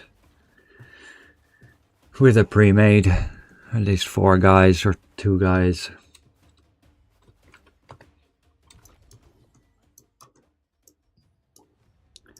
Okay, get me over here to the guild base. Seems to me that they made a good game. Easy content is bad. I mean, when you do random queues, I don't mind the difficulty, but those dungeons need to have a road queue. They need to have a dedicated tank and a dedicated healer. How it is, it's just not going to work. Right now, it's everybody for themselves.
Not too bad.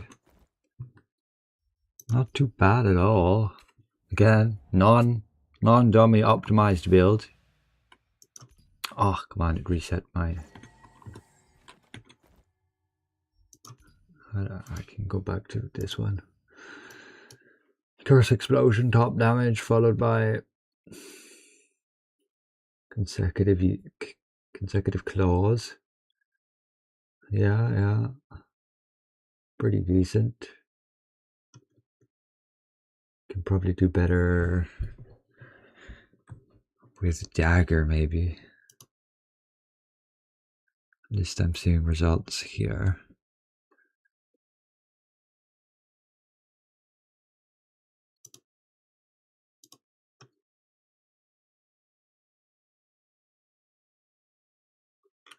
Let's actually look at Gate of Infinity. What times are people getting here with Gauntlet Wand?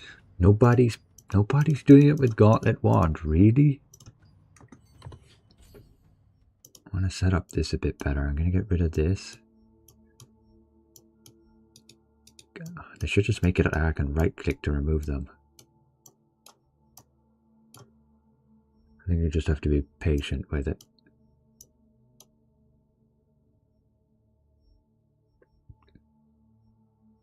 And maybe I will try with this spec.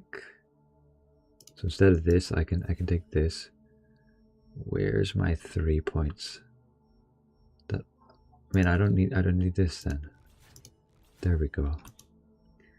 Let's see if this is any better DPS. I have those chain skills, okay, and then these chain skills. It doesn't need this. It doesn't need this. Just into critical hit, and then these two. And I'm not using this, and I'm not using this. Just these main abilities. Basically, I could remove those, and then we see. I can also switch. I could switch. No, I can't. I can't do that. I need the self-healing. Yeah, let's reset that. Go again. We ideally need to be behind the target.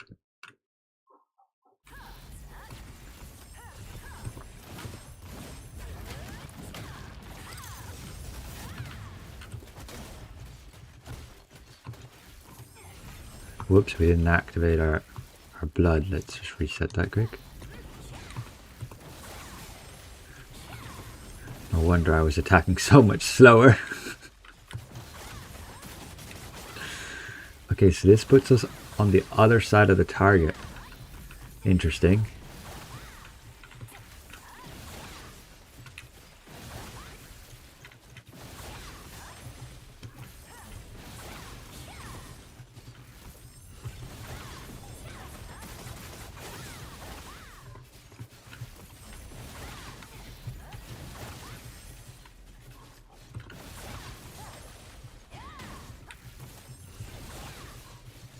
I think we're getting less DPS with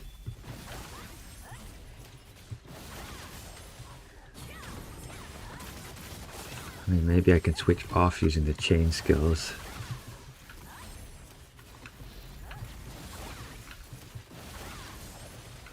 We're definitely getting less DPS with the dark explosion.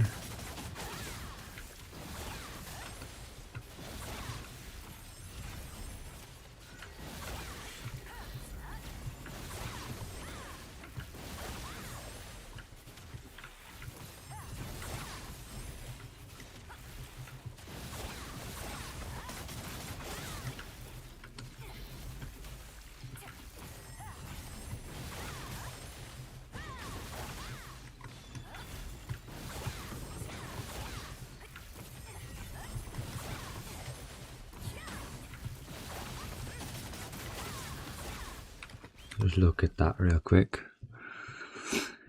Try Vampiric Contract DPS. If I do that, then I will be draining stam. Then I will die. Right now, I'm set up so that I can just continually use Eclipse of Blood.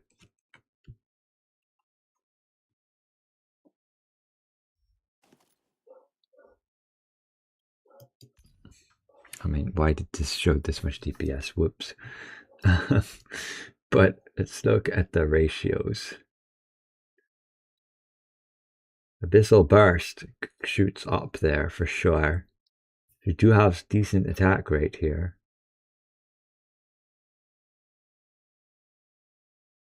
But it just doesn't seem as good with the Dark Explosion.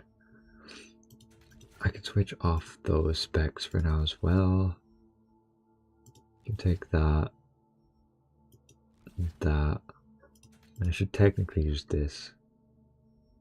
It's just straight up better. Because we do apply. Anyway, yeah. If I put in my chain skills, these ones too, can make it even easier.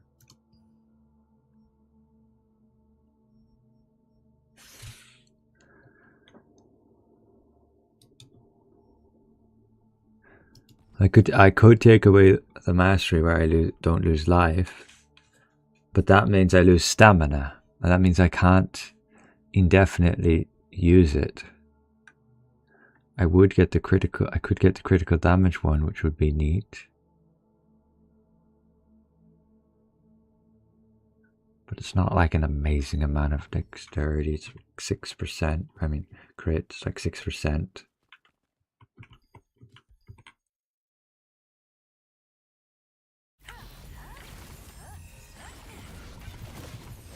Whoops, let's activate that.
It's not like, definitely not amazing damage.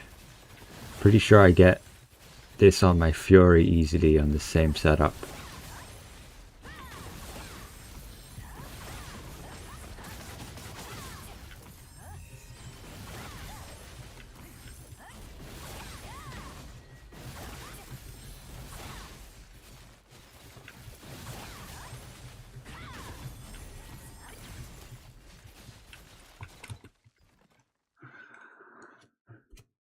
Do you know by Path of Ascension where it says to defeat a boss monster in DP, it already did 5 bosses, it doesn't count.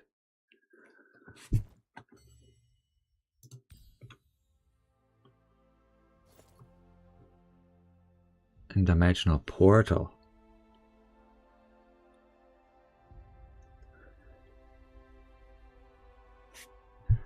You mean in the queues? When you do the random queues?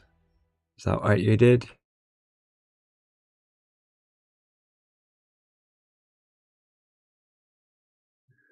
You can't find the coordinates for the next contract tasks. If you have this one, if this is the one you're doing, you just click on the text and it will open the map for you. Currently I can't here in the guild base. And these you also just click this icon here and it will open the map and show you.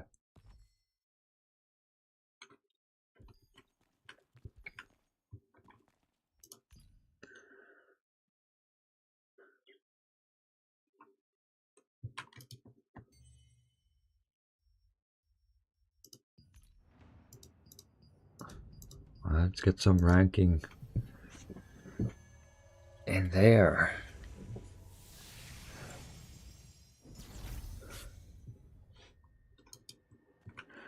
This is the one where you have to do the maze, and I have to do the maze because I don't have thing to cheese it. I'll take this one. I don't have Shadow Strike to cheese it.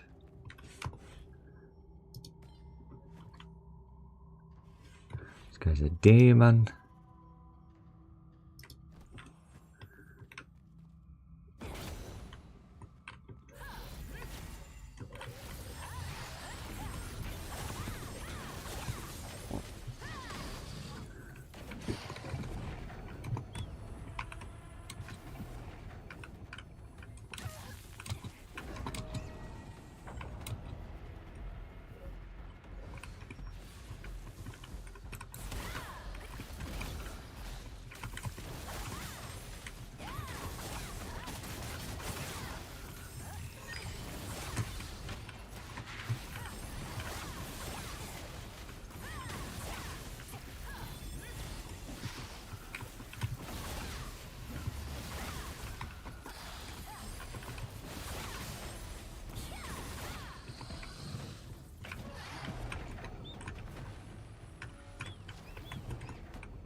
Damn it.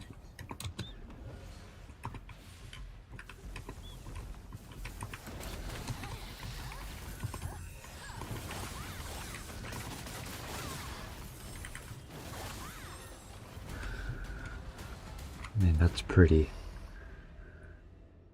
bad. I'm sure you could complete that after the first maze. Easily.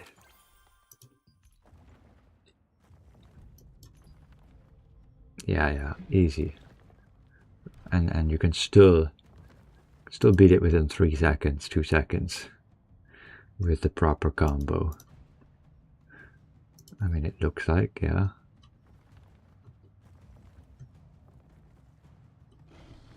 With a proper Gate of Infinity setup.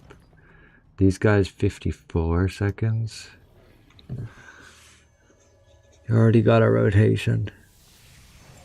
Threat boost changes to a buff as well. Yeah, I should actually use that one.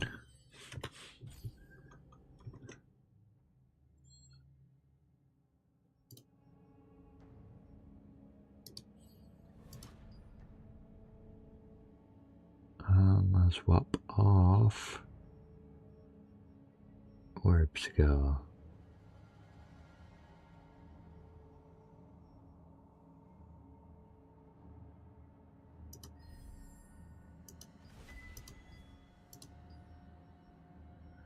And this one then gives...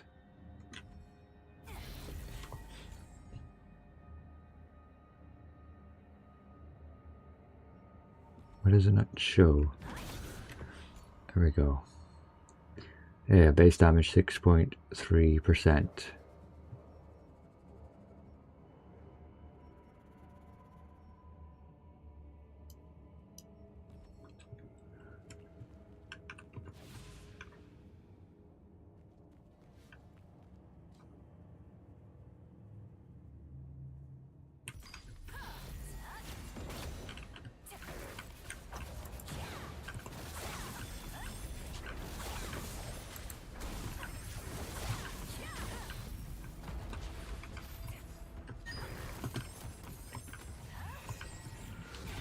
How did that switch off my thing? Oh, that's the AoE one.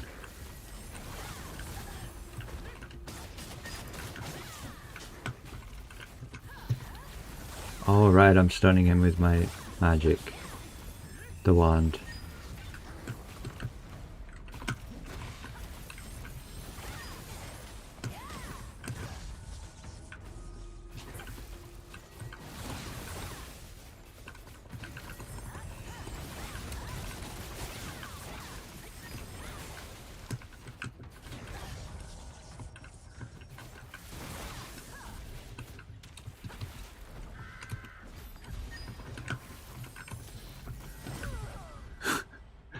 We need to restart anyway. The 2-second clear time from last week. Oh yes, good point. Good point. That's a bit dumb that they still have them there.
Can definitely do a lot better than that, I think. You want to use gauntlets to block it. It costs 15 stamina during eclipse.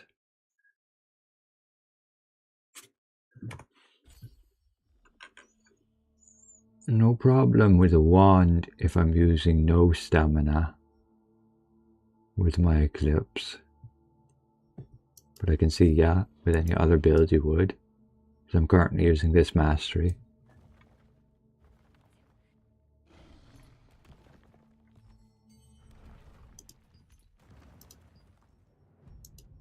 What are other people's times on this? Yeah, like 17 seconds, 18 seconds.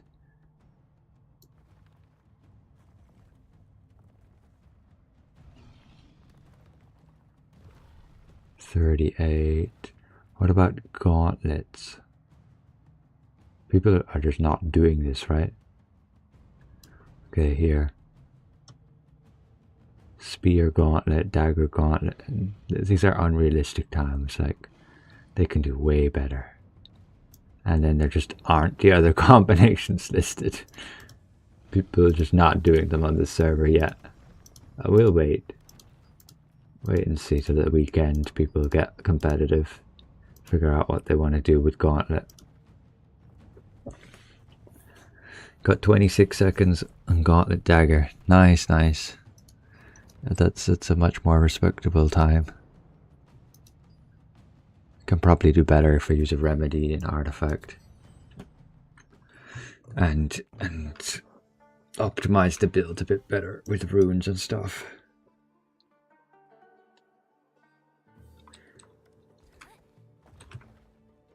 But pretty sure gauntlet wand can work. Whether it's best, I doubt it in terms of raw damage, but it has the added survivability.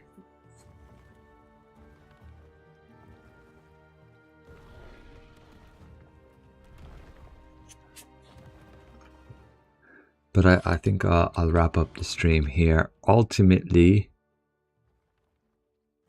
for the to-do list, let's have a quick run through that again. Guild Merchant, we can check that quick now. Anything changed there?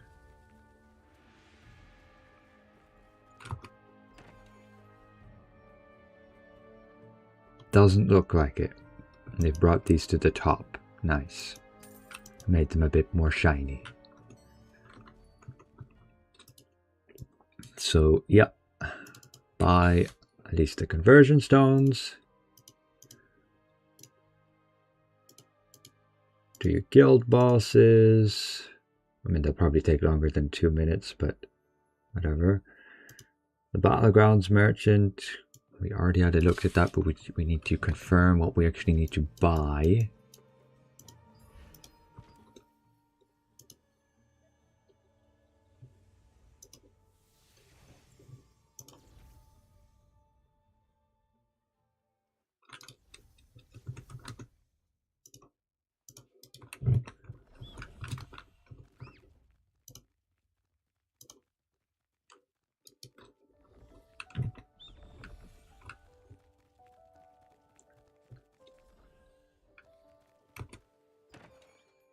And you probably want to get, yeah, either runes.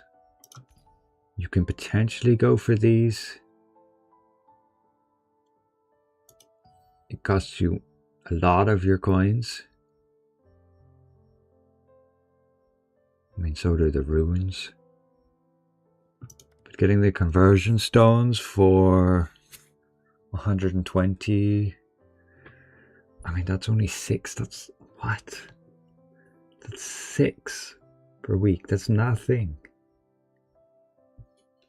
And they ask for 120 of your coins. These are 16.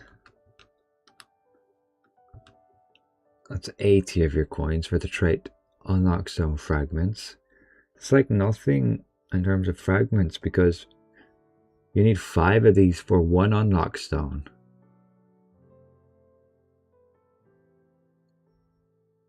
And these are really just 1. 1 weapon cinder. That's not worth. What are these? I would assume this to be like 100 or something. Yeah, don't buy these because you get like at least 10 or something when you fail to get a weapon. Like if I look here, this is coming from these and say a purple one and you get 10 here. And from a blue one you get 5. So why the heck would you spend them, all your coins, on getting just 1? You would think these would be packs of something. But okay. Heroic unlock fragments. This is probably important because these are relatively hard to get. Oh, I will just put in the list.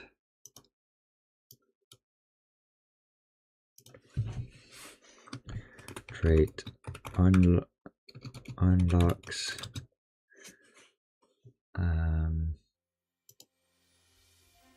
those and your runes and potentially your chance chests. That's probably what I would go with.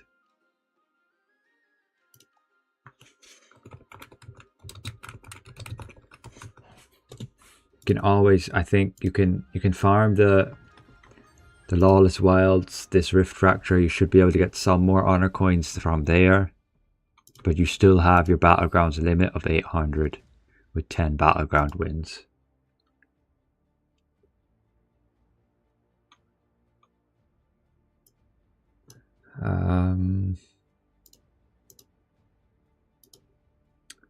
I don't think there's any requirement with Nick's PvP, right?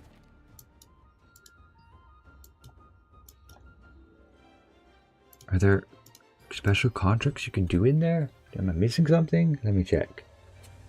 I mean, you can do, I think, your regular contracts in there.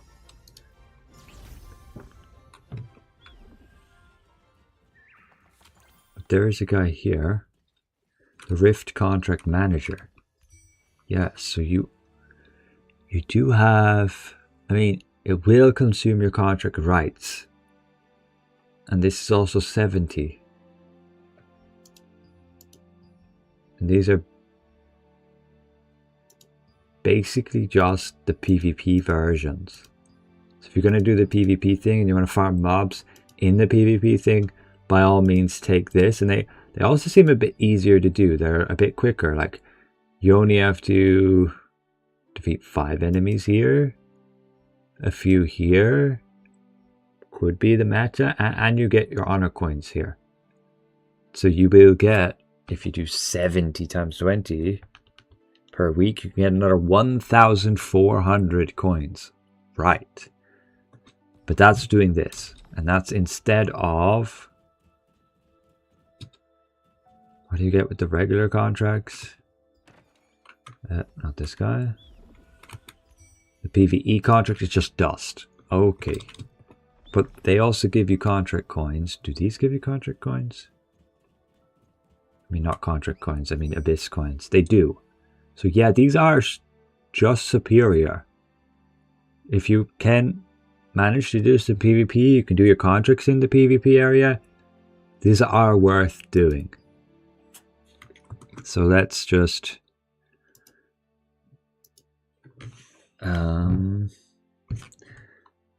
Nyx PvP contracts.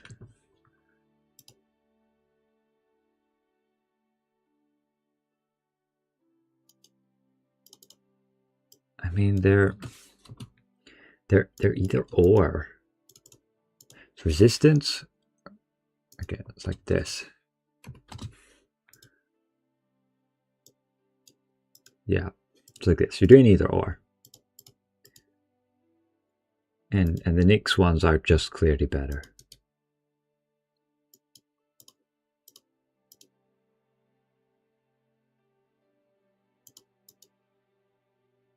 And the rest is the same. Yeah. And then to farm gear,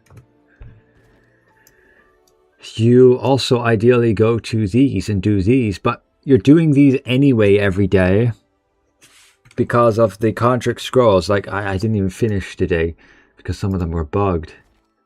But you're getting these rewards. You have to do these activities anyway through these contract scrolls. You can optionally do more, and I'll add this to the optional list. But yeah, it's just this again. That's it. What Nyx added new was the Abyss token burn. You can farm mobs within Nyx. You can do the Nyx PvP contracts, and there's new resistance contracts here as well. There's the Nyx contract scrolls you need to do, 2 per day. And the resistance merchant is a whole lot better. So you definitely still want to go to your arch bosses, your field bosses. They will give you resistance medals. You can, I will add it in the option section, go to like dynamic events to get even more resistance medals. And then you do your battlegrounds. That's still worth doing. And doing the Nyx PvP contract is going to give you those coins as well, which is huge. And then you just do 2 of your trials to at least get the armor runes. Do your random epic queues, your elite queues to spend the dungeon currencies to get the chests. I will add this detail after the stream. Do your solo dungeons, Gate of Infinity, Tales, Sour, and weekly missions. And that's it. That's it. That's the checklist. And of course, there's plenty of other content. If you're part of a guild, you can do your boonstones, riftstones. I don't believe there's anything new here in Nyx with regards to them. There's still the Castle Siege every few weeks, the inter-server, and then you can do all the guild bosses as well.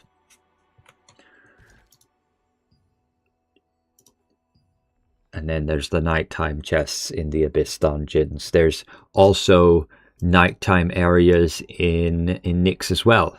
Like, some of these events are PvP too. And ultimately, we have to still find out where's like the best place to farm for your Abyss tokens. Where's the best, which are the best contracts to actually be doing. I think it's going to be the PvP ones. But of course, if you're just dying over and over, maybe it's not worth it. But you can always just fly down, get a few kills, and then you're done the contract. And then just get out. Don't even have to worry about the whole Red Frost Shemir items.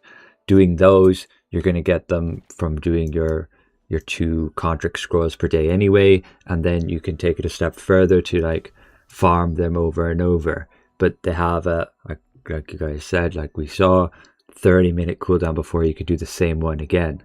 Like I can't just farm this one over and over for these purple drops.